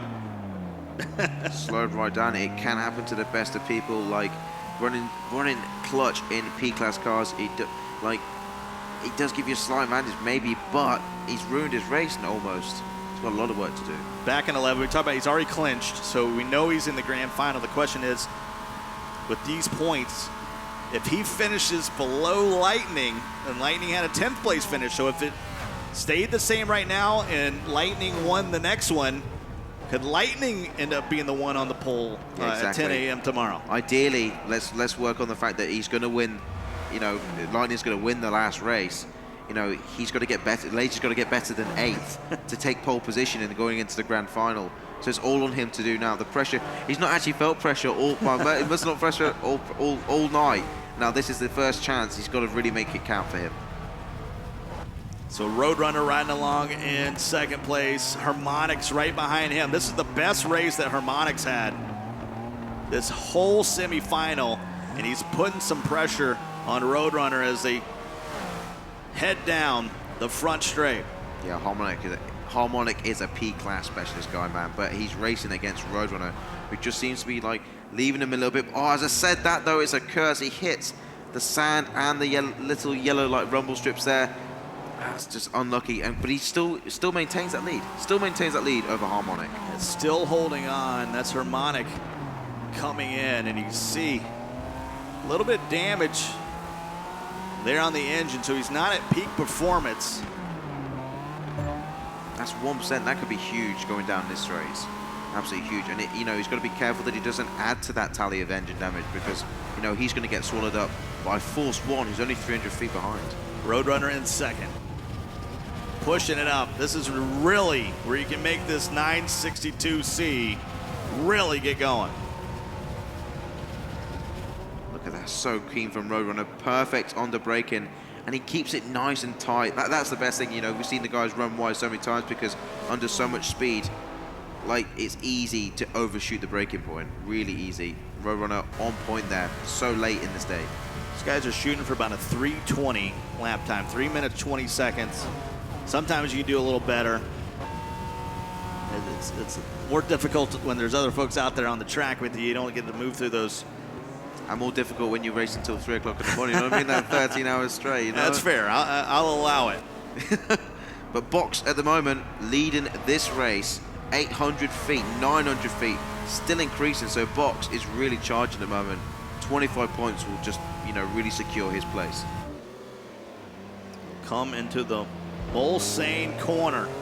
I believe that's not too far away from where the campsite is. And of course, we're sort of over here between the S's and Tetra Rouge. Yes, we get all of it. Yeah, getting the whole track. It's about a 30-minute walk. That's really the salt in the wounds. I'll be honest with you. You race for 14 hours, and it's like, yeah, you got to walk 30 minutes back to where your bed is. And then you've got to hear more racing. If it's me, I just sleep where I sit right now. See you in the morning. That's a good idea, actually, in here. But we got Force One still in fourth right now. There's a big gap actually opening up. Massive gap between, you got Car Harmonic and Roadrunner together, but then it's kind of separated from fourth and down the pack. Right at the back though, you see a few orange circles making their way, and I don't know whether that's Lage or not. I tell you, this 25 points for Box is pretty much going to lock him in. Yeah. Now it's the difference between will Roadrunner earn 18 points or 15, depending on if Harmonic can make a move into second place. We got 3 laps to go as they're working through the Porsche curves, which is, let's be honest, one of the best parts of the track. And let's check in with our overall leader of the day. That's Lage, stalled out, starting the race, and he's back in 11th. No, he has to get 8th or better, otherwise Lightning will be starting off the start in the grand final, and that's a massive advantage when you've got that pole position. Obviously, we've seen throughout the night these guys on pole position every single time. Well, not every single time, but most of the time. And when they do that, no one's challenging them. Or very, very rarely. We've seen Rossi challenge. Not many other people, really. You can tell how far he is behind. Racers even pitted, and now Racers is starting to catch up with Lage back there. So as they were working down the Mulsanne straight, the rest of the pack was working through the Porsche curves, moving up to the Ford chicane. That's crazy, the distance between these two guys. It'd be interesting to see actually if Lage has got damage, because I think even though if Racers has pitted and he's actually catching him, that means he's got a bit of an advantage, especially in this car. Yeah, because he went in, he's got a clean slate, and maybe we can get our man Allie down there to check on the damage on Lage. It's more of an intrigue right now. I don't know how much it's going to affect this race. Probably not at all. But it will affect maybe the overall seeding moving into the grand finals. Allie, you're down there in the pits. What's going on, man? Yeah, absolutely. Lage here carrying damage now. It's absolutely destroyed the front end of that car. There you go. Gets a little bit greedy with the throttle just to help it out on the way into the pit lane. This race, I think it's going to be written off for experience for the very, very experienced Lage. We'll see him tomorrow in the finals, but has he done enough to keep Car Lightning behind him? Yeah, that's the question. I mean, this is the guy that he just won 8. He won 8 straight Yeah. 8 straight tonight. That's like all of a sudden Michael Jordan going out and scoring 0 points. Yeah, it's going to be huge, and obviously we know that it's not affected the fact that he's got into the grand final, but it definitely will affect his place where he starts in that grand final. And pole position is absolutely key if he wants to get the revenge on Lightning for New York. Lap 4 as he moved down into the Mulsanne corner. That's Virus trying to make a move. Up the inside? No. He's got the speed. Got the pace. Can he get past Zermatt? So, this is not a place you want to be. This track gets narrow, and then it's really high speed through a cambered left corner. Move through Indianapolis, and then Arnage. Let's see how it goes. Now Zermatt really hanging tough there. Some guts, some moxie out of Zermatt, who really has seen his confidence grow as the semifinals have moved on. Yeah, he's had a mixture of results, man. I don't really know. Oh, gets a little bit of a tap there. You know, I think Envirus is pushing really hard. Zermatt got a little bit of a slide on the way out, and that kind of scrubbed his speed. And, you know, Envirus just wants to go. He wants to go. And he, you know, once you realize, you know, you're going to cause someone harm or damage in a race, you've got to let off. Otherwise, they're going to penalize you. Most of the drivers' favorite parts, the most challenging Porsche curves. It will test every bit of your will. When you hit them just right, it feels nice. When you get a little squirrely like that, you maybe feel a little embarrassment. When you're going through those curves, man, you've got to understand, like, you make one false move going in, it affects the whole lot, and it just... You got to hit that first curve. If you don't hit that one right, then the second one is really immaterial. Exactly, and you can see the distance he lost on there, but it's not all over. A bit of late break in there. I think it's got to be said, though, that Envirus has got to have secured his position into the final. Like, maybe, yeah, points will help in his overall standings, but he's been so strong and consistent. Force one there in 6th with Paul, actually. Paul's in 7th. I think that's his best race result so far. That's my guy. You know, better late than never. Yeah, make it, you know, roll out the red carpet. He's made his like final move, and you know, what a way to finish. No better way to finish than your best race result on the final one. Well, it's the final lap here of the semifinals for Group A. Group B coming up next. They're going to have an opportunity at Le Mans. They've been racing for about 13, 14 hours today. We started off at noon here at Le Mans with the qualifying, the quarterfinals. We moved now into the semifinals, and it's been a heck of a day. This will be a day that they won't forget for a long time. No, well, no, they won't forget it for a long time just because you can hear that. They might forget what happened the last 3 hours, but yeah, they might black out to that. But yeah, I know what you're saying. Yeah, it's been an absolute gruesome test of you know, efficiency and consistency throughout the drivers, especially when they're tired, and everything just seems to be a whole lot worse. You saw Lade getting irritated there. That might be the problem. You know, being tired and lethargic, and these cars need you to be millisecond, you know, point precision. You need to have that in these cars. So final lap, final time down the Mulsanne straight. And they'll move through the Michelin chicane. Will we have a Michelin moment here? As Force One with a nice overtake. And will he have his sights now on Zermatt? He's going to have to do some tricky racing here through these next couple corners. That looks so simple, but that was absolutely crazy. The speeds that he just braked at, you see, you know, locked up a little bit there. He had to straight line because if he turned his tires and started to brake, he would have gone straight into the tire wall. Look at that. Enbar is trying to get the better run out there. Look at that, so close. He had the better run last time. He did exactly the same on Harmonic, and it didn't work out again there for Force One. Force One, though, I think is getting in the draft of Harmonic now. Box way out in front. Looks like he'll have his first checkered flag of the day. He won every, in the earlier group stage, in the quarterfinals, he won all 3 of his races. 25 points, 25, 20, 25. But then when he got in the same group with Lage, things got a little different, of course, his teammate. Yeah, exactly. But when Lage is not at the top there, this shows exactly what Carbox can do, you know, why he's part of the car and, you know, Esports and Cars team. But right now, we're on board with 6th. And Force One is actually catching Harmonic in this last bit. And you can just see him there gaining ever so slowly. It's all about these curves, man. You've got to get the first one right. The others will follow. So Box, Roadrunner, Harmonic is your 1, 2, 3 as they work through the Porsche curves. Zermatt, sorry. And Zermatt's there in 4th. We're not used to Harmonic being as high as 3rd. We haven't seen him there all day, even though he was in the online qualifiers, he was dominant in North America. So Box will take its first checkered flag. Roadrunner will be 2nd. Harmonic 3rd.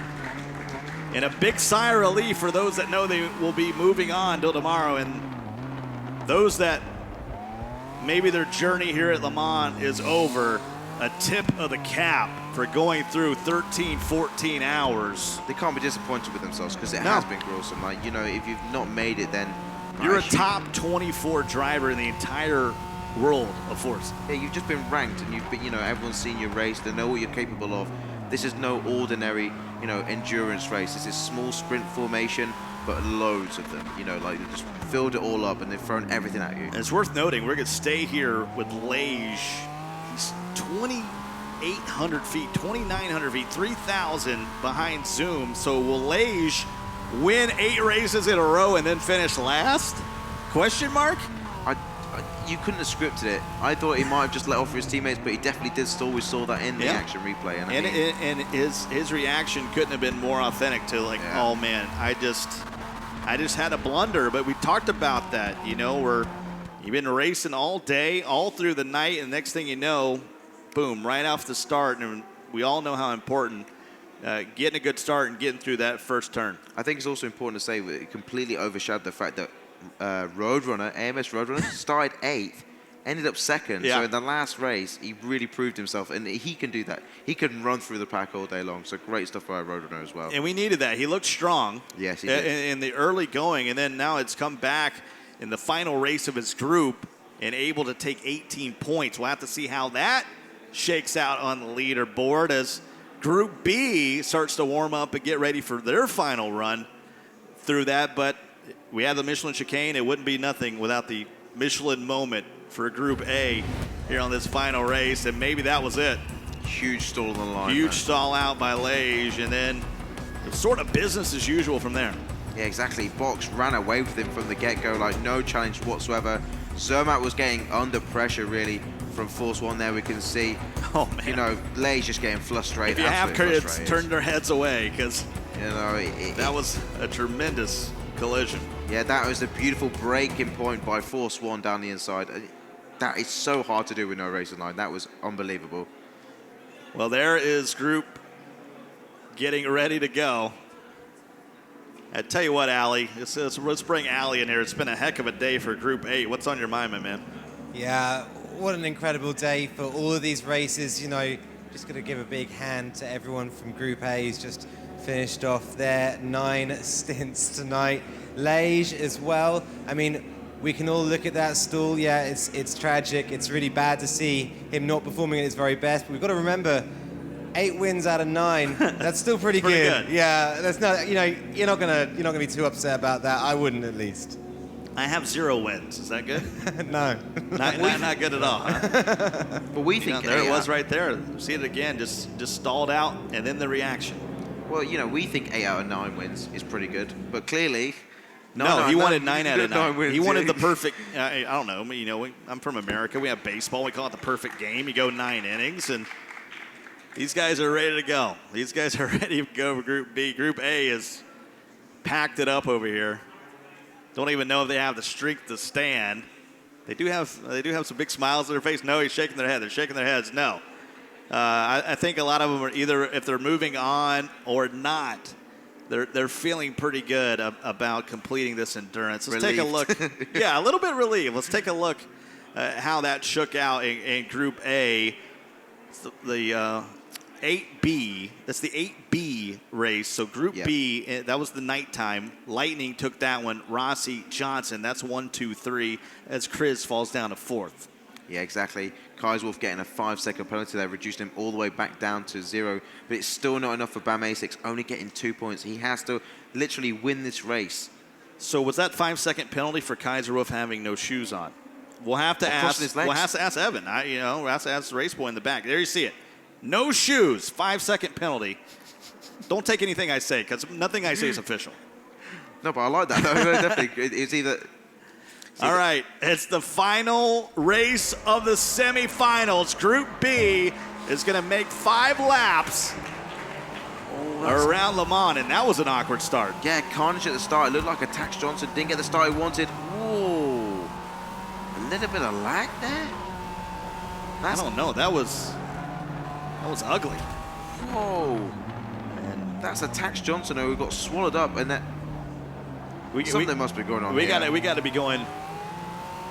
No, we're still racing. I don't know. It's just carnage all over the place, and now the way it's sorted out is Lightning's way out in front. Wow, that must have been just a really aggressive start to a race. Tax Johnson still in 6th though. Mr. Jack moves up to 7th. We've got Hysterical battling it out with Rossi. Yeah, Rossi moves into 8. Well, Allie, that was as awkward as probably your prom night. That was a weird start. that was a neurotic evening. You're right. Man, you know, we asked these guys to come out and race for hours upon hours upon hours, you know? And we get to the last race, we've tested them to the very edge of their ability, and they start crashing into each other, and we're like, hold on, what are you doing? Stop doing that. We want you to drive well.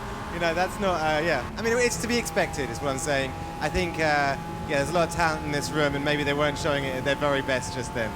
Well, you know, the absolute power in this 962C, and you saw one of the best racers in the world stall it out, and off the start of this one, we saw several of them get a little squirrely with the clutch and lose control.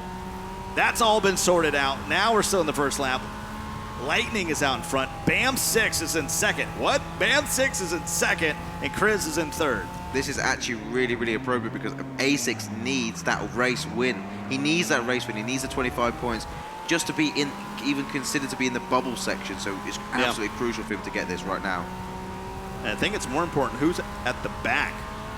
Rossi's in the back. Diablo's in the back. Hysterical has not had a funny day. No, this is definitely this is the huge part right here. Is can A6 overcome Lightning? And Lightning gets off on the side. Going through Indianapolis here, making a run down to Arnage. That's a one-off mistake there. All early on the brakes there. A6 has to follow. There's only one line through there. And because he did that, Lightning gets a bit of a gap now. Now, the producer's telling me in the back you're going to do this final race in French. So I'm just going to lay off and let you take that. It's all about all I know. We've had a fun day. The entire folks around the Le Mans area have been nothing but an absolute pleasure to be around. Really fun-loving bunch as we've walked to and fro and seen all the sights, and the passion, not only for our Forza fans here, but the overall passion around the entire Le Mans, not just the racetrack, the city, has been absolutely brilliant. Yeah, I mean, it brings a lot of people from around the world. Like we say, 300,000 people come here. Only 170,000 people get in here. So there's 130,000 people out there just wandering around. Like, herded back in. You know, the race is out there, and it's fantastic. Yeah, it's still going strong, and we're still going strong here. A6 really could use the difference between first and second is 7 points. The difference between 25 and 18, and right now that would be gigantic for A6. It might have no implication at all, but at least you feel like, hey, I walked away with, the first or second best driver. I got him. I got him on the track that matters. Let's be honest. You took the checkered flag at Le Mans, on Le Mans. That's something to tell somebody. That's an experience. I would tweet it. I would tweet it out. I think you do more than tweet that out. Yeah, no, exactly. But like right now, Bam A6. He needs this, and I want this story is going to unfold here. If he can make this win, I think he's going to outstart a few people to get that 6th place. Well, we talked about the speed of this 962, so the Mulsanne straight is very important, but even more important is these chicanes. He's able to move through that one, and I think Lightning wants this. If Lightning could say, hey, Lage took 8 checkered flags, I took 8 checkered flags, that's really what's in it for Lightning right now. Yeah. And also, he needs, he doesn't need to, well, he actually needs to win this race because so far, Lage has got 8 wins to his name. Lightning's only got 7 wins to his name, so he actually really needs this. It doesn't matter if he gets second, though, because all he needs to do is get more points than you would do in 11th place. That's where Late ended up. Yeah, he'll clearly do that. I mean, it would take an absolute disaster for Lightning not to have some sort of double-digit finish. Well, these guys. Well, actually, that was a massive boost there for Carlinen. You know, A6 was right on his back bumper, and he seems to have just increased that gap so quickly. But anything could go wrong in P-Class. Well, Lightning brilliantly negotiated that chicane as he moves down to the Mulsanne corner, and they'll head down to Indianapolis. One of the prettiest parts of the track. Well, the popular trees. It's where Lightning actually came off like went really wide last time. Nearly stacked it into the sand trap. What's your favorite part of this track? A lot of people say the Porsche curves, Tetra Rouge for me, only because like I was not only until this weekend. You like a hard right-hander? Yeah, no. Out there, they were just going. Some of them were actually having to brake. Some of them were just going full blown off the pedal, back on the pedal. They didn't brake. They were going crazy out there. I think we saw Team Corvette do that a few times, much to that's the chagrin of my ears. And now I found out why in our swag pack they included earplugs. It's because those Corvette racing team, zero chill for my friends from America. It's a monster under the hood there for Corvette. Absolutely. 4th place is Kaiser Wolf. He's chasing down Chris. He's got a ways to do. It's probably more important to try to hold off Dino here. Dino's really one of his best races of the day as he's in 5th place. Yeah, you know, he's managed to maintain. He's been out the top 5 mostly, but yeah, like you say, best performance for him. For Dino.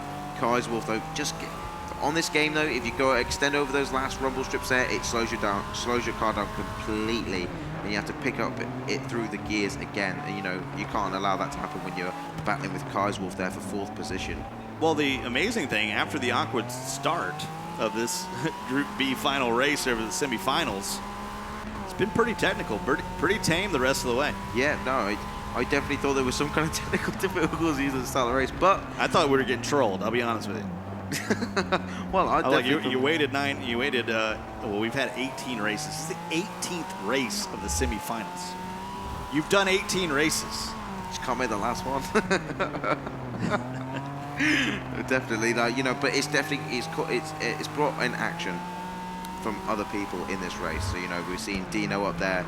Tax Johnson really needs to capitalize on this. He's in 6th place right now. Running wide there is Dino. So reducing that gap now is Johnson. He can make some points. Here in the 3rd lap, let's go to the 3rd member of our team, Ali. What's going on with Cara Amarth? Yeah, Amarth here in 8th position currently, so not high enough to be sort of definitely in the right place to qualify.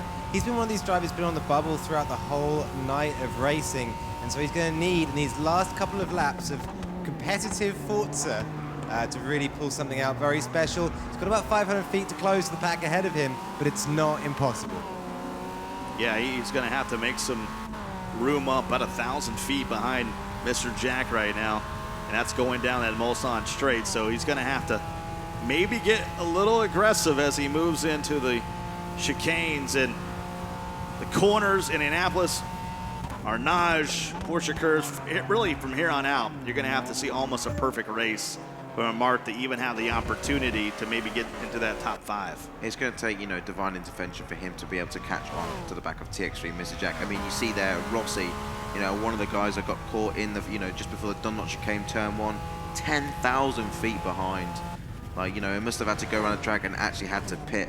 You know, he's way out of contention right now. Hopefully he's done enough to make it into the grand final. But Cara Amarth, you can actually see them there. There's 4 of them battling. I don't know if he can make it or not. He's got a couple of laps. I think if he can hone down the speed, if everyone stops each other, he's got the full speed because no one's around him. I think he can do well. Do you have a favorite in the game of this class car? Ooh, it depends on the track, man. Well, like, let's talk about Le Mans then. This car. This would be the car, just for the pure top-end speed. Yeah. I love a speed car, man. You know, it may not be the best when it comes around to corners, but this track is ideally suited to this car. Or the 7.8, you know, like the 787B. So you're not taking a Nissan Juke around Le Mans? No, sorry, mate. Maybe Dubai, but not here. Lap 3 of 5. Of course, my main man Brian, the community manager of Forza, he does some random car days where the community can get out and race with them. And I tuned in the other day, and it was the Nissan Juke. What was it? It was, and actually with 24 people on the grid, it was pretty entertaining. No, I can imagine. I mean, like 24 people on track, regardless if you drive a Duke or not, is pretty entertaining. So, you know, I've never actually driven the Duke, to be honest. I haven't. No. Am I missing out? Put it on your bucket list as we move into lap number 4. 2 laps remain.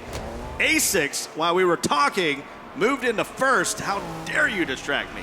Sorry, I'm really sorry. We should have been on board with that. A6 taking the lead. This is exactly what he needs. He knows he needs this. So A6 in first. We're riding along with Dino back and forth. He's got Kaiserwolf in front of him, Mr. Jack. And Mr. Jack looked like he might have spun out there. Someone spun out. Was that Johnson? It was, okay, Lightning's actually, he is trolling me. He's going to head into the pits here.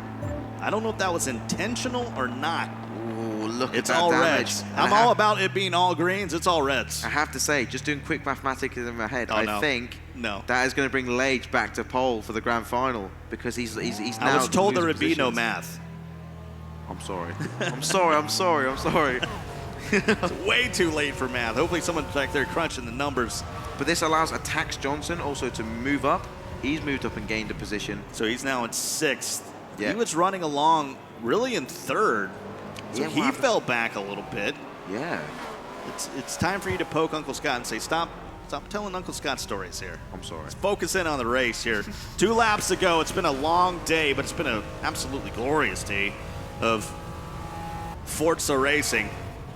For a lot of these folks, they're 1 race away, really 2 laps away from finding out, will they be in the grand finals? It'll be 4 races that will end on this track. It starts at 10 a.m. here local time. If you're on the East Coast, it's 4 a.m. If you're on the West Coast, stay up a little longer, 1 a.m.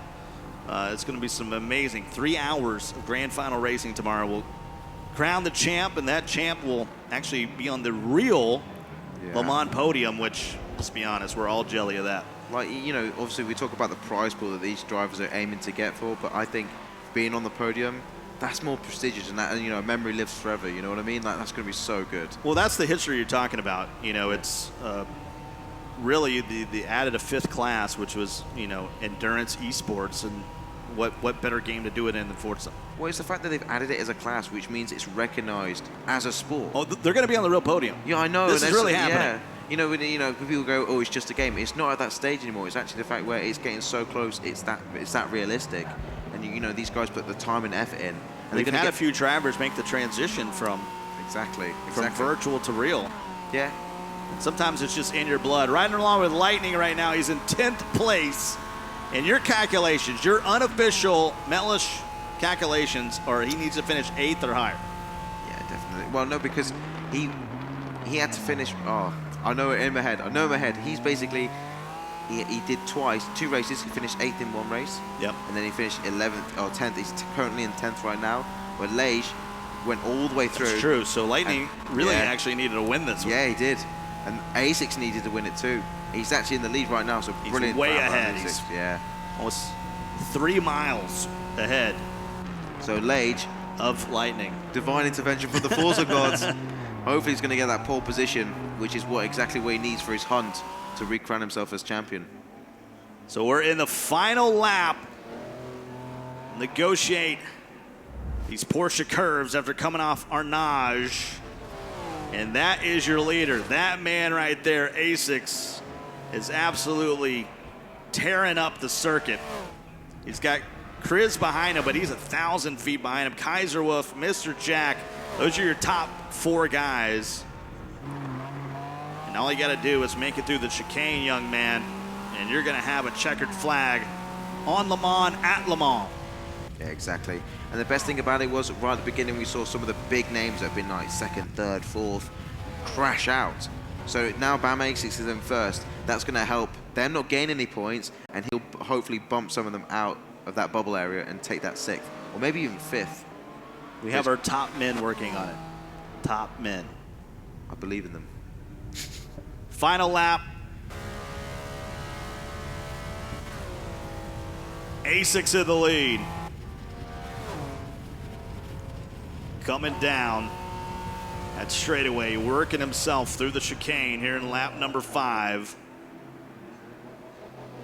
And he'll absolutely cruise through that. He's feeling pretty good. I mean, your final race of the day, and you got a 1,500 foot lead over the number 2. That's Chris.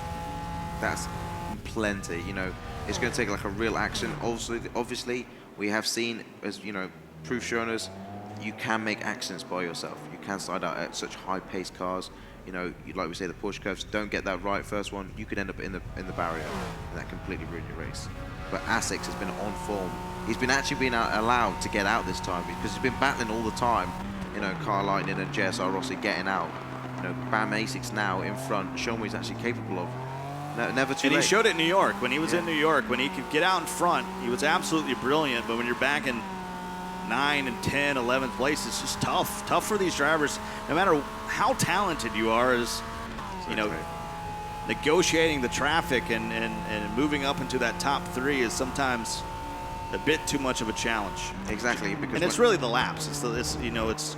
These guys are out, outside of our arena here, running 300, 382, 300, 390 laps, and we're doing 5. And now we've been racing for 14 hours. Yeah.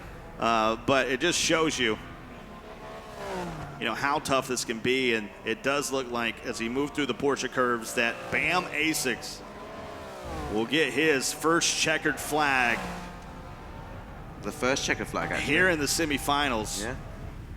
He'll be one of 4 people who have won a race tonight. 2 cars, with GTZ Chris, and now we have Bam Asics. So, what a way to round off the night, really. And you saw how just that big win by Chris, how much that put him in the sigh of relief, round of applause. 18 races in the books. Started off with 66 drivers. And now we're about to find out, just moments away, who is going to be the 12 that joins us. And really just in a few short hours at 10 a.m. That's when the races will get going in the grand finals. Not a lot of time to get rest. These guys are going to be a bit raw when they come back to the race and see. I hope Golden Boy's got the 4 races tomorrow. He did actually a tremendous job today, so I hope he's resting up, getting some energy, because he's going to have to bring it tomorrow for the grand finals, and he will. Definitely. Allie will be on point. Brian will be on point. We'll have Shannon rolling around, and we'll be doing some interviews as well, and really looking forward to the grand finals. It's shaped up to be a brilliant field, and I can't wait for us to reveal. Exactly. I just can't wait to see who the top 12 drivers are, because that makes or breaks. Well, you know a few. A few. Yeah. I mean, Lightning's in there. Leisure's in there. Chris raced really well, but there's going to be some sitting out there that may be a bit anxious right now. Tax Johnson, I think, maybe. Johnson, I think, is on the bubble. He had some good finishes in race 7 and 8. Maybe not the finish he wanted in 9. So there's a lot of people wondering out there, is their journey going to continue? Or is it ending right here? Or is it ending right here? Are you headed back to the campsite tired but excited? Or are you headed back to the camp feeling, what could have been? Are you thinking, exactly. Man, all right, turn 7 and race 6, that cost me. You know, those thoughts. You'll lay in bed all night thinking all that. So exactly. And when you go back, you think, when they're tired as well, and you've not made it, just think you actually made it to the top 24. Like, you should give yourself a pat on the back for that. Like, it's such an achievement to do that, because now people recognize your talent, and the Forza community will just get behind you when they see that. We're going to step away for just a quick moment. Don't go anywhere. When we come back, our top men will have the final results. Keep it locked.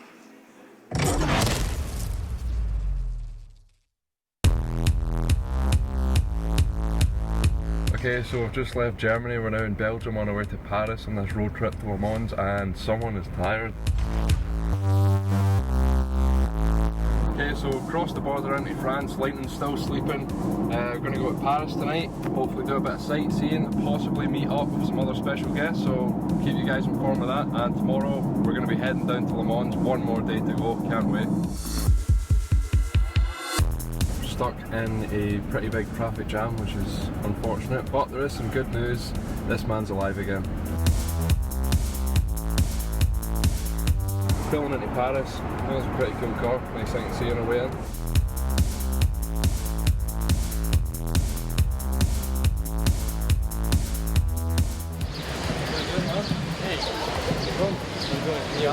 Nice to meet you, and what's so how was the trip? Oh, it was long, very long. If you wanted, I can show you some stuff in Paris. That'd be great. Yeah, man.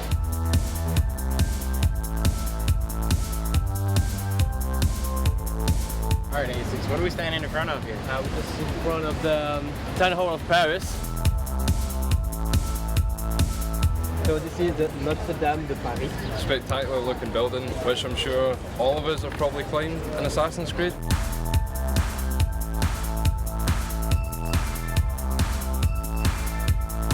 Here's the Louvre. It's amazing. It's been a wonderful day, A6. Thank you for showing us around. I love that you enjoy my city for the moment. I don't really have a drive to it, so if I can join you tomorrow on the car. I don't know about that, man. It might be a bit tight. Well, no, please.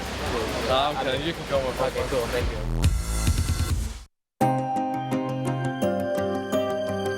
So we're just leaving Paris on our final leg of the road trip to Le Mans. We're all really excited to get there. We've picked up ASICs. We can see parts of the Bugatti circuit. You can see the entrance to the track now. Go for every second. We're here. Oh my god. I can't believe we're here. We're actually at Le Mans. That's incredible. It's a beast of a machine, is all you can really say. But I'm kind of scared of how loud it's going to be.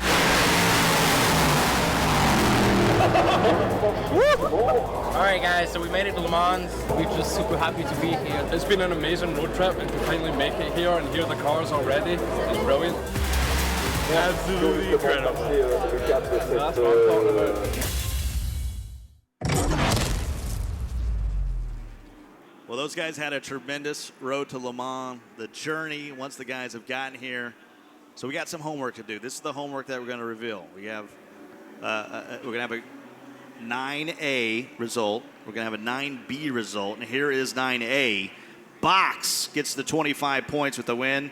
Roadrunner, Harmonic, that's your top three. And then Racers down there with a 10-second penalty. Yeah, that's unfortunate for Racers down there. JSR Zoom just didn't quite make it here today, but the biggest surprise was Carl Leish at the bottom. Obviously, we saw him going to the pits, very, very frustrated with himself. We saw his reaction. He was disappointed. It was absolutely genuine. He wasn't playing any kind of team tactics there whatsoever. And that's how close these racers are. You could easily flip that entire list there, and that could be the result as well. That's how much the thin line is. As Leish stalled out, had max damage to his vehicle where he couldn't even control it, crashed actually trying to go to the pits. When you crash, trying to fix your crash, that's salt in the wounds. But 8 wins out of 9 races for Leish, and we believe, not official, that he will have the pole tomorrow. And tomorrow, I'm saying tomorrow, 6 hours from now, as we're getting close to 4 a.m. here in Le Mans. Yeah, exactly. I mean, you know, he was proper disappointed with that, but that allowed his teammate Carl Box to take that win. And I think that even though Carl Box has been up there, I don't think he took one for the team. I'm telling you. No, he definitely didn't take one for the team. But Carl Box will happily take it. He'll happily take it all day long, and that's 25 points, you know, secured there. And I think that's really going to help his getting into the grand final. I think he's already in there, to be honest. So in Group A, who are the drivers that you're curious about that are on the bubble? So Box. I'm going to make you use your brain. Oh, I'm thinking now. I'm going to say Racers. I think that's... Racers, yeah. That 10-second penalty could be a big one. Yeah, Racers. Force One. Force One, who came on strong near the end. Roadrunner, I think, has already made it. I'm not sure. Now, he had a great start to the semifinals, then a little bit of lull, but then he kind of came up at the end. So he's one I'm curious about as well, maybe being on the bubble in A. Yeah. And I don't think Hysterical. I think Hysterical didn't. He struggled as well, man. He struggled. I think once he had the clutch handbrake fiasco of 2017. Well, that's sort of all she wrote from there. Yeah. Here's the final leaderboard for Group A. Leish is on top, 200 points, even though he had a bagel at the end. Box will finish second. Roadrunner is third. Envirus is fourth. Zermatt is fifth, and they're in sixth. Top 6 move on. Force One, leaving Racers, Harmonic, Lionel, Zoom, Eggy, and my main man, Paul. Yeah, he heading really back to the camp. He really struggled. Like, the tiredness was kicking in for him. But, 6th and 7th being split by teammates is really sore sometimes. But I'm pretty sure they're going to all get behind Force One for that, because he got that 6th place. He's definitely through tomorrow. Well, the man that put up 200 points is hanging out with Shannon. Shannon's with Lage. That's right, guys. First of all, love your energy. Doing great over there. It's almost 4 a.m. like you said. And I do have a very tired driver with me here. So first of all, I want to talk about how you were on top for every single race but the last one. What happened? I mean, I was still on the grid on the first lap because of the clutch. There was a problem with that. And then I crashed, and there was a crash in front of me, and I couldn't avoid that. So yeah, I came last on that race because of that. Do you think that has something to do with being so tired? I mean, it's been an extremely long few days, really. Not really. I mean, we're really tired now. I am really tired, but I don't think there's something to do with that. Let's take a look at this replay from the false start. Take a look up here. Let's see what you think.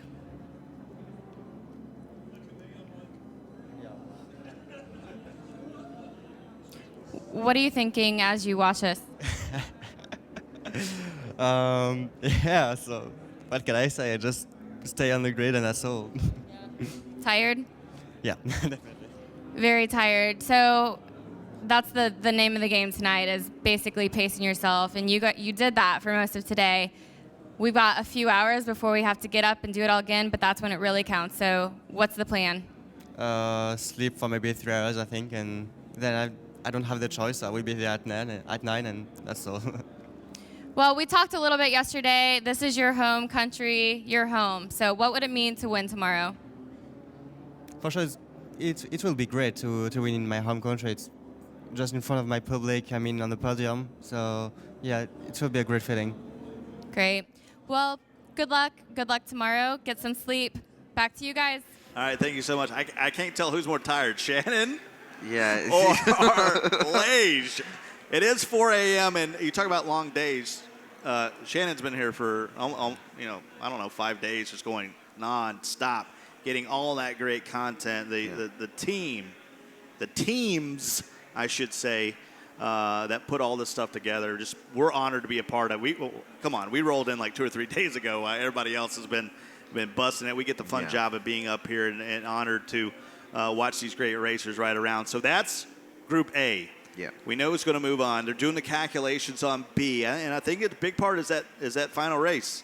We had some things happen with Lightning. A6. A6 is up front. Will that stand? And then where is him on the bubble? I asked you the question about Group A. Group B, Rossi. Who are you most concerned about? Rossi, out the box. He was really competitive, and like if he started up the pack, he was able to maintain it up the pack. But he had a few races, especially at the start. He didn't start at the very front. He had to make his way through. I'm trying to think where he started, like race one. He was like seventh, eighth, or ninth. Like he was middle to and he stayed there for like the first 3 races. He had to move himself up. And then he when he got there, he was. Let's be honest. No one moved up in race one in the 718. It just didn't happen. No one moved up. If you didn't get him on the first turn, you didn't get him the rest of the way. Exactly, and I think with that last performance, he crashed. I don't even know if it was a DNF, but regardless, I think it's a 0 points. And you just can't afford to make 0 points on the last race. Really, ideally, especially when you're not winning every race. Unless your name rhymes with Lage. Or Lightning. 200 points for Lage in Group 8, and he took a donut at the end. Yeah, I mean, they talk. We saw Lage there saying he wasn't tired, but you can't. How can you go 8 races? Not just 8 races because they've been driving all day, and say you not exerted yourself. The crazy thing is, I said 14 hours. They started at noon today. It's 4 a.m. now. I know. So I mean. We're talking about 16 hours of endurance. They're going to sleep for about 3. Now, outside, they have teams of 3 that are exchanging into the car, and it's very impressive. These guys don't have it. They've been racing pretty much almost nonstop. A little bit 15-minute intervals here and there. Yeah. We did take a 30-minute break just to, get some food in the bellies. But to be honest, it's almost been nonstop racing for 16 hours for these guys. So all 66 that were involved, and we got down to 24. You just have to show some respect, tip some caps to what it takes to endure the semifinals, whether you moved on or not. Yeah. No one gave up. I never saw anybody give up, even if hey, I'm out of it. In those packs there, we saw front, middle, and back packs. It didn't matter if it was first. Only one person can come first. Those racing for 7th, 8th, 6th. It just didn't matter. Those guys knew that every point counted. And fingers crossed, we're going to see some favourites in there as well. And I want to see a couple of underdogs. Like Force One, definitely done his team proud here today in Lobby A. So right now, is Lage your favorite going into it? I mean, well, Lage is definitely. I'm talking about the favorite to win it, or can you just take Lightning? Lightning's last race, whatever. The race he wasn't prepared for down in Austin, Texas. I think like he said on his interview, 3 hours sleep. He's coming back into racing, top competitive racing with minimal sleep. And there has to be some factor. Let's just compare a little bit. While we're waiting on the 9B results to come in that will lead to the final leaderboard. We'll know the other 6 that made it. So Lage talked about it. This is home country. Very proud. Yeah. And he's motivated. Now you take a young man from North Carolina who came out early to Germany to go on the Road to Le Mans with Lee Campbell. They actually picked up A6 on the trip. So not only did he travel, he's out of his time zone. It's, what is it? It's 10 o'clock at night back where he lives in North Carolina on the east coast of the United States. And so it's almost been an endurance for him starting all the way back a couple days ago. I think the fact is, it was an experience for him. Like, when he went to the Nürburgring with Lee Campbell, like that was an experience. Now, I think Lage would like the experience to cheer in front of his home crowd. Like that would be like a dream come true, and it would never die in your memories. To be humbled by unforgettable French stuff. People. And, super nice, super humble guy, and his whole family for them letting us, really invade their lives to get the story of him. Yeah. We do have the results for 9B. And it is A6 on top. He will stand there. Chris Kaiserwolf has a 5-second penalty. I think it's the shoes again. Attack Johnson will move up. Amarth will move up because Mr. Jack received a 5-second penalty. A lot of penalties being passed out in this final Group B race 9 is Super GT because of Rossi's 5-second penalty will finish 9th. Yeah, and that's going to be not good for Rossi. Got to watch out on how many points Carl Lightning made. He made a blunder. So the top 2 races are going into tomorrow. He got both made blunders. Both made blunders on the last race. You got to think. I must have done enough now. I've won every single race. Like, is that part of it? Clearly, it wasn't a part with Lage. Lage was furious with the fact that he stalled on the line. But that's passion. That's passionate racing right there. Yeah, absolutely passionate. Here is your final leaderboard, 4B, your final standings. Lightning on top with 180 points. Chris is second. Rossi does make it in as third. Johnson makes it in fourth. Amarth will move in there. And Kaiser Wolf, no shoes and all, will be your final guy. A6, even though he won, he's going to come up 7 points short. Now, how different would that have been? Because Kaiser Wolf got a 5-second penalty. If he was closer to the guy behind, he would have lost points actually, but he still got the 5-second and maintained that 3rd position. So close. Well, he finished 20 points behind Lage, but Shannon standing by with Lightning. That's right, guys. Just sitting here chatting with Lightning a little bit, and he saw the scores up there and said, I like seeing that many 25s, and there's no doubt about that. It's been a great day, a long one, but how are you feeling after all those wins? Tired. Very, very tired.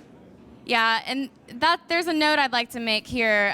You guys saw some video of Lightning where he went to the Nürburgring in Germany and was able to see everything at Porsche. And so a part of being a race car driver also means the PR and then coming here and having an interview when you'd like to go get some sleep. So what are your thoughts on that? Do you think that you're kind of behind because you've been doing all of this media this week? Yeah, I haven't had much practice all week. I mean, I went in some tracks completely blind, not even being able to practice some of them. But with me doing as good as I did, I'm happy for myself, but I'm also happy that I got to experience all the things in the past week. That's right. Now, we were also talking, you're basically going to have 3 hours of sleep, and you said, tell me what you said. Probably not going to sleep. Probably just going to get jacked up on energy drinks. That's right, guys. It's going to be a big, busy day tomorrow again. We've got a lot of action coming, and we're going to let this guy get some sleep. Back to you. Thanks so much, Shannon. Yeah, I mean, that's one way to do it. That's one way to do it. Get jacked up on Mountain Dew like a spider monkey. No, it's not definitely a route I take. A little bit of shot eye, can't go amiss, man. You know, a little 3-hour kip, get a power nap in there, get yourself prepared. Energy drinks gives you that boost, but then you crash and burn immediately afterwards. Yeah, but if you win it all, then maybe you ride it out. So there's two separate ways to do it. One from France, one from North Carolina. And I tell you what, we've had an amazing semifinal, 18 races. Can I give you a fist bump? 18 races to you, my man. This guy right here. Shannon doing an amazing job with the interviews. Brian and Allie back there giving us analysis. And of course, Golden Boy took over the driver's seat for a couple hours. And so for our whole crew out there, we've had an amazing day. We're going to be back at 10 a.m. 10 a.m. France time here in Le Mans. That's going to be 4 a.m. on the East Coast. That's going to be 1 a.m. on the West Coast. So West Coast actually in their favor. And what's some final thoughts before we get out of here? Man, I just can't wait for seeing Rossi making it, seeing Kaiser Wolf in there, seeing Tax Johnson in there. Those guys deserve to be in there. And Marth have actually made it in as well. And I'm not even surprised because he was intermittent with his race results, but he finally made it, and that is so good to see Carl represented, not only by Lage and Lightning, but by Amarth as well. Well, for our whole crew, for Porsche here in the Porsche Cup, we'll be back just a few hours from now. Thank you so much for hanging out with us. Looking forward to seeing you at the grand final. Don't go anywhere. Keep it locked. Set an alarm. We're going to be back for the grand finals just a few hours from now. We'll see you.